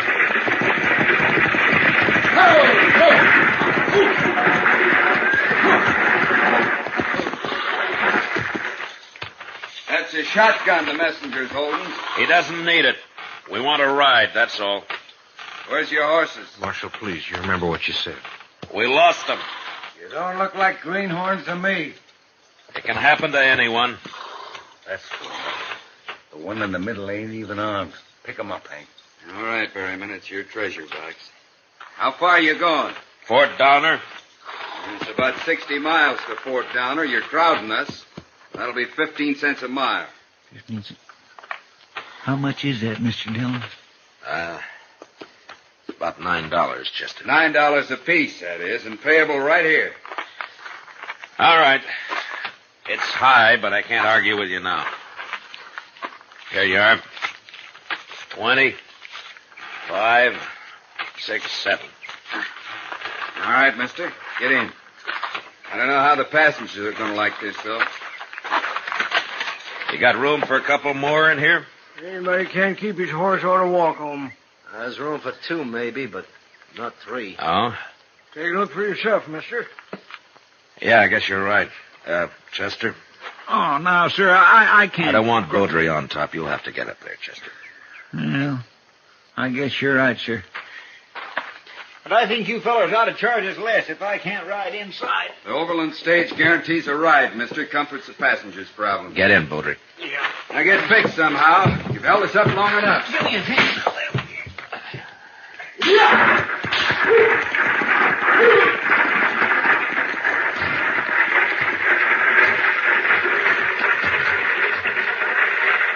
You don't look like a judge, mister. I'm not a judge. Well, you must be important somehow. We order these men around, and that fellow on top there calls you sir. Dillon? Well, let's just say that I'm sort of the boss of this outfit, mister. What'd you say your name was? I didn't say. It happens to be Dillon. Oh, I'm Zimmer. Old man here called himself Gant. My name is Gant, and I ain't ashamed of it. And I don't give a long hoot what any of you call yourselves. Gant's kind of crusty, but he's sober. That's more than I can say for the other 2 here. They only wake up long enough to pull on that jug they got and get drunk enough to go back to sleep. Well, that's not a bad way to travel if your stomach can stand it, I guess. No, it ain't good myself if I was younger.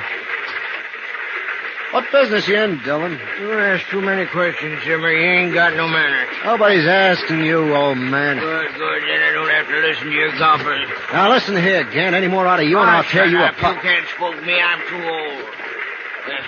85, mister. Would you believe it? No, sir, I wouldn't. That's mighty old. You sure don't look it. I knew Meriwether Lewis, mister. Met him in St. Louis when he and Clark come back from the Pacific. Now who's doing all the talking? Leave him be, Zimmer. There's no harm in passing the time. Look, mister. You may be the boss of these other fellas, but you don't run me. Nobody's trying to run you. Just take it easy. Don't pay him no mind, Dillon. He's just nervous about something. What are you driving at, old man? We'll be at Monument Station in about an hour, Dillon. Spend the night there. Hope the chow's improved. Last time I was there, all they had was fat pork. One passenger says, I never eat fat pork. So the cook told him, well, then just help yourself to the mustard.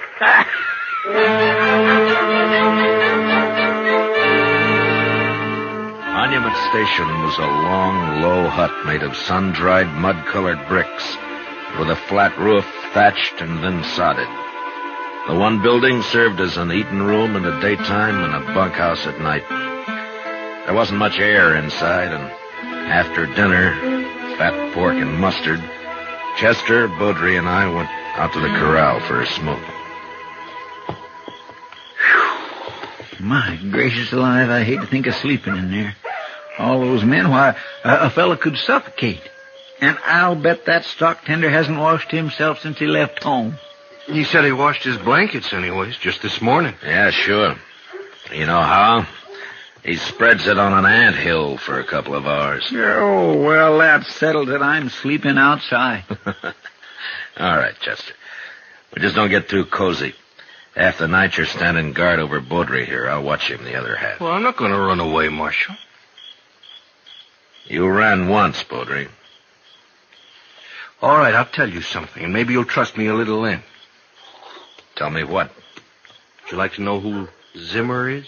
Zimmer, he that real testy fella, I don't like him at all. He's always on the prod about something or other. Wait a Just minute, little bit Chester. ago, Wait a minute. What about Zimmer, Baudry? His real name is Chess Rhine. So? Well, at least that's the name was under his picture. Well, where was this picture, Baudry? Well, in California, tacked onto a pole. Go on. Well, I think the reward was $500. Of course, I ain't certain. You sure it was his picture? Yeah, Marshal, I'm sure. Heard a lot of talk about him in Sacramento just before I left. What kind of talk?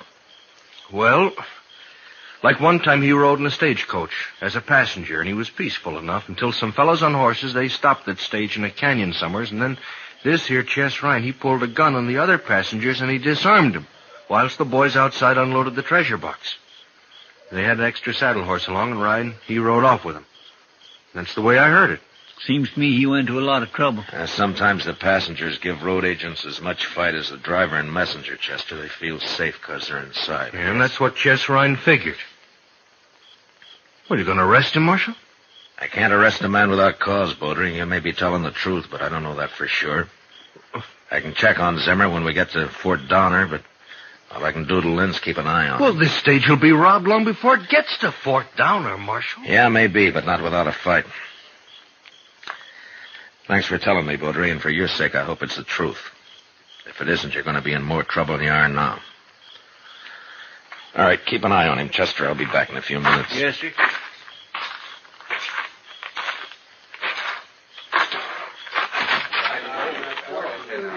Berryman? Yeah? Out here a minute, will you? What's up, mister? I want to talk to you, that's all. Alone. Come on outside, huh? Be right back, Hank. Save some of that whiskey for me. Right, Barry.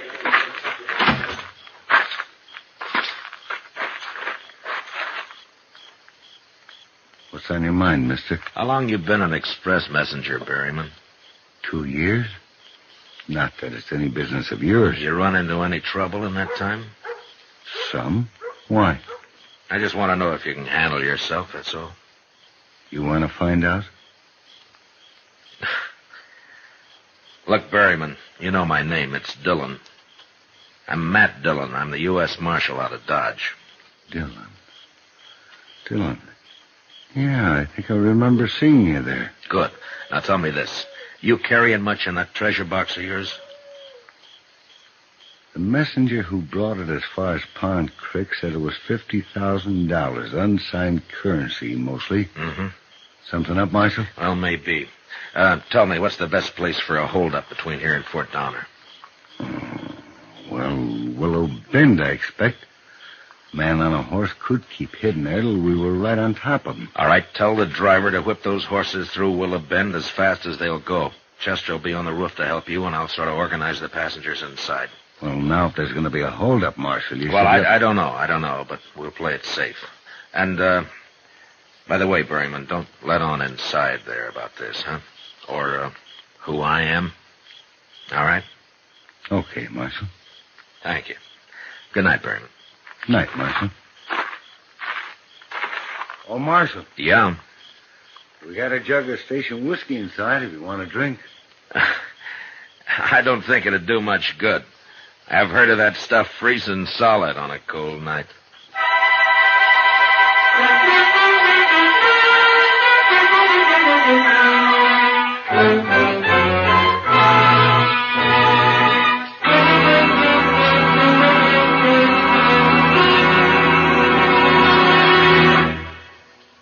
We will return for the second act of Gunsmoke in just a moment.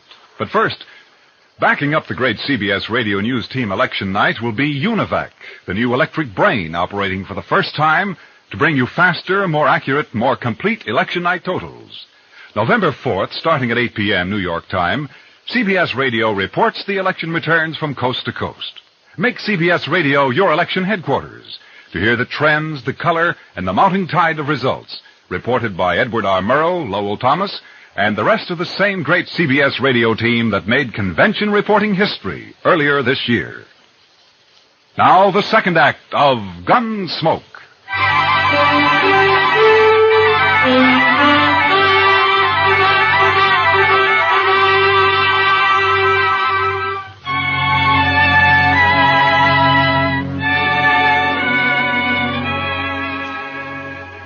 morning, just after sunup, the stage left Monument Station. It was 10 miles to Willow Bend and 12 miles to the next change of horses at a small swing station run by a lone stock tender. Zimmer, or Chess Rhine, if that's who he was, seemed nervous. Too nervous for an experienced road agent, but maybe he had figured me for what I was, and that gave him the jumps. Anyway, I sat next to him so I could handle him faster if and when the time came. We drove at an easy pace until we neared the bend. Then the driver popped his whip over the teams, and they began to run hard. But suddenly he was pulling them in and braking at the same time. One move by Zimmer at that point, and I'd have killed or crippled him. What are we stopping here for? Hey, driver! What's up? Wheel's been dragging. Couldn't you feel it pull? All right, everybody out. Well, what's that here, driver? What's wrong? The wheel's stuck. Can't pull it off with you in there. Come on, hurry it up. Baudry, get over there by Chester. Well, don't you worry about me. You keep an eye on Reed. Go on now. Come on. What do you think, Dillon? Well, they'd have jumped us by now, Berryman, while everybody was still inside. But keep your head up anyway. You watch the other side of the coach. I'll stay here. Okay. What do you mean it wasn't greased? Why not? It's sizzling hot. Have to cool before we can take it off. That drunken fool at Monument didn't grease this one, that's all. Take a bullwhip to him when I get back there. Well, you can grease it now, can't you? I could, mister, if I had any grease. Well, you mean you haven't got any? Not unless I render you down and make some. Now get out of my way. Well, any more of that and I'll... All right, forget it. What are we going to do? How about grass, driver? Hey, that's an idea. Wrap it around the spindle and go till it wears out. It won't last long, but we can keep putting it on till we get to the next station. We'll be all day stopping every half mile. Why don't you greenhorns ask a real man how to fix it? All right, Pop. How are we going to fix it? Cheese? Cheese? Yes, cheese. One fine, too. Yeah, it might at that. I suppose you brought some cheese along just in case, Pop, huh? I brought it along to eat. You get it? But I'll let you have it. It's in my carpet bag.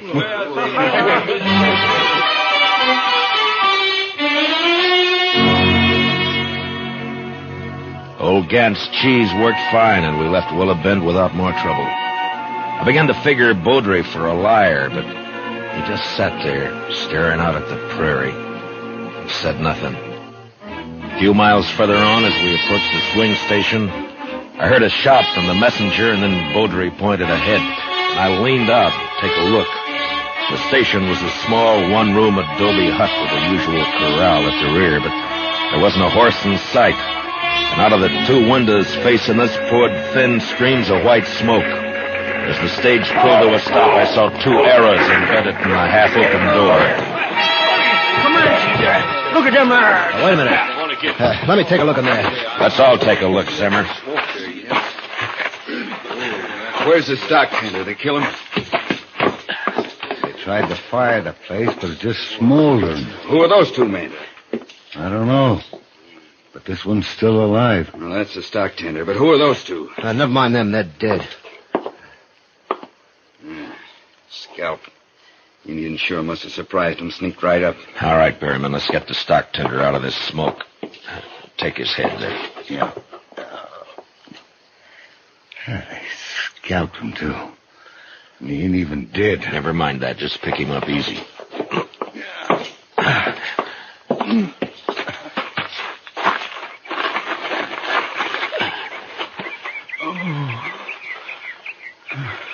It's all right, fella. Stage is here. Indians, Comanches, they scalped me. Never even heard them. Ask him who those other men were. What were they doing here? Leave him be. The man's dying. Water. Give me a drink. Chester, get the water bag. Yes, sir. Can't you let the man alone, Dillon? Scalped 3 men and stole the horses. That's Comanches for you. Here's the water, sir. Oh, thanks. Here, fella. Here now. Take a drink. There we go. Road agents. Those two. They held me up. They said they'd hide till the horses were unhitched, and then hold up the stage. Had a partner on the stage to keep the passengers out of it. What was his name? Their partner, I mean. Put my head down, mister. It's bubbling over. The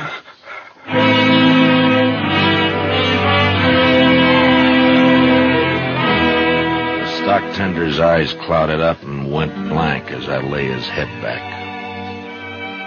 And then there was a scuffle behind me, and before anybody could move, Zimmer grabbed Gant, and using him as a shield, he walked backward toward the stage.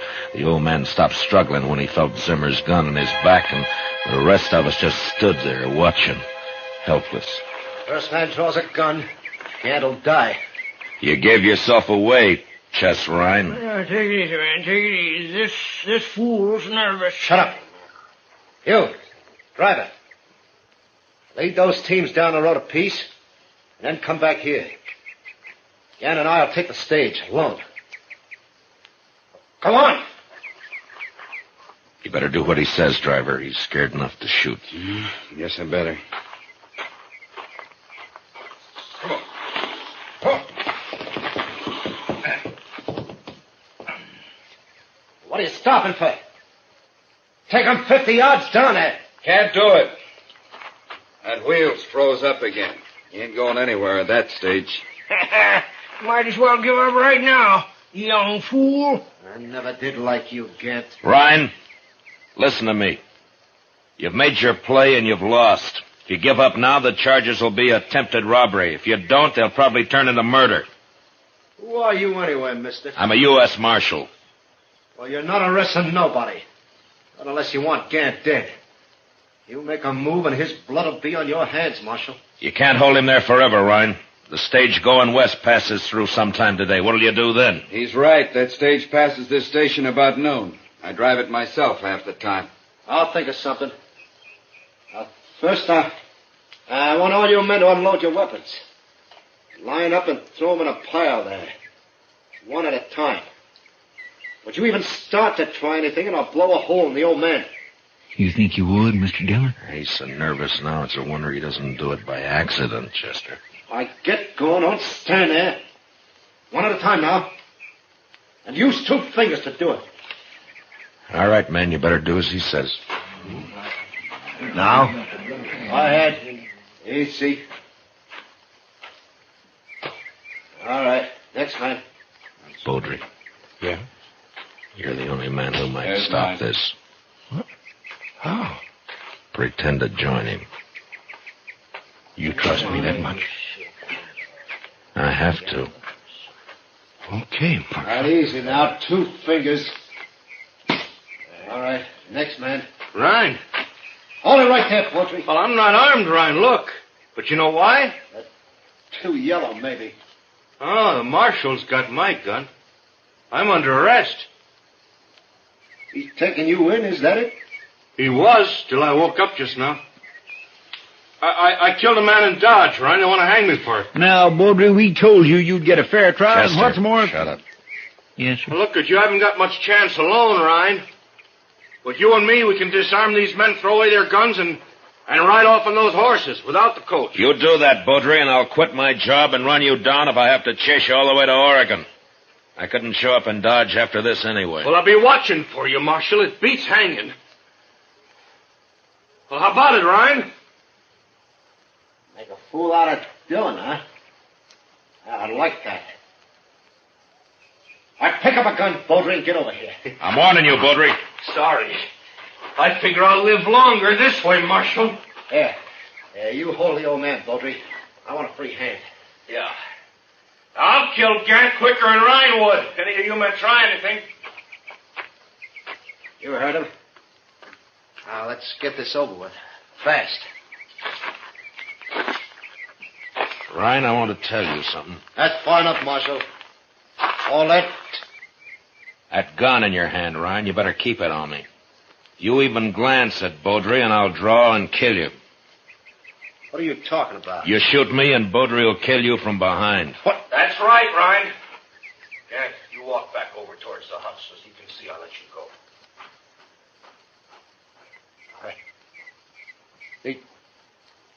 They trick you, too. But I can still kill you, Marshal. Yeah, that's right, Ryan. You can still kill me. But I'm paid to die. I settled that in my mind when I took this job. It's only a matter of time. But what about you, Ryan? You ready to die? I can't do this. I'm doing it, Ryan. I'm doing it now. I'm going to walk right up to you, and you're going to give me that gun. Stop, Marshal. Don't. Your spine if you shoot, Ryan. Let me have the gun, Ryan. Easy, No. Ryan. Now! Did he hit you, Mr. Dillon? No, he waited a second too long. Worked, Marshal. Boy, you worked. Yeah, you did fine, Baudry. I'm going to remember it. Yeah. Now give me back that gun. What? You still gonna take me in? Of course. No, that don't seem fair, Dillon. I'm only a marshal, Baudry, not a judge. Oh. I'm not sure I wouldn't rather die right here. Wait, Baudry. Now, I'll testify at your trial, and I promise you it'll be a fair one, but that's all. Now, give me the gun. You don't make it easy, Marshal. My job's to bring you in. Any way I can get you there. Dead or alive? That's right.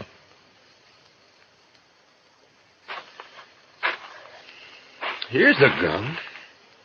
Thank you.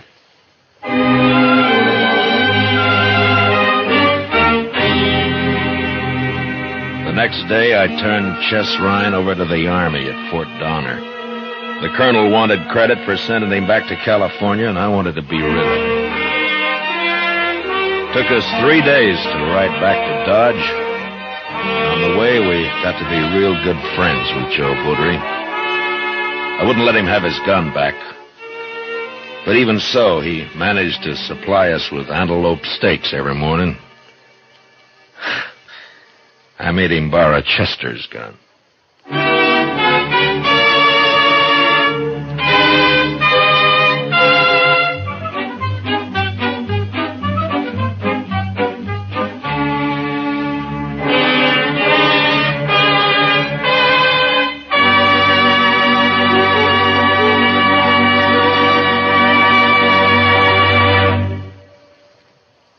Gunsmoke, transcribed under the direction of Norman MacDonald, stars William Conrad as Matt Dillon, U.S. Marshal. Tonight's story was specially written for Gunsmoke by John Meston, with music composed and conducted by Rex Corey. Featured in the cast were Lawrence Dobkin and Lou Krugman, with Vic Perrin, Junius Matthews, Jim Nusser, and Ralph Moody. Harley Bayer is Chester. Gunsmoke is heard by our troops overseas through the facilities of the Armed Forces Radio Service. Join us again next week as Matt Dillon, U.S. Marshal, fights to bring law and order out of the wild violence of the West in Gunsmoke.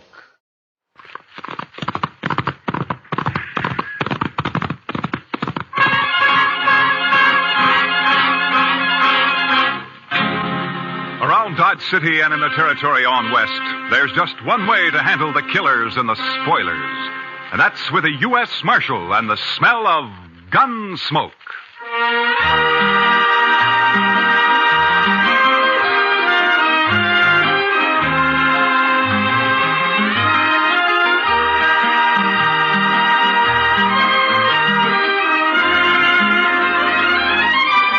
Gunsmoke, starring William Conrad.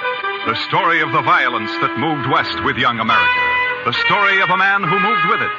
Matt Dillon, United States Marshal.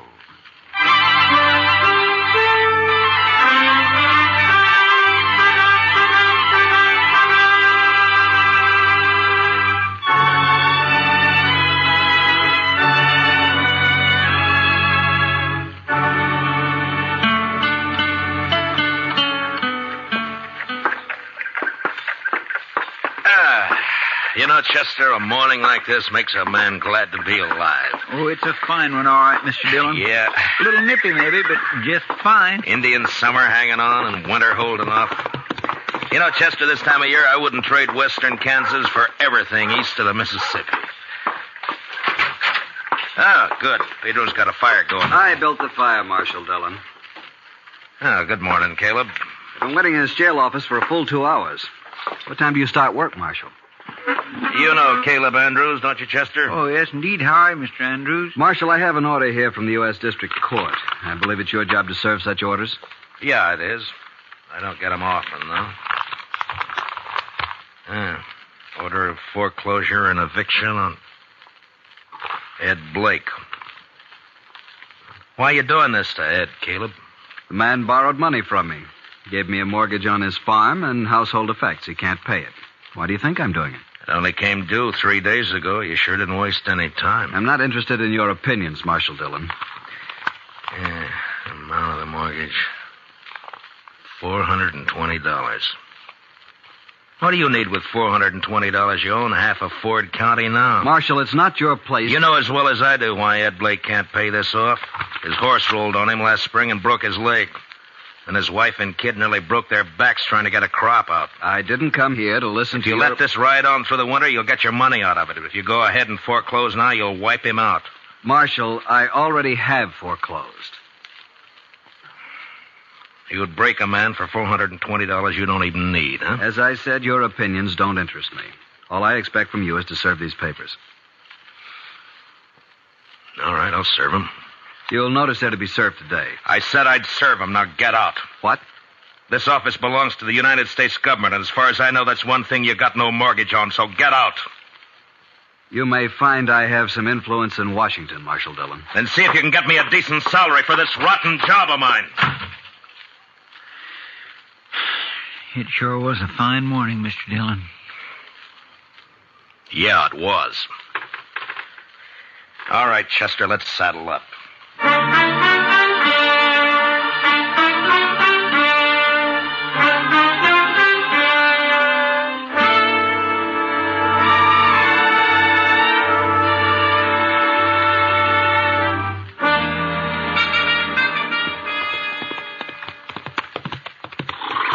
This is one job I surely wish we didn't have to do, Mr. Dillon.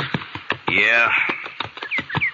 My, this sure is a nice farm. Ed and Martha have put in a lot of work here the last 4 years. We don't have any choice, Chester. Yes, sir, I know.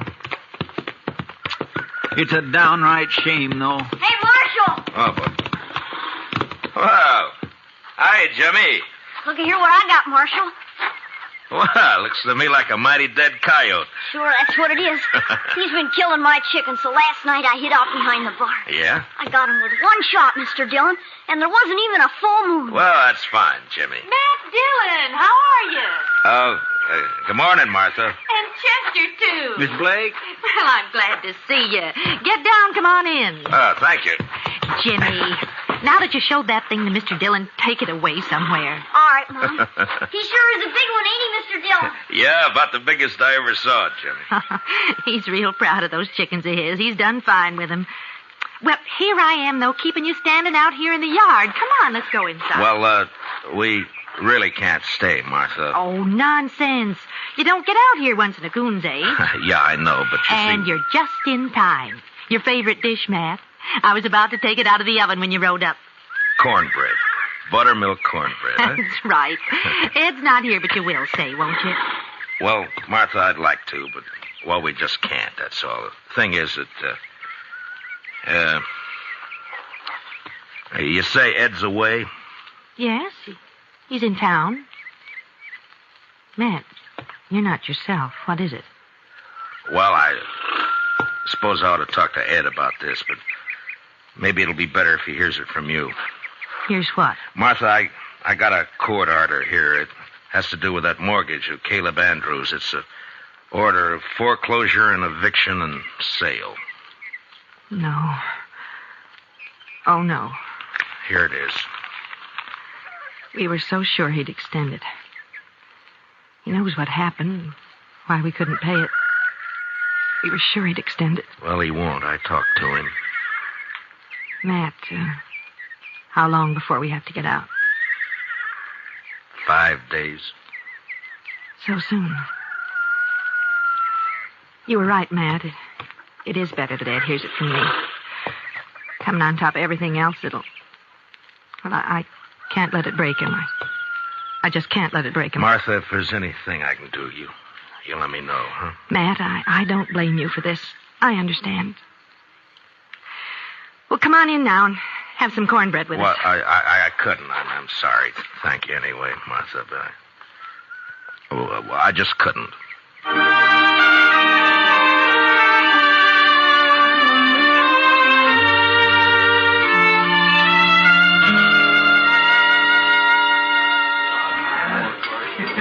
Matt, you looked low all week. No, it's just things in general, Kitty. Sometimes you get to wondering if it's all worth it or not. The Blakes, huh?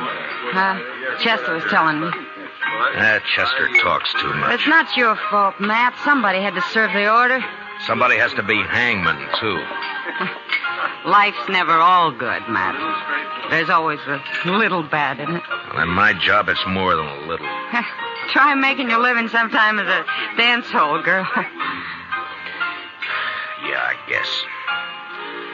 But when you gotta go out and boot somebody like the Blakes off their land and out of their home, then you start wondering what's right and what's wrong, that's all. Well, if you find out, Matt, let me know. I've always... Oh, there you are, Marshal. I stopped by the jail. Well, all right, Caleb. What's on your mind? That Blake family, Marshal, they were supposed to vacate today. Well, they haven't done it. I rode by there a little while ago. According to the court order, they got until sundown. But they haven't made the slightest preparation to... Marshal, I believe I'd prefer to discuss our business elsewhere than in the presence of this... Easy, Caleb. Matt, I'll go. Caleb, you're going to apologize to Miss Kitty right now. No. Apologize? If you think I'm going to apologize to this cheap little baggage who's in it... Matt, you shouldn't have done that. Renegade, take him outside and throw some water on him. Yes, sir, Marshal. Why not, Kitty? He had it coming to him. He'll do everything he can to hurt you now. He'll take it out on the Blakes, too. Yeah, maybe. Look, Kitty, I just got an idea. I'll see you later. All right, Matt.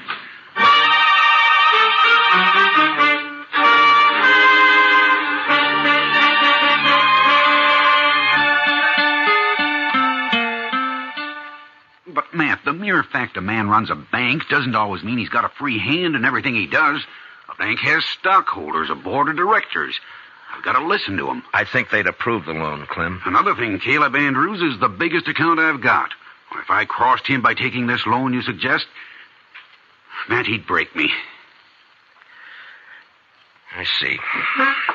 All right, Clem. Forget it. Matt, I realize I'm under obligation to you. You saved my life that time the James brothers held me up. Saved the bank, too, in fact, but... That was part of my job, Clem. There's no obligation. I was just asking you as a friend to help out another friend. Matt, I'd like to do it, but I just can't. Don't you see? Yeah, sure, Clem. I see. Just forget it. Gotta think of my wife and the two girls. Yeah, of course you have. It's not that I don't want to help. I understand, Clem. I really do. Forget it.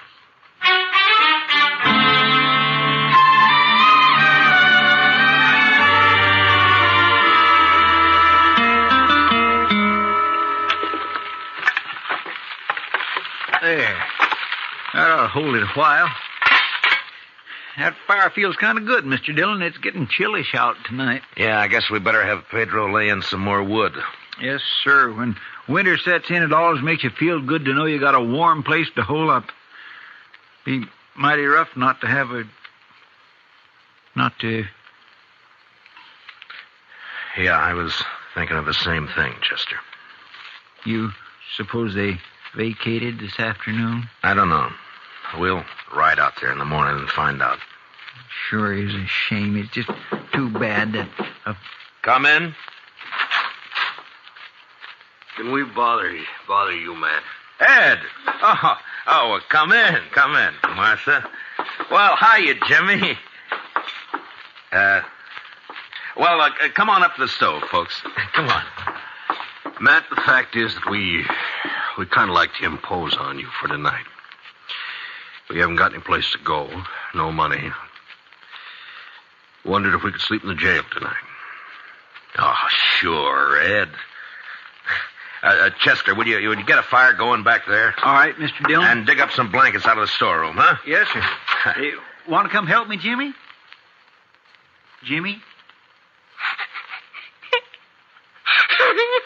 No, you go along with Chester now, boy. Go on. All right. He doesn't understand all this, Matt.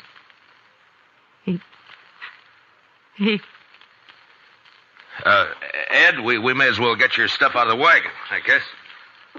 Well, there ain't any wagon, man. We walked into town. 6 miles? With that leg? I know, but that wagon, the horses, all the household goods, they're all covered by that mortgage. We didn't take anything. Except the clothes on our backs. Oh, so help me, Ed. So help me if I could... It's all right, Matt. We know how you feel. But after all, we started with nothing before. We can do it again. But there's no reason you should have to. We do have to, though. And that's that. Ed and I can accept it. We're not bitter any longer. Jimmy can't understand. He's been carrying on pretty bad, but he's just a boy. And in time, he'll be able to... Dillon? Yeah, what is it, Chester? It's Jimmy. He grabbed a rifle from off the rack and took out the back way. I couldn't stop him. What? But where on earth's he going? I think I know where he's going. And heaven help Caleb Andrews if we don't catch him.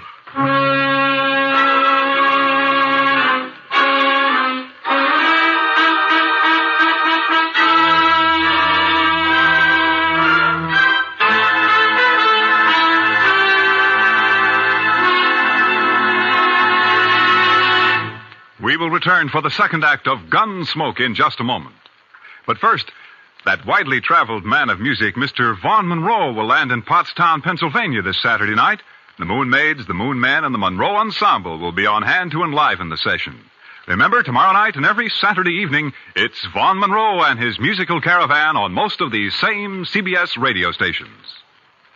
Now, the second act of Gunsmoke.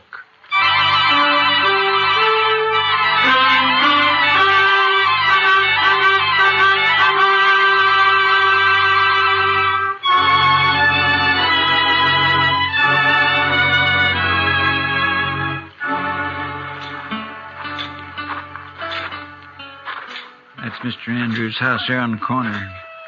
Looks dark, Mr. Dillon. Yeah, he may not be home. I sure hope he isn't. No sign of the boy around. Reckon he broke in the house, Mr. Dillon? Maybe. Anyhow, it's 10 to 1. This is where he headed for. His mother said he was real upset about it, and it's just like a kid. Chester? Hmm? There's somebody back of that tree up there on the left. Yeah. Think it's him? I don't know. Just keep on walking. Yeah, it's him, all right. I can see the moonlight on the rifle barrel. Will we try to rush him, Mr. Dillon? Well, not unless you're thinking of suicide. I'm going to talk to him, Chester. Jimmy? It's me, Matt Dillon. Go away, Mr. Dillon. Better go away now. Don't bother me. I can't do that, Jimmy. You're a friend of mine, and I figure you're waiting here to do something that you'd be sorry for, and I can't let you do that. Nothing you can do about it, Mr. Dillon. I got a gun here, and I'm going to kill him. You go away now and leave me alone. Jimmy, I know how you feel. I don't like Caleb either, but killing him's no answer. You folks feel bad enough already. Think how it would hurt him if you did. Stop, Mr. Dillon. I'll stay where you are. Don't come any closer. I have to, Jimmy. It's my job. So if you're going through with this, I guess you'll have to kill me first. No, Mr. Dillon. Now stay back. I'm sorry, Jimmy. I don't have a choice. But you do. No. I couldn't shoot you, Mr. Dillon. You know that. Sure. I knew you couldn't. I kept waking up nights and hearing Mom crying. Dad would sit up all night without the lamp lit, no fire, not saying anything, just sitting. Easy now, Jimmy. Why is he doing it to us, Mr. Dillon? Jimmy, Listen to me. Will you do something for a friend? Yeah. If you say so. All right. Then take that rifle back to the jail and put it in the rack. And go to bed. Now, you promise? Yeah. I promise, Mr. Dillon. I'm sorry, and I'll do like you say. You're all right, Jimmy. Good night, son.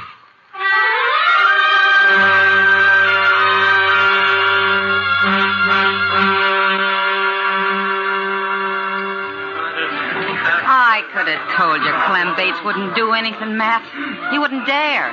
He'd be scared Caleb would take his money out of the bank. Yeah, that's about what he said. I don't know, Kitty. I've done everything I could possibly think Oh, of. the worst of it is everybody in town's just as scared of Caleb as Clem is. I doubt if they'll even have the nerve to bid against him at the sale. Yeah, I know. He'll probably get the place at not much more than the amount of the mortgage. $420. Matt, I've seen more than that change hands across a poker table here in one deal. You think that's all it takes? I beg your pardon, Miss Kitty. Oh, of course, Jack. I'm not usually one to eavesdrop on people, but I have been listening to you, too. Jack, have you met Marshal Dillon? No, I haven't had the pleasure. The reason I butted in, Miss Kitty, I heard you talking about these people losing their home. I don't know this fellow Blake. He's never done any business over my table and probably never will. No, I don't think he's ever been in here. And I don't know if this will make sense. But the thing is, I left home when I was 10 years old, and I've been drifting ever since. When I see somebody like this Blake that sticks it out and works and fights and gets a raw deal. Well, what I'm getting at, here's $50 if that'll help him any. Oh, Jack. Well, this is awful decent of you, Jack. Matt, I said a while ago that nearly everyone in town was afraid of Caleb. Yeah? Well, there's some who aren't. Like Jack here and me and the rest of the dealers and the gamblers and the girls and the bartenders. That's right, Miss Kitty. Because we're drifters. We got nothing to lose. Matt, I'll raise $420 right here in the Texas Trail. By heaven, Kitty, I think you could. Well, I can't do as well as Jack, but... here's 20 from me. Boys! Everybody! Now listen to me for a minute. I got something to say.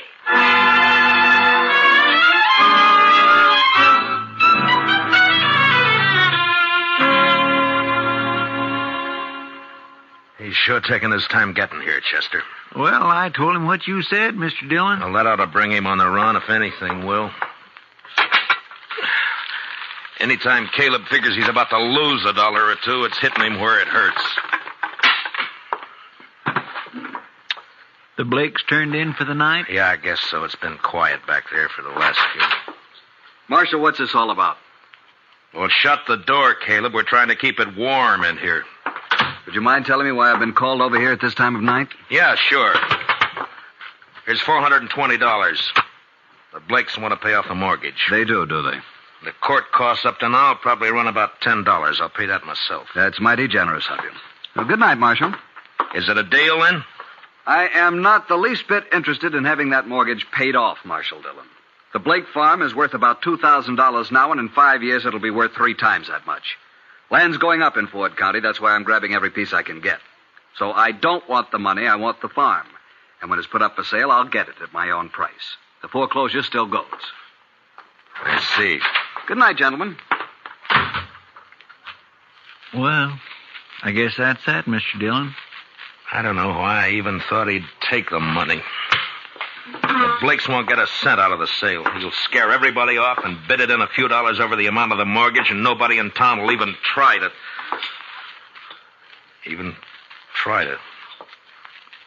Try to what, Mr. Dillon? Chester, I'm going over and wake up Clem Bates. I got an idea, and if it works, we'll hold that sale at noon tomorrow. That's pretty short notice to find an auctioneer. I don't need an auctioneer, Chester. This one I'm going to run myself.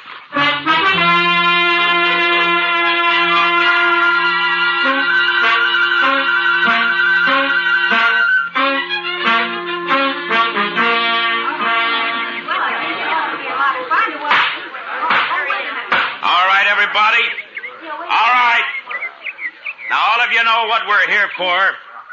This is a foreclosure sale of the property and household effects of Edward and Martha Blake, ordered by the court at the request of that fine-spirited, good-hearted public benefactor and friend and neighbor of us all, Caleb Andrews.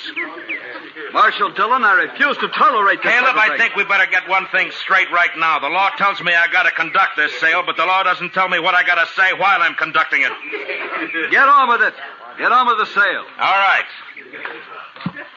Now, the first item I'm offering is a breadboard. Ms. Blake tells me she's used this for nearly 10 years. That's a lot of loaves of bread, a lot of years. As you can see, it's pretty badly battered up. I doubt if it'd be worth much to anybody unless they were used to it. Suppose we started at 50 cents. Is there anybody here low enough to bid 50 cents for Mrs. Blake's breadboard? How about you, Caleb? I'm not interested in the item. Get on with the sale. Anybody else? No? All right, then. The second item. It's a crib. Now, you'll notice it's handmade. Rough construction. Never been painted. And it's been well used. Ed built it himself 12 years ago, just before Jimmy was born. There are teeth marks all over the slats here, but that doesn't really hurt anything. There are Marshal Dillon, may I suggest you lump the household effects together and offer them as one bulk item? I'm sorry, Caleb. I'd rather offer them one at a time. Yes. Unless, of course, you'd care to waive all claim to the household effects and withdraw them from the order of foreclosure. I waive the claim. The household goods are withdrawn. Now get on to the house and land. So ordered. Now, the item offered is 160 acres of tillable land, a 4-room house, and a barn. I won't read through the description. You all know the property. It's a good farm. The amount of the mortgage is $420, held by Caleb Andrews. All right, the bidding's open. What am I offered? $450. I have $450 from Caleb Andrews. Do I hear another bid? Oh, the farm's worth $2,000. You're going to let him have it for $450? How about another bidder? Mr. Dillon? Yeah, what is it, Chester? Well, I've been thinking some lately of getting me a little place like this and settling down. I'll bid $1,000. I have $1,000. Do I hear another bid? It's a trick. He doesn't want this place. $1,000. Going once? $1,200. Caleb Andrews bids $1,200. What do you say, Chester? Well, sir, I think I kind of like this farm. $1,500. This is ridiculous. The bid is $1,500. Going once. Going twice. $1,600. $1,600 from Mr. Andrews. Chester? $8,420. He never had that much money in his whole life. Do I hear another bid? Oh, what do you say, Caleb? Do you think I'm a fool? Going once, going twice, sold. The Chester Proudfoot for $8,420. The buyer will come forward and complete the sale. Don't you worry none about me, Mr. Andrews. I got it right here. There's $8,000 in $500 bills, and here is the $420. Where did you ever get that much in cash? Well, I save my pay, Mr. Andrews. Then, of course, I drink just mostly beer. It adds up after a while. Caleb, I guess $420 of this is yours. And that takes care of the mortgage. Well, Ed, looks like you made a pretty fair profit on the place. A lot better than I expected. Here's your money. Thank you, Matt. But I tell you, I'd still rather have the farm than the money. Well, now, I've been sort of thinking it over, Mr. Blake. Maybe I kind of lost my head. But when you come right down to it, I don't know what I'd ever do with a farm, so if you'd like to buy it, I'll take a $420 loss and sell it back to you for $8,000 cash. done. Here's your money. This is unheard of. They can't do it, Marshal. Well, as far as I know, there's no law against a man selling his own property. Now, the way I see it, Mr. Andrews, is right this minute you're a trespasser on my property. Come on, let's go. Let go of me, Gracie. Who do you think you're laughing at? Chester, you better get that $8,000 back to the bank. Clem Bates is probably worrying himself into a breakdown for fear somebody will find out that he let us have it. All right, Mr. Dillon, I'll see you in town later. Yeah. Oh, Matt, I don't know how we can ever thank you for what you've done. Not me, Martha. Thank the bunch that work at the Texas Trail. You know, they're bums and drifters, most of them. But when Kitty told them the story, they really came through. We'll pay it back, Matt, every cent of it. And, well, that girl, Kitty, I guess I've said some hard things about her in the past, but... Matt, will you ask her to come out to dinner some afternoon? What? I'd like to thank her myself. Sure, Martha. I'll ask her. And I think she'll appreciate that more than you'll ever know.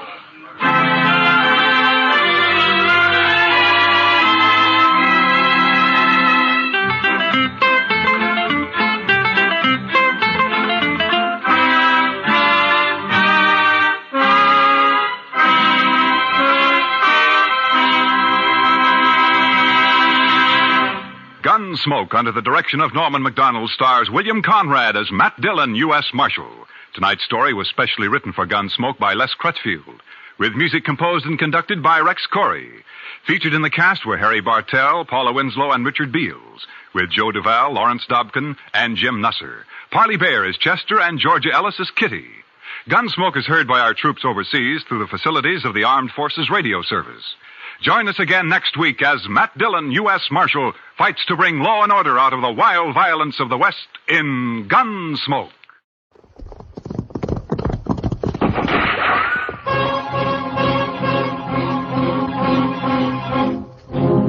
Around Dodge City and in the territory on West, there's just one way to handle the killers and the spoilers. And that's with a U.S. Marshal and the smell of Gunsmoke.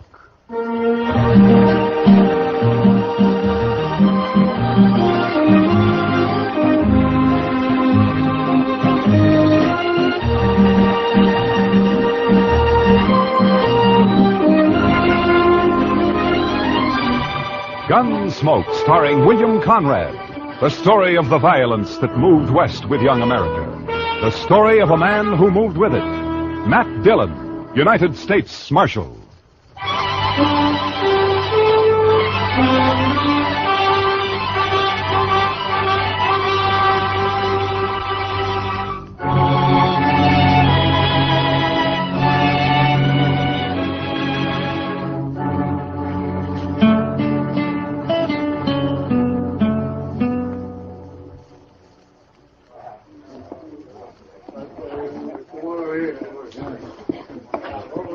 Well, what's the rush, Miss Kitty? Come on, sit down and have a beer with us, Kitty. I'd love to, Matt, but I just stepped out for some thread. I gotta get back to work. Some thread? That sounds pretty domestic for you, doesn't it? Yeah, but it's an occasion.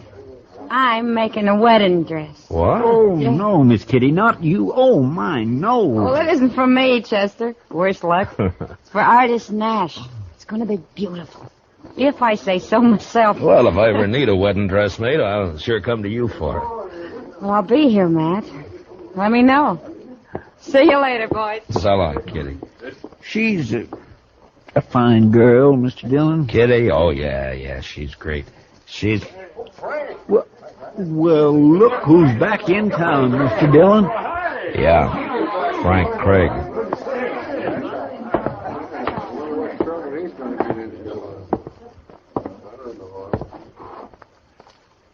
Hello, Marshal. Frank, I never expected you to come back. I don't know what to say to you.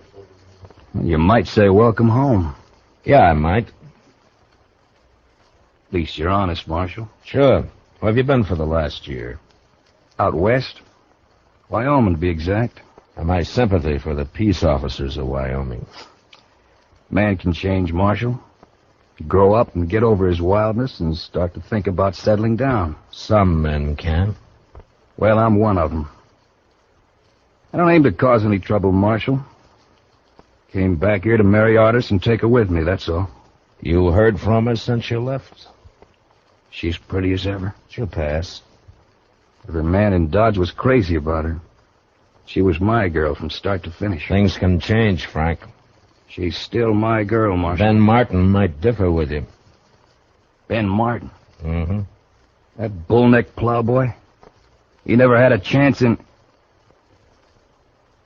What are you saying, Marshal? You don't aim to cause any trouble, you say, and yet you just happened to roll into town 3 days before Artis is due to marry Ben. You claiming you didn't know about it, huh? Artis wrote me a farewell letter, Marshal.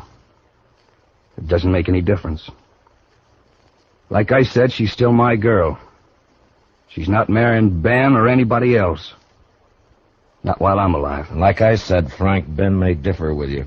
I used to chase him home crying when we were kids. I don't think he'll chase that easy now. Ben took over the Circle Bar B. He's got 25 boys riding for him. He's a big man around here.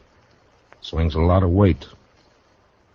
Marshal, I said I wasn't looking for trouble, and I meant it. I came back here to get Artis, that's all. If any man tries to stop me, I'll kill him. I'll see you, Marshal. Chester, see if you can find Ben Martin. Have you meet me over at the jail office.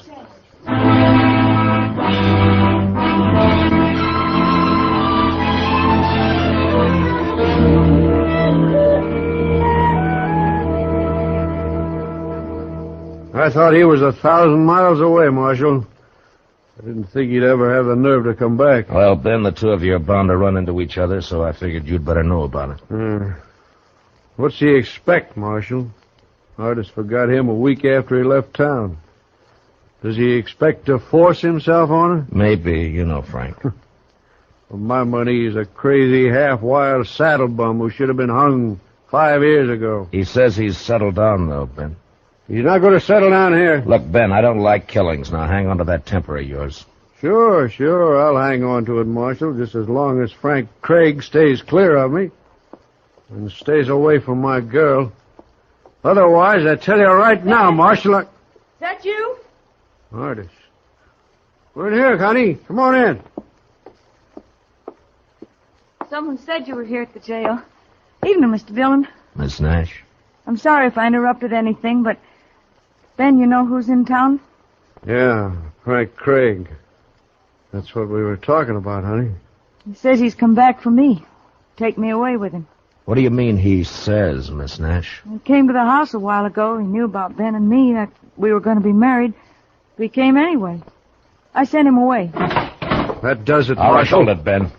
Now, there's no harm in him just talking to her. A man's got a right to protect what's his, Marshal. Protection's my business, Ben, and as long as I'm Marshal here, it'll keep on being my business. Now, in 3 days, you got a wedding coming up. I'd hate to see it ruined by a killing. Mm-hmm. Well, I have nothing against Frank Craig, Mr. Dillon. I wouldn't want him killed. Neither would I. Oh, good night, Miss Nash. Ben. All right.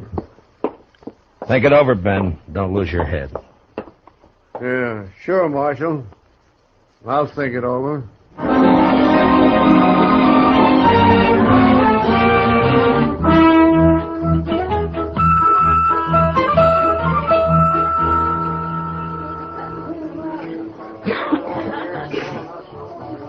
How long are we going to have to keep on riding herd on Frank Craig, Mr. Dillon? Oh, just till he and Ben meet face to face and have their say, I guess. My, that Frank Craig sure is a fancy dresser. Silver spurs, red silk handkerchief, yellow boots. Well, now, here's the Marshal, right on the job. Hiya, Doc. Well, Matt, I hear we got ourselves a nice little killing coming up. You hope we have him. Oh, no, it's not the fee. It's a romance of the thing. Yeah, sure. Young man comes back in the West, sees girl, finds she's on the point of marrying somebody Chester. else. Watch me for the play and keep me covered, huh? I don't know what you mean. Over there. Oh. Ben Martin and two of his boys, they just came in. I'm going to go over to the bar next to Craig. Now keep your head up. Yes, Mr. Dillon. You better give me some room, Doc. Well, how are you, Frank? Yeah, I saw him come in, too. You've been standing over there watching me for 2 hours. Now you come up and speak. I fight my own battles, Marshal. Frank, the way I'm playing it, there's not going to be a battle. Well, Ben, it's nice to see you. Marshal, I'd rather you weren't here. I guess you know that. Yeah, sure, I know that. Don't worry, Ben. Dillon's neutral. That still gives you 3-to-1 odds. What more do you want? Frank, we don't need you in this town. You were gone for a year and we got along fine. So if you climb on that horse of yours and ride out again, we'll still get along fine. My girl won't, Ben. You haven't got a girl in Dodge City, Frank. Well, sure I have. And I want to thank you for looking out for her while I was away. As far as she's concerned, you're still away. I might as well warn you, there are a couple of my boys on guard at her house armed with rifles. Ben, I never needed a guard to hold her. If you come within 50 yards, they got orders to kill you. You'll be there from now until the wedding. Oh, yeah. That wedding. I'm afraid that's been called off, Ben. You see, Artis and I have other plans. We got a wedding of our own coming up. Well, you dirty darn! Now, if either one of you draws, he's drawn against me. I wouldn't draw on him, Marshal. I feel kind of sorry for him. So help me, Shut up, Marshal, both of you. I'm gonna... Now, you both had your say. And each knows how the other one stands. Well, here's my stand. If Ben wants to keep a guard at her house, it's all right with me. You've had a fair warning, Frank, so stay away. I wish he would try to bother her. And on the other hand, Ben, Frank's got as much right to the run of the town as you or me or anybody else. Sure, as long as decent citizens hide their valuables. You can't go by rumors, Ben. Nobody ever proved a case against him, you know that. Piece of stout rope would prove I wouldn't try it, Ben. If you and your boys want a drink now, go on over to the Longhorn. Stay out of the Texas Trail here from now on. You, Frank, stay clear of the Longhorn. You're quite an optimist, Marshal. Yeah, maybe so. Well, are you leaving, Ben? Yeah. I'll be seeing you, Frank. Come on, boys. Frank, you got nothing to gain here and everything to lose. Miss Nash has made a choice, and whatever was between you once is water down the river. Why don't you pull out? Because she's still my girl, Matt. I know and she knows, too. You wait and see.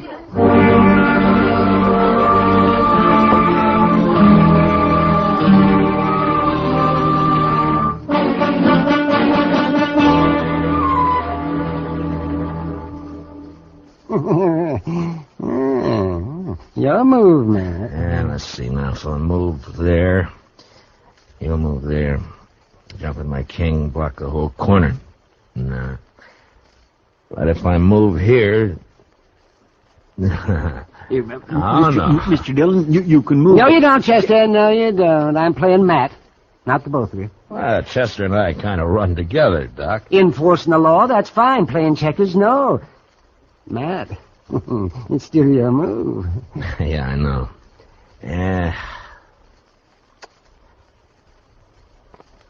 All right. There.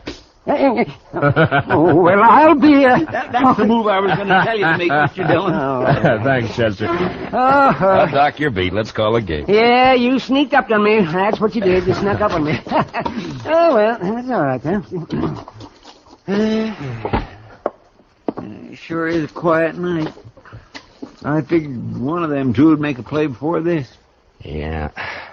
Well, if we can get past noon tomorrow with Ben and Artis married, well, even Craig ought to know when he's beaten. I don't know, Matt.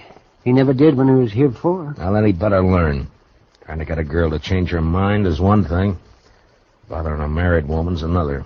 You know, Mr. Dillon, It seems to me Miss Ardis Nash is the one that could put a stop to all this. If she'd just speak her mind out plain, there was... Oh, Kitty. now what's the matter? Kitty, what's Matt, the... they want you over at the express office right away. You too, Doc. Oh, what's wrong? Hold up, Matt. Somebody shot the clerk. He's dying.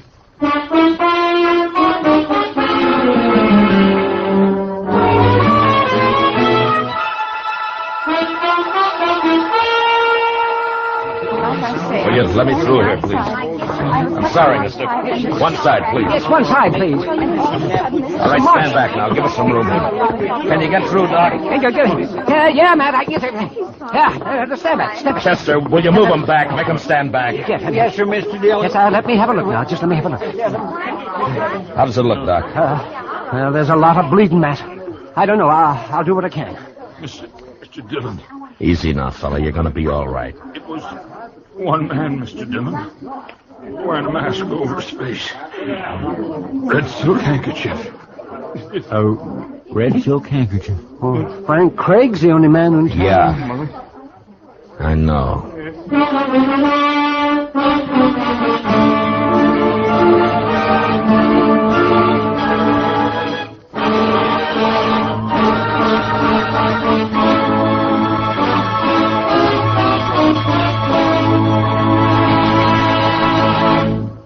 We will return for the second act of Gunsmoke in just a moment.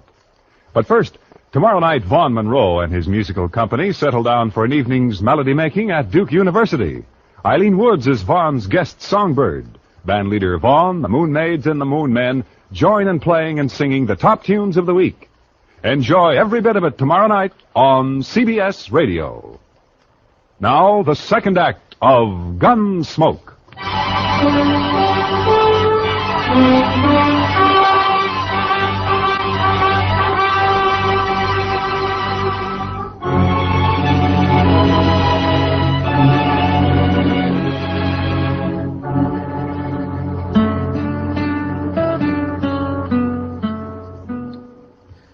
It's pretty late, Mr. Dillon. Maybe he's not going to come back here. His bedrolls here, Chester. All his belongings. Man doesn't leave his stuff in a rooming house unless he's planning to come back to it. He might have got the wind up after he shot that clerk. Maybe he just hit the saddle and lit out. No, not Frank. That's one thing about him. I've never seen him scared. He'll be here. Sooner or later. I can't figure him, Mr. Dillon. He must have needed the money awful bad. Yeah, I guess so. My, this hiding out in the dark gets on a man's nerves, don't it? Yeah, it sure does. Help some if we could just smoke. I don't suppose... Shh. Somebody's coming, Mr. Dillon. Yeah, I hear him. That's him, all right. Now watch it, Chester.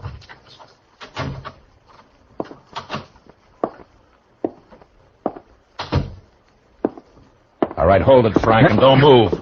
It's Matt Dillon. Thought it might be somebody else. Light the lamp, Chester. Yes, Mr. Dillon. Frank, I understand you left the Texas Trail right after dark. Nobody's seen you since. Where you been? Just friendly conversation, Marshal, or is this official? It's official. Then I guess you won't answer that. I see you're still wearing that red silk handkerchief. Any reason why I shouldn't be? Marshal, what's it all about? Murder? If that express clerk dies. I asked you, what's it all about? Where's the money, Frank? The way I seem to get it, somebody held up the express office and shot the clerk. You're accusing me. I didn't do it, Marshal. Where you been? Sorry, Marshal. You're under arrest, Frank. No, I'm afraid not. See, that would ruin all my plans. You better lay your gun on the table over there. I'm sorry, Marshal. Some other time. Look out for the lamp! Grab him, Chester. Don't shoot, but grab him. Oh, he went through the window, Mr. Dillon. Never mind, Chester. Grab a blanket. Let's get this fire out before it burns the whole place down. Come on.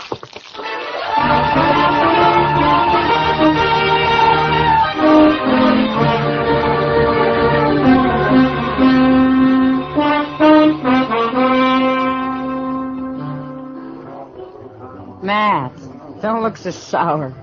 In an hour, it'll all be over. Kitty, I'd be a lot surer of that if I had Frank Craig locked up in jail.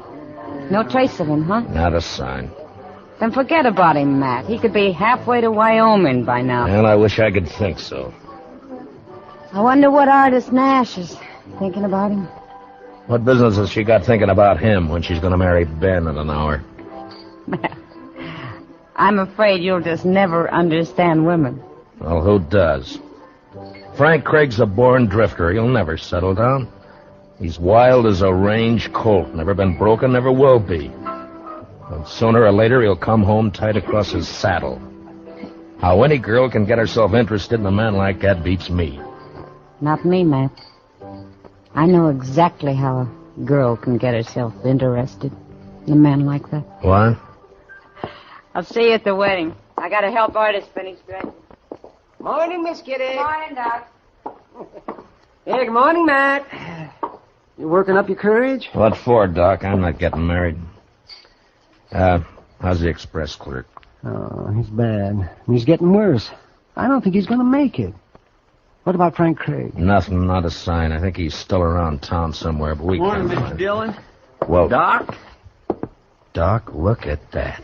Well, look, it's an alpaca coat, a boiled shirt, green galluses, and a pink silk tie. Oh, well, Chester, I haven't seen a get-up like that since I hauled out of Boston. Well, I figured it was only due respect to the bride. Where's your gun, Chester? Oh, goodness gracious, Mr. Dillon, you can't wear a gun to a wedding. Well, at this wedding, even the bridegroom's wearing a gun, Chester. I'm wearing one, and so are you, so you better go get it. Meet me at the church.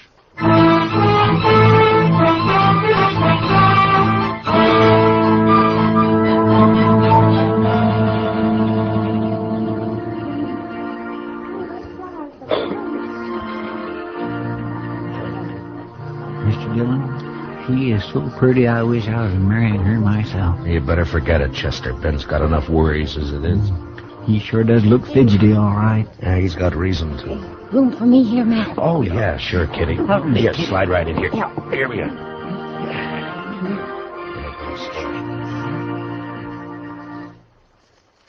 My dearly beloved friends and neighbors, it is the privilege of all of us to be gathered here together in the sight of the Lord and in the presence of one another for the purpose of uniting this man and this woman in the bonds of holy matrimony. It won't be long now, Mr. Dillon.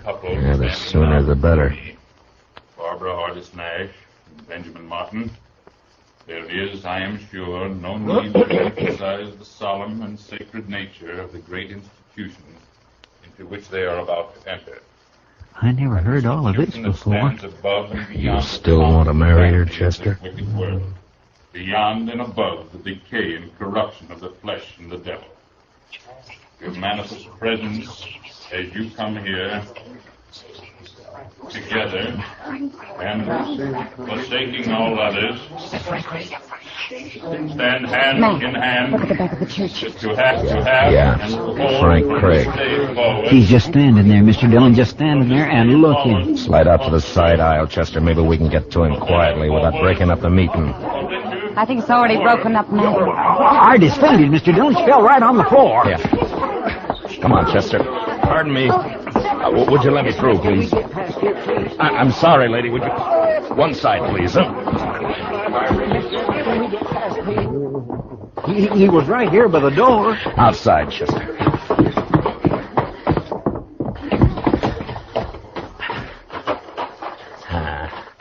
Hell, no sign of her. Matt, did you find him, Matt? Not yet, Ben. Put that gun away. You want to kill some bystander in the crowd? There's only one man I want to kill. I should have done it 3 days ago. Yeah, I know, Ben. What'd they do with Miss Nash? They carried her into the minister's study. That dirty, walking right into the church. Scared her out of her wits. Marshal Dillon. Oh, over here, Reverend. Marshal, a terrible thing has happened. He forced his way into my study, pushed me out the door. Craig? Yes, he had a horse tied behind the church. He's gone and taken her with him. He's kidnapped her, Matt. He's kidnapped her. Save your breath, Ben. Get your horse. Come on, Chester, let's ride.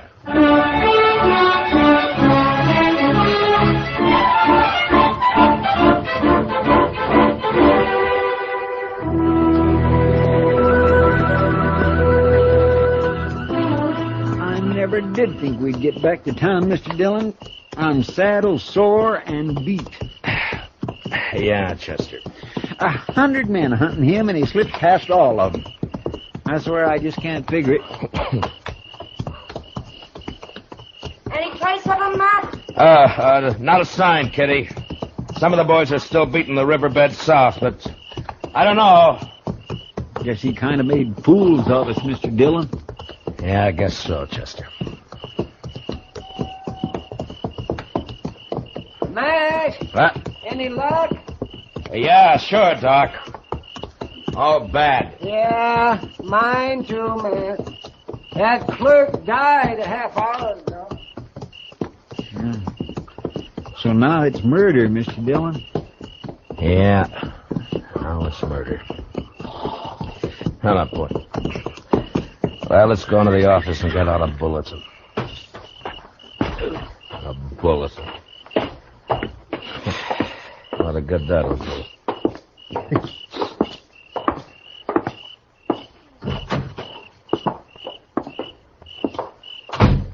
Light the lamp, will you, Chester? Yes, sir.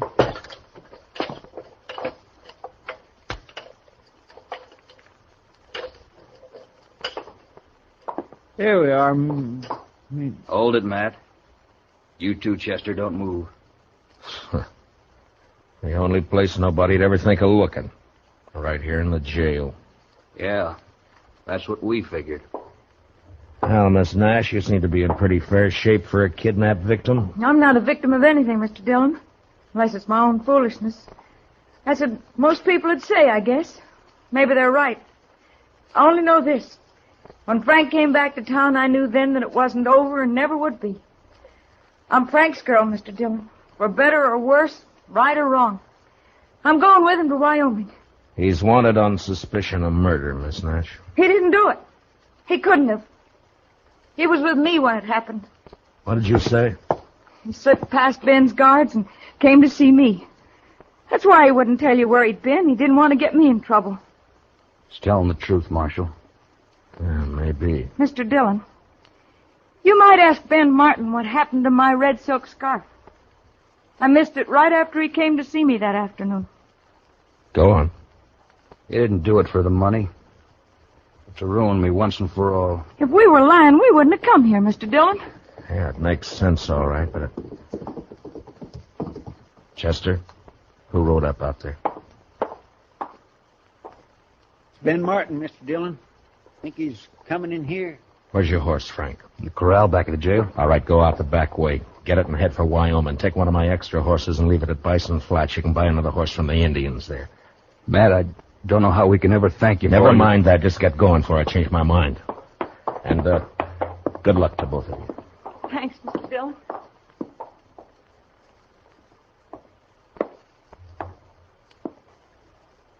Anybody here? Yeah, come on in, Ben. Saw the light on. Figured you must be here. Any sign of him? What's the matter? The clerk died. Why'd you do it, Ben? I don't know what you mean. Where's the red scarf you stole from Miss Nash? I gotta arrest you for murder, Ben. I don't think so, Matt. I don't think I'm going to let you do that. You've seen me draw before. Now you better give me your gun, Ben. Don't do it the hard way. What you call the hard way, Matt, may be the easiest way of all. So win or lose, I guess...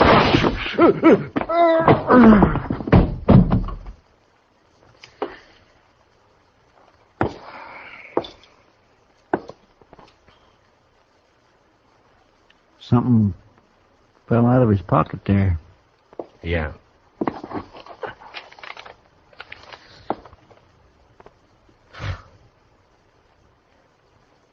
His marriage license.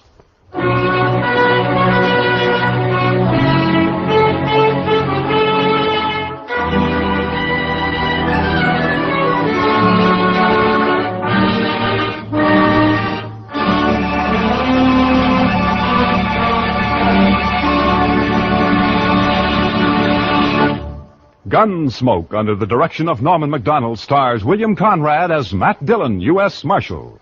Tonight's story was specially written for Gunsmoke by Les Crutchfield, with music composed and conducted by Rex Corey. Featured in the cast were Herb Ellis, Vivi Janis, Tom Tully, and Barney Phillips. Parley Bear is Chester, Howard McNear is Doc, and Georgia Ellis is Kitty. Join us again next week as Matt Dillon, U.S. Marshal, fights to bring law and order out of the wild violence of the West in Gunsmoke.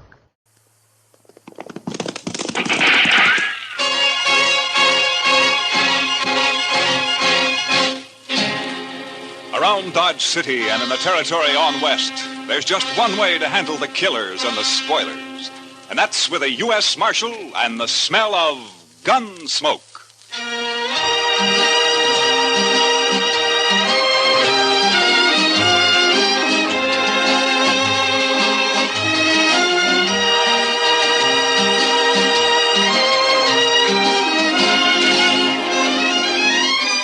Gunsmoke, starring William Conrad.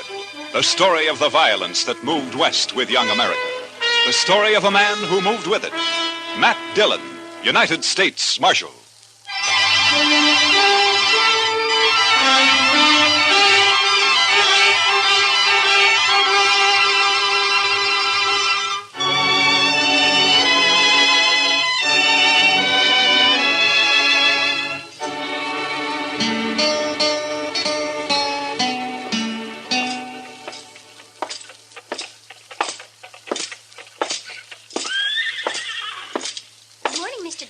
Morning, Miss Ida Mae.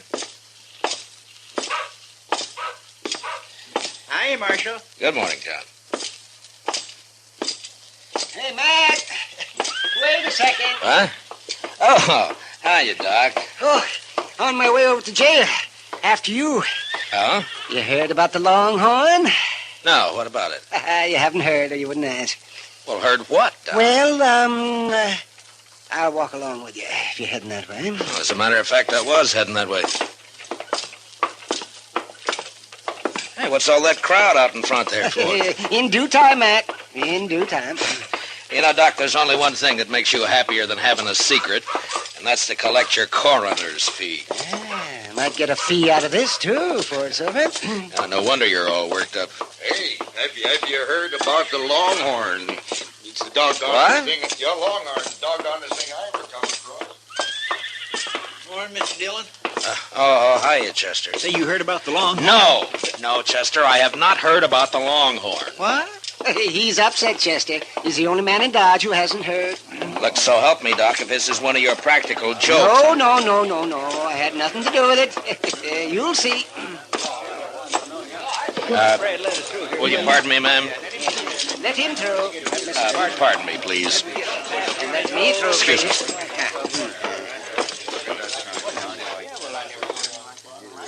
Well, Mr. Dillon? What do you think of it, Matt? Aside from the misspelled words. The Longhorn been closed all morning? Yep, locked tight. That sign was on the door daylight. The Longhorn Saloon will open at 8 o'clock tonight with new management and a new policy. Everybody welcome. Signed the new manager, Mamie. Mamie? That's a woman, Matt. Lately of Kansas City, St. Louis, and points east. Well, I don't know, Mr. Dillon. We never had a woman running a saloon in Dodge City before. And we won't now, Chester. The boys won't let her last an hour, I'm afraid. Be kind of fun for that hour, though. And another thing, if this Mamie is the new manager, what's happened to Herman Bleecker? Well, I don't know. He must have sold it to her. He didn't say anything about it yesterday morning. That's right. I saw him over at the livery stable in the afternoon showing off one of them fancy vests he's always ordering. And he never said one word about it. Well, you know that little Popinjay. He's flighty. Probably happened sudden. Too sudden, Doc. Even for Herman. Say, come think of it, I haven't seen him all morning. And he's usually strutting up and down Front Street, preening himself like a powder pigeon. Yeah, he's probably upstairs there, sleeping in, getting ready for the opening tonight. We gonna be here, Mr. Dillon? Mamie. Mr. Dillon? Huh? Oh, yeah, Chester. We're gonna be here.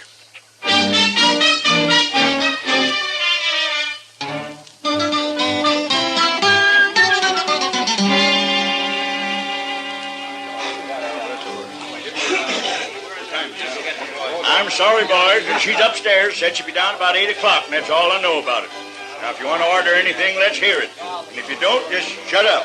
Say, the boys are acting kind of rambunctious, Mr. Dillon. Yeah, she'll wish she stayed in St. Louis and points east. Say, Matt, I was talking to the bartender. I asked him what she looks like, and he said if he told me, I wouldn't believe it. Now, the fella I'd like to talk to is Herman Bleecker. Yeah, well, nobody's seen hiding hair him. You know, Matt, I'm beginning to wonder, too. Howdy, strangers. What? Welcome to the Longhorn. I'm Mamie, the new owner. Mamie? My gracious sakes alive. 190 pounds if she weighs an ounce. Yeah, the bartender was right. I wouldn't have believed it. Boys, it looks like we're going to be doing business together, so let's get things straight right in the beginning. Now, in the first place, the minute you stick your foot inside that door, you're on my stomping ground. I'm the boss of this shebang, and don't you ever forget it. When I tell anybody to hop, he hops. Is that clear? Now, tell you what, I aim to give the squarest deal in town. All the liquor here is going to be aged over 30 days, and the dancing girls aged under 30 years. The liquor is straight, and the girls are graceful. There's only 4 aces in every deck, and the cards only read from the front side. You'll get a fair shake for your money, but there ain't going to be no fandangling. And another thing, mister! I'm talking. Well, so am I, you old battle axe. Excuse me, boys. Oh, looks like it started, Mr. Dillon. Yeah, wait a second. He paid for his drink? Yes, ma'am. All right, you wall-eyed little maverick. Come on!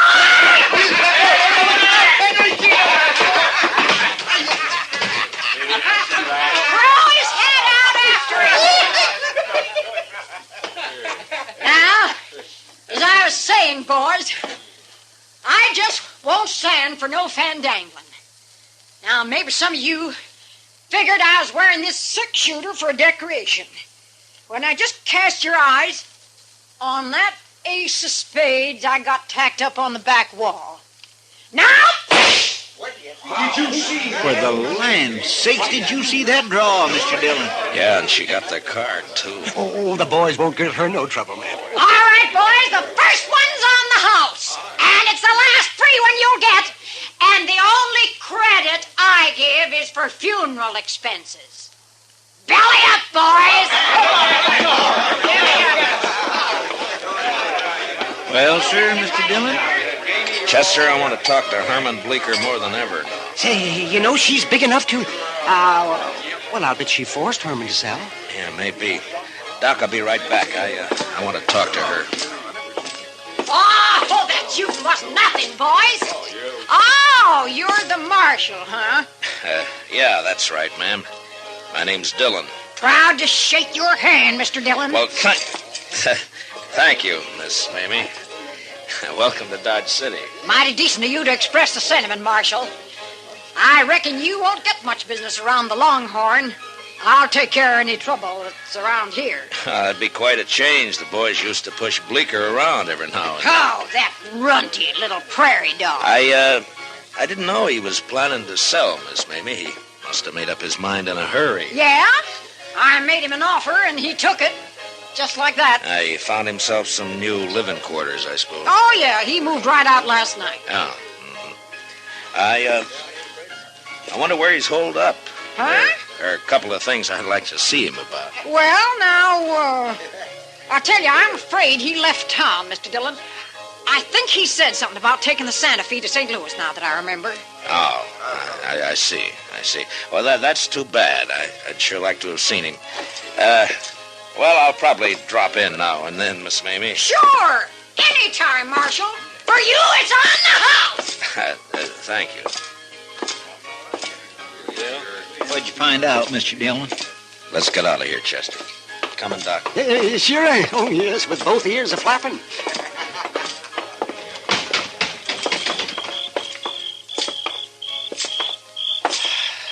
Well, boys, What do you think of her? Oh, my gracious, Mr. Dillon, I sure would hate to meet her in the dark. Oh, why, she's got a voice like a buffalo. Ain't it awful? It just itches your ears, don't it? Why, the woman's a human monstrosity. I still haven't seen Herman. What'd she say, man? She says she thinks he left town. Oh, Chester, I want you to check all the rooming houses and hotels along Front Street. I'm going to go to the railroad station and the stage lines. I'll meet you over at the jail. Huh? Yes, sir, Mr. Dillon. Say, Matt, I think Herman keeps a horse over at the livery stable. Yeah, I thought of that, Doc. I wonder, would you be good enough to look into that for me? Why, sure, I'd be happy to. You know, Mr. Dillon, she is an awful straight shot. Yeah, Chester. I know.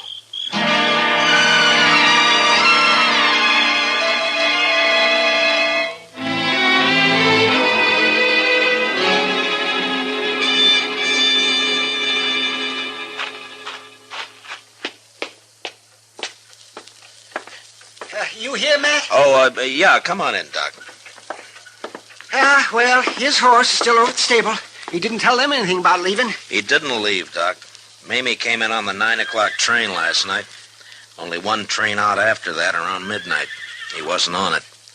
And he didn't buy a ticket on the stage either. Yes, see, now what did I tell you? Matt, that settles it. Yeah, of course, he may have moved into one of the hotels. No, sir, Mr. Dillon, I'm afraid he didn't. Oh, well, what'd you find out, Chester? That nobody in this town has seen Herman Bleecker since around 9 o'clock last night. Matt, I knew I'd get me a fee out of this, one way or the other. Well, don't spend it yet, Doc. What? Buenos noches, señores. Oh, Manuel, come on in. Come on in. Gracias, señor Dillon. Well, what's on your mind?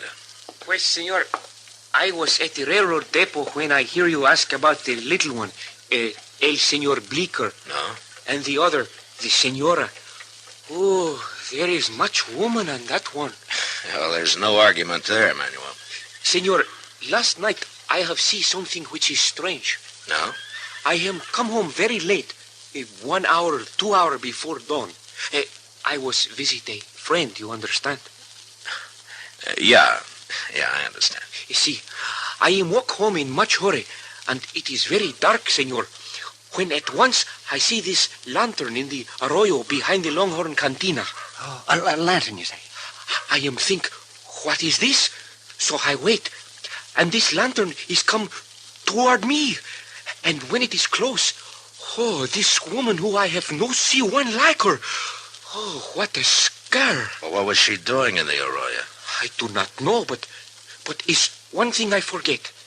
She has carried something in her hand. Well, what was it, Manuel? A shovel, senor.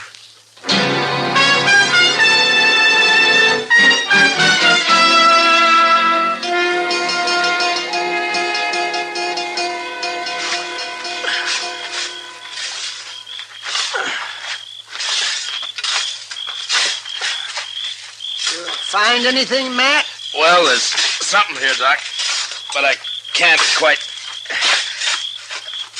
Hold the lantern over here, will you, Chester? Yes, sir, Mr. Dillon. I found something here, if I can just get it loose. Lantern all right, Mr. Dillon? Can you see what it is? Yeah, it's fine, Chester. Yeah, I got it. Oh. It's a boot.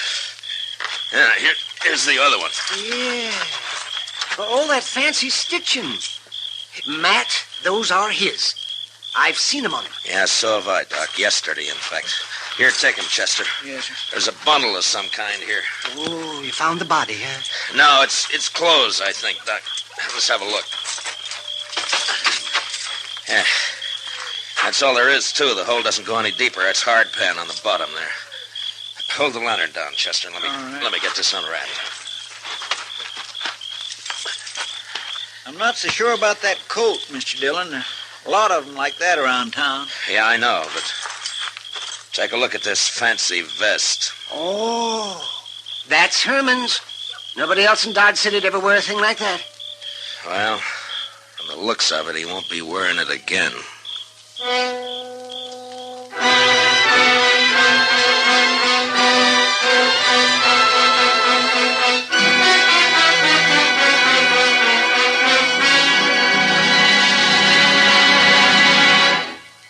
will return for the second act of Gunsmoke in just a moment. But first, the escape car speeds from the scene of the crime, and the victim notes its license number.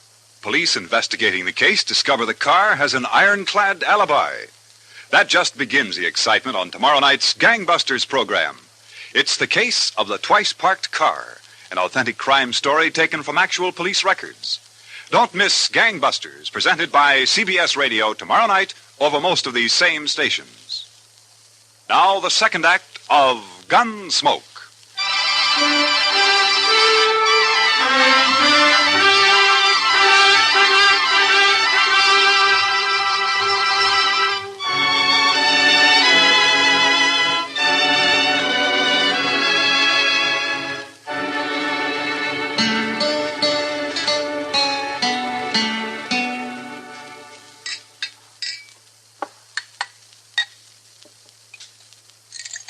How you coming, Doc? Now, don't rush me, Matt. Don't rush me.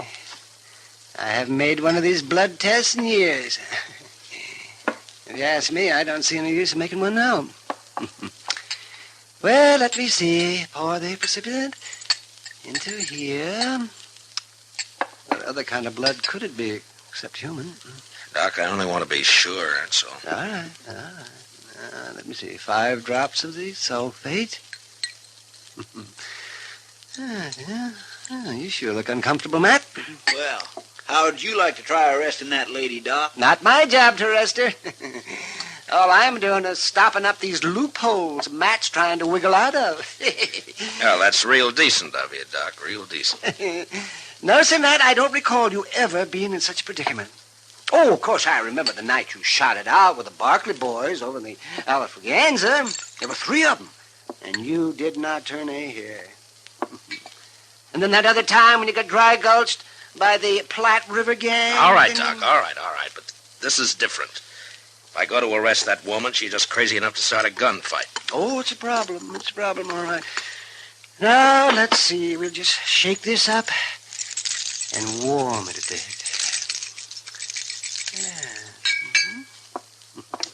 You know, there is one thing, though, Mr. Dillon. Shooting at a mark's not the same as a gunfight.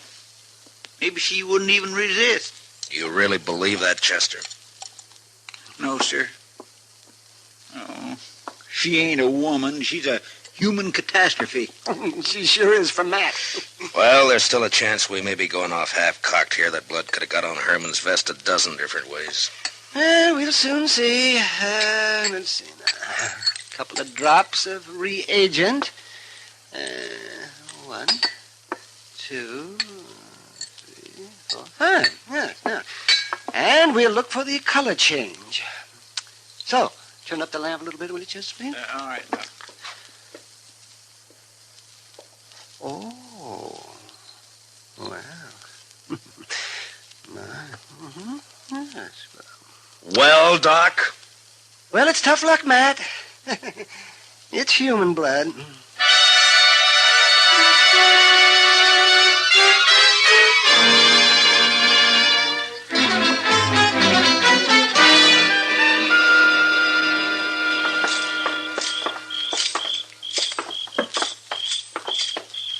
Hey, Matt, I thought we was going over to the Longhorn to talk to Mamie. How come the jail? She'll keep, Doc. She's not going anywhere. Looks cut and dried to me, Matt. It might not if you were in my shoes. Come on in, boys.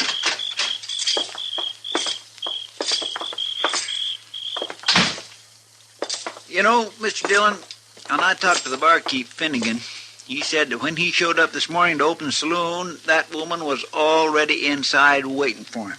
She told him to come back at 8 o'clock tonight. And he didn't see no sign of Herman Bleecker. Oh, well, there's another nail in your coffin, Matt. Doc, if you keep this up, I'm going to deputize you and take you along with me. He sure can have my job, Mr. Dillon. No, you don't. I will not lift a hand in anger against a woman, especially that woman. I keep thinking we could still be wrong. Oh, real diehard. Look, now, suppose Herman hurt himself some way. How?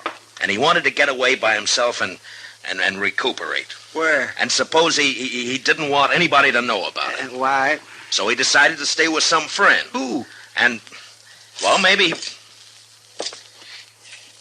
come on, Chester, let's go.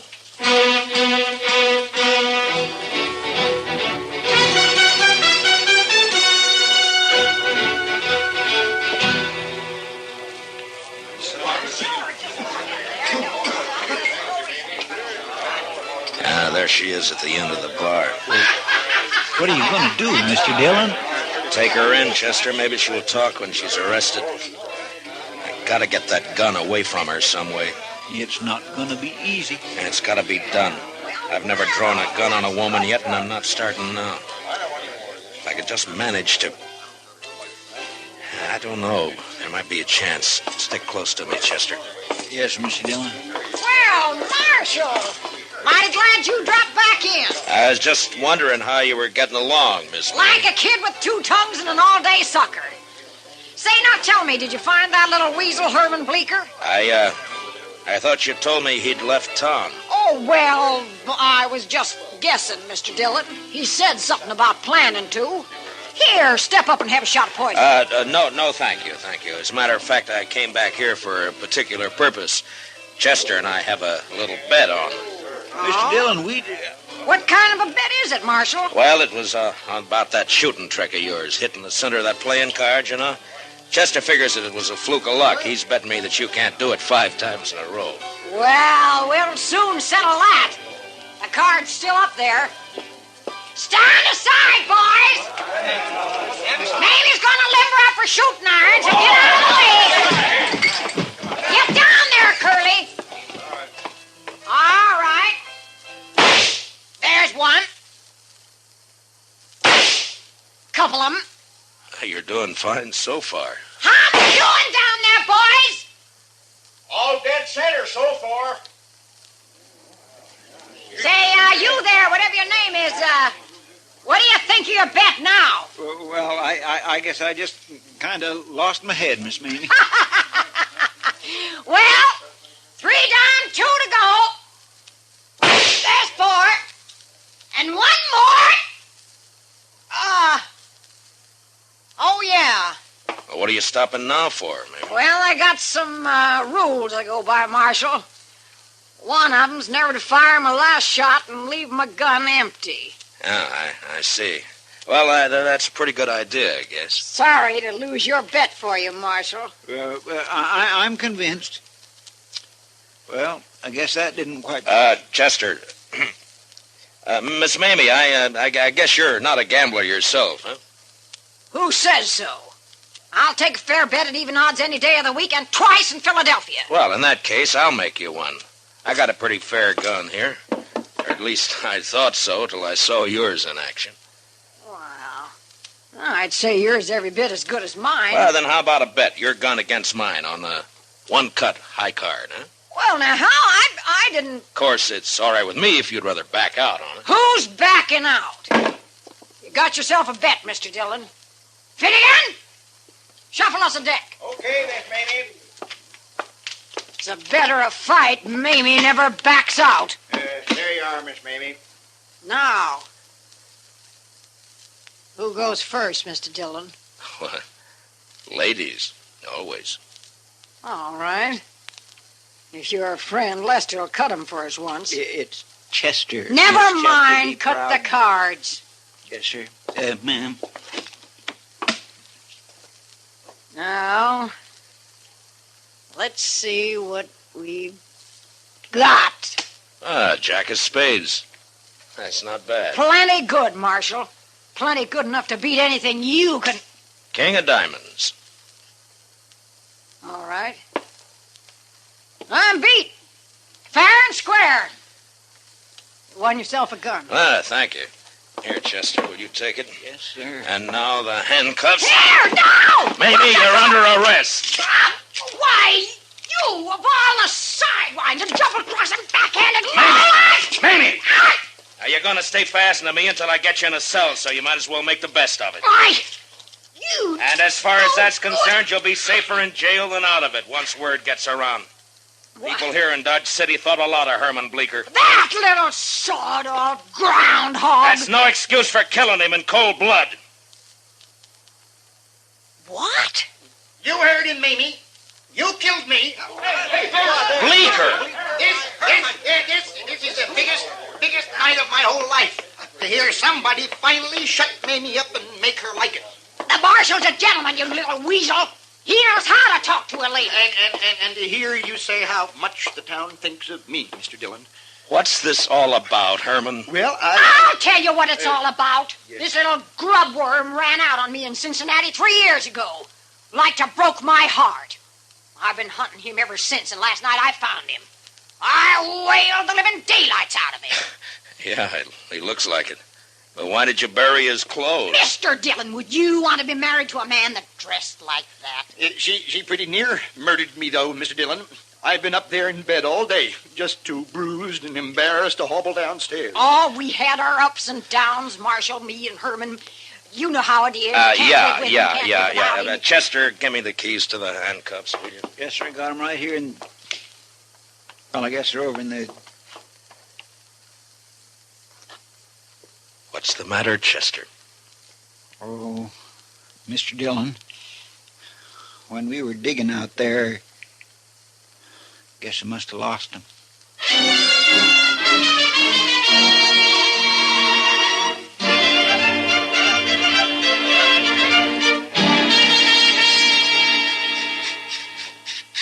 Chester, can't you file that thing any faster? You might just well relax, Mr. Dillon. Took a half hour to get that one off Miss Mamie's wrist. Oh, no. All right, but just hurry. I'm a-filing as fast as I can. Matt, Doc. Mamie gave me this bottle of Irish here to make the waiting a little easier. And it's Jameson's. Oh, well, fine, Doc, fine. Chester, let that go for a minute, huh? And open it up. Yes, sir, Mr. Dillon. Can you imagine it, boys? Little Herman Bleecker married for years to a woman like that. I don't wonder what I'd get nightmares. Here you go, Mr. Dillon. Oh, thank you, Chester. Doc? Oh, thank you. Well, gentlemen, here's to the weaker sex. Mr. Dillon, which one is that?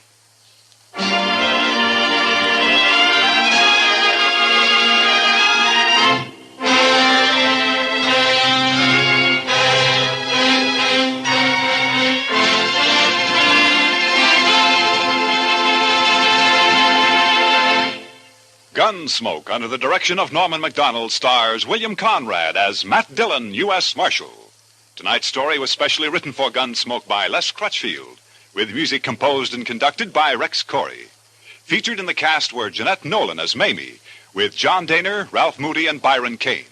Parley Bayer is Chester, Howard McNear is Doc. Join us again next week as Matt Dillon, U.S. Marshal, fights to bring law and order out of the wild violence of the West in Gunsmoke.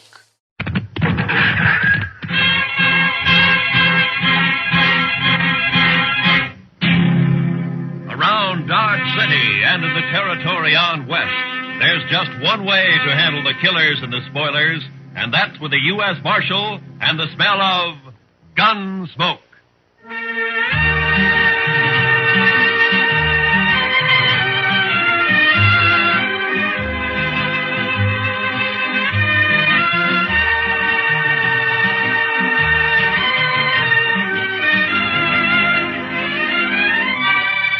Gunsmoke, starring William Conrad. The story of the violence that moved west with young America.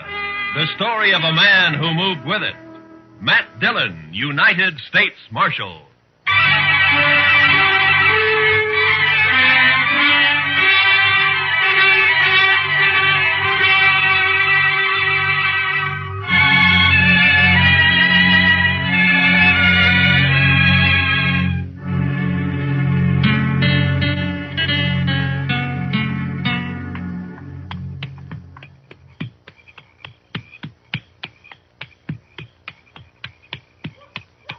Oh, boy. Oh.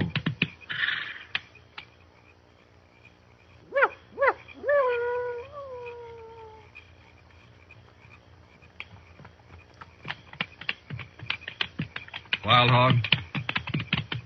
Wild Hog, that you? Wild Hog, you there? Where are you? Put that spear down. Listen, Wild Hog and me are friends, big friends. You'll make much noise. You're shy, ain't you? You must be with Wild Hog. What name, you white man? I'm Ord Spicer.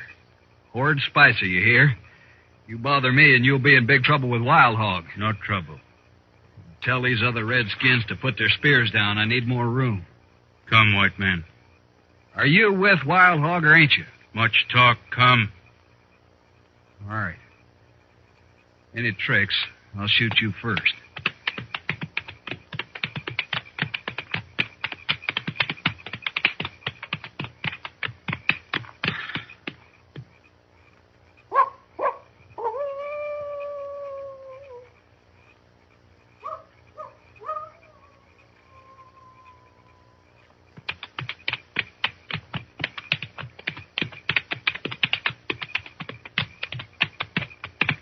No one around here. Where is he? Horse here, you walk. Blasted, why can't he ride out like anybody else? I want to be in Dodge tonight. Come.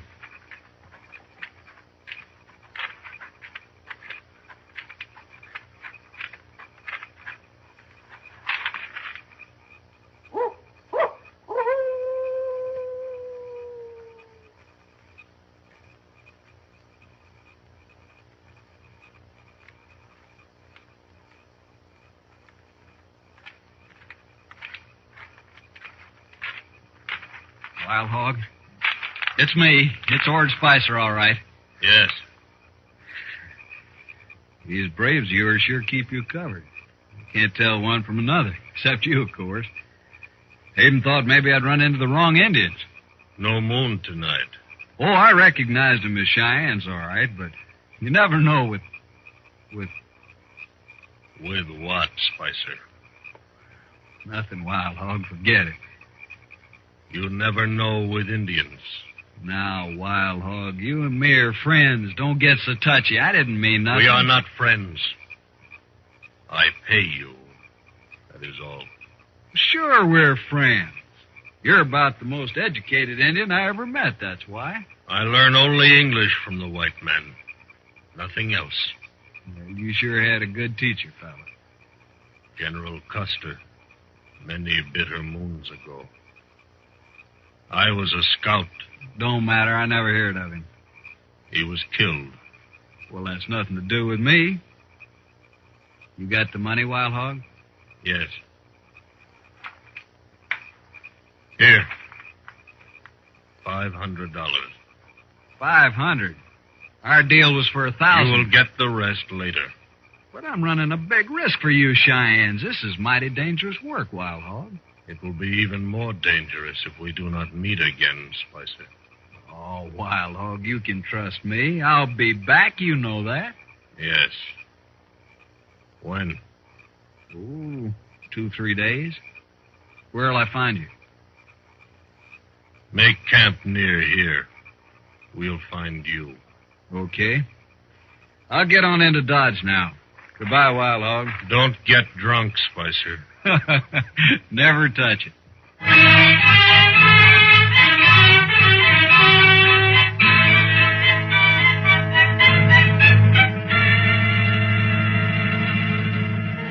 Hey, bartender, set out another bottle of whiskey for me and my friend.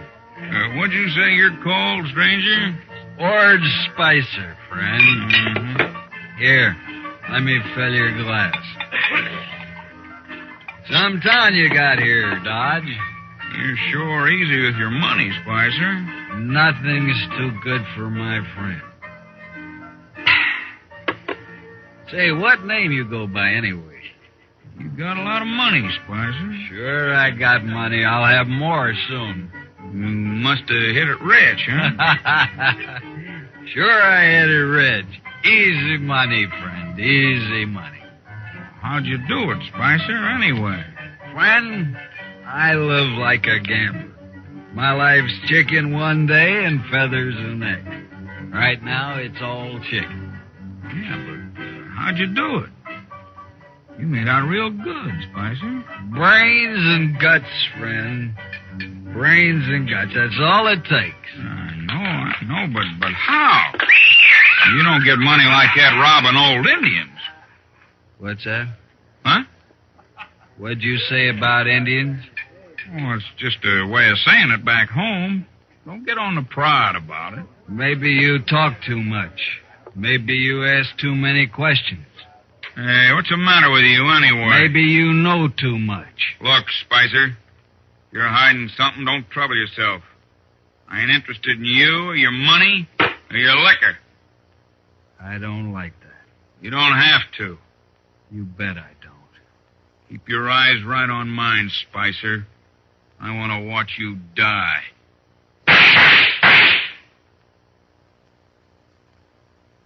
Spicer.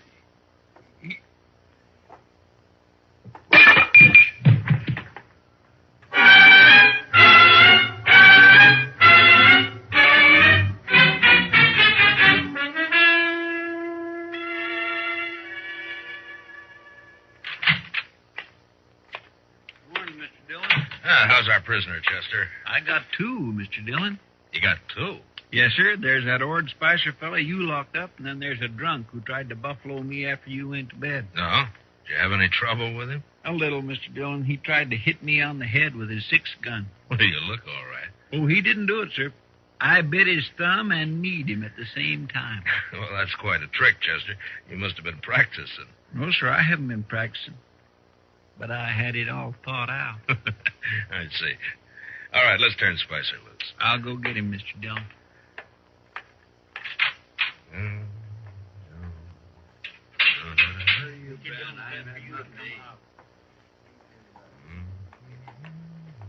About time. Where's my gun, Marshal? There it is, Spicer. And, don't use it around here anymore. You can't bother a man for self-defense. I just want you to stay out of Dodge. 1 kill at your limit here, even in self-defense. I ain't up fair to you, Marshal. Besides, this is a poor town anyways. You can have it.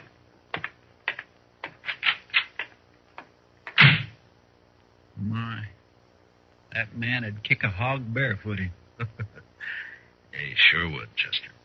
There's something real bad about him. Yeah, I don't know what it is, Chester, and I hope I don't have to find out. Well, you'll go away. Fellas like that gotta keep moving. Seems like nobody wants him. Now, don't feel sorry for him, Chester. He got that way all by himself. Yes, sir. I mean, no, sir.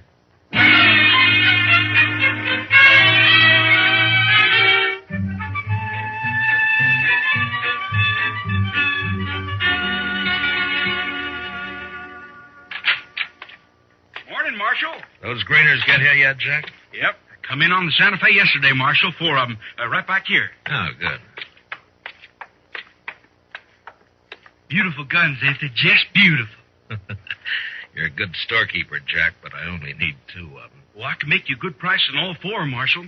That wouldn't be any good if I don't need 4, would it? Well, maybe not, but I never know. I got half a dozen 44 Sharps rifles, same shipment. Thought I'd be stuck with them forever. Well, with the big 50 out now, there ain't a Buffalo Hunter to use a 44 anymore. I don't see any 44s. Well, that's just what I'm telling you. Feller stopped in just this morning, took all 6. Paid me $75 a piece, too. You sold 6 rifles to 1 man? That's right, Marshal. Was he a Buffalo Hunter? Well, looked more like a drifter to me. Had plenty of cash, though. You know his name? No idea. Nothing wrong with it, was there, Marshal? Been a hold-up around here I haven't heard about? No. Just a lot of rifles for 1 man to buy. No law again it, is there? What'd this man look like, Jack?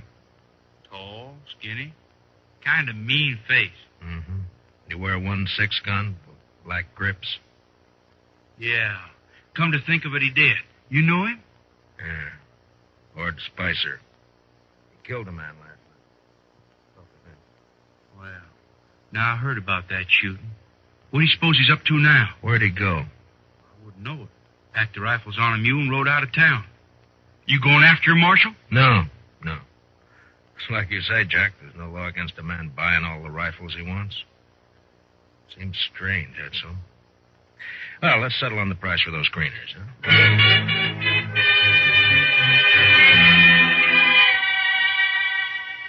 Next day, Chester and I took the new Greeners and rode out for prairie chicken.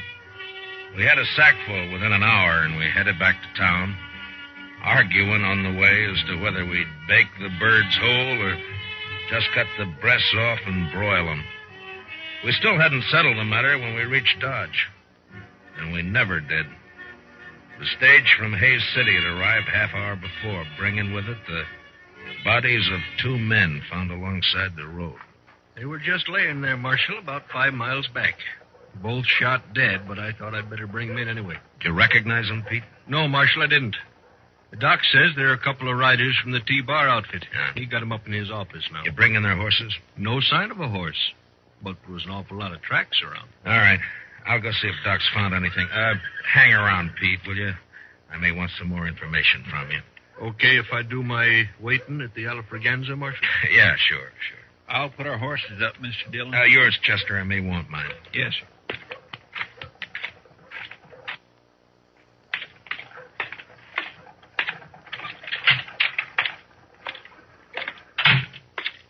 Oh, hello, Marshal.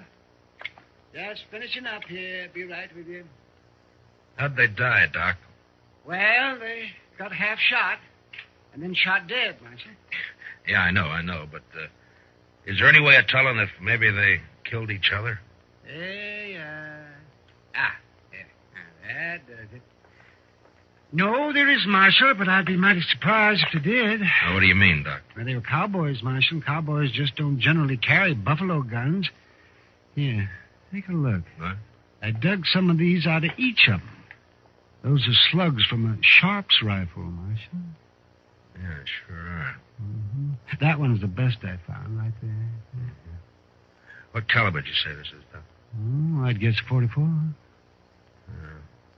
44 Sharps. Mm-hmm. Not many 44s in use around here since the Big 50 came out. I know a man with 6 of them, Doc. What do you think of that? I'll let you know when I get back. So long, Doc.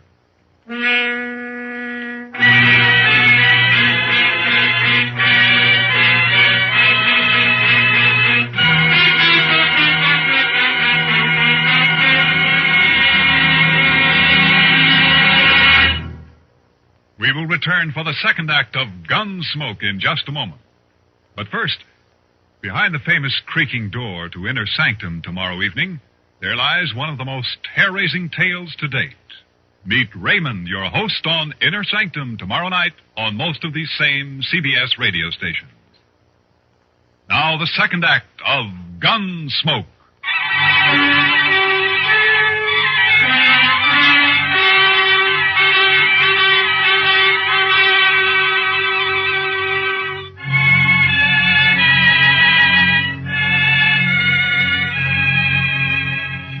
The stage driver rode with me back to where he'd found the bodies, and from there I rode on alone.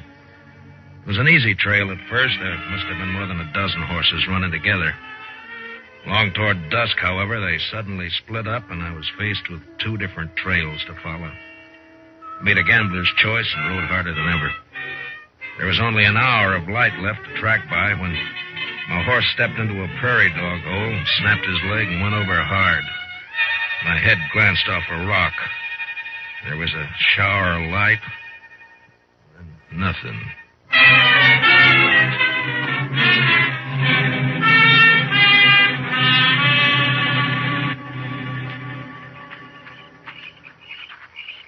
That's him, all right. That's Dillon.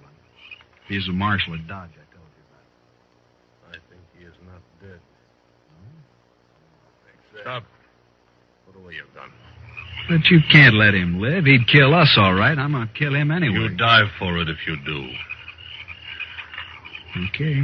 You're the boss. But you'll wish I'd shot him. There. He is coming to now. We take care of him our own way. White Cloud, pick up his guns. Yeah, he isn't hurt. Just knocked out, that's all. Indians. Cheyennes. I'm no Indian, Marshal. Spicer. Yeah. Sure. No tricks now, Marshal. These redskins will shoot you to pieces. Yeah. Are those new Sharps 44s you bought them, huh, Spicer? It's no business of yours, Marshal. Not now. You're through. You're all the way through. Spicer, you're under arrest. What? I said you're under arrest. Now, Marshal, what are you arresting me for? Not that it matters much. For selling guns to Indians and on suspicion of murder. All right, so I'm under arrest, but, Marshal, I want to ask you something. Yeah. How are you going to take me in, that's all? Just how are you going to manage? I'll worry about that. You sure will. Come on, Wild Hog, let's shoot him and get it over with. This is a man of much heart. I admire his courage. To stand with death on all sides and arrest a man. No, we will not kill him. Not yet. But you can't take him with us. White Cloud, give him a horse. Come.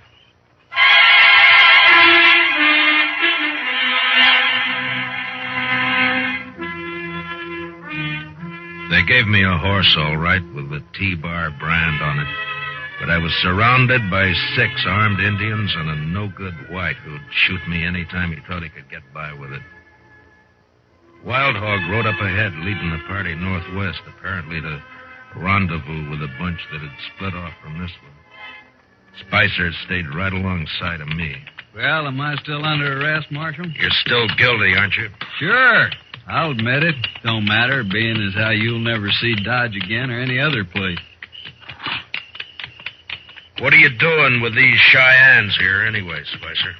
I got a deal with Wild Hog, Marshal. Real good deal. Killing white men, part of it? They don't need any help there, Marshal. They like to kill white men. Maybe they'll kill you before they're through. No, I'm too valuable to them. They like me. No? Now, why would they like you? Well, they didn't at first, but I talked them into it.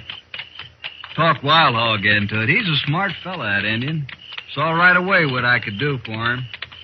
Like buying those rifles. What else did you do for him?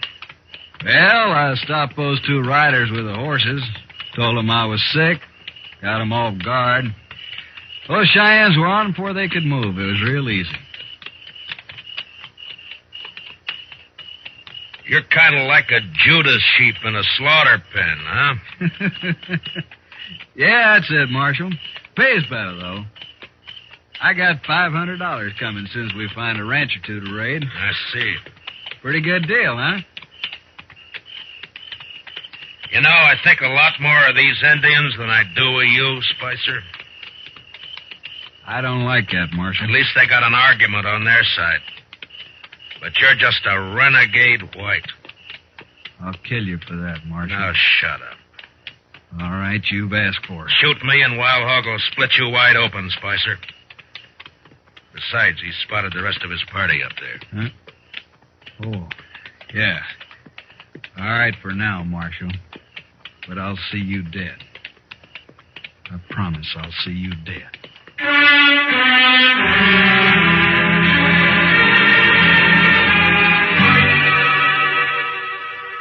I was still alive 2 days later when we crossed the Smoky Hill River about 100 miles northwest of Dodge. There were 15 Cheyennes in the party. And day and night, 2 of them, by turns, never took their eyes off of me. They seemed anxious for an excuse to cut my throat. I had to watch every movement I made. Looked pretty hopeless. Wild Hog was smart, and he took no chances. But often he and I rode along together, though always flanked by my 2 warrior guards. Country is greener already. Better every mile. Why have you been raiding so far south, Wild Hog, if you like this land better? We are northern Cheyenne, Marshal, from the Bighorn Mountains. The Army took us south to a reservation in the Oklahoma Territory. Oh, so that's it. You jumped your reservation, huh? Why should we live in a hot, flat land that has no game? But the Army will be after you again. You've broken the law. Whose law? Ours or yours? All right, Wild Hog. But the Indian has a law against murder. You've broken that twice that I know of. Cheyenne does not speak of it as murder to kill his enemy. Those cowboys weren't your enemy, Wild Hog. They weren't fighting you. The Army drove us from our home in the mountains. The Army took our horses from us. We are going back home now on other horses, that's all. That doesn't explain your killing. Those men were peaceful. Marshal, if I could, I would kill every white man in the country. But I cannot. The Indian nations cannot. The red man has always fled before the white man. Those cowboys weren't chasing you? We needed their horses. They didn't even have a chance to fight. You tricked them. Is it only the white man who is allowed to trick his enemy? I was young once, Marshal, but I have seen too much trickery and lies and destruction and broken promises. I'll admit that's happened, Wild Hog. But you know, not every man is a liar and a killer. No. There are white men like you. And there are white men like Spicer. Spicer? Tell me something. Would you consider Ord Spicer guilty of murder? The Indian is Spicer's enemy, not his own people. Therefore, it is murder. Then you understand why it's Spicer I came after, not you. Why not me, Marshal? You're the Army's problem, not mine.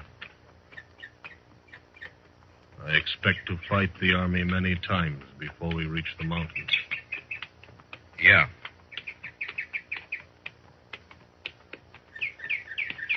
What are your plans for me, Wild Hog? I have been thinking. Yeah? I do not know yet. Well, what about Spicer? Spicer works for me. Why should I think about him? Then you're not as smart as I figured. All right, Marshal. I do not trust Spicer. He is a traitor to his own people and only for money. I have rifles now and enough horses. I do not need Spicer. You're going to kill him? Why not? He is only another white man. You said yourself you can't kill all the white men. If you were free, Marshal, you would take him back and let other white men kill him. What difference how he dies? Makes a difference to me, Wild Hog. I'm a lawman. I may have to kill you, too. You're a hard man to be friends with.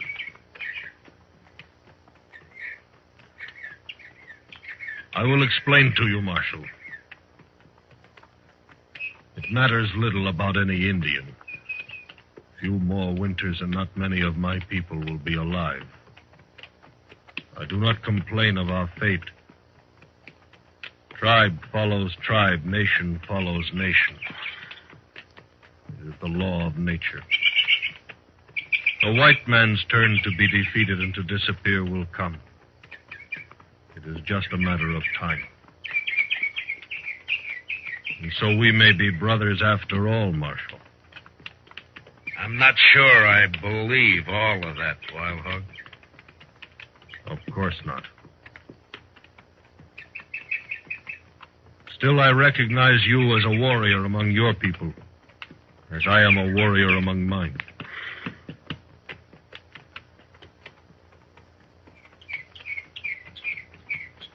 Too bad we're not on the same side. As long as we are brave and willing to die, it does not matter. I ride ahead now. You stay with the others.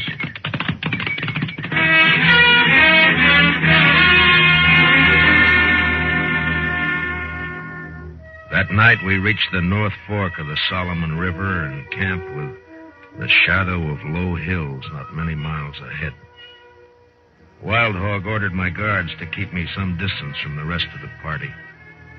So I pulled up some buffalo grass and bedded down on it early. I watched the stars until sleep came.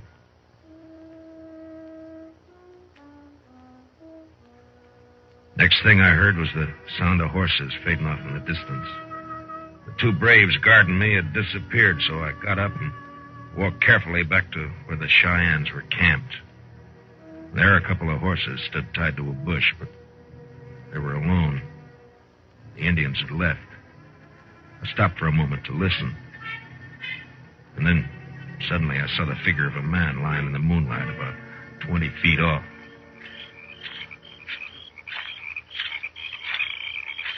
Spicer?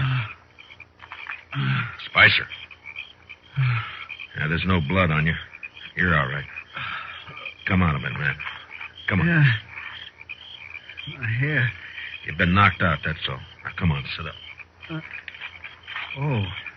It's you, Marshal. What happened? Where are they? Where's Wild Hog? They've gone. Gone? Gone where? Here, let me... Where'd they go? They've been headed for the Bighorn Mountains. Less chance of running into the army if they travel at night. But they couldn't leave me, not here, not now. Looks like they did. Some brave clubbed you and they rode off, that's all. But I gotta go with them. You're still groggy, Spicer. And you're still under arrest. Remember? You can't take me in, Marshal. Wild Hog will be back. He won't let you. Why do you think he left you here, Spicer? We're friends. Big friends, me and Wild Hog. You got no friends. You don't belong in anybody's camp. And I'm taking you back to Dodge anyway. That murdering redskin. He's a better man than you, Spicer. He's brave and he's willing to die. Now, come on, we got a long ride back.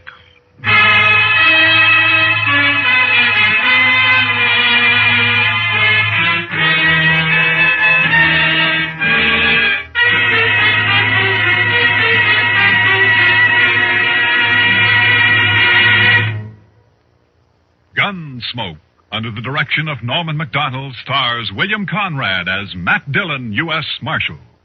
Tonight's story was specially written for Gunsmoke by John Meston, with music composed and conducted by Rex Corey. Featured in tonight's cast were Harry Bartell, Larry Dobkin, Herb Vigran, and Jack Crucian. Parley Bayer is Chester, and Howard McNear is Dark. Join us again next week as Matt Dillon, U.S. Marshal, fights to bring law and order out of the wild violence of the West in Gunsmoke.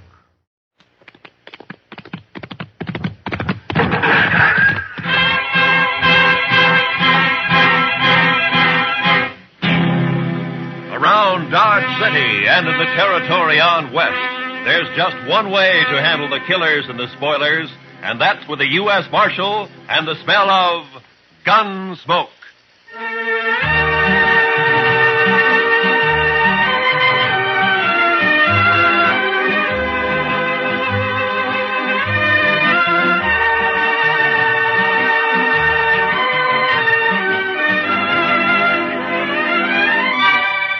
Gunsmoke, starring William Conrad. The story of the violence that moved west with young America.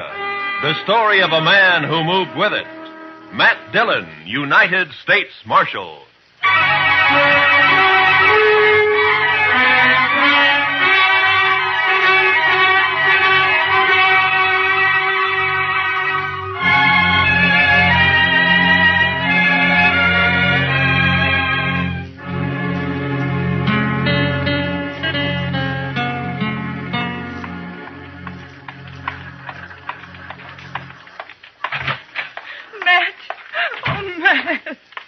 Jeannie, what's the matter? Good morning, Miss Wells. Good morning, Chester. Matt, I've got to talk to you. Sure. Chester? You folks will have to excuse me. I can't be puttering around the office all day. I'll be in the back if you want me. Yeah? Matt, he's here in Dodge City. I just saw him. He came in on the morning train. You mean Ed Beaudry? Yes. It's been 4 years, Matt. I'd begun to hope he'd forget. Hope he wouldn't find us. From what you've told me, Beaudry doesn't sound like a man who ever forgets. He's come here looking for Bert. To kill him, he swore he would. Matt, what are we going to do? I don't know. What's Bert think about it? He doesn't know yet. He's busy at the blacksmith shop. Matt, you've got to help us. You're the only real friend we have out here. It might make it easier if I weren't, Jeannie. I'm supposed to maintain law and order in Dodge. That's my job. Doesn't leave much leeway to mix in on personal quarrels. Well, there's no quarrel. It's just that Ed Beaudry's a hot-tempered fool. Bert never did anything to him. He married you, didn't he? A woman has a right to change her mind, Matt. Maybe Beaudry doesn't think so. Matt, you promised me once in Louisville. Yeah. Yeah, I know. All right, Jeannie, go on home and don't say anything to Bert. I'll talk to Beaudry. Thank you. I'll never forget it. Goodbye, Matt.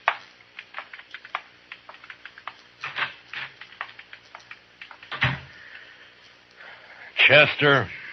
Yes, sir. I'll be right there, Mr. Dillon. Did Miss Wells leave? Yeah. Fine couple, the Wellses. Did you know them before they came out west? Not Bert. I knew Mrs. Wells. I guess we better drop over to the Texas Trail, Chester. There's a fella in town planning to do some killing.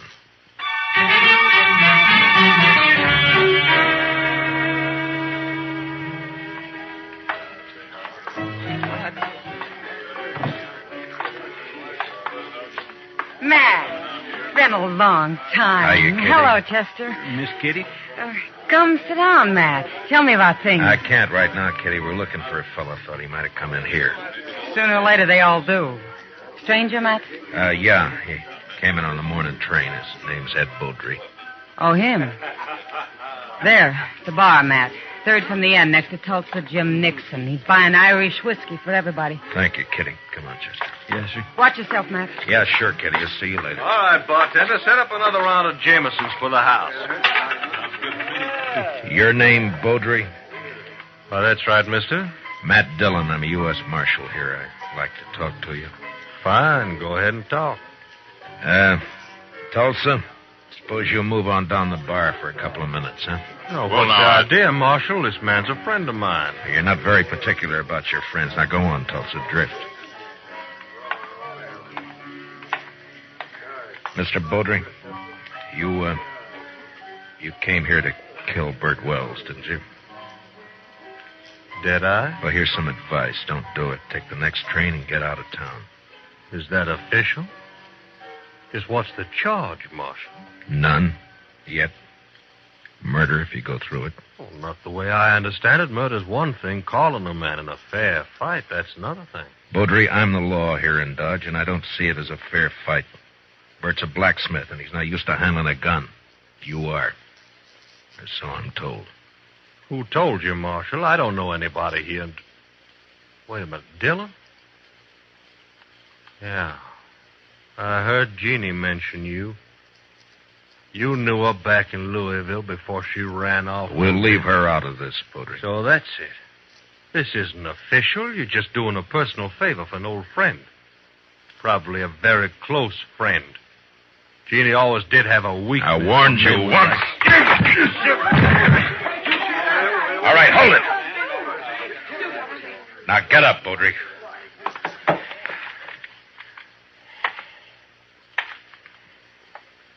That was a mistake, Dillon. Now I'll have to kill you, too. I'm not a blacksmith, Beaudry. I'll look you up just soon as I've finished with Bert Wells. If you kill Bert, you won't have to look me up.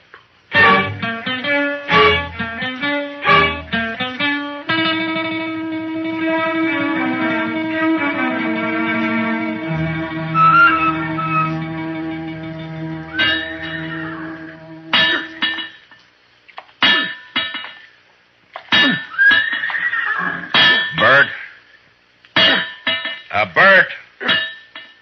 Huh? Oh, Matt. I didn't see you come in. I wanted to talk to you, Bert. About what, Matt? Ed Beaudry's in town. Beaudry? Well, it was bound to happen sometime. Has he been bothering Jeannie? No, she just happened to see him get off the train this morning. She came and told me. She shouldn't have done it, Matt. It's not your problem. Maybe it is, Bert. I'm the law in Dodge, and the law doesn't like the idea of personal grudges ended up in a killing. What do you aim to do? Yeah, prevent it if I can. Well, I wish you luck.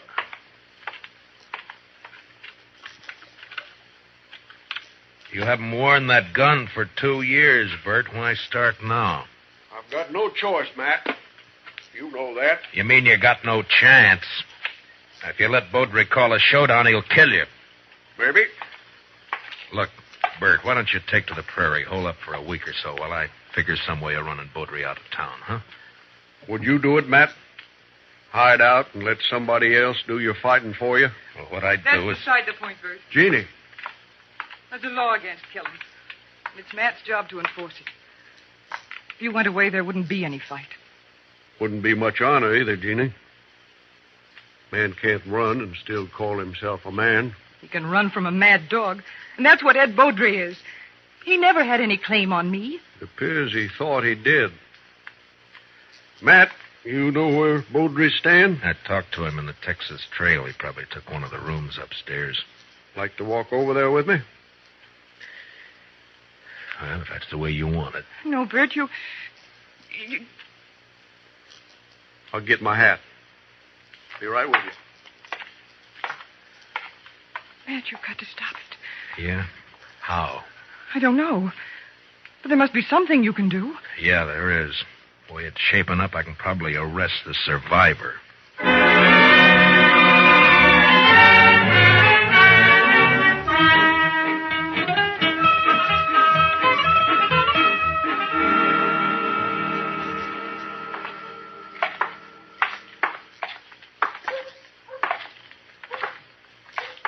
There's still time to turn back, Bert. Afraid not, Matt. I should have had it out with Baudry back there in Kentucky 5 years ago. Jeannie wanted to run away and avoid trouble, and she was so beautiful it was hard to argue with her. Yeah, I know. Be hard on her if anything happened to you. Life's always hard on a woman, I guess. Worse out here on the prairie. Look out for her, Matt, in case I... Well, I mean if anything... Mr. Dillon? Huh? Oh, what is it, Chester? Baudry left the saloon a little while ago. Went over to the livery stable to hire a horse. Oh? I think he's riding out to your place, Mr. Wells. He's been doing a lot of talking. Jeannie will be there alone, Matt. I better get back home. It won't be necessary. Here comes Baudry now. I won't draw unless he does, Matt. Heads up, Chester. Yes, sir.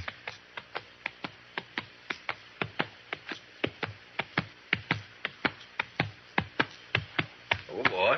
Oh. Just riding out to call on you, Wells. I decided you'd had plenty of time to look me up. No reason to, Baudry.